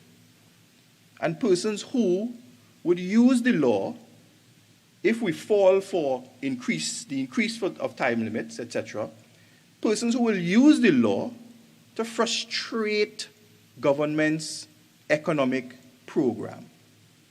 There are persons who will do that. We've seen that. So I would commend to this House that we leave the time limits as is. Madam President, the Parent Act goes on to describe who might be able to, who is entitled to apply in the challenge proceedings and the grounds upon which one is entitled to rely upon. That is, that the procuring entity has made a decision in breach of the Act, and the decision has caused or is likely to cause loss and injury. That is clear. Again, there is a time limit, and in answer to Senator Dillon-Remy, the applicant has 7 days, an entire week. Well, not an entire week, 7 working days in which to make an application. And I am almost certain, I stand to be corrected by the Minister of Finance, that these applications can be made electronically. But you have 7 days by which to make an application.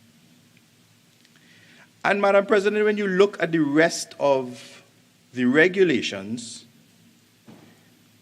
one of the things that we need to see, and that we do see, is evidence of administrative fairness and evidence of, within administrative fairness, the elements of natural justice. And those are there. Clause 4, the office is empowered to dismiss frivolous applications. The office needs to have the power to dismiss applications that are without merit, applications that are out of time, or applications from persons who do not have sufficient standing. I heard Senator Roberts making a case for anybody, any interested party, to be able to apply. Well, from that we know where Senator Roberts is going, because that is making a case to simply frustrate this process. In Clause 8, Senator Roberts made a lot of weather about sending notification of the application to the procuring entity, the procurement officer. And that argument signals to this House that Senator Roberts simply has no understanding of the principles of natural justice. Of course, if an application is made and a process is to be commenced against someone, especially in the public sphere, notice must be given of the application. Notice must be given of the complaint. That is clear to us on this side. And Senator Mark, referring to Clause 13.2 of the regulations, again spoke about the breach of natural justice, and persons must have a right to be heard, and the right of the...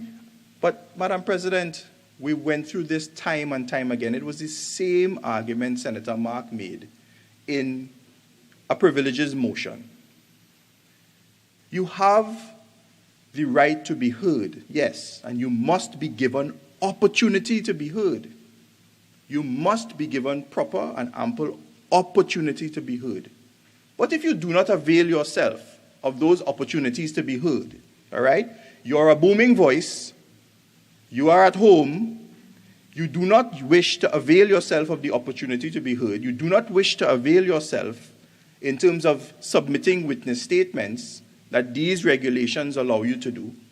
Submit documentary evidence that these regulations allow you to do, as in our proceedings allow you to do in the Privileges Committee. If you do not avail yourself of those, that is no breach of natural justice. It's no breach of administrative fairness. But this is not the last time that we will hear about that. So, Madam President, I believe that first and foremost, in looking at these challenge proceedings, we must answer the question whether administrative fairness and the elements of natural justice are present. And the simple and clear answer to that is yes. And still, further, an affected party may still go on to engage the review board. And even further, through the courts in judicial review. So, Madam President, I commend this regulation, Motion 2, regulation that treats with the challenge proceedings to this House. I believe that it is fair and it provides the office with a sufficient amount of flexibility and agility to ensure that these matters of public procurement, the lifeblood of our economy, is done efficiently and effectively. And with those few words, Madam President, I thank you. Senator Vieira.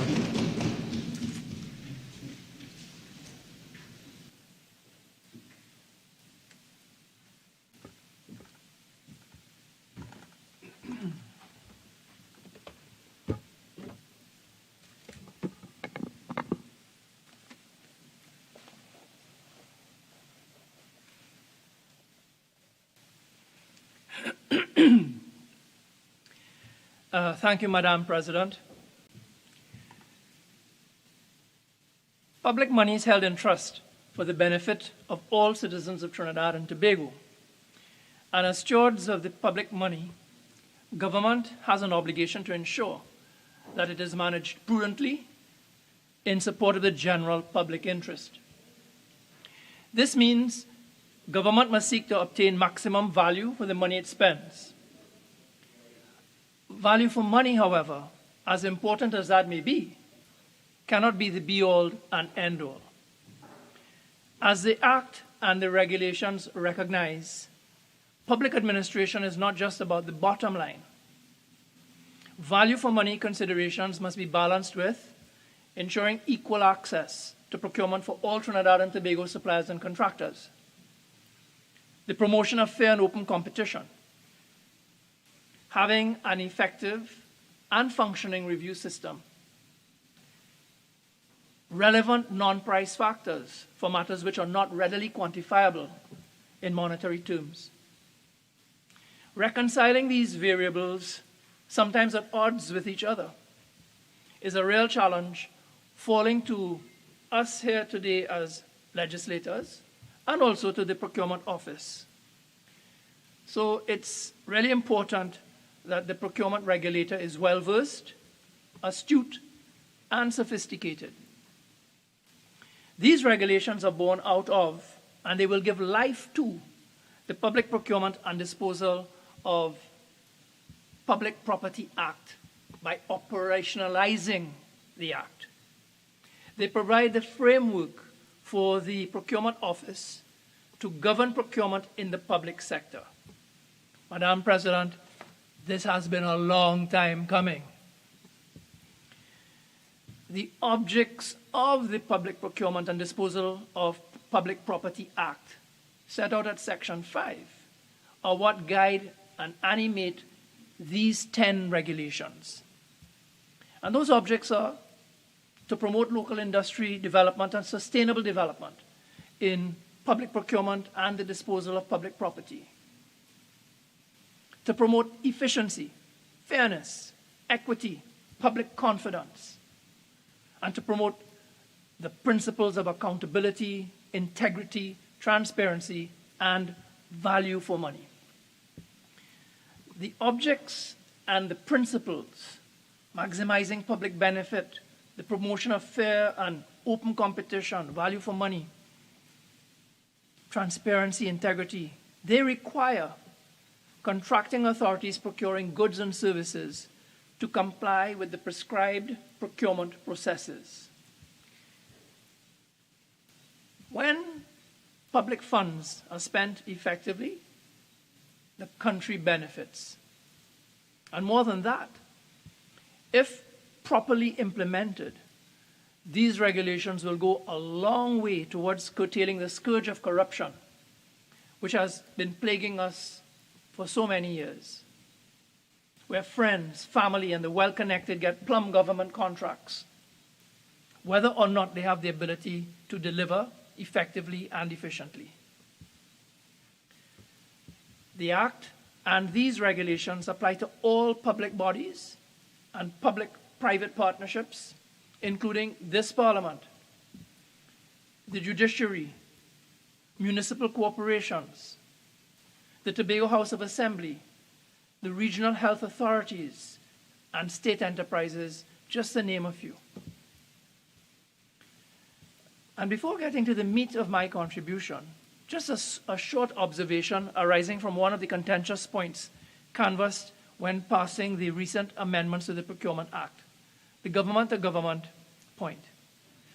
With these regulations now in hand, it is clear that no sovereign state or international organization could or would, expecting countries like the United States or England, Australia, China, to make submissions to procuring entities, to make open tender bids, to provide tender and performance security, to register themselves in the procurement registry, and to answer to the procurement regulator is untethered to reality. It was fanciful thinking at best. States are jealous of and do not lightly surrender their sovereignty. I leave it at that.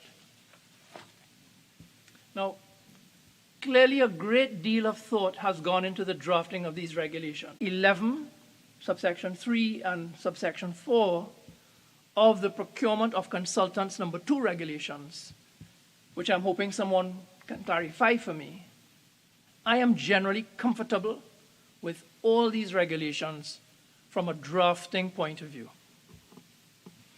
So as a consequence, my concerns and observations will be of a general nature, in the main having to do with operational considerations which may arise in practice. Nonetheless, it will be interesting to see how these regulations are going to play out in practice, whether they will facilitate or hinder the declared objectives. It will be interesting to see whether the Act and these regulations will unleash the desired opportunities for local industry development and our SMEs, or whether these regulations turn out to be overly prescriptive and will detract from the ease of doing business. Ideally, we need a simple and agile procurement framework, not more red tape, that will stifle business with burdensome and costly procurement exercises. Striking the right balance is always a challenge. And transitioning from where we are in a procurement regime is also going to require changes in culture and behaviors. Now, one of my concerns on the subject of striking the right balance is whether these procurement protocols and processes may prove beyond the reach of small business. Senator Dillon-Remy touched on the point vis-à-vis Tobago. The Act and these regulations make heavy reading, and they may not be easily understandable or readily implementable by SMEs, many of whom will be unable to afford dedicated procurement officers. And many SMEs may be unable to put up tender security or post-performance security. What is for sure is that the procurement regime being implemented is going to require all participants to up their game. Everyone now is going to need to understand processes, protocols, the applicable timelines. Standard documents will now need to be prepared. Framework agreements will need to be prepared. And close attention will have to be paid to record retention. Now, I'm smiling because the Procurement Act and these regulations are going to offer a field day for commercial lawyers and procurement specialists. In fact, it's going to yield a new class of professional, persons who are suitably qualified, experienced, and competent in procurement matters. But a well-functioning procurement regime is going to require a sufficient cadre of such persons. And it goes without saying that if there is a deficit of these qualified procurement providers who are capable of operationalizing the system, it may undo or it may slow down the good intentions behind the legislation and these regulations. Another concern I have has to do with suppliers and contractors not being paid in a timely manner, if they're paid at all. The other day at a Joint Select Committee hearing, we were shocked to discover that a particular state enterprise was owed over $600 million by government ministries and state agencies. Worse, this company was constrained to write off $14 million in debts deemed unrecoverable. Now, we have regulations where the procurement office can declare a supplier or contractor ineligible and impose sanctions, including the exclusion from future contracts and the inability to bid on future contracts. Should there be similar provision where a procuring entity fails to pay? Should there be provision in the regulations for suppliers and contractors to complain about and seek relief from procuring entities who fail to meet their contractual obligations? Failure to pay suppliers and contractors in a timely fashion can kill small business. Should such procuring entities be deemed ineligible and blacklisted? I also want to touch on the matter of copyright. Whether it is collating and sharing documents under the challenge proceedings regulation, disclosing records under the record of proceedings regulation, maintaining records under the participation of procurement regulation, the issue of record retention and their disclosure has copyright implications. Just to point out that Regulation 5 of the Record of Proceedings regulation provides that the disclosure of records should avoid the disclosure of proprietary commercial information. Further, Section 39 of the Act says that the communications between procuring entity, supplier, and contractor are confidential, and a procuring entity shall not disclose if such disclosure of such information would be contrary to law or prejudice the legitimate commercial interests of suppliers and contractors unless such disclosure is ordered by the court. So, contrary to law, well, we have a Copyright Act. And one needs to bear in mind that under the Copyright Act, it is unlawful for anyone to reproduce, that is to say, to copy, photocopy, copyright-protected material. It is unlawful for anyone to adapt or otherwise transform copyright-protected material, which is what is going to happen when you upload paper material onto digital form. It's unlawful to publicly display the original or copies of copyright-protected material. It's unlawful to communicate to the public, that is to say, to display on the internet or on social media, copyright-protected material, without permission or authorization of the copyright owner. So, in this regard, I offer two suggestions. One way might be to amend the Public Procurement Act or the Copyright Act, treating as an exemption so that these regulations would not clash with or run afoul of the Copyright Act. Further, or alternatively, when people are making submissions and providing documents, procuring entities should seek the relevant permissions and releases on the part of the copyright owners for their material to be copied and disseminated. Another point is the participation in procurement number 2 regulation, which provides that a supplier or contractor who participates in an international competitive bid may benefit from domestic preference mechanisms set out in the bidding document, where the procurement involves the supply of goods which are manufactured exclusively or partially in Trinidad and Tobago. Well, clearly this is intended to give favorable treatment to domestic goods and services over foreign counterparts. And while I readily appreciate the merit for domestic preference and the need to support local content, I just want to suggest we need to be careful that in implementing domestic preference, we don't clash with or run afoul of the national treatment principles and obligations arising under relevant treaties and conventions. For example, under the WTO, under the Treaty of Chagaramas, and the GATT.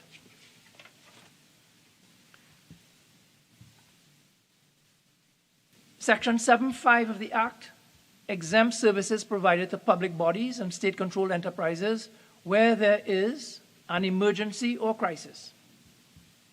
And the thinking behind this is to permit contracting authorities to act quickly and effectively in circumstances of extreme urgency or due to unforeseeable events. But what are the parameters of an emergency? Is it something that will be declared by order of the President, a minister, the Procurement Office? Should a procuring entity's reliance on a so-called emergency be published in the interest of transparency?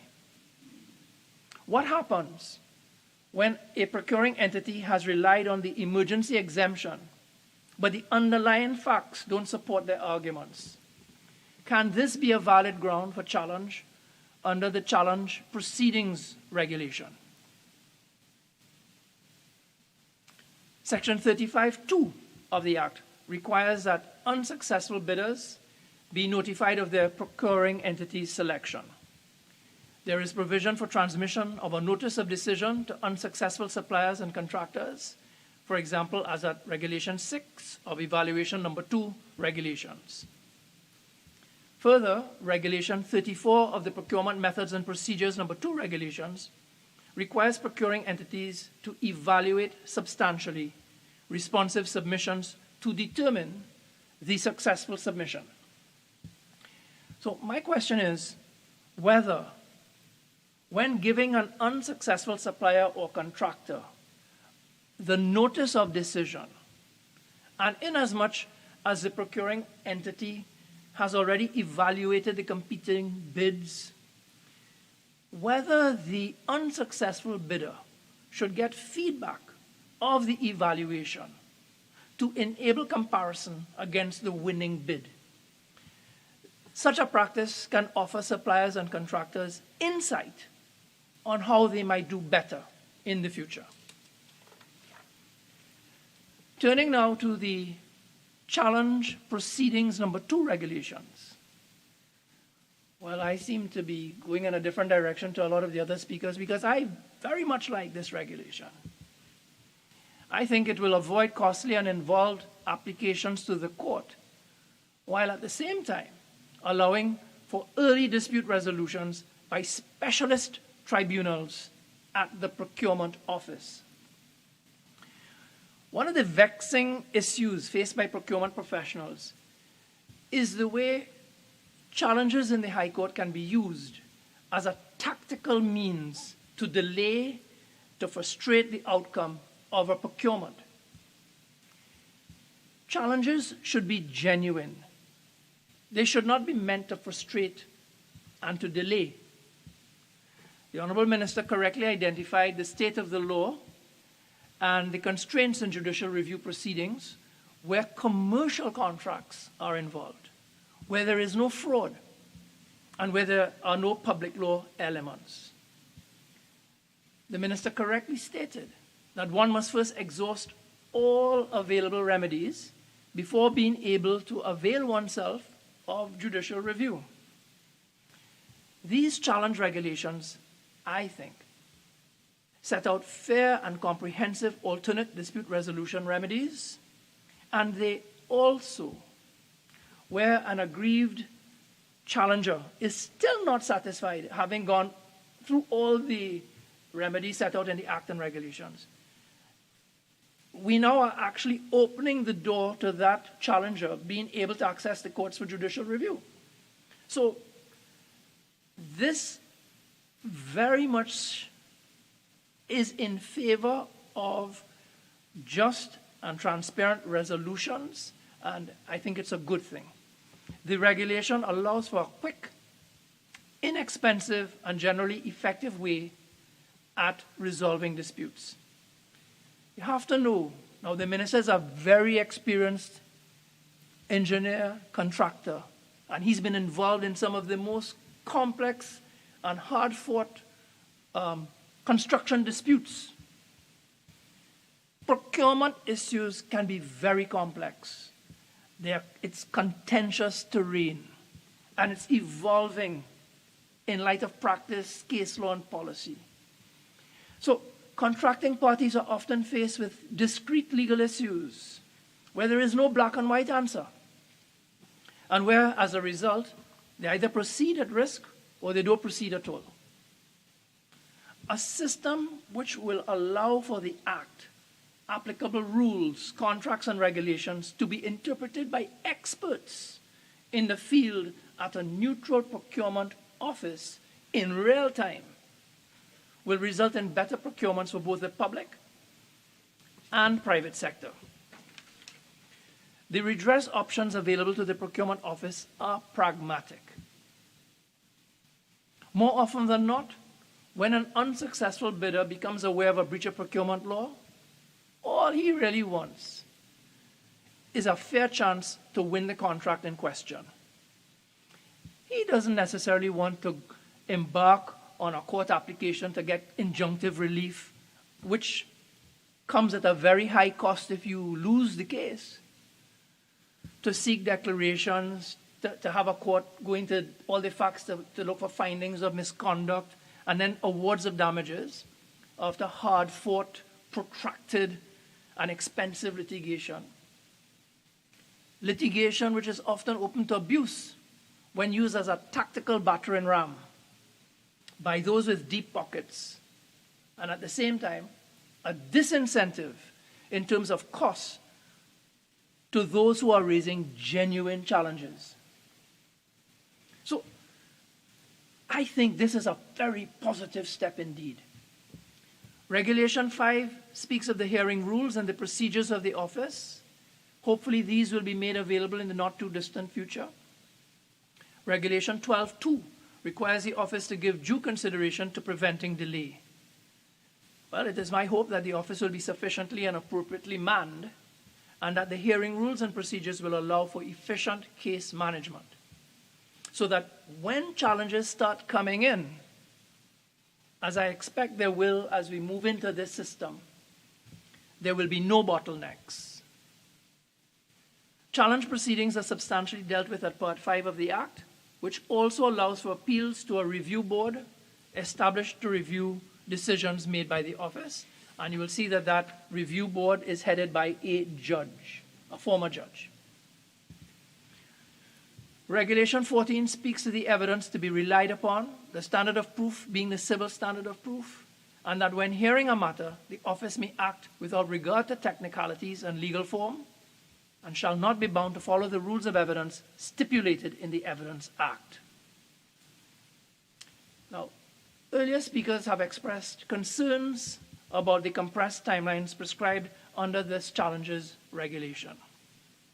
But if you properly scrutinize the timelines, you will see that many of these concerns are misplaced. Regulation, so let's just quickly go through. Regulation 2 says the challenger applies for a review, he submits his grounds and his evidence in support. Regulation 8.4 says if the application is not in conformity with the regulations, it is rejected, and the rejected challenger is advised why. Regulation 8.5 and 8.6 says if the application passes the rejection threshold, the office notifies the procuring entity and all qualified suppliers and contractors who may be affected. And here's the thorny regulation. Regulation 9.1. Now note this, it is the procuring entity, not the challenger, that has 3 days following receipt of the notification from the office to submit to the office a written reply to the application for review, copies of the evidence upon which it will be relying in support of its reply, and other relevant documents in its possession. The pressure is on the procuring entity, not the challenger. And the procuring entity, in my view, is simply providing information already in its possession. Right? The compressed timeline works in the challenger's favor, and it works in the favor of the successful bidder because it avoids delay. So when we look at Regulation 9.4, if the procuring entity fails to submit its reply to the challenge, it's open to the office to proceed. Nothing prevents the office from granting an extension. If you read lower down, extensions can be obtained for good cause. But the procuring entity is not allowed to drag out the proceedings, to drag out the challenge. Senator Vieira, you have 5 more minutes. Thank you.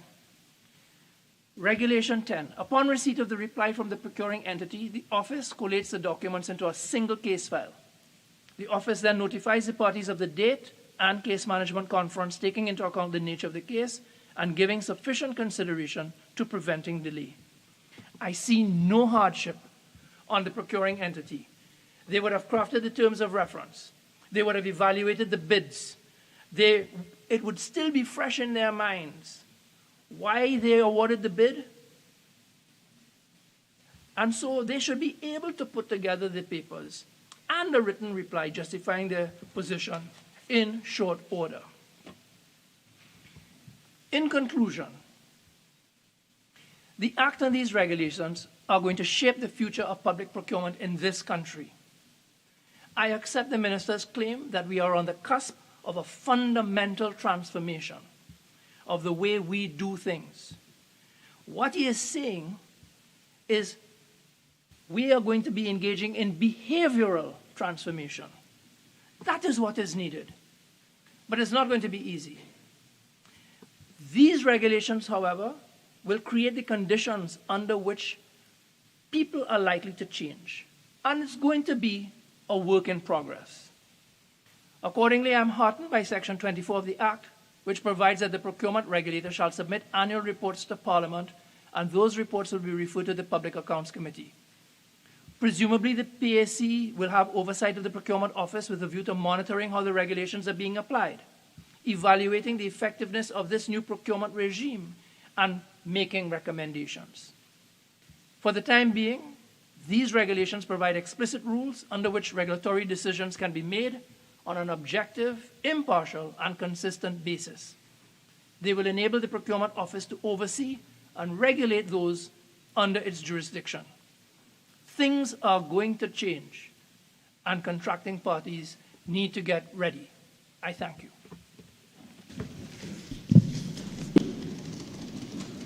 Minister of Finance.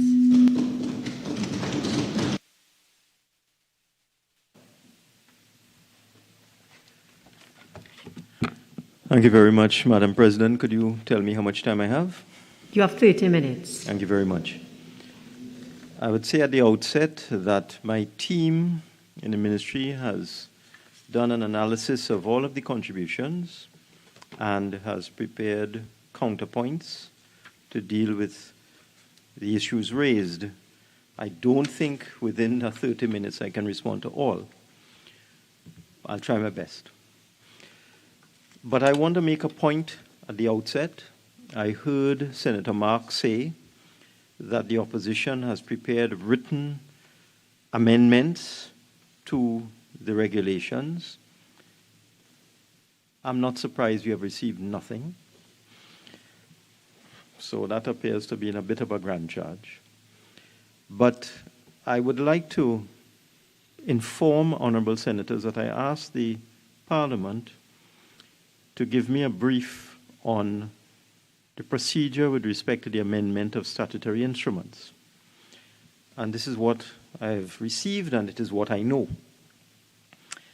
According to the book Bennion on Statutory Interpretation, 7th edition, with regard to statutory instruments, and I quote, "Not only the drafting but the scrutiny given to it varies according to the type of instrument. Regulations pursuant to an Act of Parliament do not receive the same attention and scrutiny as statutes. And it is important to remember that though they may be annulled, they cannot be amended in either house. There are no 3 readings and no committee stage in either house on regulations."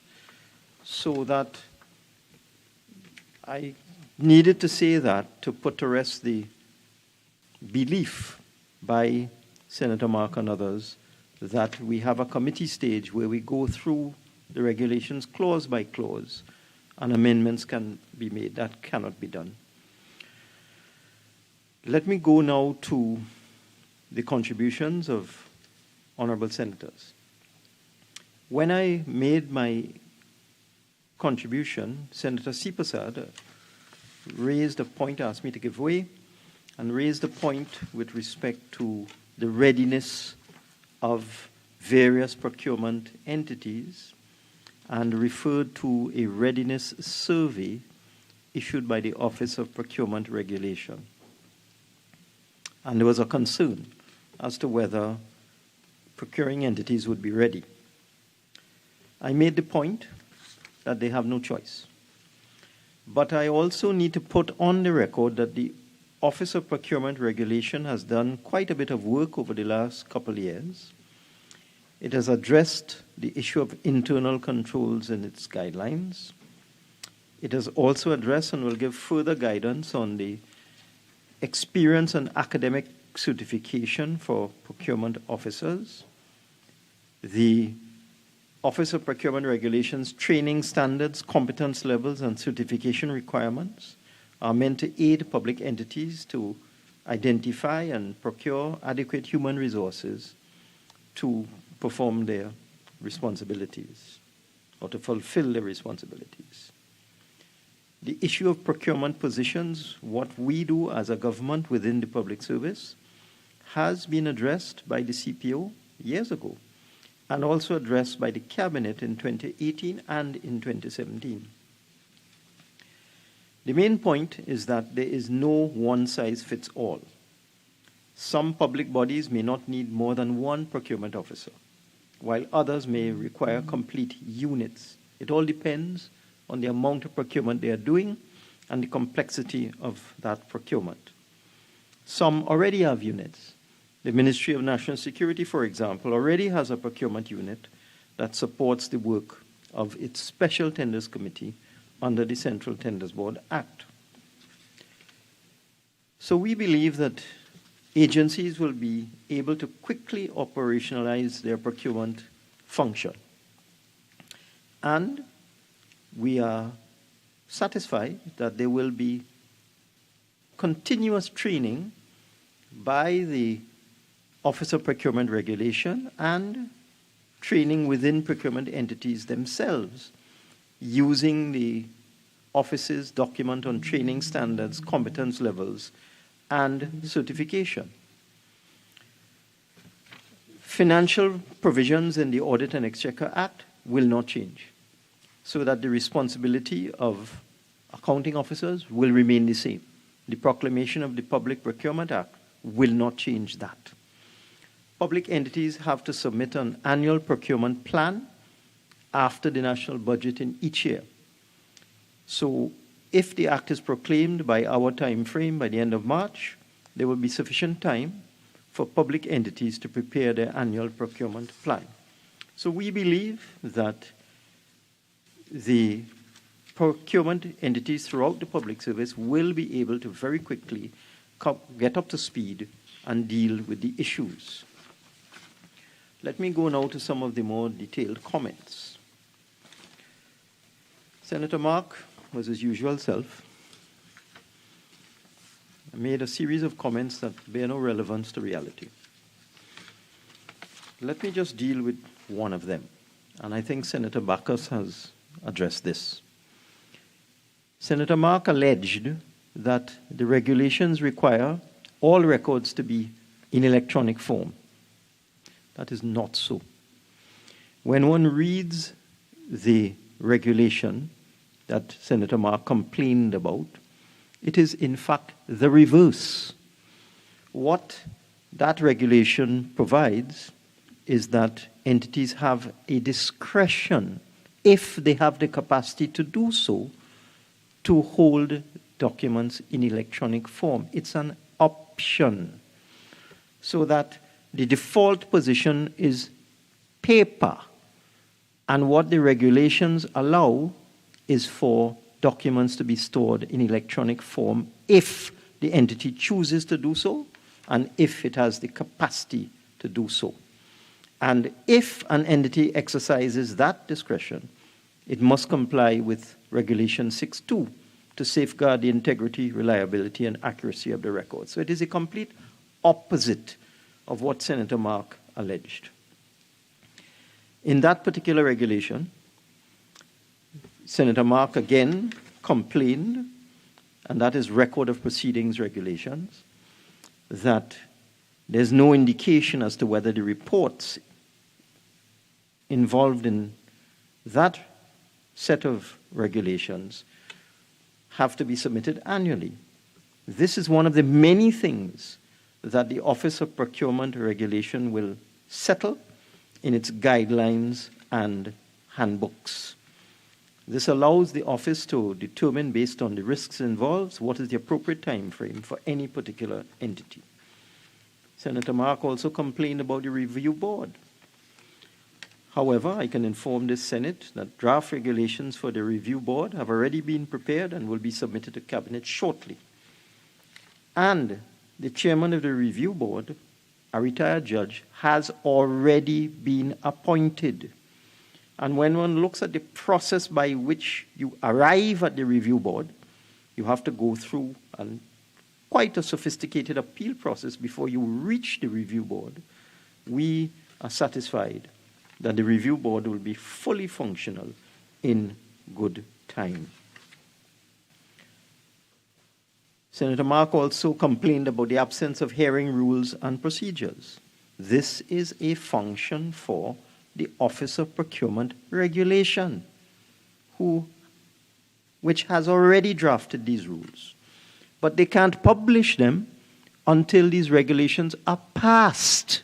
So the vast majority of comments by members of the opposition avoid the fact that all of these things that they're asking for are consequential on the passage of the regulations. And all of them are the responsibility of the Office of Procurement Regulation, and they will find themselves in guidelines and handbooks, which will be published after we complete this exercise today and the Act is proclaimed.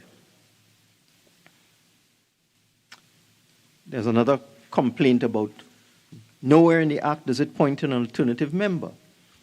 All that tells me is that Honorable Senator Mark is unfamiliar with the Interpretation Act, because Section 34(2)(b) of the Interpretation Act states, whereby or under a written law passed or made after the commencement of this Act, power is conferred upon any person or authority to appoint all the members of a board.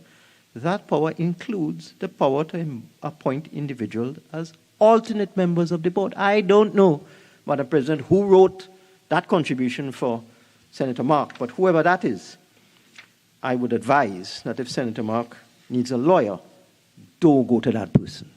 They don't know what they're talking about.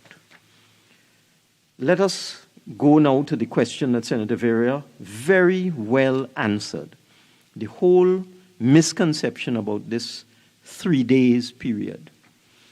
The 3 days period, and this was also brought up in a form by Senator Dillon-Remy. The 3 days period does not apply to the applicant. In fact, if one reads the Act very carefully, Section 50 indicates that the applicant has at least 7 days to apply under the challenge proceedings for a review, not 3 days. The 3 days is the reply that comes from the procuring entity. So if an aggrieved supplier or contractor wants to apply for a review, they have 7 days, not 3 days. It is the state enterprise that has 3 days to reply. And as Senator Vieira very succinctly and properly put, they have all the information already. They just went through a sophisticated evaluation process. They have all the documents. They have an evaluation report. They have their findings. They have their conclusions. And therefore, 3 days for a state enterprise to respond to a challenge is more than adequate. So I hope that puts that to rest. And in addition, as Senator Mitchell pointed out, these documents can be filed electronically. Those of us who, I have to say regrettably, have to take part in court proceedings at the present time will be very familiar with the manner in which submissions are now made, witness statements are filed, skeleton arguments, case management conferences, all electronic. These things are filed and served electronically. That's what our judiciary is doing now. And therefore, I see no problem whatsoever with the documentation in challenge proceedings being filed electronically if there's a problem. This is the Tobago situation I'm talking about. That if someone in Tobago has a problem and cannot file an appeal or a challenge within 7 days because of transportation problems, then they can certainly file them electronically. And certainly I would also look at the whole question of whether there should be a branch or sub-office of the Office of Procurement Regulation in the island of Tobago. I don't see that as a problem, and therefore that is something that serious consideration will be given to. I would discuss that with the regulator himself to see what can be done about that. But I want to stress that the person who is aggrieved has 7 days to make the challenge, and they can do it electronically. There was so much in Senator Mark's contribution that it was just wrong. I don't want to spend any more time on that. Let me go to Senator Deonarine. Senator Deonarine is one of the persons who made submissions on the regulations for the consideration of the Ministry of Finance and the other persons involved in this process. And I want to thank Senator Deonarine for taking the time and making the effort to make very comprehensive recommendations with respect to the regulations. But there are some issues that I need to address. One of the questions Senator Deonarine raised is who has the authority to approve thresholds?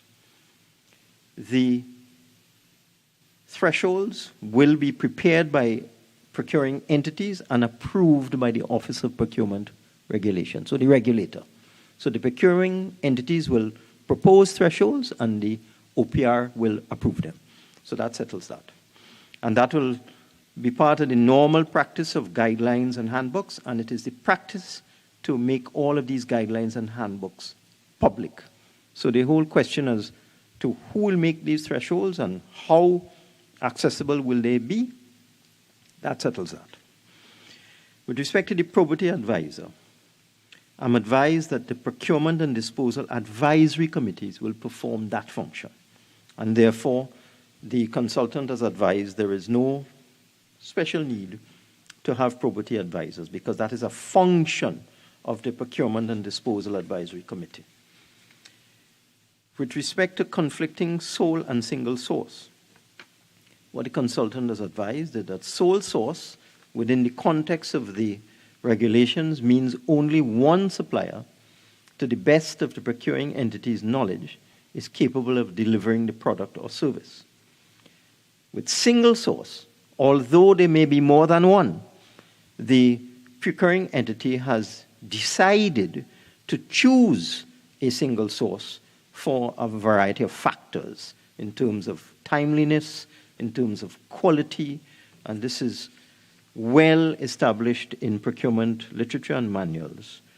And the Office of the Procurement Regulation also is of the same view that there is no conflict between sole and single source within the context of the regulations. With respect to ineligibility, Senator Deonarine wanted to know what happens after the report is placed in the hands of the office. The OPR can use it to proceed to ineligibility proceedings, or they may proceed to investigations, or they may submit a report to the DPP. So it's again giving the Office of Procurement Regulation the ability to apply different approaches to a report depending on the seriousness of the findings, depending on the nature of the findings. With respect to regulations for codes of conduct for procuring entities to government employees, the response we got actually from the OPR is that the ethical code of conduct for suppliers and contractors and the ethical code of conduct for public bodies and public officers are general guidelines which will be issued in accordance with Section 13(1)(c) of the Act. So that, again, will come from the Office of Procurement Regulation, as a guideline that will be issued immediately after the passage of these regulations.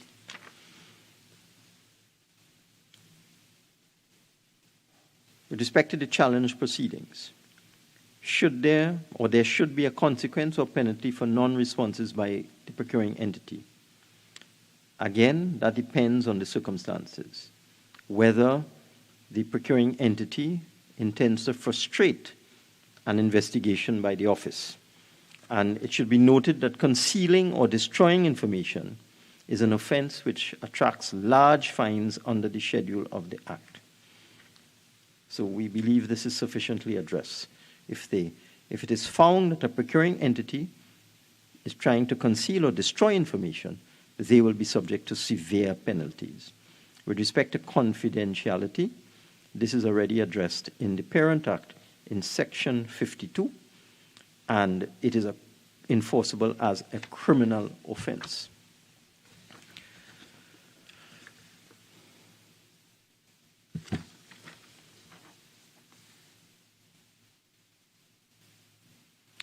I looked at Senator John's contributions, and the only thing I could deal with is a question about what is the yardstick for public interest. This will be dealt with by the Public Procurement Review Board, which is an independent body headed by a retired judge. And I think a retired judge is competent to determine the public interest. In any event, that's what judges do. That's what they're asked to do, to determine matters that are in the public interest. Senator John also asked what recourse can the OPR have for the selection of unfit consultants. This will lead to investigations, lead to reports, as I just mentioned, that could be sent to the DPP. Senator Teemal.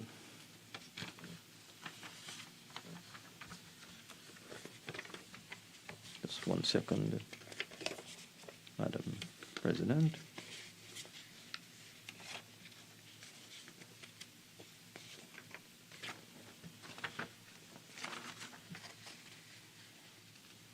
Senator Teemal raised the question of a strategic process should be assessed for each project based on their unique characteristics. This will flow from the general or annual procurement plan, and those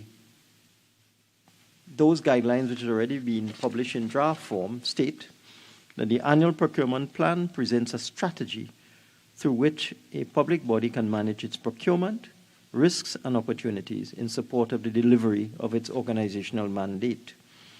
This plan involves identifying the linkages between procurement and the public entity's goals and objectives, so that we believe that there is sufficient flexibility in the law to allow the Office of the Procurement Regulator to issue guidelines that would deal with strategic processes based on the uniqueness of projects. Senator Teemal also had an issue with what he felt was not enough information for hybrid models. Regulation 16 permits the Office of the Procurement, and therefore the whole question of PPP arrangements, etc., will be dealt with within guidelines and handbooks issued by the regulator. Senator Teemal made a number of other comments. Madam President, how much more time do I have? 9 minutes. Thank you. Now, I have comments and counterpoints for everybody who spoke, but I certainly don't have enough time to do that. So that what I would say to honorable senators is that every single contribution has been recorded. All the points have been summarized. All of the points will be taken into consideration. Every point made by every senator will be examined to determine whether it will improve the legislation.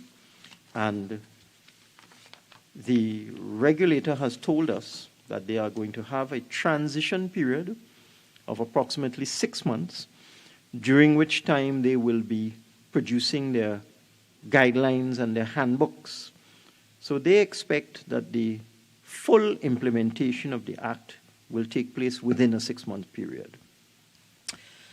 And therefore, I give the Senate a commitment that I will return within 6 months because of the learning on statutory instruments that I read out. I'll return to this Senate within the next 6 months to make any amendments to the regulations that are deemed appropriate. One must understand this is a work in progress. Contrary to the allegations made by the opposition, this is a tremendous advance in terms of transparency and accountability. Let me repeat that. Contrary to the allegations made by the opposition, these regulations and the imminent procurement of the Public Procurement Act is a tremendous advance in terms of transparency and accountability in Trinidad and Tobago. Right now, there are no regulations. There are none. So we're moving from zero. And therefore, I reject the statements made by opposition senators. I reject them in their entirety.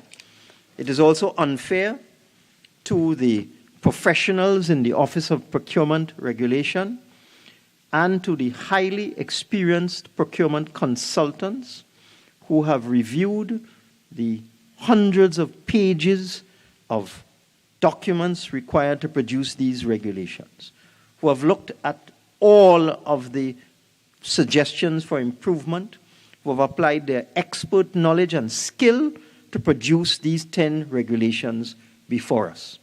I reject any insinuation coming from members of the opposition that these regulations are substandard. I reject it entirely. These regulations are sophisticated, and they will take Trinidad and Tobago into a new place, and I would say a better place. But there's a word of caution I want to sound. Going back to this paper presented at this conference on the legal management of commercial contracts, a point was made that I think I need to underscore. It is quite likely, and Senator Vieira, in fact, spoke to the creation of a new industry, that in a relatively short time, there will be numerous challenges to procurement decisions arising from the publication of these regulations and the proclamation of the Act. And many of these challenges will find their way into the courts. And as occurred in the United Kingdom, it is quite possible that the government may find itself having to revisit our Judicial Review Act as occurred in the UK. What happened in the UK? There was an exponential increase in the number of judicial review applications upon the implementation of their Public Procurement Act years ago. And this forced the UK government to make detailed proposals to reduce the impact of what it considered to be ill-founded judicial reviews that was slowing down the courts and adversely affecting the performance of the government in its delivery of goods and services. And Senator Mitchell touched on this, that when we heard an opposition senator say that a challenge should not be restricted only to those persons who have some sort of connection or interest in a matter. As far as Senator Roberts was concerned, anybody who vexed about anything, whether they're involved in a tender or not, whether they have an interest or not, should be able to challenge it. And Senator Mitchell pointed out that that is an indication of potential political mischief. And he's quite right. In the UK, in 2010, after they had passed their Procurement Act, there were over 11,000 judicial review applications as compared to 160 just 20 or 30 years before with respect to procurement. So the UK had 160 judicial review applications in the 1980s, and this went up to 11,500 JR applications as soon as their Procurement Act came into place. Minister, you have 2 more minutes. Yeah, I'm almost finished. In 2010, of those 11,500 JR applications, barely 1,000 were deemed suitable for a judicial review to go ahead. What the UK government did then, they expressed the view that the JR system in that country was mired in a large number of applications, many of which were weak or dubious and taking up large amounts of judicial time, costing the court system money, frustrating the bodies involved.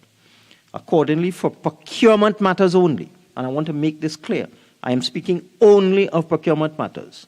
For procurement matters only, in order to weed out ill-founded and trivial and vexatious claims, they reduced the time for filing an application for judicial review on procurement matters from 3 months to 30 days. That's what happened in the United Kingdom. And therefore, we shall see how this thing unfolds. We shall see whether there will be thousands and thousands of challenges to procurement, and whether we will in fact be creating a new industry for procurement litigators. We shall see. I certainly hope not, because that would grind this country to a halt. And I certainly hope that is not the intention of honorable opposition senators. So, Madam President, it has been a pleasure to come to the Senate today. I have listened very attentively and very carefully, and I will take into account all of the matters that have been raised. We will consult with our consultants. We will consult with the Office of the Procurement Regulation. And I give the commitment that within 6 months we shall return and make appropriate amendments to the regulations as found necessary. I beg to move.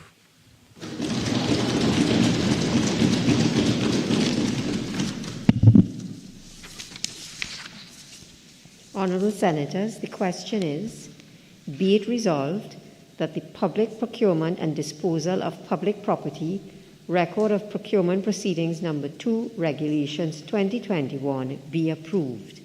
Those in favour say aye. Aye. Those against say no. I think the ayes have it. Honourable Senators, we will now be going through each of the motions. Minister of Finance. I believe the first one is challenge proceedings. Am I correct, Madam President? That's in my procedure. I just want to be clear. Yes? Yes. Thank you. I beg to move the following motion standing in my name. Whereas it is provided by Section 63 of the Public Procurement and Disposal of Public Property Act 2015, hereinafter referred to as the Act, that the Minister, on the recommendation of the Office of Procurement Regulation, may make regulations to give effect to the provisions of the Act, and whereas it is provided by Section 63(3) that regulations made under the Act shall be subject to affirmative resolution of Parliament, and whereas the Minister of Finance, on the recommendation of the Office of Procurement Regulation, caused the Public Procurement and Disposal of Public Property Challenge Proceedings Number 2, Regulations 2021 to be prepared, and whereas the Public Procurement and Disposal of Public Property Challenge Proceedings Number 2, Regulations 2021 were laid in the Senate on the 15th day of December 2021, and whereas it is expedient that the Public Procurement and Disposal of Public Property Challenge Proceedings Number 2, Regulations 2021 be now affirmed, be it resolved that the Public Procurement and Disposal of Public Property Challenge Proceedings Number 2, Regulations 2021 be approved. Honourable Senators, the question is, be it resolved that the Public Procurement and Disposal of Public Property Challenge Proceedings Number 2, Regulations 2021 be approved. Those in favour say aye. Aye. Those against say no. I think the ayes have it. Minister of Finance. Not surprised. Madam President, I beg to move the following motion standing in my name. Whereas it is provided by Section 63 of the Public Procurement and Disposal of Public Property Act 2015, hereinafter referred to as the Act, that the Minister, on the recommendation of the Office of Procurement Regulation, may make regulations to give effect to the provisions of the Act, and whereas it is provided by Section 63(3) that regulations made under the Act shall be subject to affirmative resolution of Parliament, and whereas the Minister of Finance, on the recommendation of the Office of Procurement Regulation, caused the Public Procurement and Disposal of Public Property Ineligibility Proceedings Number 2, Regulations 2021 to be prepared, and whereas the Public Procurement and Disposal of Public Property Ineligibility Proceedings Number 2, Regulations 2021 were laid in the Senate on the 15th day of December 2021, and whereas it is expedient that the Public Procurement and Disposal of Public Property Ineligibility Proceedings Number 2, Regulations 2021 now be affirmed, be it resolved that the Public Procurement and Disposal of Public Property Ineligibility Proceedings Number 2, Regulations 2021 be approved. Honourable Senators, the question is, be it resolved that the Public Procurement and Disposal of Public Property Ineligibility Proceedings Number 2, Regulations 2021 be approved. Those in favour say aye. Aye. Those against say no. I think the ayes have it. Minister of Finance. Thank you, Madam President. I beg to move the following motion standing in my name. Whereas it is provided by Section 63 of the Public Procurement and Disposal of Public Property Act 2015, hereinafter referred to as the Act, that the Minister, on the recommendation of the Office of Procurement Regulation, may make regulations to give effect to the provisions of the Act, and whereas it is provided by Section 63(3) that regulations made under the Act shall be subject to affirmative resolution of Parliament, and whereas the Minister of Finance, on the recommendation of the Office of Procurement Regulation, caused the Public Procurement and Disposal of Public Property, Retention and Disposal of Personal Property, Number 2, Regulations 2021 to be prepared, and whereas the Public Procurement and Disposal of Public Property, Retention and Disposal of Personal Property, Number 2, Regulations 2021, were laid in the Senate on the 15th day of December 2021, and whereas it is expedient that the Public Procurement and Disposal of Public Property, Retention and Disposal of Personal Property, Number 2, Regulations 2021 now be affirmed, be it resolved that the Public Procurement and Disposal of Public Property, Retention and Disposal of Personal Property, Number 2 Regulations 2021 be approved. Honourable Senators, the question is, be it resolved that the public procurement and disposal of public property, retention and disposal of personal property number 2 Regulations 2021 be approved. Those in favour say aye. Those against say no. I think the ayes have it. Minister of Finance. Thank you, Madam President. I beg to move the following motion standing in my name.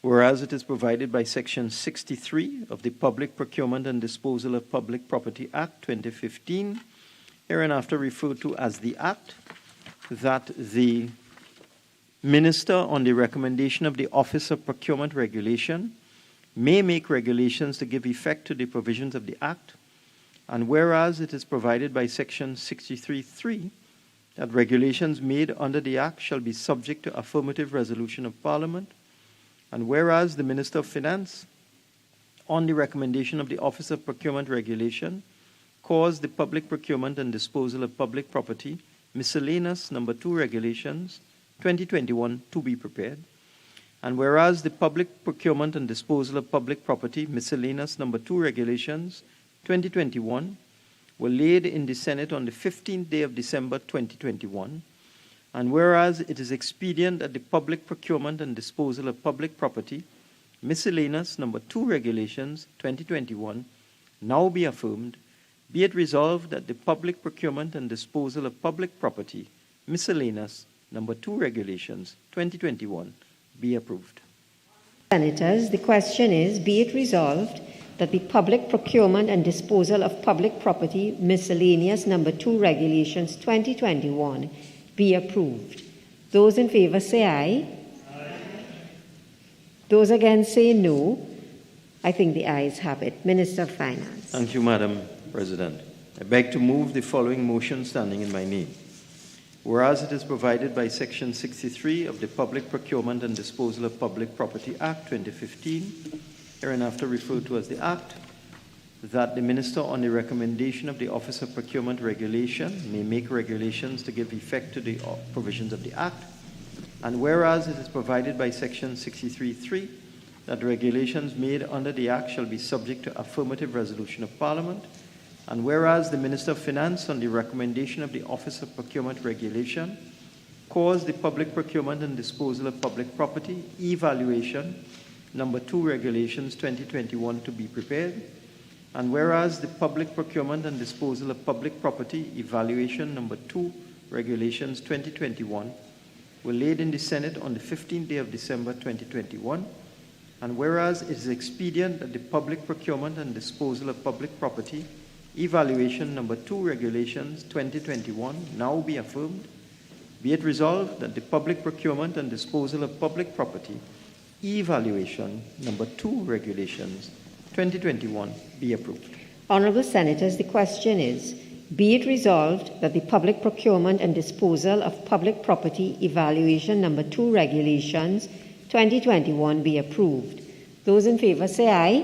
Aye. Those against say no. I think the ayes have it. Minister of Finance. Thank you, Madam President. I beg to move the following motion standing in my name. Whereas it is provided by Section 63 of the Public Procurement and Disposal of Public Property Act 2015, hereinafter referred to as the Act, that the Minister, on the recommendation of the Office of Procurement Regulation, may make regulations to give effect to the provisions of the Act. And whereas it is provided by Section 63(3) that regulations made under the Act shall be subject to affirmative resolution of Parliament. And whereas the Minister of Finance, on the recommendation of the Office of Procurement Regulation, caused the Public Procurement and Disposal of Public Property Participation in Procurement Number 2 Regulations 2021 to be prepared. And whereas the Public Procurement and Disposal of Public Property Participation in Procurement Number 2 Regulations 2021 were laid in the Senate on the 15th day of December 2021.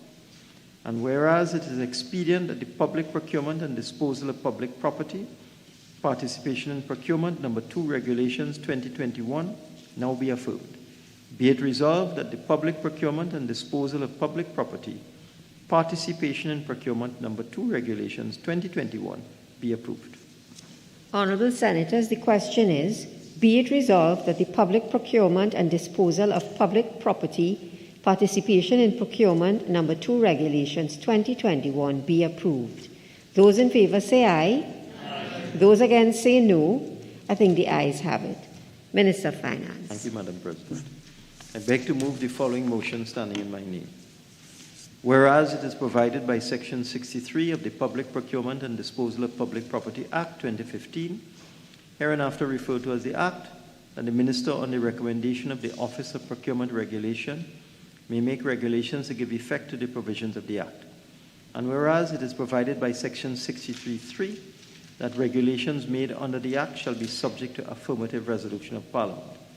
And whereas the Minister of Finance, on the recommendation of the Office of Procurement Regulation, caused the public procurement and disposal of public property, pre-qualification and pre-selection, number 2 regulations 2021 to be prepared.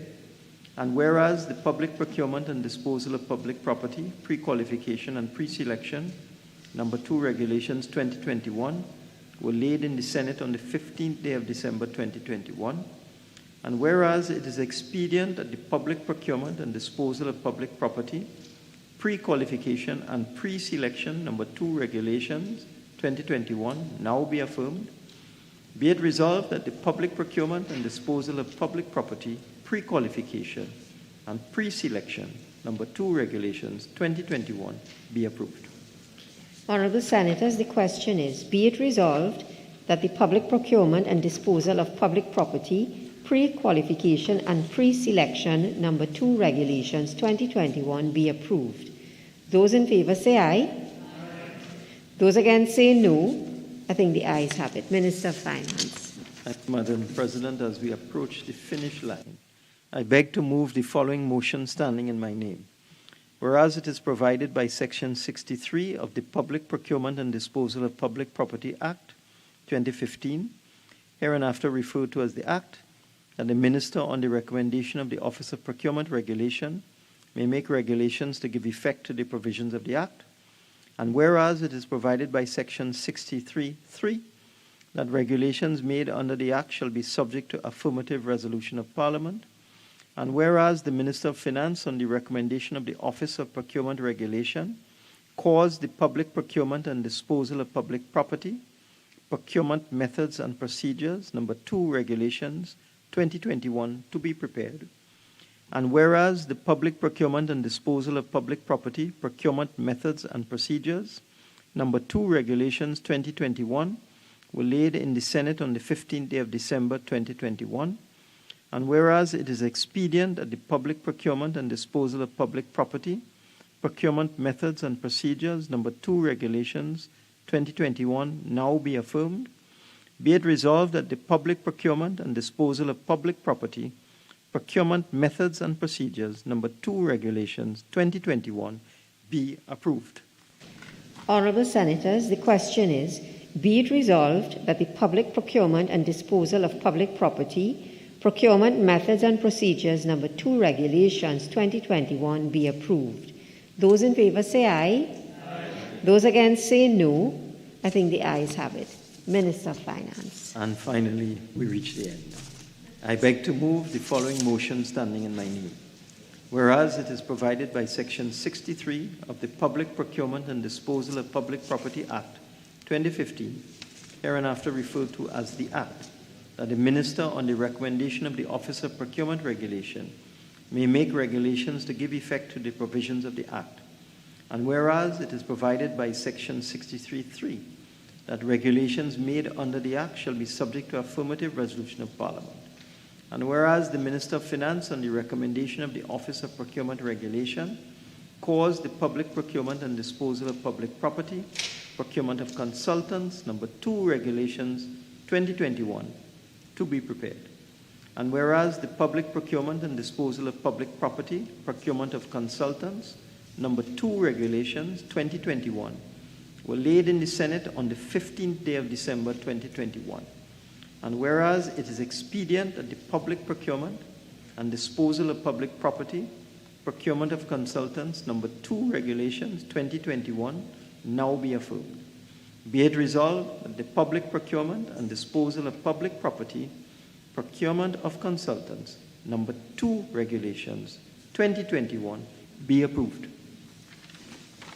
Honourable Senators, the question is, be it resolved that the Public Procurement and Disposal of Public Property, Procurement of Consultants number 2 regulations 2021 be approved.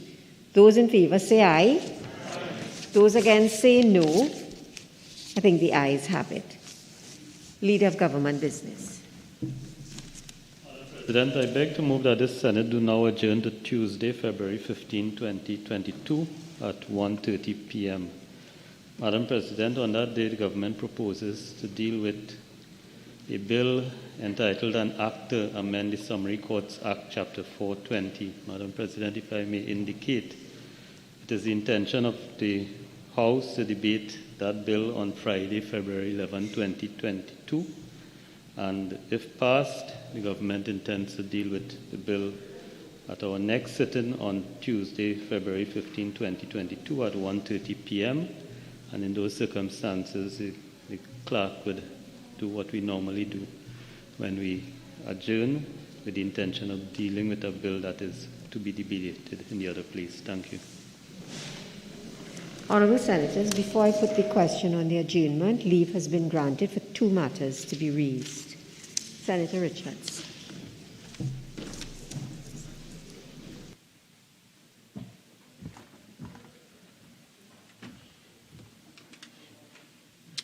Thank you, Madam President, for allowing me the opportunity to raise this matter on the adjournment. And the matter on the adjournment focuses on the need for the government to explain the reasons for the delay in the implementation of the Firearms Amendment Act 2021 and proposed regulations regarding the acquisition and licensing of pepper spray. Madam President, it gives me no pleasure to bring this motion, to be very honest, but I think it's necessary. The amendment was passed in the Senate on May in 2021. 22 for, none against, with 2 abstentions. It was passed in the House of Representatives on June 16th, unanimously. The amendment was brought following the public anguish and national outcry following the brutal murders of several women. I will not regale this House or detain us after a long day by going into those details. We are all very aware of those circumstances. We commendably debated and supported the amendment to the Firearms Amendment Act to give women in this country an additional limb of protection from predators and monsters roaming the streets of this country. 7 months later, the public is still waiting. Other women have fallen victims to these predators, serial rapists, serial killers, and monsters roaming our streets. My petition here today is very simple, and I did say I'm going to be short. I'm asking the government to provide an explanation as to why it has taken this long, 7 months, while women continue to be preyed upon, to bring these regulations and to implement this law to offer an additional layer of protection in what is a savage country at this time for some women. Please tell the country exactly when the women of TNT can access these licenses to acquire pepper spray, how they can do so, and when and through what mechanism it will become available. I thank you. Leader of Government Business.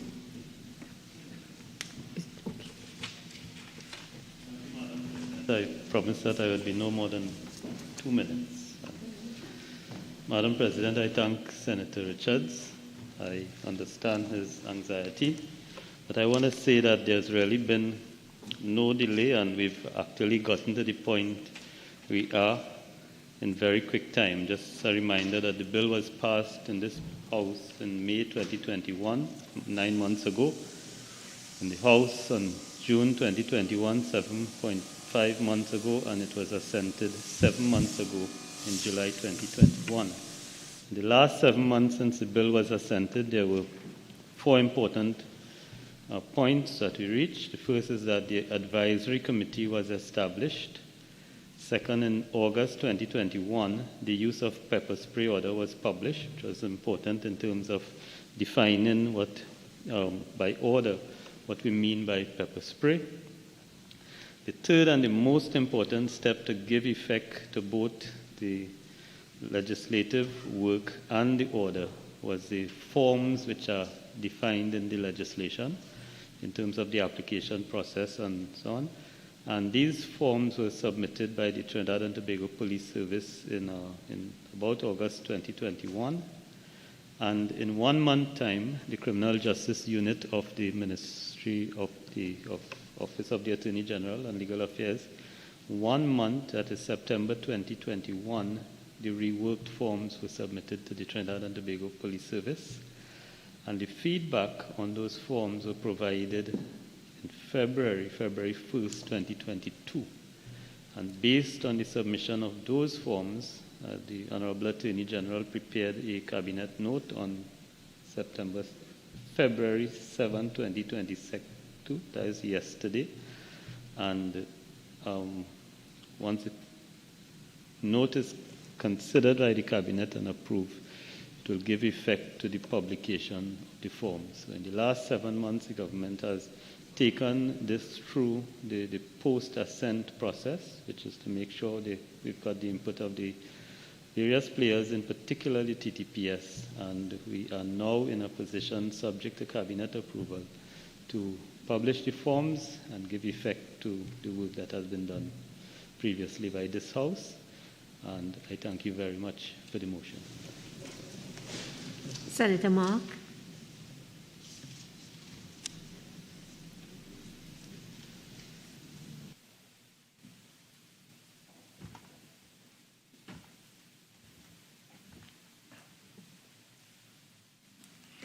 Thank you, Madam President. Madam President, I have brought this motion, this matter on a motion for the adjournment, dealing with the negative impacts being suffered by the foreign used car market sector and the accompanying socio-economic impact on the said sector. Madam President, there appears in this country under this PNM government to have 2 laws in existence simultaneously. There isn't a level playing field in this country in the automotive industry. There appears to be 1 law for the new car industry and another law for the foreign used car market. Madam President, the data will reveal that the current government seems to be committed to depriving the lower and middle-class income earners, whether they be farmers, lower earning public officers, workers in the construction industry, and other small players from the opportunity of being able to own a newly registered foreign use vehicle. This government, under this administration, this Prime Minister, has placed the used car dealers at a big disadvantage in the industry by implementing on a consistent basis a reducing quota system, particularly between 2007 and 2010, which saw a cut in their business operations by 30%. And therefore, between the period 2015 to 2022, we have seen a reduction in the age of vehicular imports once more from 6 years to 3 years, alongside, Madam President, cutting their quotas once again by a further 30%.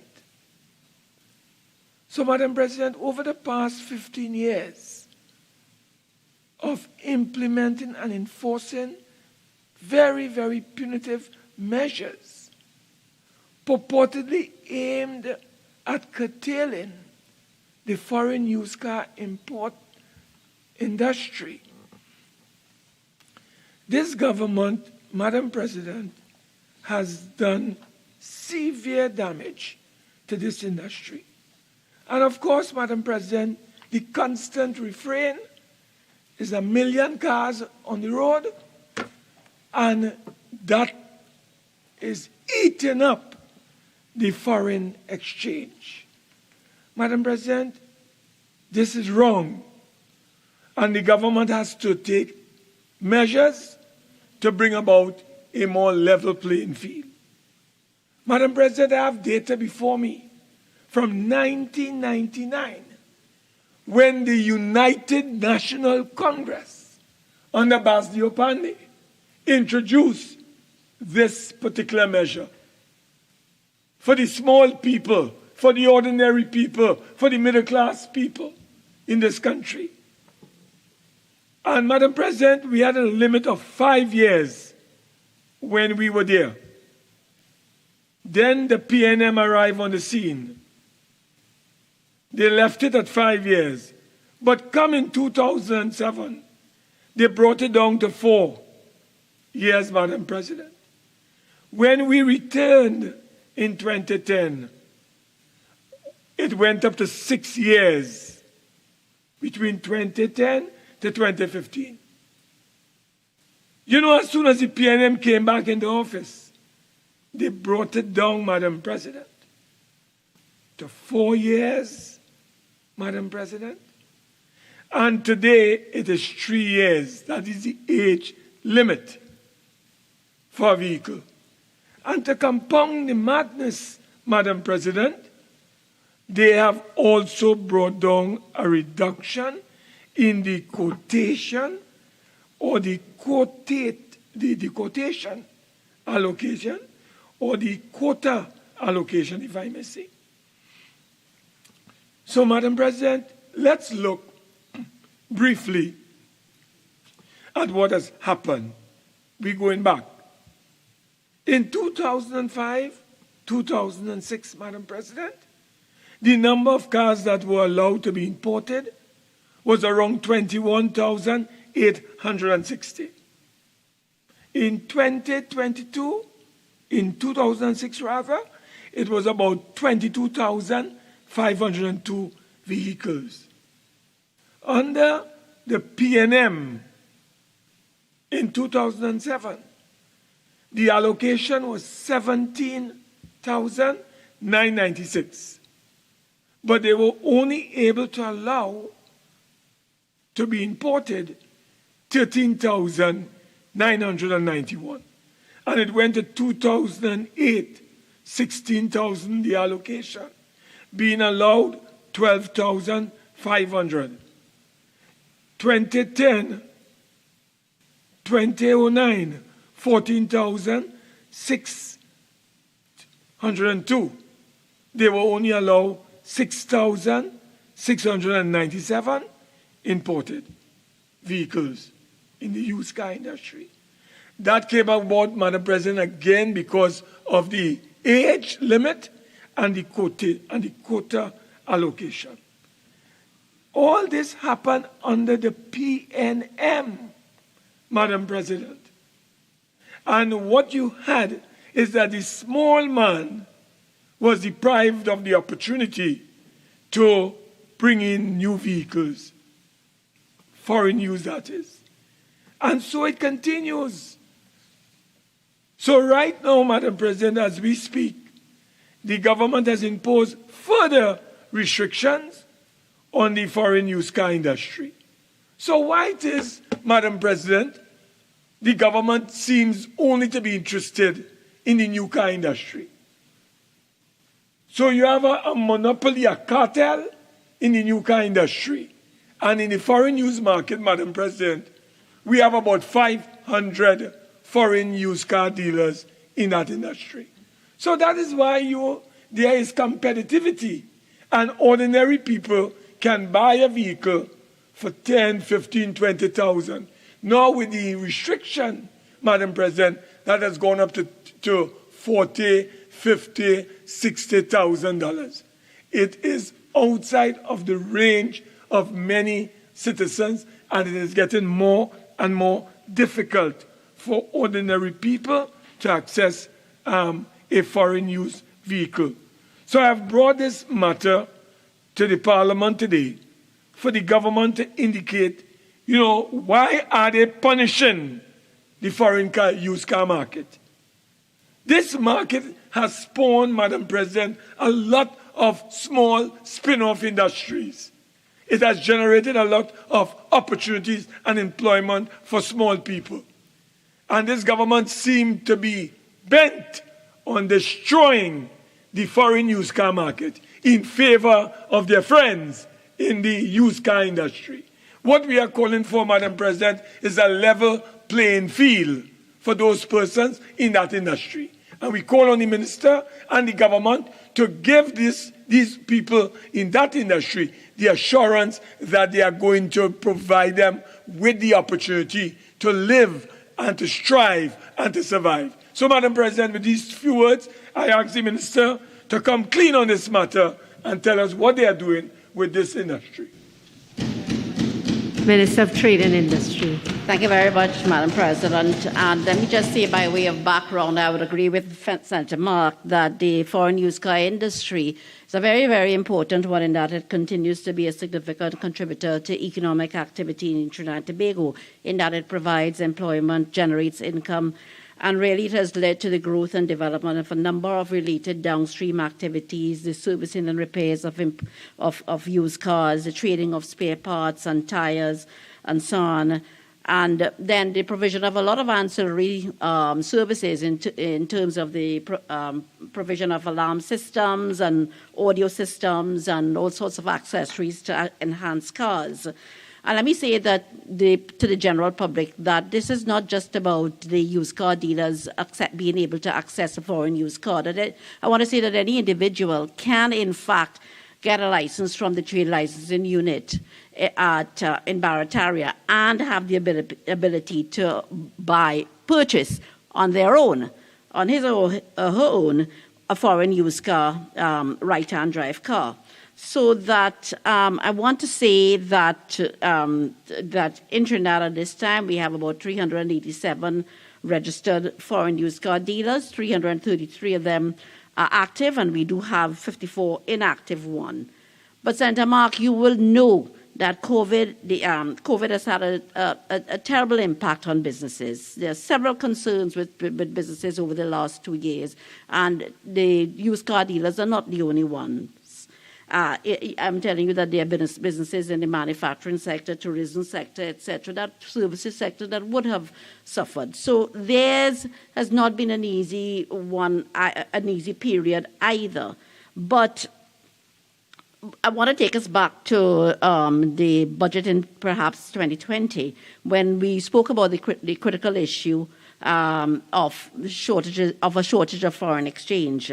And that you would note that the central bank would, at that time, would intervene and still does in ensuring that there's adequate foreign exchange on the market. And in fact, I would say that there was always some amount of foreign exchange put into the market to ensure that gap was closed. So that, but there are other issues as well in front of the used car dealers. You would note, yes, that in 2020, the Cabinet agreed on several changes relative to that particular industry, and one being the reduction in the permissible age of these imported cars to 3 years, and so that was effective January 2021. Also, the reduction in the quotas of the foreign used cars, again to stem the leakage of foreign exchange. And I'll tell you something. The Ministry of Trade and Industry did, in fact, effect the decision to reduce the quota, so it was reduced by the 30%, and so that in 2021 the dealers were given their valid quota amounts in 3 different tranches: January to March, April to June, July to 2021. And then, of course, you raise a concern again about the fact that it's 3 years against 6. And one point I want to make is that one has to always remember the commitments which this government and several governments across the globe made in terms at the World Leaders Summit on Climate Change in 2021, COP26.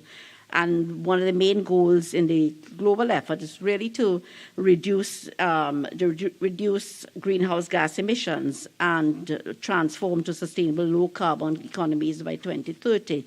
So this is one of the reasons why we thought we came up with the fact that it is absolutely necessary that we have vehicles that would have cleaner or no emissions at all, so that you would find that in a 5 or 6 year old vehicle you would have, you certainly these cars are older and would have emissions which would pollute the atmosphere. So that is always a concern, the environmental aspect of that.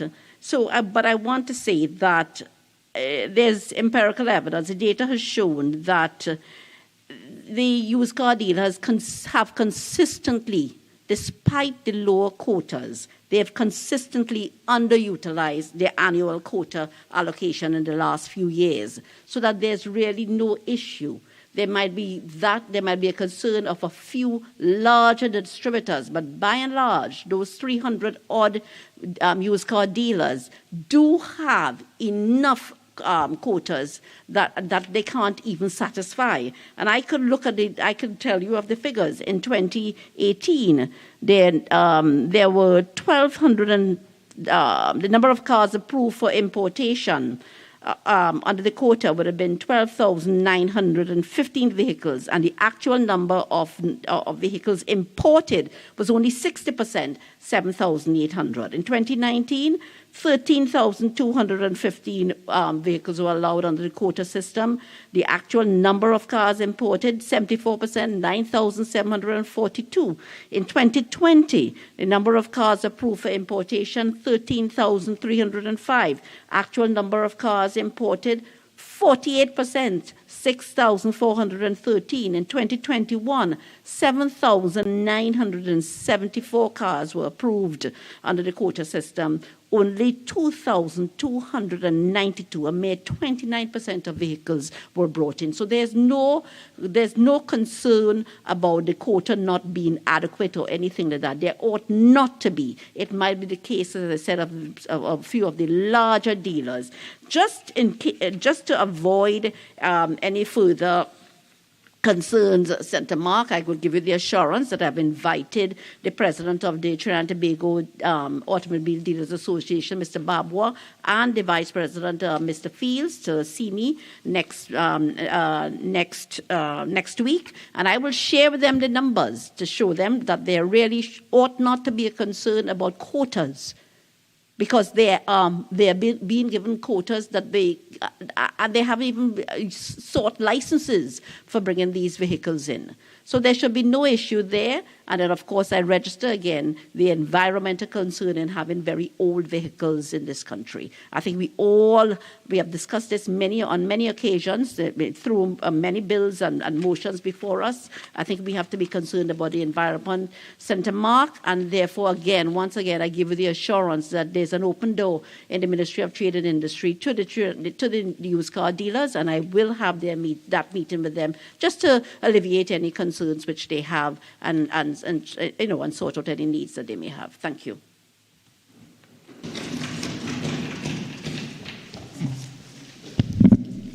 Honourable Senators, the question is that this Senate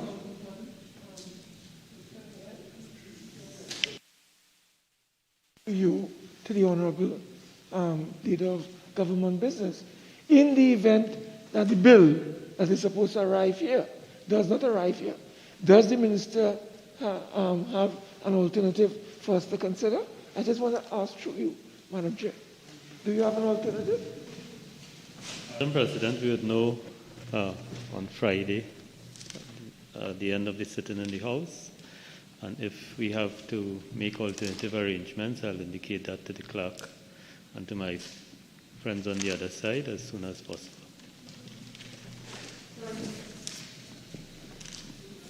Honourable Senators, the question is that this Senate do now adjourn to Tuesday, February the 15th, 2022 at 1:30 p.m. Those in favour say aye. Those against say no. I think the ayes have it. This Senate now stands adjourned to Tuesday, February the 15th, 2022 at 1:30 p.m.